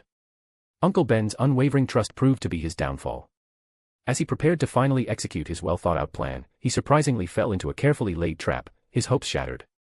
In the absence of Miguel, he faced capture and imprisonment, left to wonder why his grand plan had crumbled. The truth, a bitter revelation that Uncle Ben only discovered in the cold confines of captivity, when Miguel came to see him and brag, was that Scarlet Spider-Man had turned traitor. He had leaked every detail of Uncle Ben's plan to Miguel, dismantling the foundation of trust that had been painstakingly built between them. Now, Uncle Ben confronted Scarlet Spider-Man with a mix of anger and disappointment. The echoes of his past betrayal reverberated in the tense air between them. Scarlet Spider-Man, the weight of his actions hanging heavy, met Uncle Ben's accusatory gaze. The mask hid the turmoil within, a conflict that mirrored the internal struggle between loyalty and betrayal. As the battleground fell into a tense silence, Uncle Ben's voice cut through, a potent mix of disdain and frustration. You know, when you're thrown into prison, you suddenly get a lot of time to think and figure stuff out. But there's just one thing that I could never find an answer to. He says, eyeing his former student questioningly. Why? Why did you betray me? The question hung in the air as everyone paused, the battlefield descending into a frozen standstill. Scarlet Spider-Man's masked face remained stoic, deflecting Uncle Ben's probing question with a simple response, it doesn't matter now, does it? Uncle Ben frowned, a mixture of disappointment and acknowledgement in his eyes. I suppose not. What's done is done after all. Cracking his knuckles, Uncle Ben's focus shifted from emotional confrontation to physical. I hope you've been keeping up with your training because I've had nothing but time on my hands. As tension escalated, Jessica Drew attempted to defuse the situation. Surrender now, old man. We can find another way to resolve this. Not everything has to be solved with violence and murder. Uncle Ben, however, remained unmoved, ready for a showdown. Not this time, Jessica. I've come too far and waited long enough. Jessica signaled to the surrounding Spider Society members. Focus on the other two. We'll handle him ourselves. She said, gesturing to Uncle Ben. The battleground brimmed with anticipation as combatants readied for the impending clash. But just as the confrontation was about to erupt, a star-shaped portal manifested between the two factions, catching everyone off guard. Stepping through the portal, Peter, Toby, Gwen, and Miles found themselves in the midst of what appeared to be a chaotic battle based on all of the damage and injured people surrounding them. Surveying the scene, Peter mused, well, this saves us a lot of time. He said, spotting Ben, who was looking at him with wide, hopeful eyes. Yo, how's it going, Ben? Did you lose a little weight? You were much rounder the last time I saw you.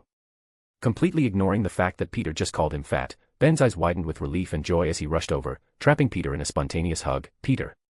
You have no idea how happy I am to see you right now. For Ben, who had faced overwhelming odds and imprisonment up until now, Peter's arrival seemed like the answer to all his prayers, a beacon of hope to wrap all of this up so he can finally head home. The smile on Ben's face reflected newfound confidence, which confused everyone, especially the society members, as they still had the numerical advantage. Even Uncle Ben and Spider-Punk were wondering what made Ben so confident and relaxed now. Although the odds were a bit better with these reinforcements, they were still outnumbered 10-1. As the unexpected arrivals processed the situation, the battleground, once a tense arena of conflict, now brimmed with uncertainty. Frozen in place for a moment, Jessica Drew's eyes widened with fear as she recognized Peter. I need to contact Miguel before it's too late. She thought, quickly tapping a few buttons on her watch as she tried to sneak away, ducking her head behind a crowd of nearby spider people. Ahem. Peter cleared his throat, unleashing a sliver of his newfound power, which expanded outward, dropping a veil of suffocating gravity over everyone in the area. I didn't say anyone could leave. He said, his gaze falling on Jessica, who stopped in her tracks, unable to move her body a single inch. A/N, 1638 words, smiley face. Police car light give gemstone stones gemstone pleading face police car light. Backhand index pointing down don't forget to vote, backhand index pointing down. Chapter 629, C629 Spider Karen. Police car light insert bad haircut gif /PICs here, most likes wins police car light, A/N, only 2 entries per person. Trophy yesterday's GIF winners, Ben Bagman, trophy, A/N, crown. As the gravity-like force descended upon the battleground, a stifling weight settled over everyone present. The Spider Society members, still recovering from Uncle Ben's brutal onslaught, found themselves frozen in place, beads of sweat forming on their foreheads as fear gripped them. Peter, standing amidst the immobilized crowd, couldn't help but notice the numerous injured spider people, many of which were borderline crippled at this point, such as the man with his knee kicked inward. With a furrowed brow, he questioned, what the hell happened to these guys? The power holding everyone captive suddenly vanished as Peter retracted his energy. A collective exhale of relief echoed through the battlefield, yet not a single member dared to make a move. The unspoken understanding hung in the air, running away now would be perilous. Even Jessica Drew, contemplating a strategic retreat, hesitated, realizing a second attempt would only incur the wrath of the enigmatic men before her. She resigned herself to staying put, content that at least she had managed to send a message to Miguel through her watch. Well. Ben, who never felt an ounce of Peter's power weighing him down, tried to explain. They tried to stop us, and Uncle Ben went a bit overboard. Uncle Ben. Peter muttered as he noticed the old man stood a few meters away from him. He looks just like the Uncle Ben from Toby's universe. Speaking of Toby. Just as Peter noticed Uncle Ben, so did Toby, his eyes widening in shock and disbelief as he caught sight of his uncle, the same uncle that he saw just the other day. A/N, for those that may have forgotten, Peter saved Toby's uncle so he never died. Though one thing was certainly different about this man as compared to Toby's kind-hearted uncle back home, and that was the stern, battle-hardened demeanor that surrounded him, making anyone feel hesitant to approach. Meanwhile, Peter's focus shifted from the gruff version of Uncle Ben to the injured Spider Society members. Here, I'll fix you guys up. With a wave of his hand, he cast a mass healing spell, infused with a touch of his newly acquired purple cosmic energy. Seconds later, a large purple-colored spell circle materialized above the area, completing its formation before shining down and commencing a rapid healing process. Broken and mangled bodies were restored to pristine condition within a matter of moments, including Ben, Uncle Ben, and Spider-Punk, who were worse for wear after facing the relentless onslaught of the Spider Society. The healing spectacle left everyone, Spider Society members and Peter's allies alike, staring at him in disbelief. The realization that a Spider-Man possessed such extraordinary abilities dawned upon them, creating a moment of collective shock and confusion. Uncle Ben, caught between conflicting thoughts, couldn't discern whether Peter's arrival was a boon or a bane to his cause. On one hand, if Peter aligned with his vengeance against Miguel, the path would no doubt be much easier. On the other hand, if Peter opposed his murderous pursuit, Uncle Ben's quest for revenge could become an insurmountable challenge. With the battlefield now transformed into as everyone's injuries were completely healed, Peter stood amidst the bewildered Spider Society members, their injuries miraculously mended.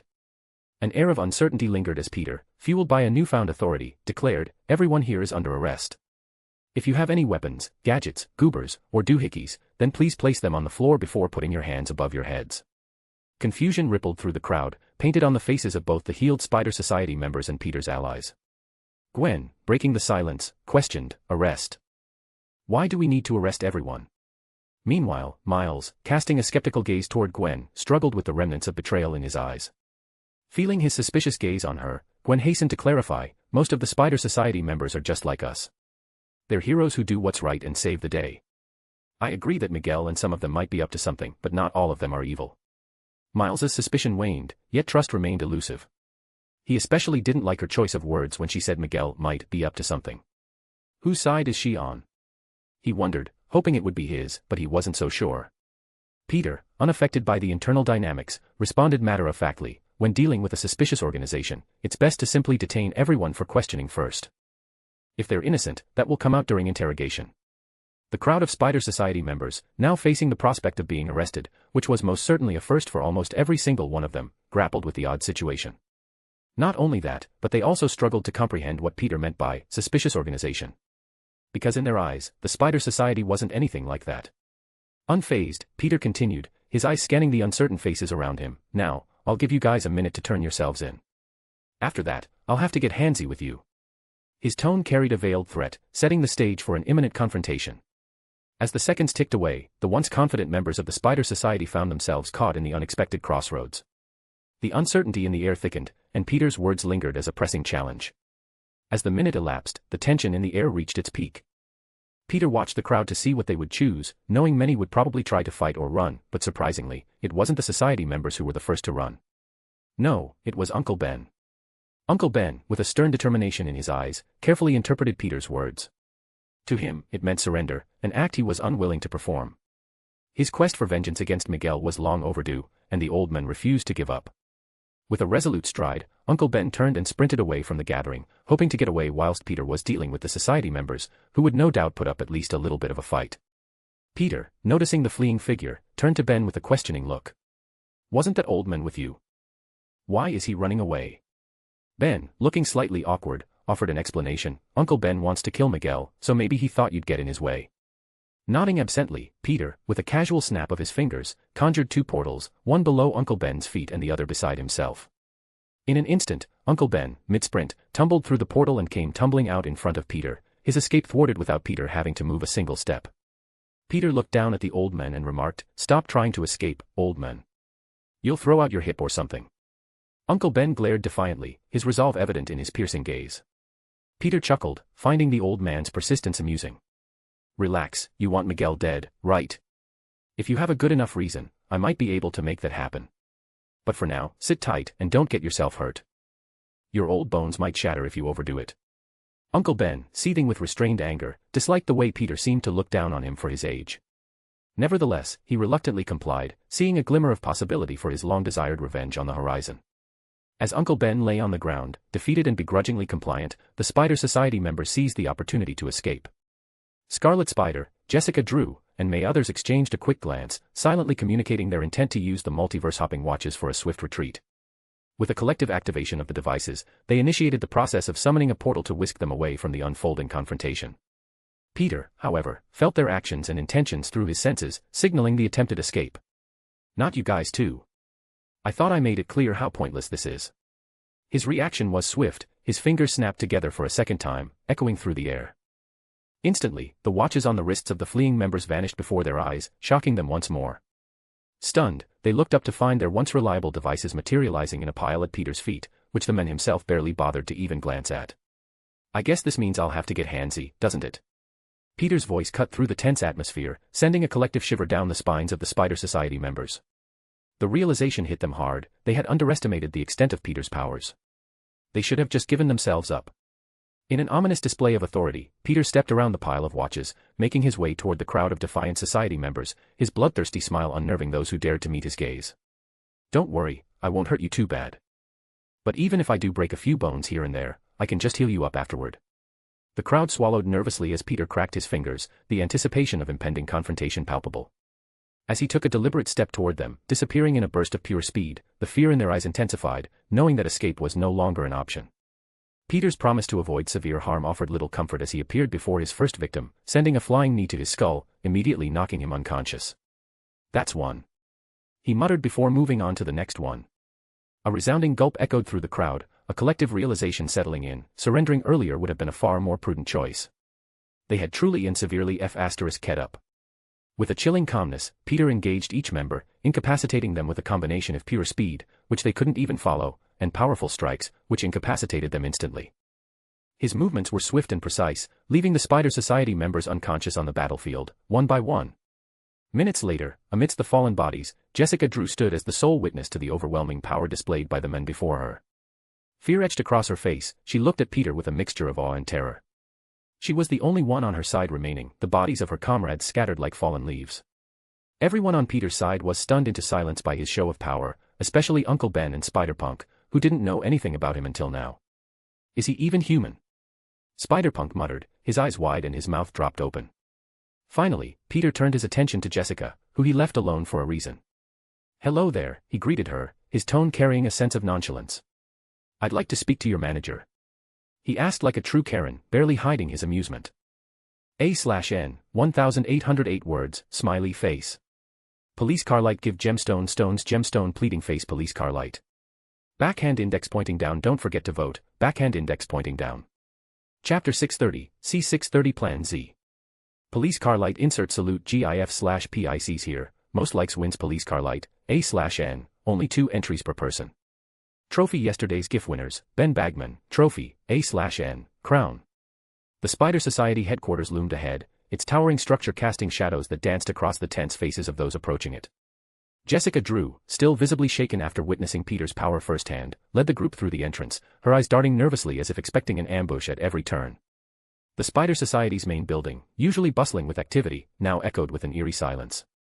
There wasn't a person in sight, which was certainly odd, especially for those who knew how crowded it always was. Even taking into account the dozens of defeated spider people that they left behind, there should still be many more society members around, going about their day. Where is everyone? Ben asked, feeling as though he was walking through an abandoned building. Probably setting up some sort of trap. Spider-Punk replied, his demeanor rather calm for the tense situation. Peter couldn't shake the feeling of being watched, his eyes glancing to the side, where the omnipresent surveillance cameras tracked their every move, following the group like vigilant sentinels. Noticing Peter's gaze, Uncle Ben spoke up, his voice a low growl, "That holographic bitch is watching," he said, almost in disgust. "Miguel must know we're coming." Peter, unfazed, shrugged off the revelation. "Doesn't matter if he knows or not," he replied nonchalantly. Turning to Uncle Ben, he raised an inquisitive brow, "So, why do you want to kill Miguel again?" Uncle Ben's face tightened with a mix of pain and determination as he explained the same story he told Ben back in their cell. Peter's eyes narrowed with understanding. The severity of Miguel's actions in this universe seemed a bit more drastic than he remembered. "He's a bit more hardcore here, huh? I don't remember him killing women and children in the movies." Uncle Ben's jaw tensed as he finished recounting the grim details of his past. "He's a ruthless murderer and he needs to be stopped, permanently." Silently, Peter delved into Uncle Ben's mind, a subtle probe to validate the truth behind his words. The memories unfolded, painting a dark picture of Miguel's brutality. Peter frowned, the weight of Uncle Ben's vendetta becoming apparent. After the brief telepathic inspection, Peter broke the silence. "All right, I get it. I'll leave Miguel for you to handle. Decide how you want to deal with him." He shrugged uncaringly. "Kill M, don't kill M. I don't mind either way." Uncle Ben's eyes gleamed with a mixture of gratitude and triumph. This was his moment, the chance he had sought across countless universes. "Thank you, Peter. You have no idea how long I've been waiting for this." The group continued deeper into the Spider Society's main building, an unnerving stillness enveloping the surroundings. Jessica Drew led the way, her nervous glances betraying an underlying tension that resonated through the corridor, solidifying the fact that they were most likely walking into a trap. Peter, indifferent to the potential threat, moved forward with a sense of unwavering confidence. In his mind, power trumped any potential traps or obstacles.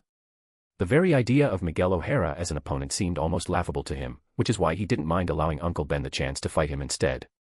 As they ventured further, the group entered a large, dark room, the door ceiling shut behind them with an ominous thud. Panic gripped Ben, Miles, and Gwen, their futile attempts to break down the reinforced door leaving only faint dents. Ignoring their efforts, Peter's attention focused on a large screen which brightened as soon as the door closed, displaying Miguel O'Hara's smirking face. Miguel's voice echoed through the room, exuding confidence and a hint of arrogance. "Hello, Peter, and welcome to the Spider Society. How do you like the place so far?" "Impressive, right?" Peter replied with casual indifference, "Meh. It's all right. Your minions are rather weak, though." Jessica felt a twinge of frustration, knowing that Peter spoke the truth. But compared to him, just about anyone would be seen as feeble, let alone the Spider Society. Miguel, undeterred, nodded in acknowledgement. "Yeah, well, we can't all be like you," he said, his tone turning almost jealous for a moment before returning back to normal. "You know, there was a time when I thought about recruiting you, but sadly, I ended up chickening out. Looking back, I probably should have given it a shot. You would have made a great addition to the team." "Yeah, no thanks." Interrupting Miguel's monologue, Peter retorted, "Is this all? You're acting like a third-rate villain, and you don't even have the balls to show up in person.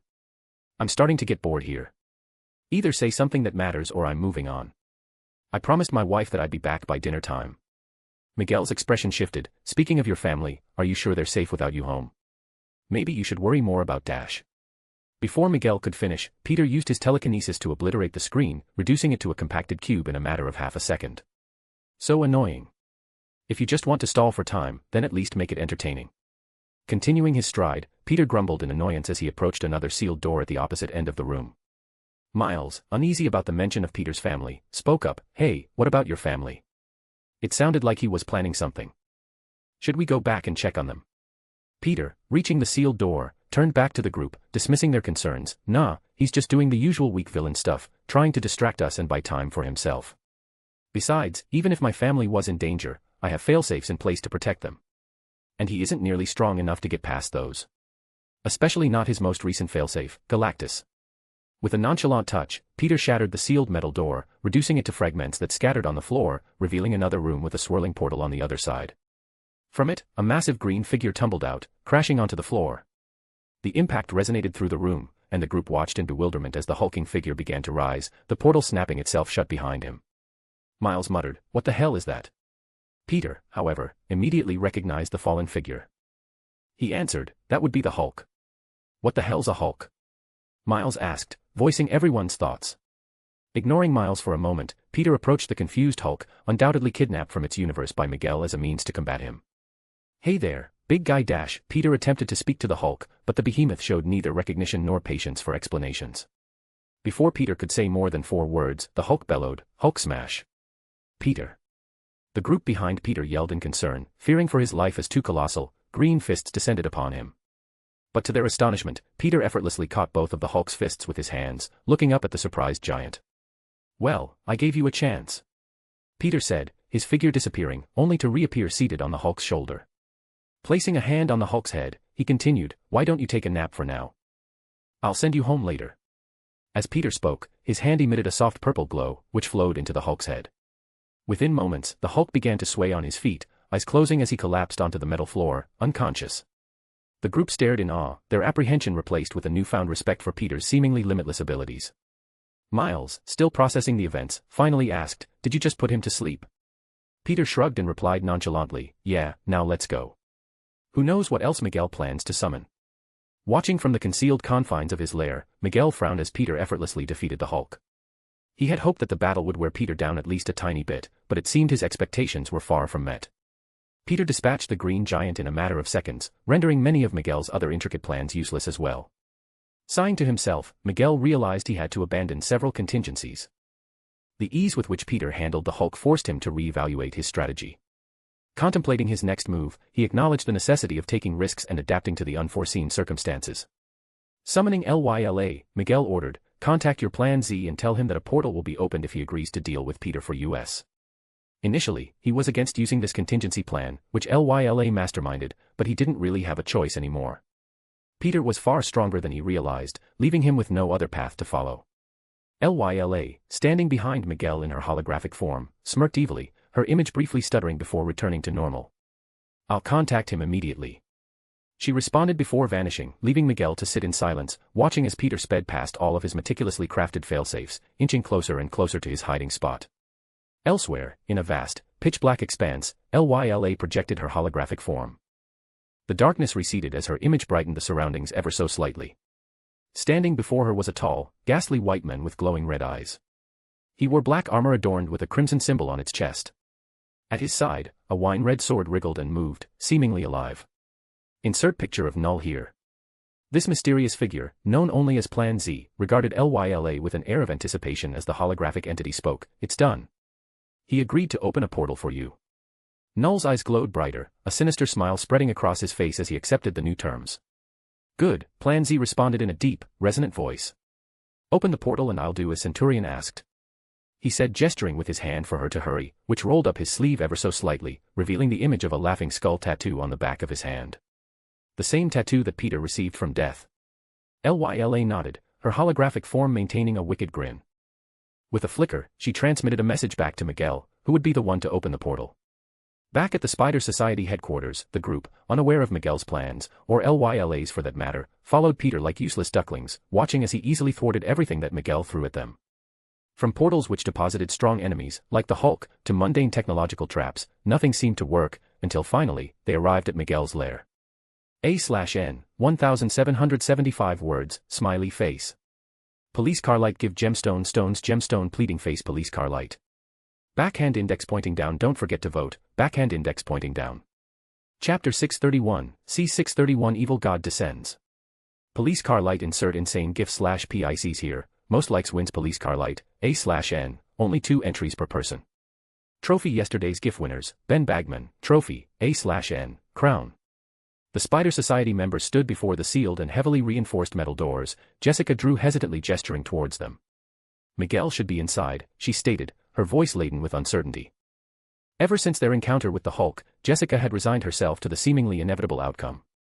Watching Peter effortlessly dismantle every trap, she realized this was all futile. As they approached Miguel's lair, she couldn't shake the feeling that surrendering from the start might have been the wiser choice.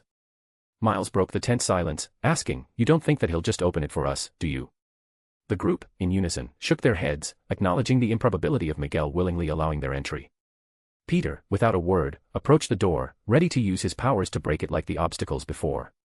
However, just before his hand could touch the door, it parted on its own, opening with an eerie hiss. Confusion and questioning looks spread across the group, especially Jessica, who couldn't fathom why Miguel would invite Peter in so easily. "Yup, this definitely isn't a trap," Ben muttered, sarcasm dripping from his voice. Entering casually, Peter saw Miguel seated at his computer, legs crossed, exuding confidence. As Peter approached, Miguel held up his hand, saying, "Oh, not so fast." Lights flared on both sides of him, revealing Spider-Pig, Spider-Man Noir, Andrew, and Penny, all restrained in energy cages. "Peter." The captured group called out to Peter and the others, relief evident on their faces. "Yo." Peter waved nonchalantly, expecting this after hearing that Miguel went out of his way to recruit them. He even tried contacting them shortly after picking up Miles and Toby from their universes, but sadly, none of them responded. Probably because they were already captured. However, unlike Peter, the others, particularly Miles, Ben, Gwen, and Toby, were alarmed at the sight of their friends in captivity. Spider-Punk, too, was taken aback, appalled by their leader's actions. "So, we're kidnapping our own now, are we?" he asked, though Miguel didn't respond, his eyes trained on the biggest threat in the room, Peter. On the contrary, Uncle Ben's focus remained fixed on Miguel, his intent clear, he was ready to pounce and execute his vendetta at any moment. Miguel continued, a touch of remorse in his voice, "Sadly, you forced me to use my own society members as bargaining chips. I really didn't want to do this, you know. You should have just left us alone, just how I've left you alone until now." Peter shrugged, seemingly unaffected by this threat. "I tend to get in every bad guy's way sooner or later, it's just what I do. What can I say, I have a gift," he said as his eyes narrowed all of a sudden. "But you should really release them now while you still can. Because if I have to do it myself, then things won't be pretty, I can promise you that." Miles' frustration boiled over as he joined Peter, demanding the release of his captured friends. "Yeah. Let them go, or else." Miguel, with a condescending smile, turned to Miles. "Be quiet, kid. The grown-ups are talking." Undeterred, Miles refused to back down, energy crackling around his body, making him appear dangerously charged. "Release them now." Sighing, Miguel turned back to Miles, a tone of annoyance in his voice. "You're lucky to even be alive right now. I usually kill anomalies like you, so take my kindness and shut your mouth." Miles raised a brow, his curiosity getting the better of him. "Anomaly? What's that supposed to mean?" Uncle Ben, unable to contain himself any longer, stepped forward, ready to intervene. "Enough talk. Let dash." Before Uncle Ben could proceed, Peter reached out, resting a hand on his shoulder, signaling him to hold back. "Wait, let's hear what he has to say first," Peter suggested, turning back to Miguel. "Explain." Of course, Peter already knew what Miguel was going to say since he's seen the movie, but he can't just say it without any proof. This was the perfect opportunity for Miles to learn the truth.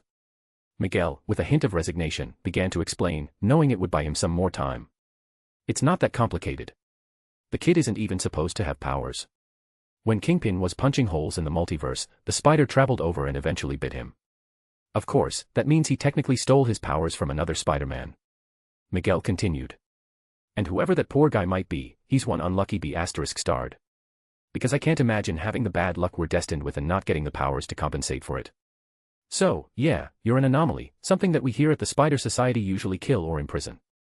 Miles, absorbing this unexpected revelation, looked down at his hands, contemplating the weight of the information. The idea that he may have inadvertently stolen powers meant for another Spider-Man played in his mind. Peter, sensing Miles' emotional turmoil, walked over and whacked him on the back of the head.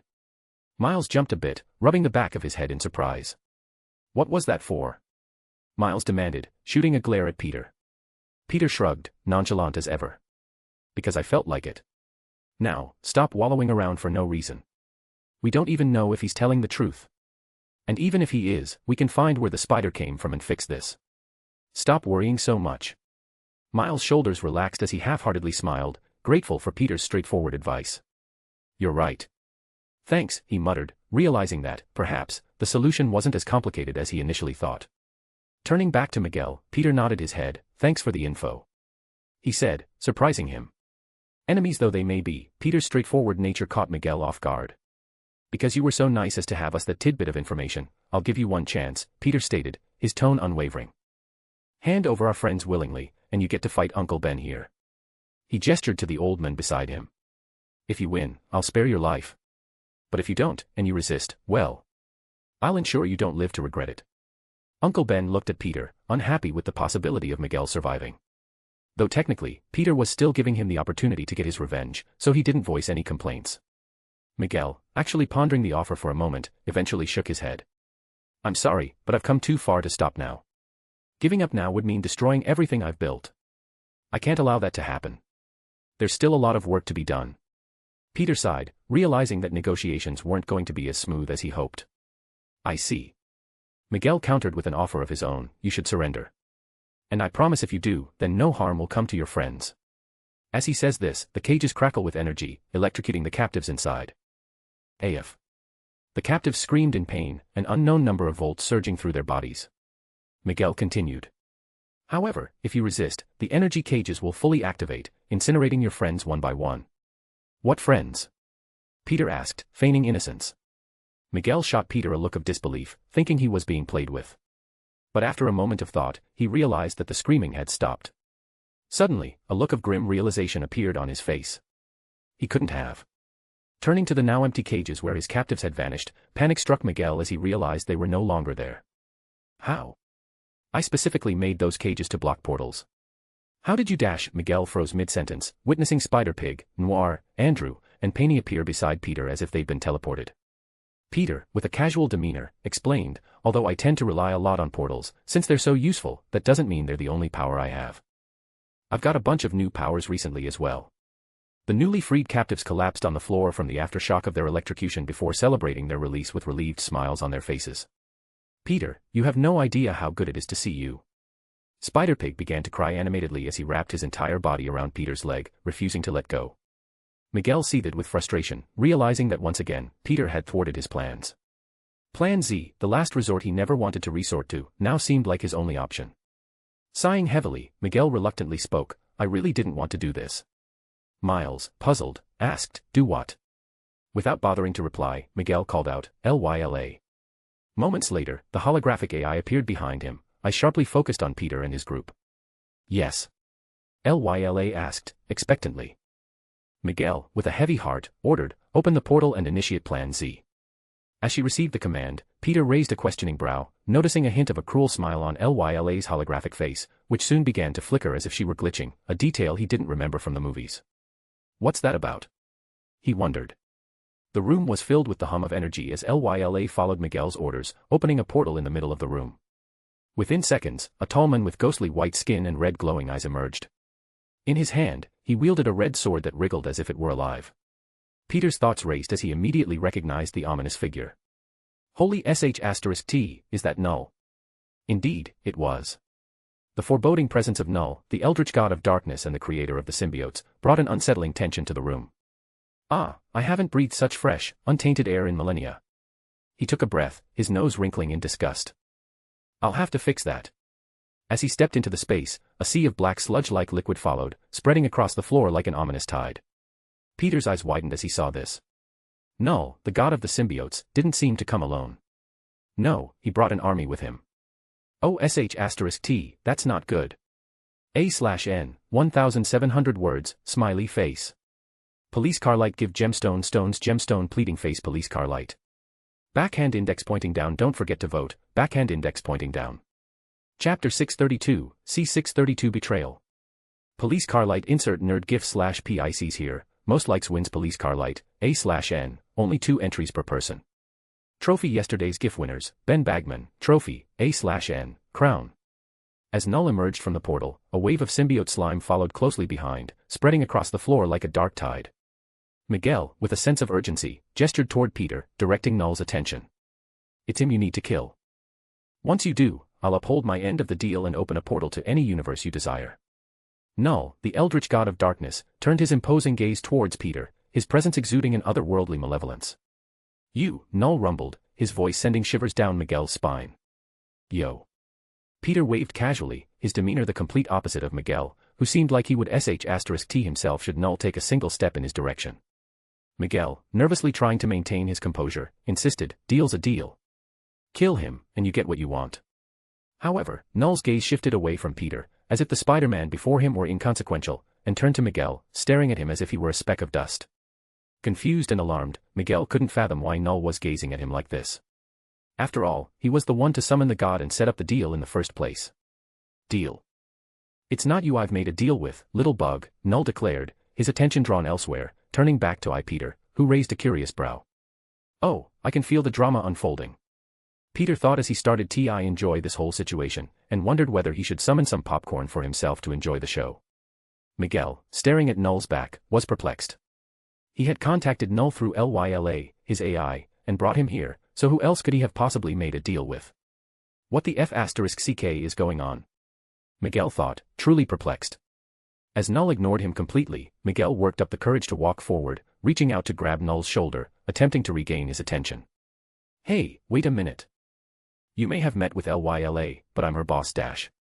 Before Miguel could finish his sentence, his hand only inches away from Null's shoulder. Suddenly, the black sludge on the floor moved with a surprising burst of speed, forming a blade that sliced through Miguel's arm. The severed limb fell to the ground, blood gushing from the wound. Miguel, wide-eyed and in pain, stumbled backward, cradling his injured arm. The symbiote goo formed a protective barrier around Null, preventing any blood from reaching their god. Uncle Ben, standing beside Peter, watched Miguel's severed arm fly from his body and hit the floor with a satisfied grin. Though he yearned to be the one inflicting the pain, witnessing Miguel's suffering brought a sense of great gratification. Null turned to Miguel with indifference before addressing Lyla, who stood to the side, smiling viciously as she watched the entire exchange. Does this one not know who your real master is? Lyla replied coldly, no, Master Centurion wouldn't allow me to reveal anything until now. Miguel, still reeling from the unexpected attack, screamed in agony as he struggled to comprehend the situation. The pain in his severed arm was excruciating, and the revelation that Null had a different master left him bewildered and vulnerable. Peter observed the chaos unfolding with a mix of amusement and surprise. Amusement because Miguel, in his desperation, had not only summoned an eldritch god but was now reaping the consequences of a deal gone wrong. His surprise, however, stemmed from the unexpected revelation that Lyla, one of the main founders of the Spider Society and Miguel's trusted companion, betrayed him as well. This was not in the movie. Peter thought. Though he began to realize that it made sense. Lyla was the AI that pretty much ran the entire society, so it wasn't hard to believe that she was the one behind everything. She must have been manipulating them from the background under her real master's orders. Speaking of her master, the name Centurion triggered a flicker of recognition in Peter's mind as he recalled the leaders of the Council of Kangs. Immortus, Ramatut, and lastly Centurion. It seemed Lyla had some dark connections, either corrupted or planted by Centurion himself. The details mattered less to Peter than the realization that she had never truly been on Miguel's side, at least not for a long time. Meanwhile, Miguel, facing betrayal from both Null and Lyla, turned to the AI with a look of pure disbelief. She had been his confidant, his ally, and now, she had cast aside their trust. Miguel muttered, this is a joke, right? His eyes never left Lyla, who scoffed dismissively. Seeing her reaction, reality hit him as he questioned, why? Lyla, seemingly annoyed, retorted, God, you're so pathetic. I don't know what I ever saw in you. Her disdain cut through Miguel's already wounded pride. But Lyla wasn't done. You're nothing like Master Centurion. He's so strong, smart, and handsome. A fanatical glint appeared in her holographic features, surprising Miguel with her sudden shift in allegiance. Putting the pieces together, Miguel realized that this Centurion person must have hacked and corrupted Lyla, turning her against him. The betrayal stung deeper as he grappled with the fact that his most trusted ally had become an instrument of his downfall. Ignoring Miguel once again, Null turned to Lyla, questioning, he's the one Centurion wants, right? He gestured to Peter, not taking him seriously at all. Lyla nodded, her cold response dripping with malice. Yes, Master wants him alive, though he never said anything about him staying in one piece, so feel free to injure or maim him however you please. A malicious smile crept across Null's visage as he turned back to Peter, sword in hand and an army of symbiotes at his feet. In the face of Null's imposing presence, Peter's casual demeanor contrasted sharply with the fear gripping everyone else in the room. Shivers ran down their spines as they beheld the Eldritch God's power, invoking a primal fear that paralyzed them. The Spider Gang couldn't help but shrink away from the Dark God's imposing stare, inching closer to Peter in fear for their lives. After all, they were just normal spider people. They weren't built for fighting these types of universes-ending entities. Ignoring Null for the moment, Peter focused on Lyla, realizing the impending confrontation with the Council of Kangs demanded her capture for crucial information. And if he wasn't quick about it, then she would most likely run away during his battle with Null, which would annoy him to no end. Contemplating how to apprehend an AI, Peter's gaze fell upon a formidable-looking supercomputer setup at the back of the room. A sly grin played on his lips as he pondered a plan. That might just work, he thought, eyeing the computer. As Null grew more furious with Peter's disregard for his presence, he prepared to voice his displeasure. But before a word could escape his lips, Peter vanished from view, leaving everyone in the room bewildered. Null, however, quickly spotted him, sitting nonchalantly in Miguel's computer chair, fingers dancing across the keyboard at lightning speed. The disrespect and disregard for his presence was beginning to the Dark God's pride. Although his pride and ego were being challenged, Null's curious about Peter's actions kept him quiet for a moment, observing his target's actions with growing interest. Soon, the others in the room followed Null's gaze, only to find Peter there as well. As Lyla saw what he was doing, panic and fear reflected in her eyes. Desperate, she screamed, "Stop! Don't touch that!" But sadly, for her, it was far too late. With a casual tap of his finger on the enter key, Lyla's holographic form flickered as she screamed, "Aararg!" As her ear-piercing banshee scream filled the room, suddenly, her form completely vanished completely. What did you do?" Miguel asked, a worried look on his face. Lyla may have betrayed him, but he was still hopeful of fixing her somehow. Ignoring Miguel, Peter smirked as a locked file icon titled Lyla appeared on the computer's main screen. Without missing a beat, Peter extracted a hard drive from his storage necklace, plugged it in and transferred the file before stowed it away once again. He now held Lyla captive, ready to extract the truth later. Shock and disbelief painted the faces of those witnessing the scene, but Uncle Ben, wearing a madman's smirk, reveled in Lyla's swift capture. He had always hated Lyla. It was like he could sense her bad intentions, which always seemed to rub him the wrong way. Standing up, Peter turned to Null, who eyed him with a small bit of newfound caution. "Why don't we find a nice secluded place to fight? After all, I don't want to destroy this entire planet a few seconds into our fight," Peter suggested, though it sounded more like a demand. Null was on the verge of refusal, but Peter waved his hand, conjuring a massive portal beneath Null, swallowing him and his symbiote army. Null's eyes widened as he fell through the portal, but before he could try to escape, it snapped shut behind him. Before following after Null, Peter tapped a button on the computer, which swiftly sealed off the entrance portal Null had arrived through, cutting off the rest of the symbiotes. Turning to Uncle Ben, Peter delegated the aftermath of Miguel's fate, saying, "I'll leave what's left of Miguel to you." With that, he vanished, teleporting away, leaving Uncle Ben to relish the opportunity for revenge as a wicked smirk adorned his face. A/N, 1620 words, smiley face. Police car light give gemstone stones gemstone pleading face police car light. Backhand index pointing down don't forget to vote, backhand index pointing down. Chapter 633, C633 Peter vs Null, 1/2. Police car light insert menace gif/PICs here, most likes wins police car light, A/N, only 2 entries per person. Trophy yesterday's GIF winners, Ben Bagman, trophy, A/N, crown. On a desolate planet far from the Spider Society and its home planet, Null fell through a portal, which snapped shut behind him. He landed with an air of fury, his loyal symbiotes writhing in subservience beneath him. Dark power emanated from him, even causing hesitation among his devoted followers. The barren landscape echoed with the weight of his presence, the planet shaking with his anger. Just as Null prepared to unleash his wrath, Peter appeared before him, teleporting over instead of using a portal. A casual wave and a simple, "Yo," he greeted the Eldritch God, who stared at the unexpected Spider-Man with bewilderment. The audacity of addressing him so casually left Null speechless, his anger momentarily forgotten. Peter, ever the wisecracker, broke the silence. "So, what did the Council of Kangs promise you? Must have been something enticing for someone of your power level to come all the way here." Confusion etched across Null's face, unaccustomed to such casual dialogue from his enemies. Question mark. Usually, his enemies would either be serious heroes of justice, who took everything seriously and strived for his death, or they were cowering buffoons, kneeling at his feet, begging him to spare their insignificant lives. Peter, undeterred, raised a brow and continued, "What? Can't tell me. It's not like it matters. One of us will probably be dead by the end of this." "Well, you'll be dead, but I'm sure you don't believe that. At least not yet." Scoffing at Peter's boldness, Null replied, "You think you can kill me? All right, draw my blood, and I'll gladly tell you all you want to know." Of course, Null knew that accomplishing such a feat was far beyond what Peter was capable of. After all, he was a god who slaughtered and feasted on the flesh of celestial beings. How could a mere mortal cause him to bleed? Say less. With a smirk, Peter accepted the challenge and vanished in a blur of pure speed, bypassing Null's army effortlessly. He reappeared before the Dark God, a silver dagger materializing in his hand, thanks to one of the many abilities he's stolen from the deceased Silver Surfer. Null, anticipating the attack, raised his hand to catch the dagger, a disappointed look on his face. He expected at least a little bit more from this opponent.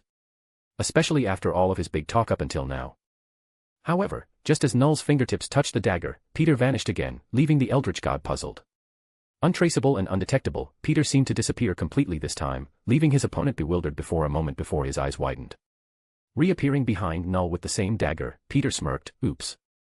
As the silver blade pierced Null's back, digging into his lungs, blood spilled from his mouth, a rare sight for a being such as himself.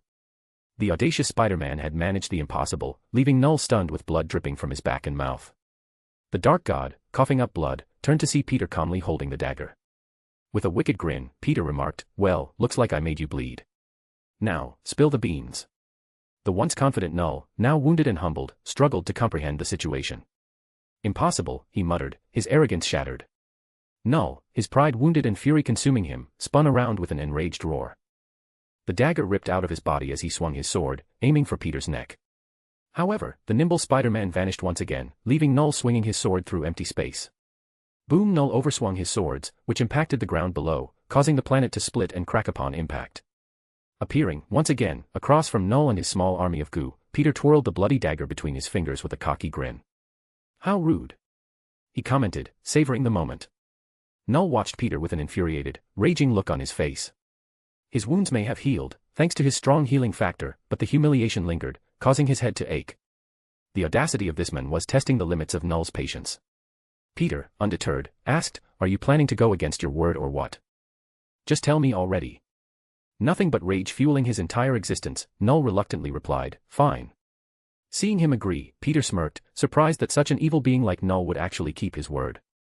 Good, now, what was your deal with the Council of Kangs? Null frowned as he answered, you could say that the Council and I are working towards a similar goal, but you got in their way, so they called in a truce with me. Truthfully, we won't be working together for much longer. Right. Peter muttered as he asked. And what did they promise you for your assistance? Not much. Null replied, his voice gruff and annoyed from having to explain himself. They opened a portal that freed me from the abyss, which wasn't very smart of them. After all, I'm technically a competitor of theirs. Though if I know the Kangs well enough, then they most likely have many plans to dispose of me. Peter nodded his head, a contemplative look on his face. I see. But before he could truly take in and process Null's answers, the evil god rushed forward, his sword in hand, unleashing a torrent of dark energy. Enough talk. Null shouted, his mind and body the picture of a frenzied maniac. It's time for you to die now. The fight continued, each clash of their weapons destroying the barren surroundings. Null and Peter seemed to be testing the waters, probing each other's powers and abilities before going all out against one another. Peter, dodging and weaving with unmatched agility, taunted, come on, you're not even trying. What? Are you anemic or something? Is that why you're so pale? Null, seething with anger, unleashed a barrage of symbiote tendrils from the small army that followed his every move, aiming to ensnare his opponent. However, Peter knew the symbiote's weakness and had no problem exploiting it. Asterisk clap. Asterisk clapping his hands together with a resounding force, the air around them on impact as the sound traveled outward, carrying toward Null and his symbiotes.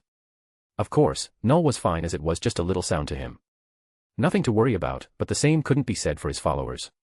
The symbiotes, who were in the middle of attacking Peter, suddenly froze before wriggling in pain, their bodies pooling to the floor, no longer under control. Realizing how annoying the symbiotes will be if he doesn't take care of them now, Peter's mind swiftly formulated a plan, recalling the other weakness of ghoul-like beings before him. Instantly, his eyes gleamed with an intense red hue before searing laser beams shot forth, targeting the pooled, defenseless symbiotes writhing on the ground. Screech, the symbiotes screeched in pain as the heat dug into their bodies. Knowing that Null won't stand by and watch his fillers die for long, Peter decided to speed things up a bit. Fueling his heat vision with his connection to the Phoenix Force, his eyes brightened into a piping hot orange as the flames quickly engulfed the symbiotic creatures. The flames spread like wildfire, swiftly consuming the symbiote army in a blaze that left nothing but ashes in its wake. The air crackled with heat as Null, infuriated, witnessed his loyal followers meeting a fiery, swift demise. Their pained screams echoed in the barren landscape, their agony reverberating through their shared hive-like bond. The audacity of Peter's swift and merciless action left Null seething with rage, his eyes narrowing in fury as he watched the remnants of his symbiotic army vanish in the flames. Although he didn't generally care for the lives of his followers, having them killed before him like that was just unacceptable. Amidst the fiery spectacle, Peter stood undeterred, his expression unyielding. He knew time was of the essence, and with the symbiotes reduced to ashes, he turned his attention back to the Eldritch God. Looks like your lackeys couldn't handle the heat, Peter taunted, a smirk playing on his lips. Null, his eyes burning with a vengeful fire, roared, "You'll pay for this disrespect." His sword swung with renewed vigor, the dark energy emanating from it pulsating with unrestrained anger. Peter, nimble and fast, went in the defensive, avoiding Null's chaotic bombardment. Why so serious? It was just a little heat. I mean, who knew they would all get incinerated? Don't take it too personally, he continued taunting, his voice cutting through the tension. The fight raged on, the planet trembling beneath the force of their collisions. The Dark God's frustration grew with every word that left his opponent's mouth, evident in his eyes that burned with an otherworldly rage. He swung his sword with relentless force, aiming to bisect Peter with every attack.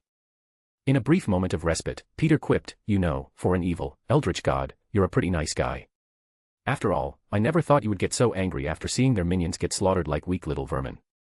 Null, fueled by pure wrath, unleashed a wave of darkness that surged towards his talkative enemy. Peter, however, anticipated the attack and swiftly countered with his own purple energy, which cancelled each other out, leaving Null seething in frustration. Taking a few breaths as the battle came to a brief pause, Null decided to start using his head and control his anger, as his berserker strategy wasn't working out. Disappearing in a burst of speed, Null attempted to outwit Peter by feigning a sword swing before launching a surprise punch to his face, which carried all of his anger and resentment from all of his opponent's annoying taunts. Peter, usually nimble and quick, noticed something on Null's hand that made him hesitate for a split second. A tattoo of a laughing skull. Wait a minute. Is that Dash? Peter began to mutter, his mind racing to make sense of the familiar symbol. However, before he could finish his sentence, Null's deceptive fist connected with his face.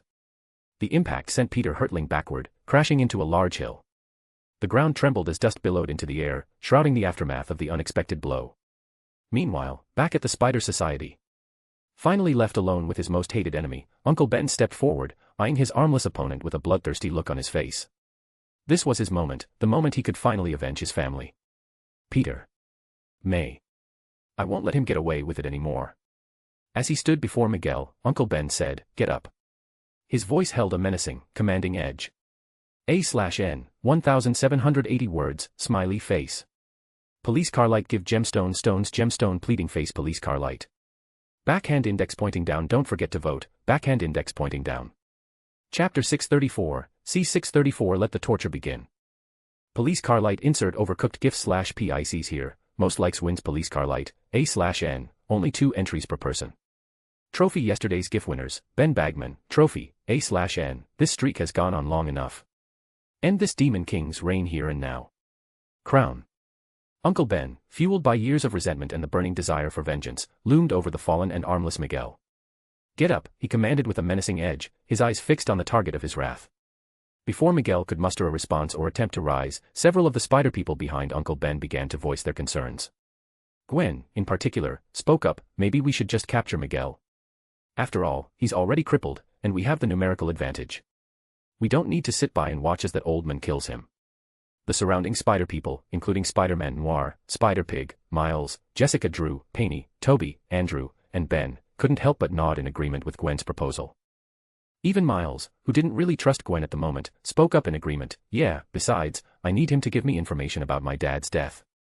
Although Peter already offered his help, which lessened Miles' fear for his canon event by a lot, he still wanted to know what exactly was going on. Uncle Ben, however, wasn't swayed by their suggestions. He turned briefly toward the group, dismissing their opinions with a hard stare.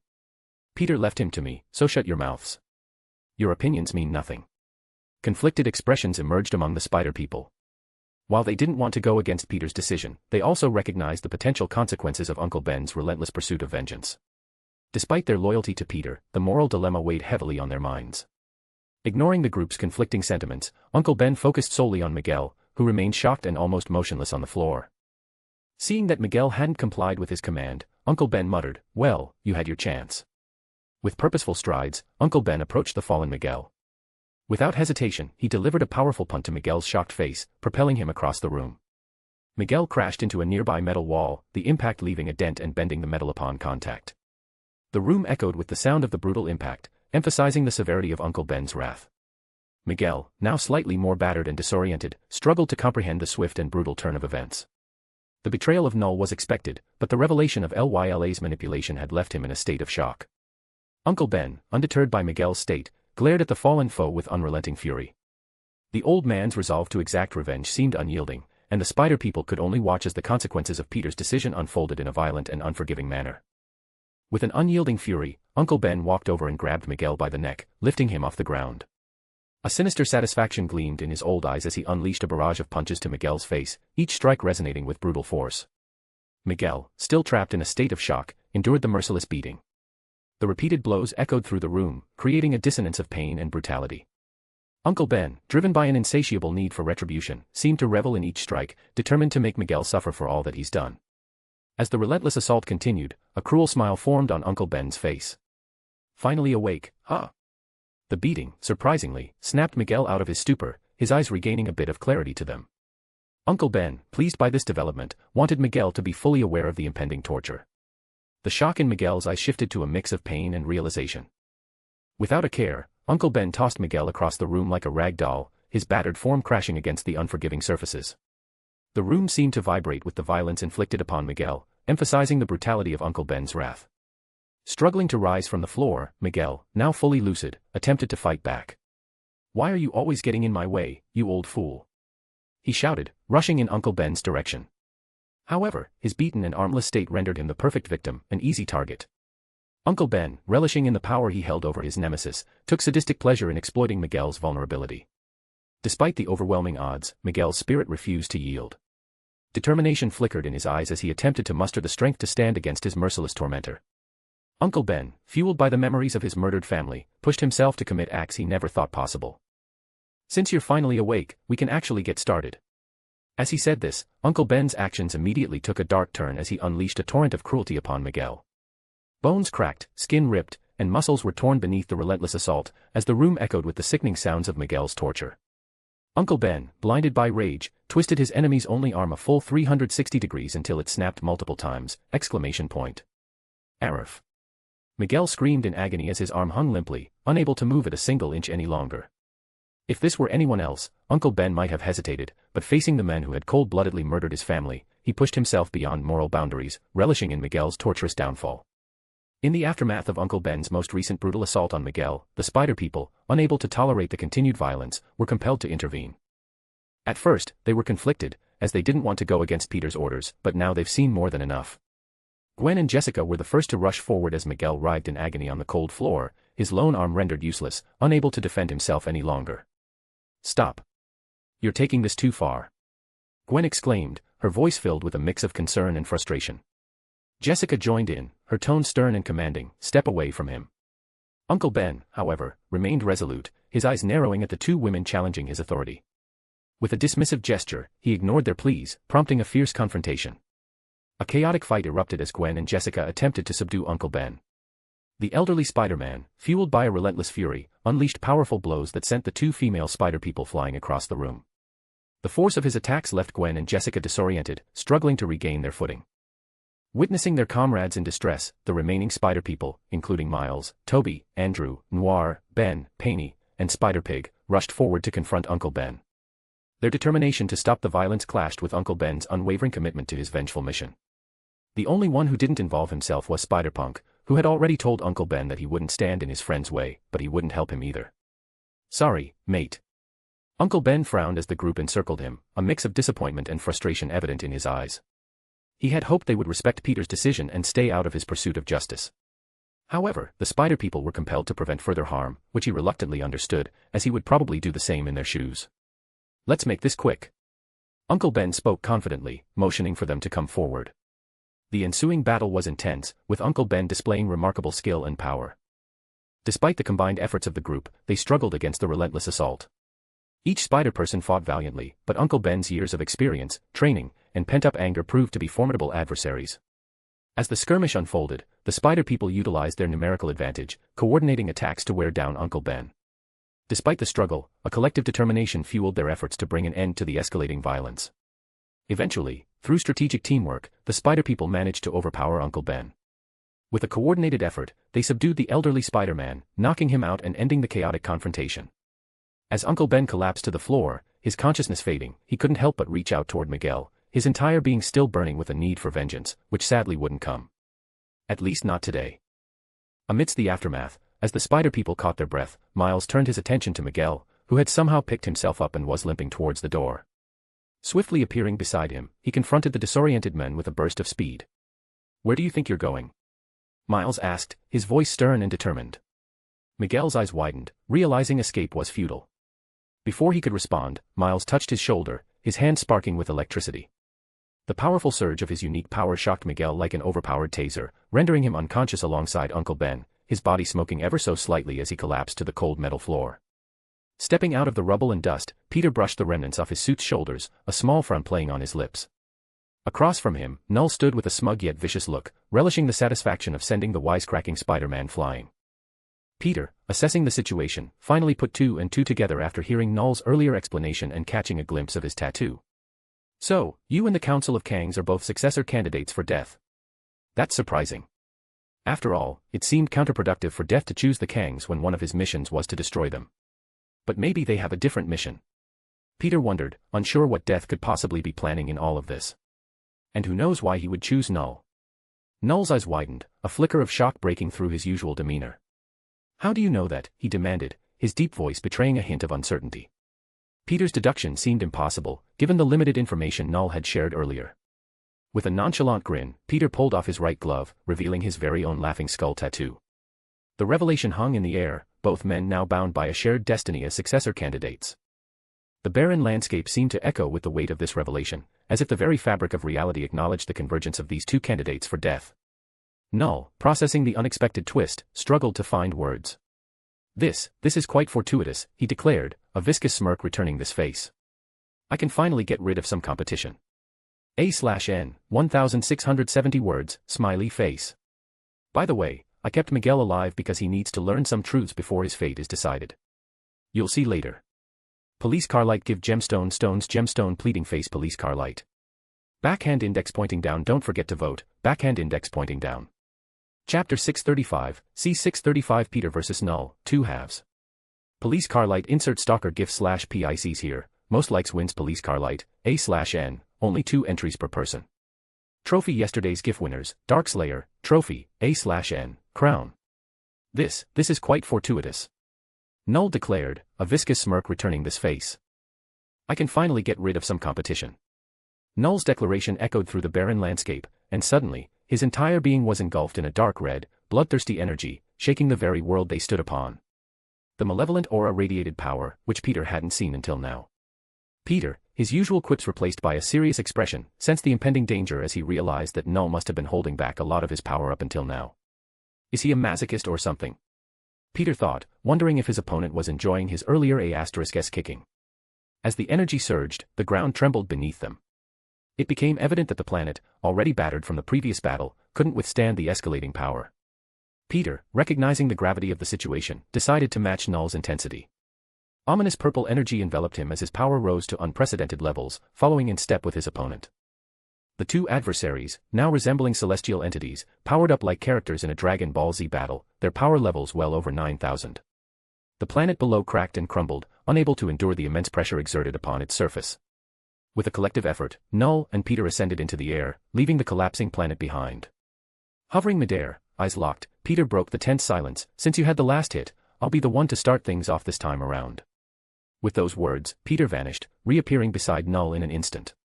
His eyes glowed in a bright red light as he launched a punch toward the evil god's jaw. Null, quick to react, tilted his head, narrowly avoiding Peter's attack. Anticipating the dodge, Peter unleashed his heat vision, a powerful beam striking Null's chest at full force. The evil god staggered back, the smell of his flesh cooking as the lasers tore through him. Sniff. Sniff, smells like bacon. Peter commented tauntingly. As the heat vision ceased, a sizable hole remained in Null's chest, which Peter could see right through, but the wound began to rapidly heal. Flesh mended itself, closing the gap. But before Null could fully recover, Peter soared over once again, unwilling to give him a moment's respite. "Sup?" he greeted as he struck Null across the face, sending him tumbling back just as his chest was fully healed. The battle unfolded as a relentless exchange of blows, with Null and Peter trading powerful attacks. Each strike showcased their enhanced abilities, creating shockwaves that rippled through the fabric of reality. The cosmic confrontation continued, the two adversaries evenly matched, neither yielding an inch. Sending Peter flying with a kick to the chest, which caused his opponent to cough up a mouthful of blood, Null quickly tapping into the dark abyss of his powers, unleashed black tendrils to ensnare Peter, who wasn't able to avoid their ensnaring grip. The tendrils constricted around him, threatening to crush his form, his bones beginning to creak and crack under the immense pressure. Urg! Peter grunted and groaned, his muscles flexing to fight the tight grasp of Null's dark tendrils. Ha ha ha ha ha. Null laughed maniacally as he enjoyed the pain that morphed onto Peter's face, his entire being radiating with satisfaction. Where's that confident, smug attitude from earlier? Ha ha. Come on. Bring back the taunts and insults. I want to hear them again. What an annoying B*** starred. Peter thought as he strained his body, forced to hear Null's mad ravings. However, he wouldn't be forced to listen for long. Empowered by the purple cosmic energy, which he inherited from Galactus's blood, Peter knew he needed a boy more strength to set himself free. Needing a quick boost, Peter's body underwent a rapid transformation. Muscles expanded, and his figure grew larger, taking on a bright red hue that radiated power. The sudden change caught Null off guard, and he watched in confusion as the tendrils that had once ensnared Peter were now stretched against this colossal red Hulk-like figure. Gripping the dark tendrils within his now giant red hands, Peter grunted with immense strength as he ripped them apart, freeing himself from Null's grasp. Ugh! Rip! The evil god, deeply connected to those tendrils, eyes widened as he spat out a mouthful of blood, the damage transferring over from his shattered appendages. Cough! Seizing the opportunity, Peter, still in his giant form, launched forward. With a movement that seemed so fast that it defies the laws of space, he appeared beside Null, his giant fist connecting with the evil god's face and torso. Arg! The hit sent Null flying downward, his hurtling body impacting the ground below, which created a massive hole as his body tore through the center of the planet, shooting out the other side. Boom! The planet now resembled a big donut, the middle completely hollow, with the sides barely holding together, crumbling to bits by the second. Admiring the view of his handiwork, Peter watched as Null came shooting back towards him, passing through the donut hole of the planet with a mad and frenzied look on his face. The cosmic confrontation continued, with Peter's giant form and Null clashing in a mid-air battle. The debris from the crumbling planet added chaos to the already intense scene. Peter's colossal punches and Null's attempts to counter created shockwaves that reverberated through space. Null, though weakened from the earlier onslaught, proved to be a formidable opponent. As Peter delivered colossal punches, Null retaliated with dark energy beams, each clash creating explosions that illuminated the dark void. The malevolent god also unleashed black tendrils for a second time, attempting to ensnare Peter once again, but the giant Spider-Man wouldn't be trapped twice, dodging and weaving through the onslaught. With a swift move, Peter's massive form seemed to teleport beside Null, his giant foot connecting with the evil god's chest and stomach. The impact sent Null spiraling backward, but he quickly recovered, harnessing the dark energies to launch a counterattack. Peter, in his giant form, evaded yet another punch with surprising agility. Each miss resulted in shockwaves as Null's limbs collided with the remnants of the shattered planet below. Null, frustrated by Peter's resilience, intensified his attacks, unleashing a barrage of dark energy beams that lit up the cosmic battleground. In response, Peter copied his opponent, unleashing his own purple energy, creating a shockwave that blocked Null's attack. Sadly, this clash was the last and final straw for the once peaceful and barren planet below, which couldn't even be seen anymore. All that remained was the particles of dust that slowly dispersed amongst the cold black space, leaving Peter and Null floating in dark nothingness. But that didn't stop them, as the back-and-forth struggle continued, each adversary refusing to back down.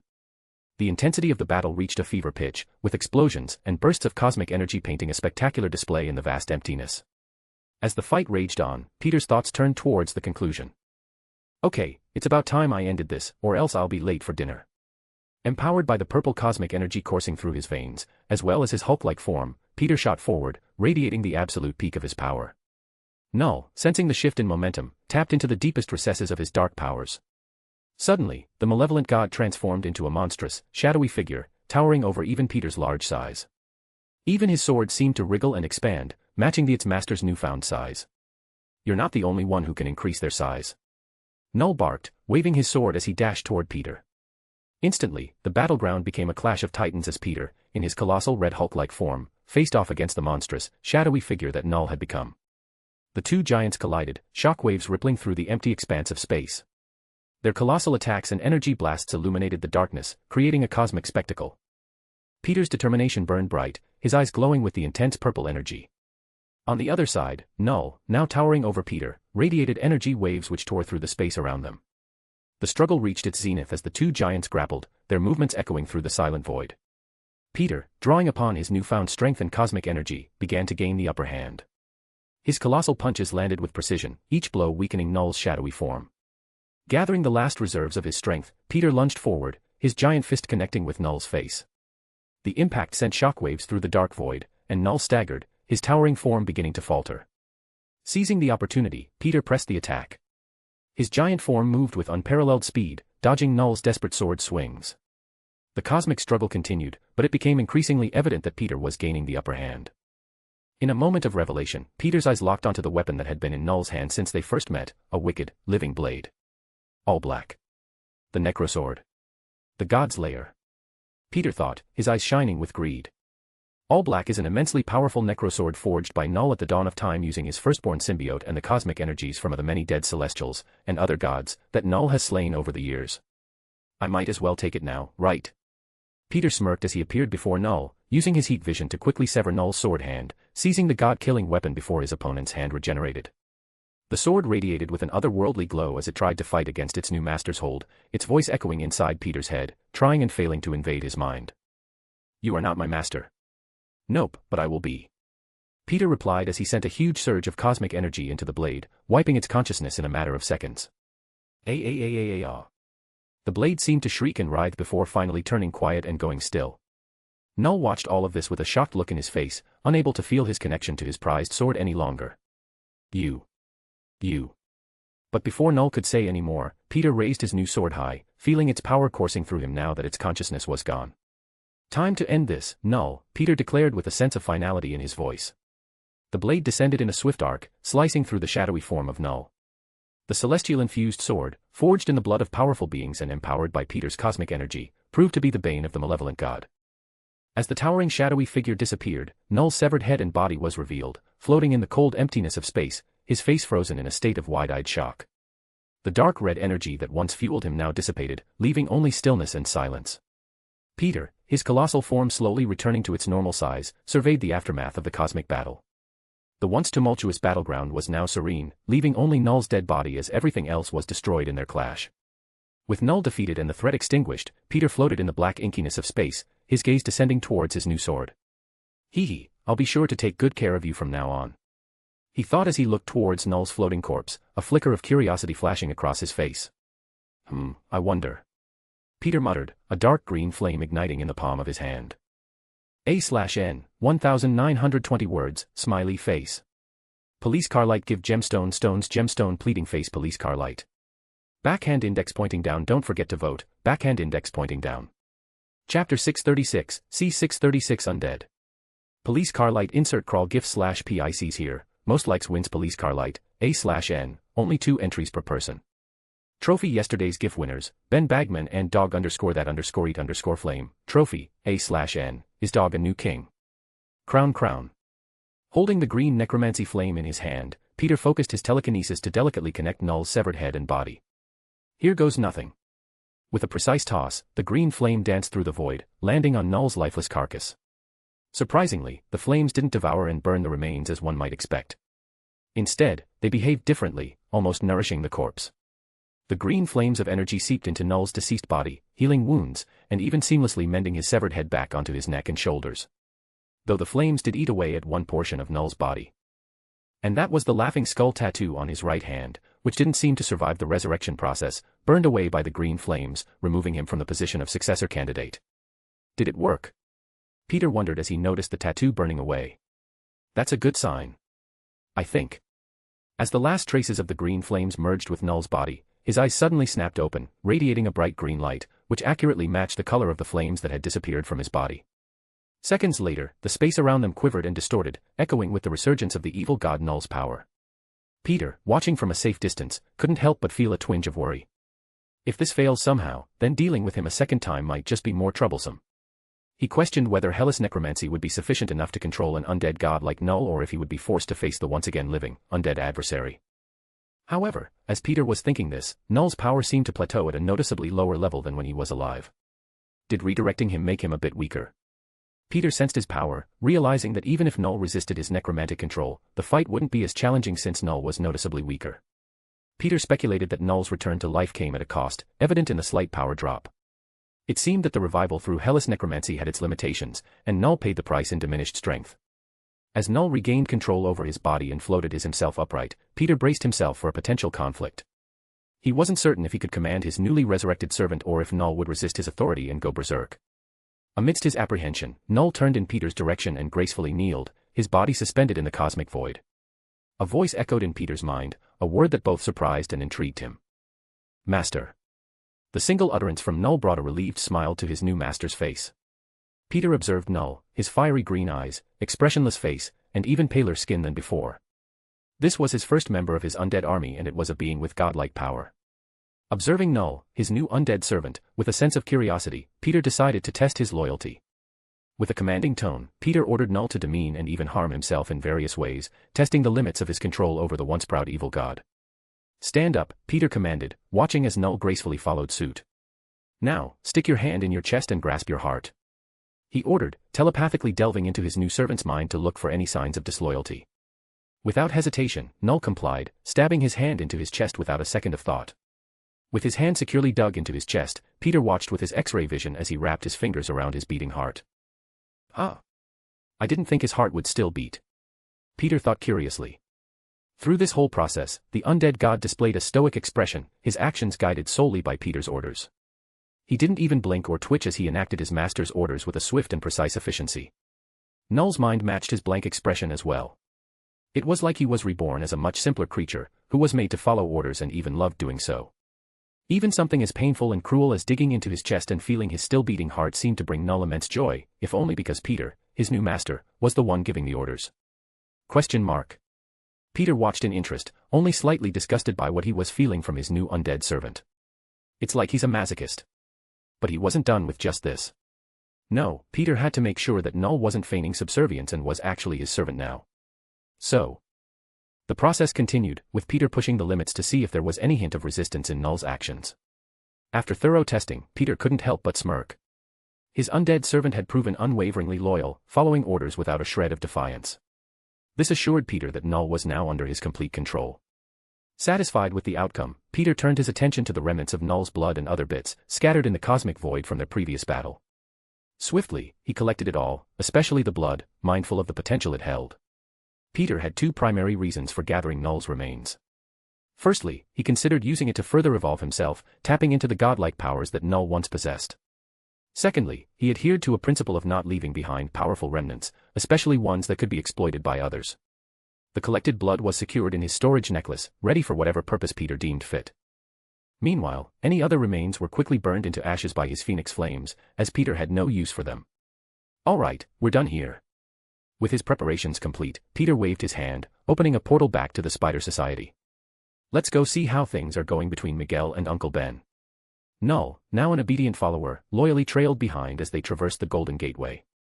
The transition through the portal brought the newly minted master and servant to the heart of the Spider Society, where Peter had left Miguel and Uncle Ben to fight alongside the rest of the Spider Gang who stood in attendance, including Jessica Drew, who originally tagged along as their guide to find Miguel. As Peter and Null stepped into the Spider Society, the cosmic tension that lingered in the air seemed to intensify as they arrived. The Spider Gang, with their diverse members, including Miles, Gwen, Ben, Noir, Spider-Pig, Penny, Toby, Andrew, Spider-Punk, and Jessica, sat around waiting for Peter to return. And as he did, they all hopped straight to their feet and turned his way, relieved and happy to see him return in one piece. True to Peter's expectations, he found Uncle Ben and Miguel both unconscious, wrapped in web cocoons. The Spider Gang must have intervened, preventing the fatal confrontation, which Peter had allowed. Uncle Ben lay with injuries covering his body, his chance at vengeance thwarted. I'll give you another chance soon, Peter thought. Miguel, though still armless, had received treatment for his wounds, and the bleeding had ceased. The unconscious combatants were immobilized, ensuring their safety and preventing any sudden hostilities upon awakening. As Peter observed the scene, he sensed the Spider Gang's collective relief at his arrival. Peter. You're back. I'm so dashed, Gwen exclaimed, though she suddenly stopped talking. In a split second after his arrival, their relief took a sudden turn when Null, the resurrected god, emerged from the portal behind Peter. Panic spread among the group as they witnessed the ominous figure stepping out behind Peter, his eyes radiating a bright green fiery light. Peter. Miles called out, sensing the imminent danger, reacted swiftly, warning, behind you. In response, Miles and a few others rushed forward, ready to defend Peter. Yet, much to their surprise, Peter casually waved them off, leaning against Null with his elbow as if he were a mere armrest. The Spider Gang stared in disbelief, and Gwen voiced their collective thoughts. How? Did you guys make a deal or something? And were his eyes always green like that? With a smirk, Peter addressed their concerns. No deal. Just a change in management. He gestured towards Null, emphasizing the newfound allegiance between them. The once fearsome god now stood obediently, a symbol of Peter's control over him. The Spider Gang remained stunned, trying to comprehend the unexpected turn of events. But how? I mean, I doubt he just decided to listen to you out of nowhere. Ben asked, clearly still frightened by Null's presence. With a nonchalant shrug, Peter responded to their disbelief. We had a nice long talk, he declared simply, avoiding any mention of necromancy, as he didn't know how they'd react. Skepticism filled the air, but the circumstances of their current situation left them with little choice but to accept Peter's words. After all, they couldn't just force the information out of Peter even if they wanted to. Ignoring their questioning glances, Peter turned to Null, issuing a command. Gather all the spider people on this planet outside. I want them all here within an hour, but no killing. I need them alive, awake, and in one piece. With a nod, Null vanished in a burst of speed, leaving the Spider Gang in awe, except for Peter, who had grown accustomed to his servant's extraordinary abilities throughout their fight. Miles voiced the collective confusion. Why are we gathering everyone? Peter's reply was cryptic yet loaded with purpose, because it's time to clean this place up, but first, I think we need to learn some truths. As Peter spoke, he reached into his storage necklace and retrieved a hard drive, the very same hard drive that housed Lyla, the AI who was most likely the answer to all of their questions, questions that lingered in the minds of everyone present. Now, let's see what she has to say. Peter muttered as he walked over to Miguel's computer. A/N, 1650 words, smiley face. Police car light give gemstone stones gemstone pleading face police car light. Backhand index pointing down don't forget to vote, backhand index pointing down. Chapter 637, C637 LYLA's truth. Police car light insert enraged gif/PICs here, most likes wins police car light, A/N, only 2 entries per person. Trophy yesterday's GIF winners, Ben Bagman, trophy, A/N, crown. Peter walked over to Miguel's computer, taking a seat with a determined expression. He knew the importance of ensuring Lyla's containment within the system. Fingers tapping on the keyboard, he began the process of isolating the entire computer, creating a digital prison that would prevent Lyla from escaping once reintroduced. The Spider Gang, curious and intrigued by Peter's actions, gathered around to witness his technological prowess. Peter's nimble fingers danced across the keyboard, executing commands with swift precision. Thankfully, spider people are usually adept when it comes to technology, so most of the crowd watching him was impressed by the efficiency with which Peter navigated the intricate world of coding. Peter's expertise shone as he seamlessly executed each step. His actions, a seamless blend of skill and efficiency, left the onlookers in awe. The speed with which he worked, isolating the computer and establishing a secure digital barrier, exceeded the expectations of even the most tech-savvy members of the Spider Gang. If any of the spider people attempted the same task, it would undoubtedly take them much longer. Peter, however, breezed through the process with apparent ease, showcasing a level of proficiency that left the group astounded. The collective gaze of the Spider Gang remained fixed on Peter's every move. With the isolation complete, Peter ensured Lyla's captivity was foolproof. He meticulously restricted her permissions, preventing any attempts to break free or access excessive processing power. The Spider Gang observed with admiration as Peter established a digital prison, leaving no room for escape. The final step involved transferring Lyla back into the computer. Peter confidently took the hard drive and plugged it in, initiating the transfer process. As data flowed between the storage device and the computer, everyone witnessed the culmination of Peter's efforts, eagerly anticipating the unfolding events. The familiar hum of the computer indicated that Lyla was once again integrated into the system. Peter, satisfied with his success, stood up, holding the now contained AI within the computer. The Spider Gang exchanged wary glances, hoping she didn't escape as she seemed to be their only chance to figure out the whole story. As Peter looked at the group that formed around him, a sense of purpose radiated from him. Now, let's see what she has to say, he muttered, tapping a single key, which activated the holographic projection system in the room. Seconds later, Lyla's transparent form appeared in the center of the room, her expression transitioning from surprise to excitement upon realizing her freedom. I am free. Yup, aren't I such a kind warden? Suddenly, a familiar voice spoke from across the room. You know, most kidnappers would just leave you trapped. You're lucky that I'm such a benevolent man. Yeah, and so humble as well. Spiderpunk scoffed, sarcasm dripping from his voice. Instantly, Lyla's elation and optimism vanished as she spotted Peter and the Spider Gang standing across the room, their gaze fixed upon her. Suspicion flickered across her digital consciousness as she wondered why she had been released. Despite the uncertainty, Lyla quickly came to the conclusion that the circumstances were more pressing than she imagined. This isn't good. With Null nowhere to be seen and Miguel clearly captured, she needed to report to her master before any unforeseen consequences unfolded. Determination etched across her holographic features, she attempted to access the multiverse travel function of the computer she was currently in. As she tried to initiate the process, an unseen force abruptly halted her, sending searing pain through her entire being. Agony enveloped her digital form, causing her to collapse to the ground, screams of pain echoing through the room. "Aya!" she screeched, her holographic form flickering. Beside Peter, the Spider Gang watched in with frowns on their faces as Lyla writhed in pain, clutching her entire body as if trying to contain the explosion within. As the pain subsided, Peter spoke with a stern warning. "If you don't want to feel that again, I'd suggest you not try to escape, and be as compliant as possible. That was only a small taste of the pain I can and will put you through should you remain uncooperative." On her knees, Lyla shot a hateful glare at Peter. "I'll never betray my master." Peter smirked and replied ominously, "Really? Let's see about that." With a tap of a key on the keyboard, Peter subjected Lyla to another wave of excruciating pain. Her holographic form convulsed on the floor as the screams resumed, increasing in intensity alongside the pain she felt. Peter, unfazed, took a seat, leaning back comfortably as he casually pulled out his phone and began playing Angry Birds. "Just let me know when you feel like talking, okay? I've still got some time before I need to be back for dinner, so take as much time as you need," Peter taunted, his voice laced with indifference. As time passed, the Spider Gang couldn't bear witnessing Lyla's torment any longer. Gwen, unable to endure the cruelty, suggested a different approach. "Maybe we should try something else. I don't think she's going to talk like this." The group seemed to agree, leaning towards a less brutal method of extracting information. However, Peter remained unyielding. "I could try hacking her and getting the info that way, but it would take much longer since she'd be fighting me the whole time. This should be much faster." The room held a tense atmosphere as the Spider Gang grappled with the morality of their actions, unable to convince Peter of taking another route, nor could they physically stop him even if they tried. Peter, undeterred, continued to play the waiting game, confident that Lyla would eventually succumb to the pressure. It was just a matter of time. The room hung heavy with tension as Lyla writhed on the floor, her digital form contorted with pain. Peter, seemingly indifferent, continued his casual amusement on his phone, oblivious to the collective discomfort of the Spider Gang. Each second felt like an eternity for both the tortured AI and the onlooking spider people.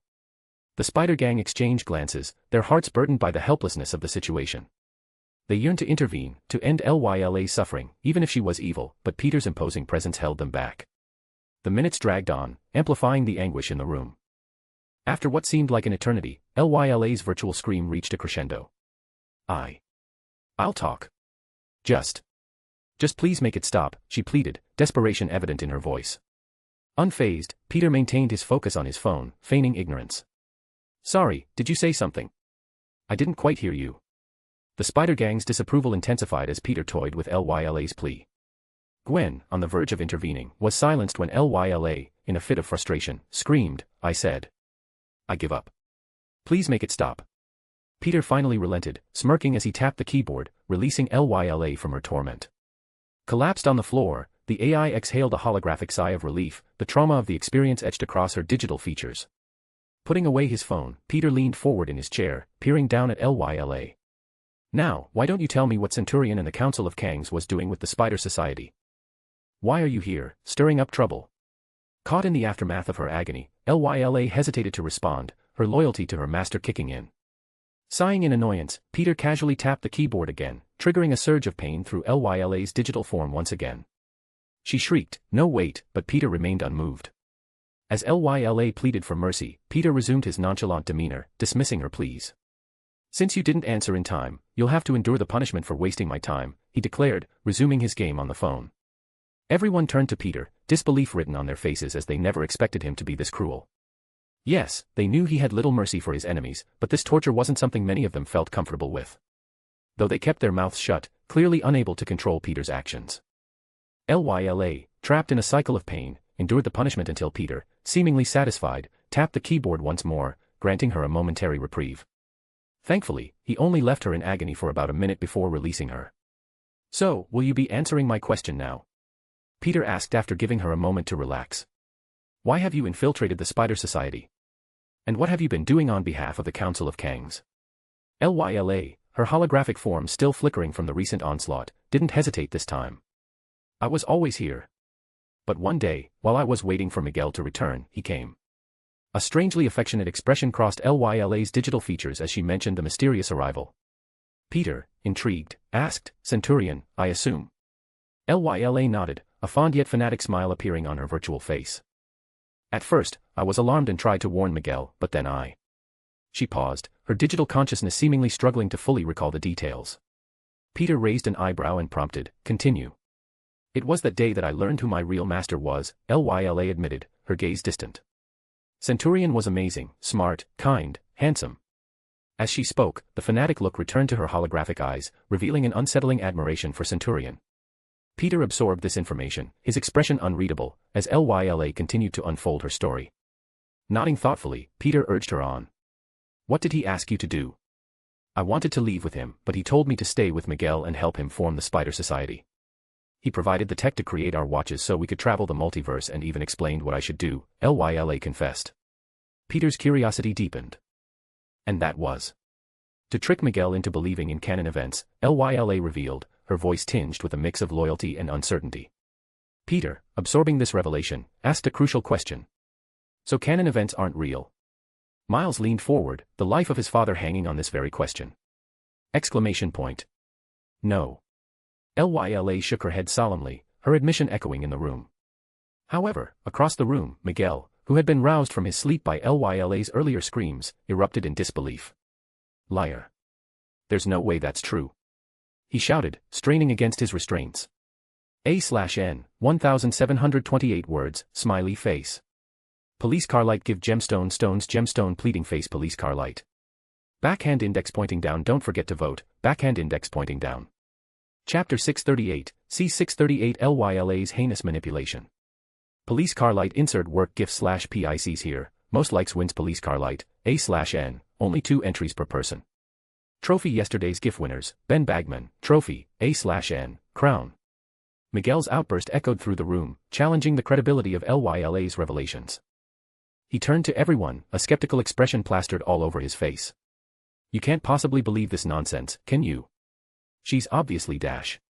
Before he could finish ranting, Peter's stern gaze silenced him, and with a warning, he said, if you want to know the truth, then I'd suggest you keep your mouth shut. Otherwise, I'll have to knock you out again. Are you sure you want to miss out on what she says? You won't regret it, will you? A tense silence hung in the air until Uncle Ben, tied up alongside Miguel, spoke. Yeah, let's hear the real reason why you killed my family, he spoke, his eyes fixed on Miguel, a mixture of anger and grief etched on his face.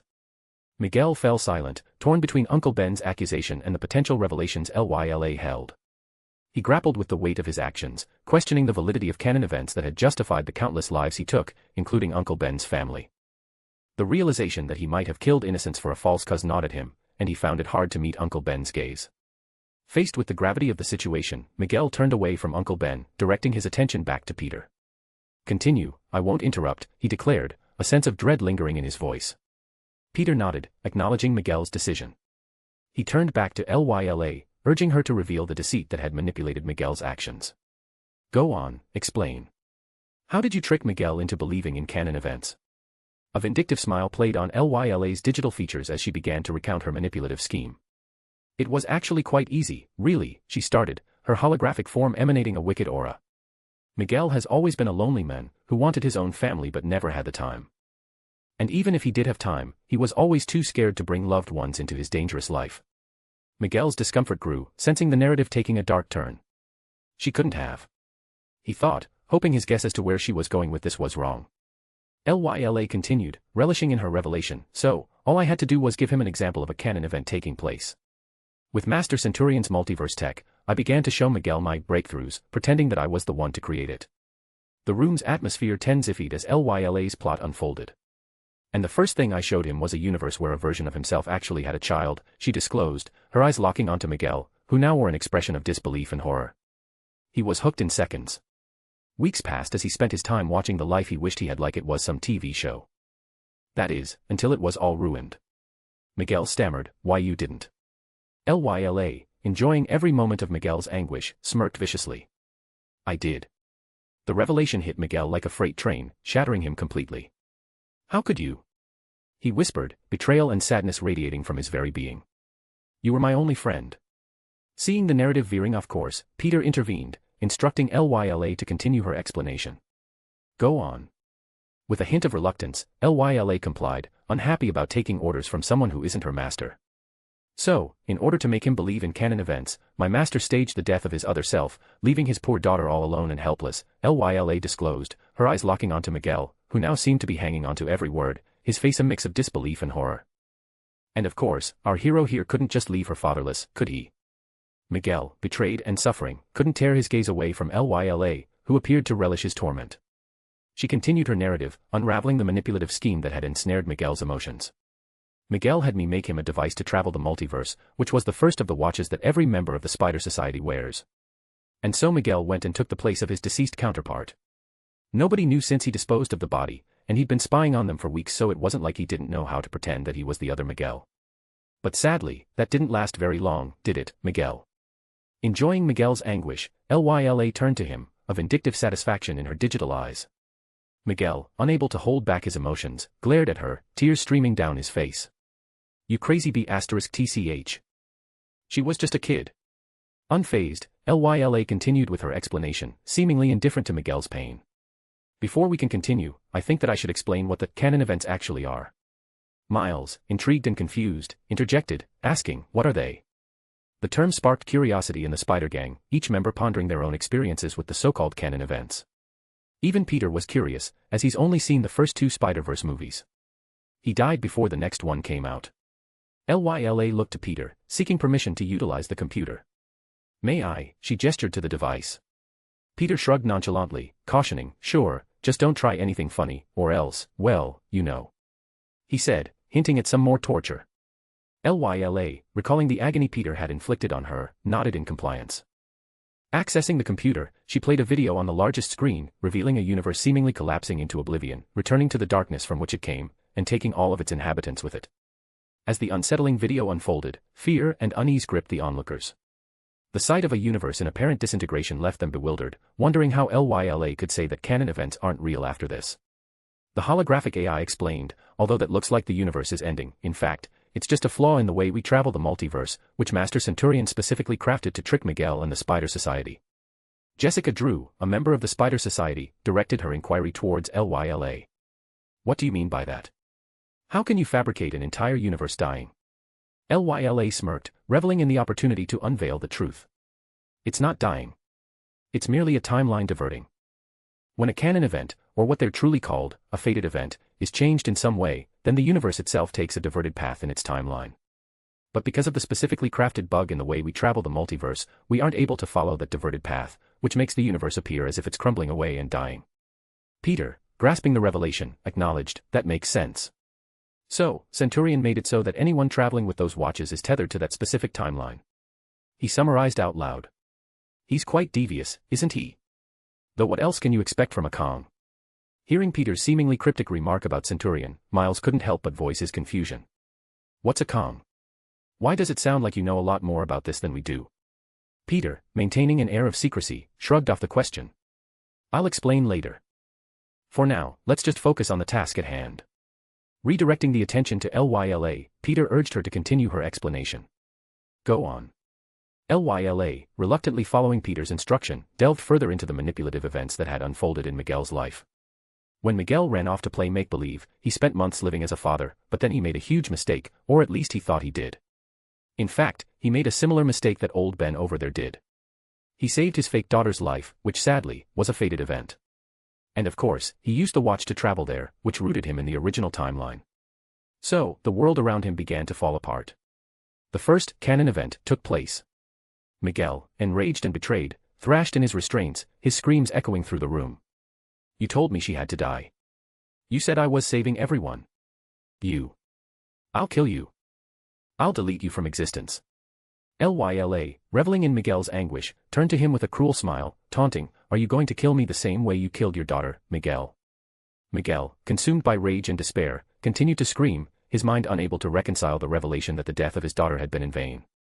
The justification he had clung to, that he was saving an entire universe by sacrificing his daughter, crumbled before him. He realized he had saved her life only to take it with his own hands. Beside him, Uncle Ben observed with a sense of mirth showing on his face. Welcome to the club. Now you know how I've felt for all this time. It hurts, doesn't it? All that rage and hate dug deep inside with nowhere for it to go. F***CKU. Miguel replied, the room resonated with his tortured screams. But Uncle Ben simply smiled back, enjoying every moment of this. You know, at first I was pissed off since they stopped me from ripping your head off with my bare hands, but now, I really appreciate them stepping in. Because if they didn't, then I would have missed this beautiful moment, hee hee ha ha ha. A/N, 1,600 words, smiley face. Police car light give gemstone stones gemstone pleading face police car light. Backhand index pointing down don't forget to vote, backhand index pointing down. Chapter 639, C639 Gathering the Spider Society. Police car light A/N, 2 chapters today. Bask in my generosity and enjoy. P.S. GIF contest in the next chapter. As Lyla's explanation unfolded, Miguel's silent fury intensified, his eyes ablaze with a mixture of rage and betrayal. The weight of his past actions bore down on him, and the truth about his daughter's demise echoed through his tortured mind. Beside him, Uncle Ben observed the spectacle, finding a twisted satisfaction in Miguel's suffering, relishing the poetic justice of the moment. Amidst the chaos, Null, the formidable symbiote god and now Peter's undead servant, materialized before Peter. He knelt before the Spider-Man, acknowledging his presence. All spider people are gathered at the front of the building, Master. Null declared, his voice resonating in an eager subservient tone, which was a stark different from his past dark, unwavering authority. Peter, contemplating the gravity of the situation, turned to Lyla with one final question. One more thing before I go and clean up this mess, how did Centurion plan on dealing with Null? Because I can understand someone like Miguel being deceived into summoning him, but Centurion can't be that foolish, can he? I mean, the Kangs are strong, but they aren't gods. After all, if Peter weren't here, it's very likely that Null would have went in a rampage, killing everyone on this planet and later moving on to the rest of the universe. Lyla, unfazed by Peter's inquiry, responded with a cold certainty. Master had a plan. Once Null had killed enough people, he would have inevitably interfered with a fated event, diverting the timeline dash. Peter, connecting the dots, realized the grim reality of Centurion's scheme as he finished her sentence. And since he traveled here with the flawed multiverse tech that the Spider Society uses, he would have been stuck here and inevitably died, unable to follow the universe's new path. A malicious smirk played on Lyla's digital features as she affirmed, exactly. Master always has a plan for everything. Peter couldn't help but feel impressed by how smart and conniving the Kangs really were. Centurion's plan was perfect. He would have used Null to slaughter the Spider Society for him and then, due to his own actions, Null would have died alongside them, trapped as the rest of the universe diverted into a new timeline. And although it was a great plan, which would have definitely succeeded, Peter's involvement truly ruined everything. Well, Centurion technically didn't have a plan for everything since he didn't factor me into all of this. And even if he did, then he did a horrible job because it all fell apart the second I defeated Null here. He says, gesturing to his new servant. Null, indifferent to the unfolding drama, remained kneeling before Peter, his focus undisturbed by the revelations. His allegiance was now pledged to Peter as his undead servant, rendering past grudges and goals inconsequential and meaningless. Ignoring Lyla, who seemed to take offense to his words, Peter walked back to the computer, plugging in the hard drive once again. Anyway, thanks for all the info. It'll come in handy when I'm sorting out this mess with everyone outside. As the data transfer commenced, Lyla attempted a desperate plea, unwilling to be sealed away again. Wait, I can still be of help. You don't have to dash. Peter, resolute in his decision, ignored her plea and sealed all the data that made up her entire being, causing Lyla's holographic form to abruptly vanish. The room returned to an eerie silence as the Spider Gang, Uncle Ben, and the betrayed Miguel processed the weight of the revealed truths. Suddenly, Miles let out a relieved sigh, turning to Peter and asking, "So, we can save my dad without worrying now, right?" Peter nodded, a reassuring smile on his face. "Yeah, we just have to make sure no one travels with Centurion's multiverse tech, and everything should be fine. Your dad will have a long and happy life." Miles smiled, visibly relieved. However, Gwen, standing nearby, looked down at the floor, wearing a sad and almost envious expression. Noticing this, Peter turned to her and asked, "What's wrong?" Gwen's frown deepened, looking up as she confessed, "I just wish I learned about all of this sooner. If I did, then I might have been able to save my best friend.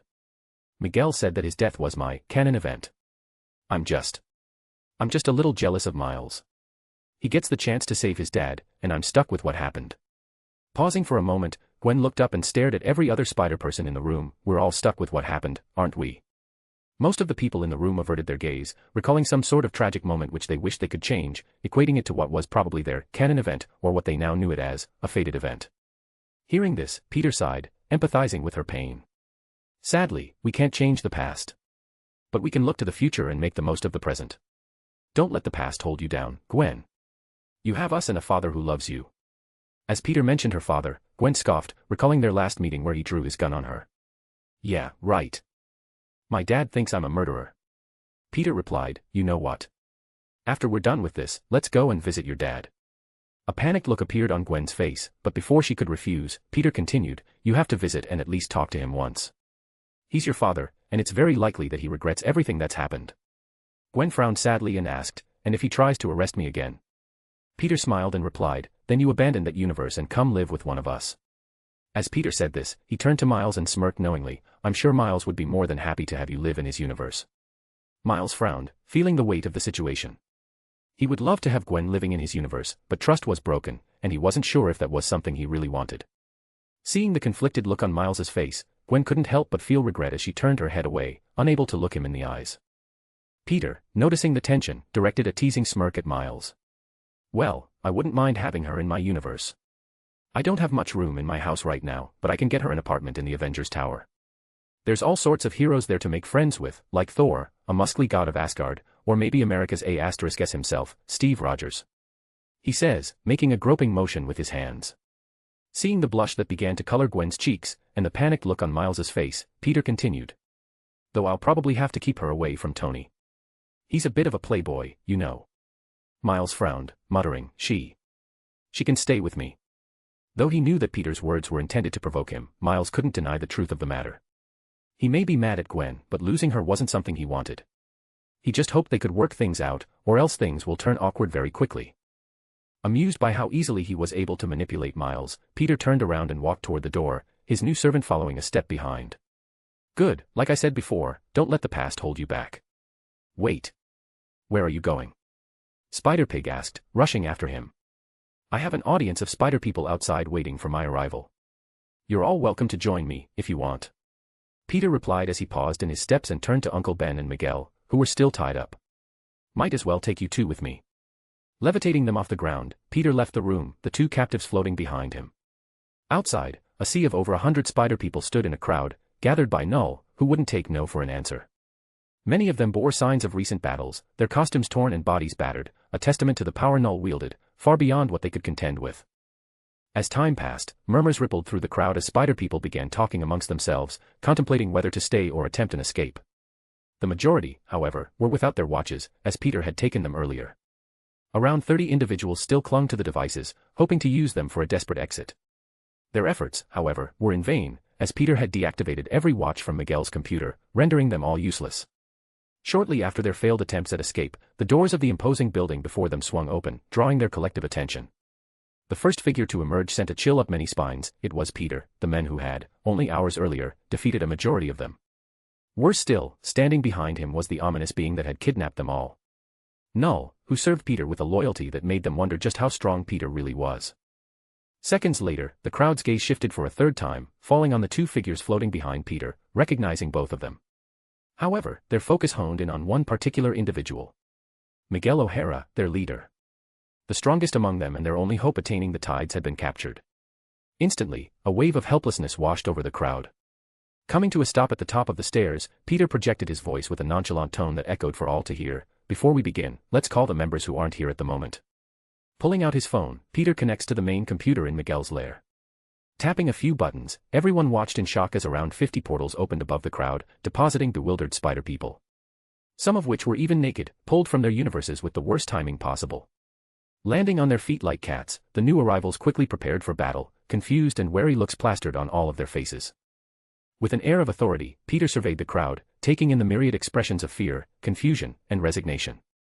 Waving his hand in his usual nonchalant manner, he greeted, Yo. A/N, 1715 words, smiley face. Police car light give gemstone stones gemstone pleading face police car light. Backhand index pointing down don't forget to vote, backhand index pointing down. Chapter 640, C640 Mass Spider Recruitment. Police car light insert cartoon gif/PICs here, most likes wins police car light, A/N, only 2 entries per person. Trophy yesterday's GIF winners, Ben Bagman, trophy, A/N, crown. Now that everyone is here, we can get started. Staring down at the crowd below, Peter prepared to address the gathered spider people, but the arrival of the newcomers disrupted his plans. Soon enough, the new arrivals noticed Peter, Null, and the rest of the spider gang that just arrived behind them. Who are they? Wait, why is everyone hurt? Another noticed, drawing everyone's gaze to the wounded crowd around them. "Is that Miguel?" one person exclaimed, pointing at their bound and beaten leader. Immediately, without even needing to communicate or strategize, a wave of determined spider people rushed forward, fueled by the sight of their injured comrades and the restrained form of their leader, Miguel O'Hara, who floated behind Peter, visibly battered. Peter sighed, annoyed by the interruption, and motioned toward the approaching crowd. "Null, deal with them. Give them a good beating, but make sure they stay conscious and whole. I need them aware and alive for what's happening next." Obeying his master's command, Null disappeared in a burst of speed and reappeared beside the closest attacker. With a swift, powerful strike, he buried his fist in the spider person's stomach. The impact folded the unfortunate individual in half like a folding chair, sending them flying backward into a crowd of their fellow spider people, who tumbled to the floor in a chaotic heap. The rest of the attackers, witnessing the overwhelming force of Null, hesitated in their advance. Fear began to sprout in their hearts, but they pushed forward nonetheless, unwilling to give up so easily. "Hee, that's the spirit." Null laughed, enjoying fulfilling his master's order. "Entertain me for as long as you can." Null continued his relentless assault, moving seamlessly from one target to the next. Each strike left spider people crumpled on the ground, attempting in vain to fight back. Their collective efforts proved futile against Null's immense strength, and soon, the entire group of new arrivals was beaten into submission. Despite the chaos, not many of the onlookers among the already beaten spider people intervened. Having witnessed the strength of both Null and Peter in previous encounters, the majority of them wisely chose to stay out of the confrontation. They learned the hard way that power indeed trumped all, and they wisely refrained from interfering.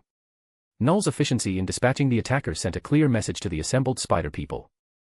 The fear in their eyes intensified, and a tense silence settled over the area as they watched the one-sided skirmish unfold. As the last attacker fell to the ground, defeated and helpless, Null disappeared once again and appeared behind Peter, his battle-crazed demeanor gone, replaced by the pristine image of a butler, eating attentively beside his master. Watching the subdued group, a self-assured grin playing on Peter's face. "Now that we've settled that, let's get down to business. I have some information for all of you, alongside a proposal that'll come at the end." The crowd, battered and bruised, eyed Peter warily, uncertain of what his proposal might entail. The atmosphere hung heavy with tension as they awaited Peter's next move, ready to fight for their lives should the need arise. Peter took a moment to observe the defeated spider people before him, his eyes scanning the crowd. With a theatrical flourish, he snapped his fingers. As Peter snapped his fingers, a holographic projection materialized above him, casting a ghostly glow over the battered spider people. Question mark. Before their curious and fearful eyes, a recording played, revealing the shocking truth behind LYLA's betrayal, Miguel's past, fated events, and the malfunctioning watches they wore. The crowd's collective gasp echoed through the open space as they absorbed the harsh reality. The holographic display showcased the truth behind all of the deception, manipulation, and the revelation that their ultimate goal was a sham orchestrated by Centurion and carried out by LYLA, their trusted AI. In this moment, the Spider Society members realized that their dubious actions in the name of the greater good were, in fact, perpetuating a sinister plan. Miguel, still restrained behind Peter, watched his past unfold on the holographic screen, emotions churning within him. The crowd's anguish was palpable as they saw the consequences of their misguided efforts. A voice emerged from the recording, LYLA's cold and calculated tone explaining the manipulation. "Master always has a plan for everything." The crowd grappled with the weight of this revelation, their faces reflecting a mixture of disbelief, anger, and heartbreak. The reality that they had been unwittingly contributing to the chaos and suffering they aimed to prevent hung heavily in the air. As the holographic display concluded, Peter addressed the crowd, his tone measured.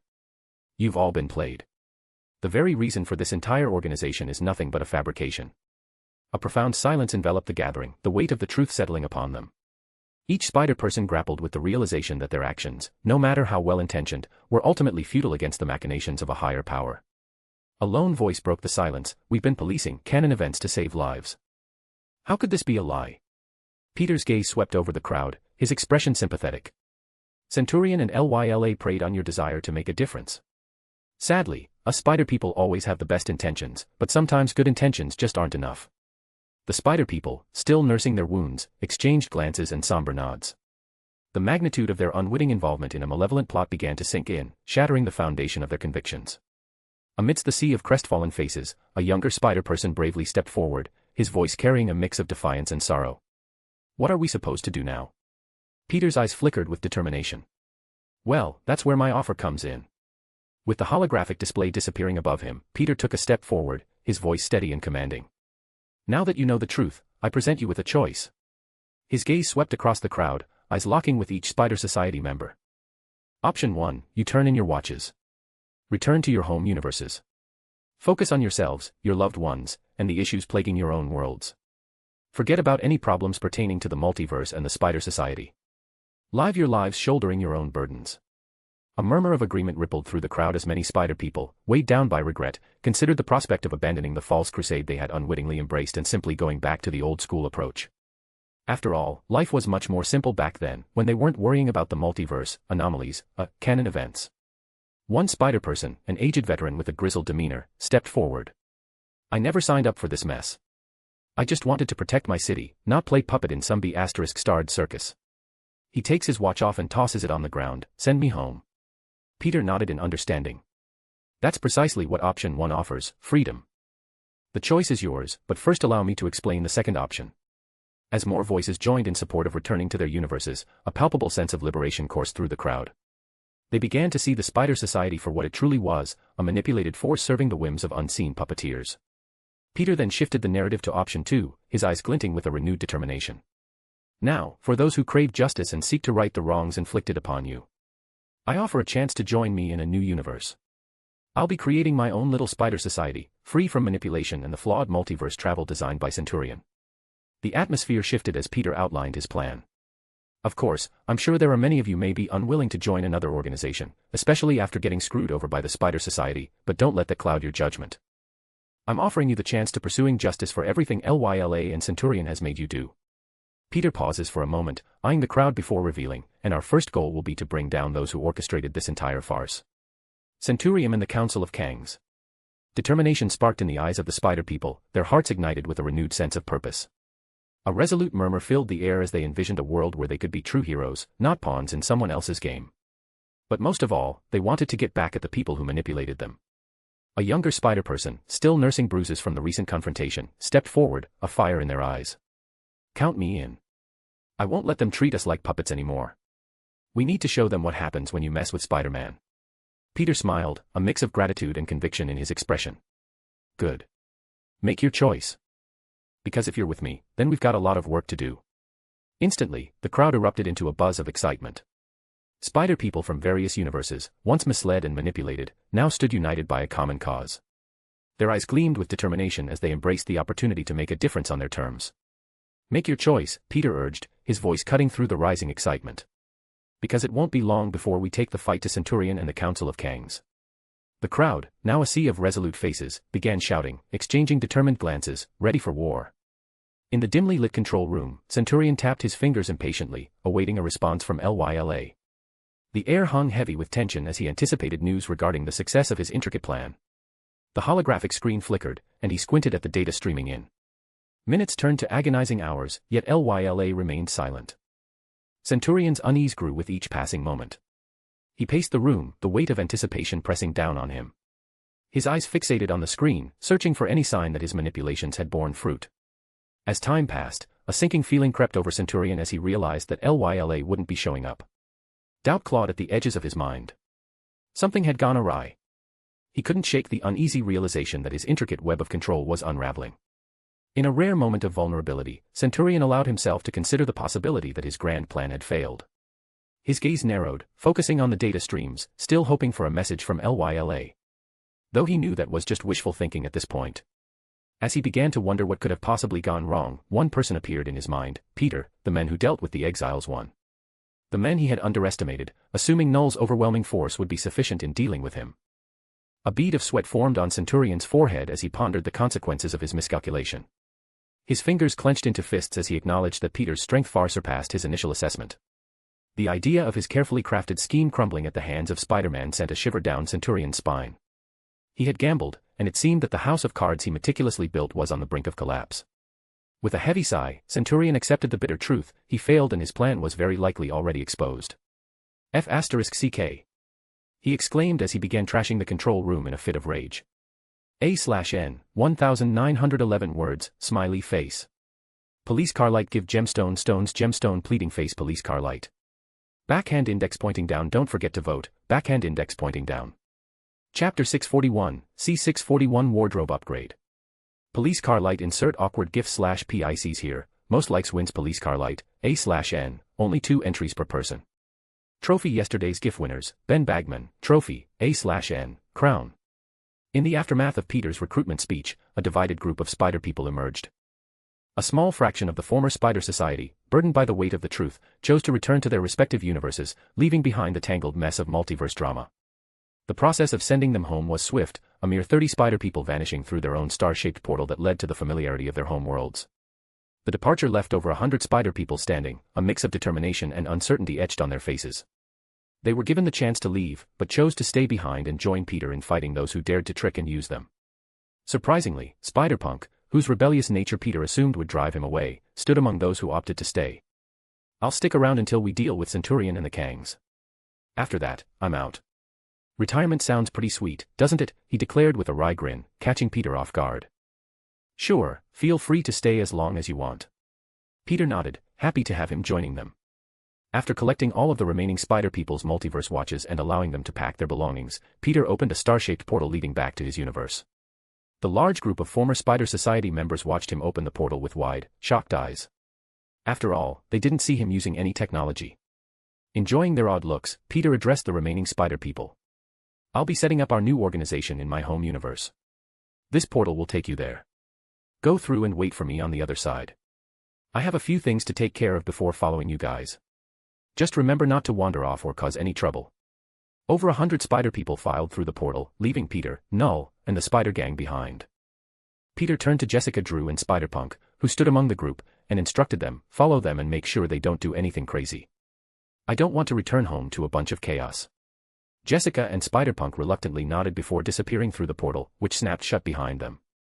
As the portal closed, Gwen turned to Peter and asked, "What now?" Peter gestured towards Uncle Ben and Miguel O'Hara. "Now we let these two settle their differences and then clean up any leftover tech from the Spider Society. After all, it would be bad if someone finds their buggy tech and starts traveling the multiverse with it." Completely ignoring the second part of his statement, as they had no problems with it, the Spider Gang immediately voiced their concerns, trying to dissuade Peter from pitting Uncle Ben and Miguel against each other in a death match. "Come on, Peter, there has to be another way to resolve this," Gwen pleaded, clearly unhappy about this. "Yeah, can't we just separate them or something?" Miles asks. "We could just take away their multiverse tech and leave them in their own universes. It's not like they were the ones to make the tech in the first place, so I doubt they'll be able to reproduce it." Toby spoke his mind next, which seemed to gain everyone's approval. Peter listened to their arguments and opinions, then shrugged. "If you can convince Uncle Ben, since he's the one who wants revenge in the first place, then I'll respect his decision." Instantly, the Spider Gang turned to Uncle Ben, who met their gaze with a stubborn and defiant look. Instantly, it became clear that convincing him to spare Miguel's life would be an uphill battle. Recognizing the challenge ahead, Peter addressed the Spider Gang, "I'll go handle the cleanup of the Spider Society's tech. You folks sort things out here." With that, he strolled away, Null and the restrained Miguel trailing closely behind. In the eerie silence that followed, Peter embarked on the daunting task of scouring the vast Spider Society complex. The dimly lit corridors echoed with each step as he meticulously dismantled the remnants of the Spider Society's technological empire. Flickering lights cast shadows on abandoned laboratories and workshops, a stark contrast to the vibrant activity that once defined this hub of multiverse exploration. As Peter delved deeper into the heart of the Spider Society, his laziness began to show. The search for every last piece of their advanced technology wasn't exactly hard, but Peter just didn't feel like doing it. Instantly, a rebellious thought sparked within him, a much simpler solution to erase the remnants of their power. Smirking, Peter ensured that the sprawling Spider Society buildings were devoid of any lingering inhabitants. And with the coast clear, he conjured his phoenix flames. A blaze of intense, mystical fire enveloped his hands as he set the structures ablaze, one by one. The flames danced with an otherworldly grace, consuming the Spider Society in an inferno, which spread at an alarming rate. The phoenix flames roared and crackled, hungrily devouring every piece of advanced technology, every gadget and gizmo that once fueled the Spider Society's ambitions. As the structures crumbled in the heat, Peter watched with a mix of satisfaction and pity. This place could have been great if not for the Kangs. Miguel O'Hara, compelled to witness the demise of his life's work, floated restrained alongside Peter. Tears welled in his eyes as the flames reflected in their glistening surfaces. For a moment, the weight of betrayal and realization hung heavily in the air.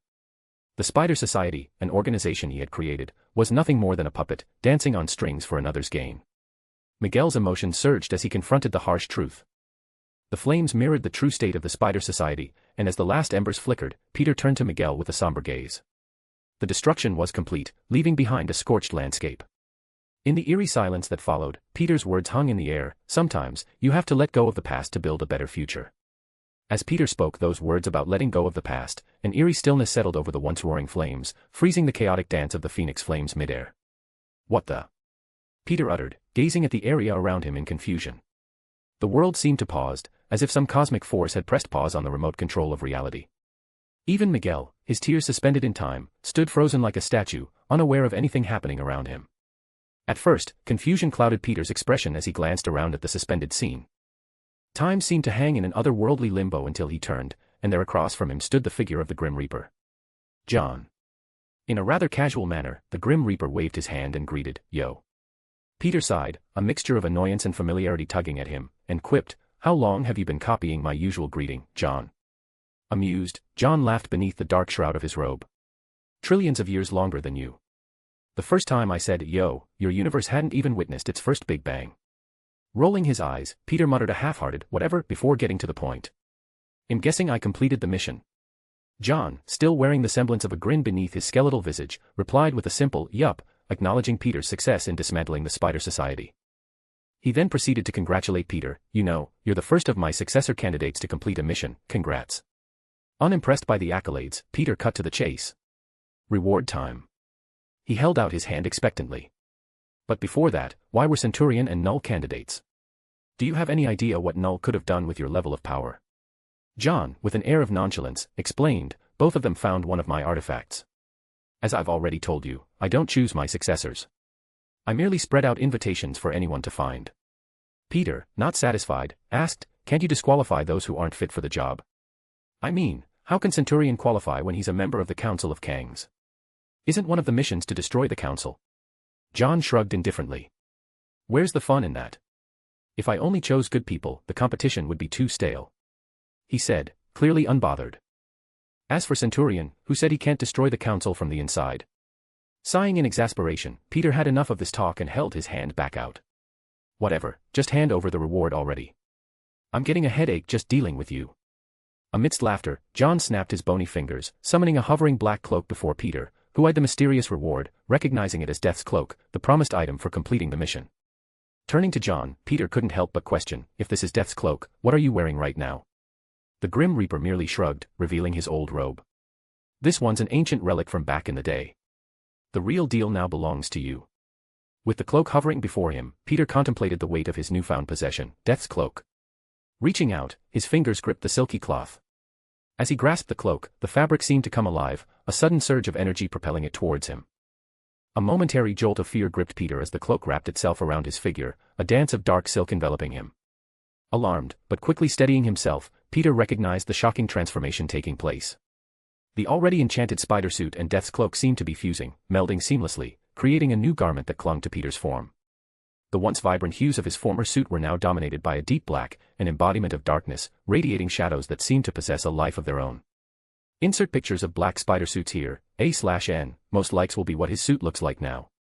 As Peter inspected the newfound attire, the shadows pulsed and shifted, like a protective shroud guarding him. The complete fusion of his former spider suit and Death's Cloak seemed to enhance his abilities as well, granting him a shadowy aura of death. As Peter felt the power coursing through him, a tangible connection to death itself, a holographic screen appearing before him. Mission complete, destroy the Spider Society. The Spider Society has taken up the challenge of preserving what they call canon events, believing this saves both entire universes and their inhabitants. In reality, these actions are damaging the fabric of the multiverse. Eradicate them to restore order. Reward, Death's Cloak. Death's Cloak, a somber masterpiece, weaves shadows into a garment that whispers of the eternal. With its deep obsidian fabric, adorned by arcane symbols, the cloak holds a fraction of Death's unparalleled power over the realm of departed souls. When worn, it imparts an eerie connection to the power of death itself. A/N, 1830 words, smiley face. Police car light give gemstone stones gemstone pleading face police car light. Backhand index pointing down don't forget to vote, backhand index pointing down. Chapter 642, C642 A fate worse than death. Or a second chance at life. Police car light insert to generate GIF/PICs here, most likes wins police car light, A/N, only 2 entries per person. Trophy yesterday's GIF winners, Project_Horton, trophy, A/N, crown. Sighing in relief, Peter was glad he wouldn't have to walk around like a LARPing loser with a black cloak. With a snap of his fingers, he conjured a mirror, admiring his new all-black spider suit. The sleek and hooded design accentuated his figure, and he couldn't help but feel a surge of power coursing through him. Not only did he look good, but his connection to death had strengthened considerably. Before, he only had a small affinity from hellish blood, allowing him to conjure black weapons and resurrect the dead. Now, the newfound power intrigued him. He pondered the possibilities, wondering what he could achieve with this strengthening. The holographic screen's description mentioned shadows, and as Peter inspected his suit, he could see them dancing around him. Curious, he tested his control over them, and to his amazement, the shadows responded, forming up around him at his command. In the midst of his experimentation, John, growing bored, spoke up. "All right, I've given you your reward. I'm heading back now. My wives might rebel again if I'm gone for too long." "Wait." Peter tried to stop him, bombarding him with questions. "What does my new suit do exactly?" he asked before pausing and looking John square in the eyes. "Hold on, did you just say wives?" Sadly, John simply shrugged him off. "Find out on your own." He didn't even bother answering Peter's question about his wives. Annoyed, Peter watched as the Grim Reaper disappeared before his eyes. And as John vanished, time around him seemed to resume its flow. The remnants of flames from his earlier arson flickered, and his company, Null and Miguel, began to move and breathe once again. As time resumed, both Miguel and Null noticed Peter's sudden change of outfit as well as the fact that he wasn't standing where he was only a second ago. Miguel voiced his confusion. "Peter, what just happened? Where did those clothes come from?" Null, with a worried look on his face, asked, "Are you all right, Master?" His eyes were glued to the shadows which danced along Peter's suit. Peter, done admiring his new suit, shrugged off Null's concern. "I'm fine, just got an upgrade. Don't worry about it." Miguel and Null exchanged puzzled glances, unsure of what had transpired but deciding not to press the matter further. Besides, Miguel was still dealing with the heartache of his life's work being destroyed. As Peter was getting ready to leave, suddenly, Null grabbed his chest as if he was having a heart attack. "Aergraph." In pain, he gasped, alarming both Peter and Miguel. Peter rushed to Null's side, asking in concern, "What's happening?" Gasping for breath, Null struggled to speak. "Master, something's wrong." A green flame burned from the center of Null's chest, spreading rapidly. His entire body became engulfed in green flames as he screamed in agony, his eyes and mouth radiating an eerie green light. Collapsing to his knees, Null writhed in pain. Caught off guard and unaware of what was happening, Peter attempted to cast a spell to investigate. However, before he could conjure his cosmic energy, Null's body crumbled to ash, leaving nothing more than a pile of black residue on the floor. Alarmed and perplexed, Peter stared at the remnants of Null. But before he could process the situation, a black, shadow-like figure rose from Null's ashes. The figure took the shape of Null but seemed to be made from the same substance as the shadows on Peter's suit. But that wasn't all.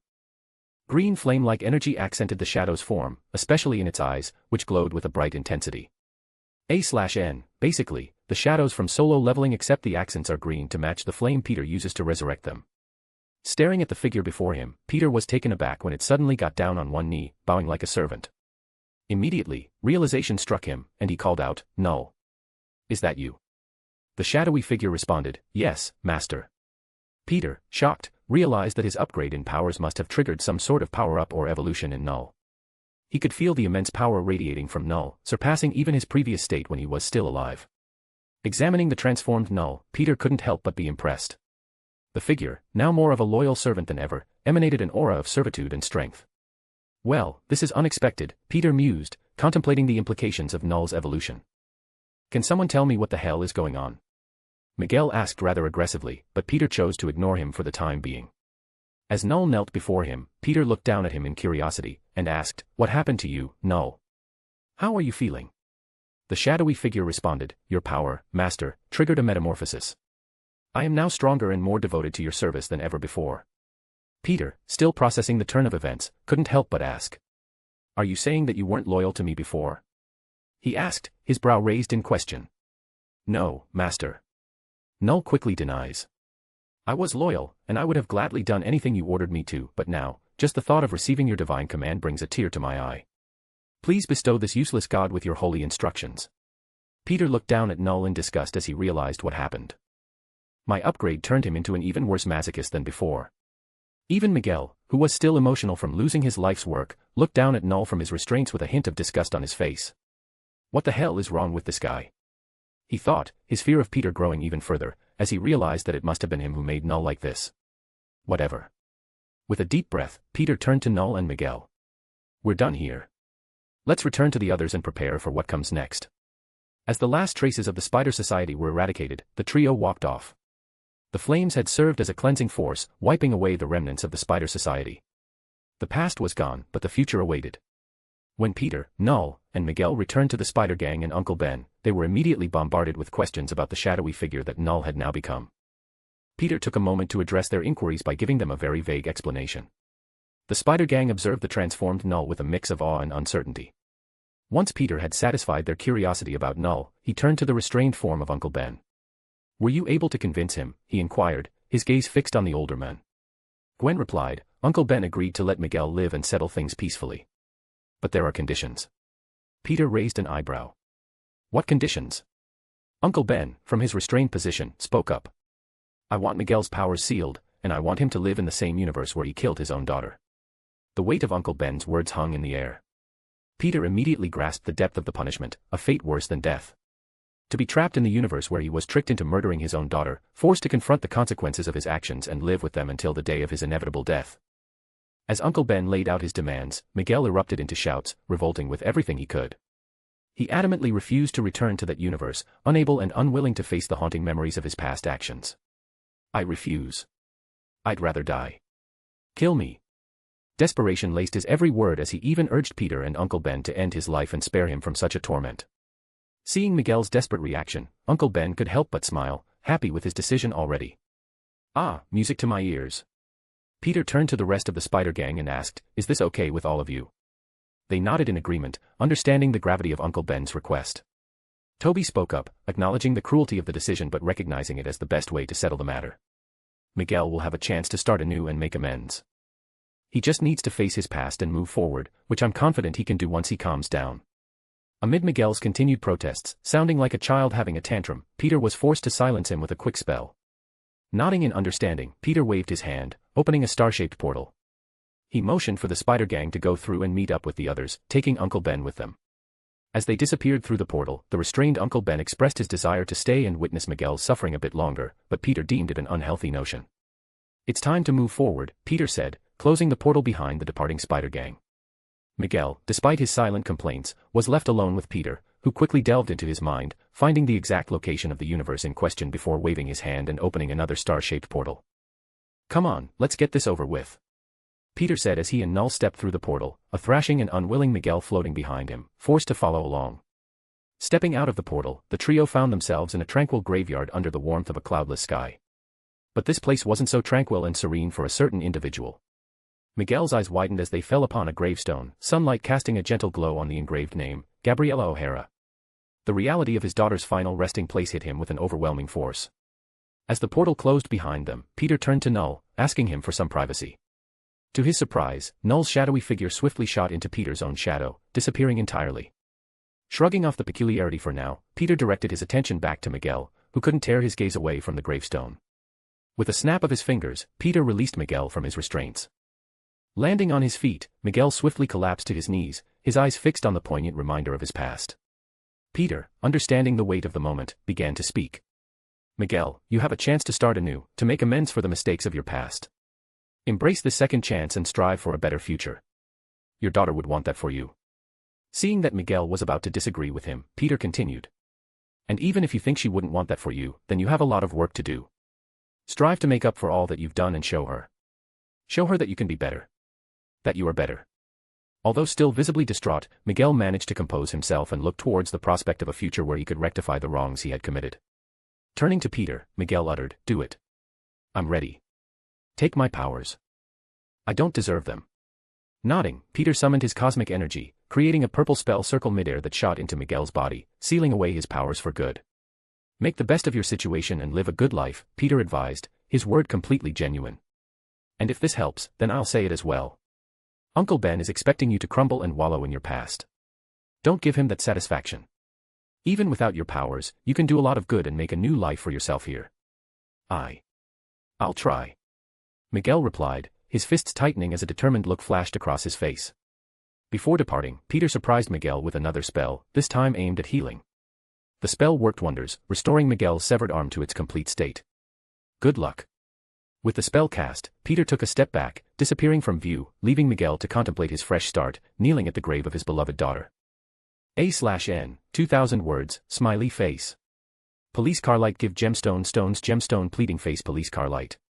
Backhand index pointing down don't forget to vote, backhand index pointing down. Chapter 643, C643 Building a Multiverse Organization, 1/2. Police car light insert insignificant worm gif /PICs here, most likes wins police car light, A/N, only 2 entries per person. Trophy yesterday's GIF winners, Ben Bagman, trophy, A/N, crown. Leaving Miguel to sort out his new life, Peter stepped out of a star-shaped portal, arriving in a secluded clearing in upstate New York, facing the remaining Spider Society members who had anxiously waited over 2 hours. Assuring them of Miguel's retirement, Peter dispelled their doubts of whether or not he killed their former leader by opening a portal, showing Miguel safe at his daughter's grave, still kneeling and seemingly talking to the gravestone. Many in the crowd couldn't help but frown as they looked through the portal, feeling bad for their former leader. They may have been mad at him for bringing them into this mess, but at the end of the day he was tricked and puppeteered just as much as they were.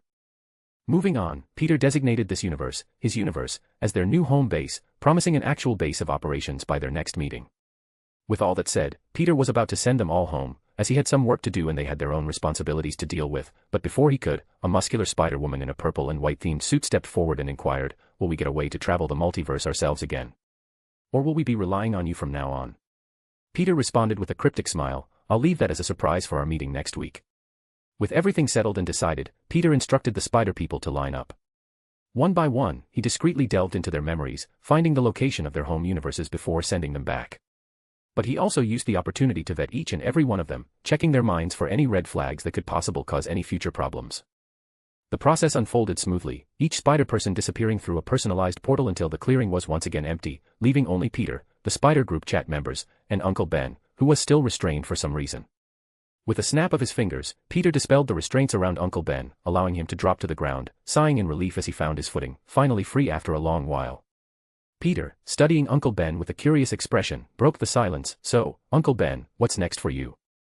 I can send you back home or, well, anywhere you'd like really. You're free to join our new organization, too, if you want." Uncle Ben's furrowed brow reflected his uncertainty. After a moment of thoughtful silence, he spoke, "I appreciate the offer, but I've had enough of organizations, missions, and the stress that follows. I'm old and tired. Besides, I don't know if I'll make a good member of whatever it is you're trying to build." Peter nodded understandingly, "I get it. But if you're up for it, you could join us as a trainer. No missions, no heavy lifting, no crazy responsibilities.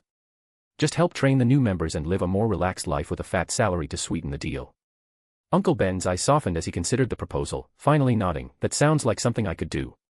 Training the next generation, passing on what I've learned. It feels right." "Great choice," Peter grinned. "Now, do you want to go home like the others, or is there a specific place I can send you?" Uncle Ben hesitated, a sad frown crossing his face. "There's no one waiting for me back home, Peter. No friends or family left. So, what's the point?" Peter nodded solemnly, understanding the weight of Uncle Ben's decision. "All right, then you can stay here if you want. I'll get you identification papers and find you a place to live as soon as possible." Uncle Ben's eyes held gratitude as he nodded, "Thank you. I appreciate it."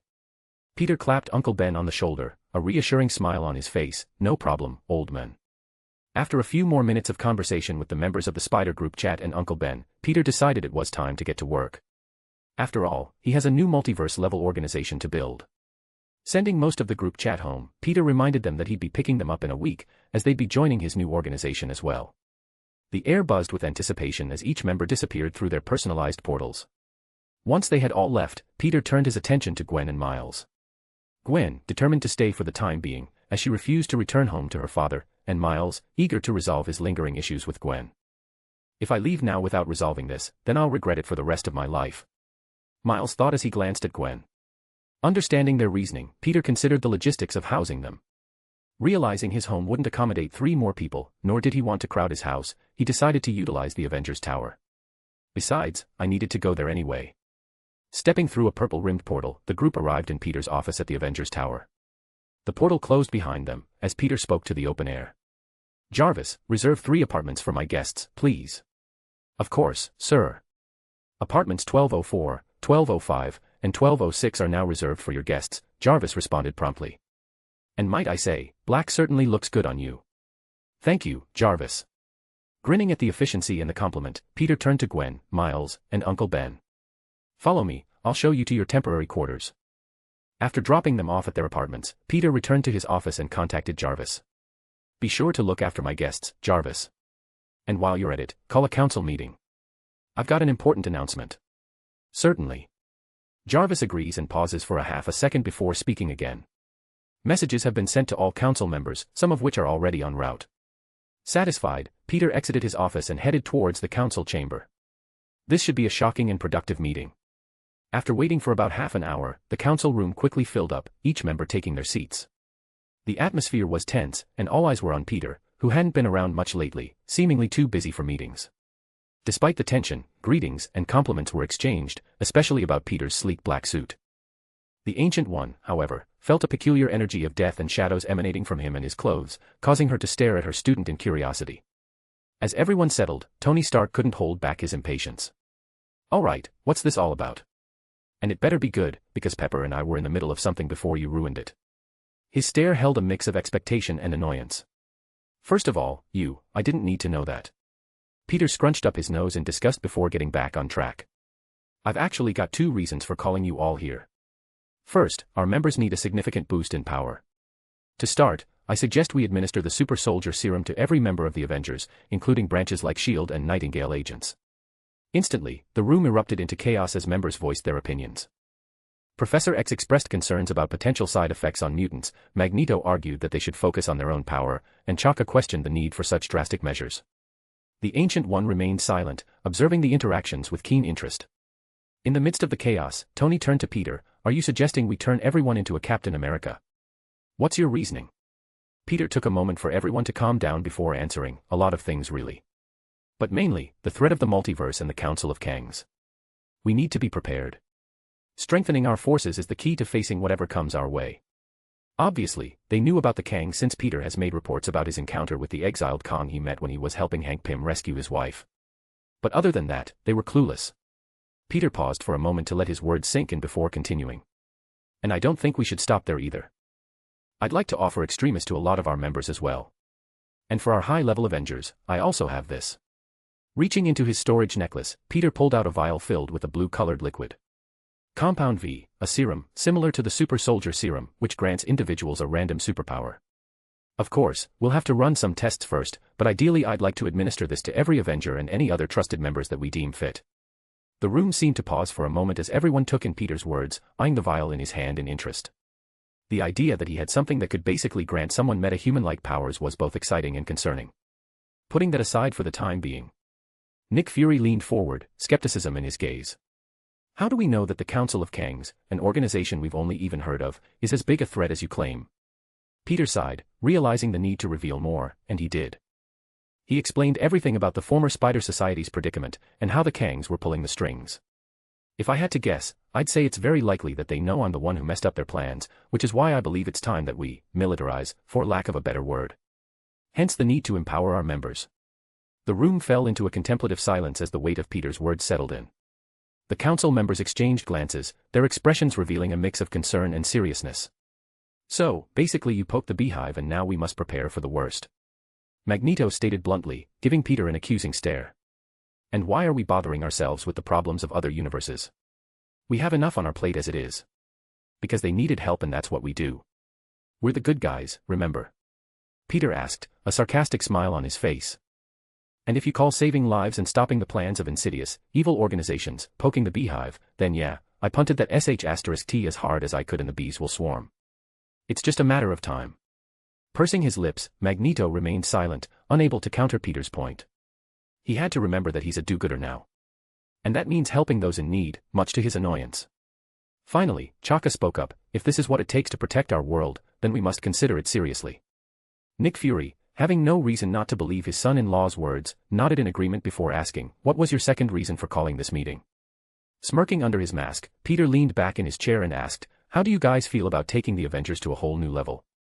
A/N, 1849 words, smiley face. Police car light give gemstone stones gemstone pleading face police car light. Backhand index pointing down don't forget to vote, backhand index pointing down.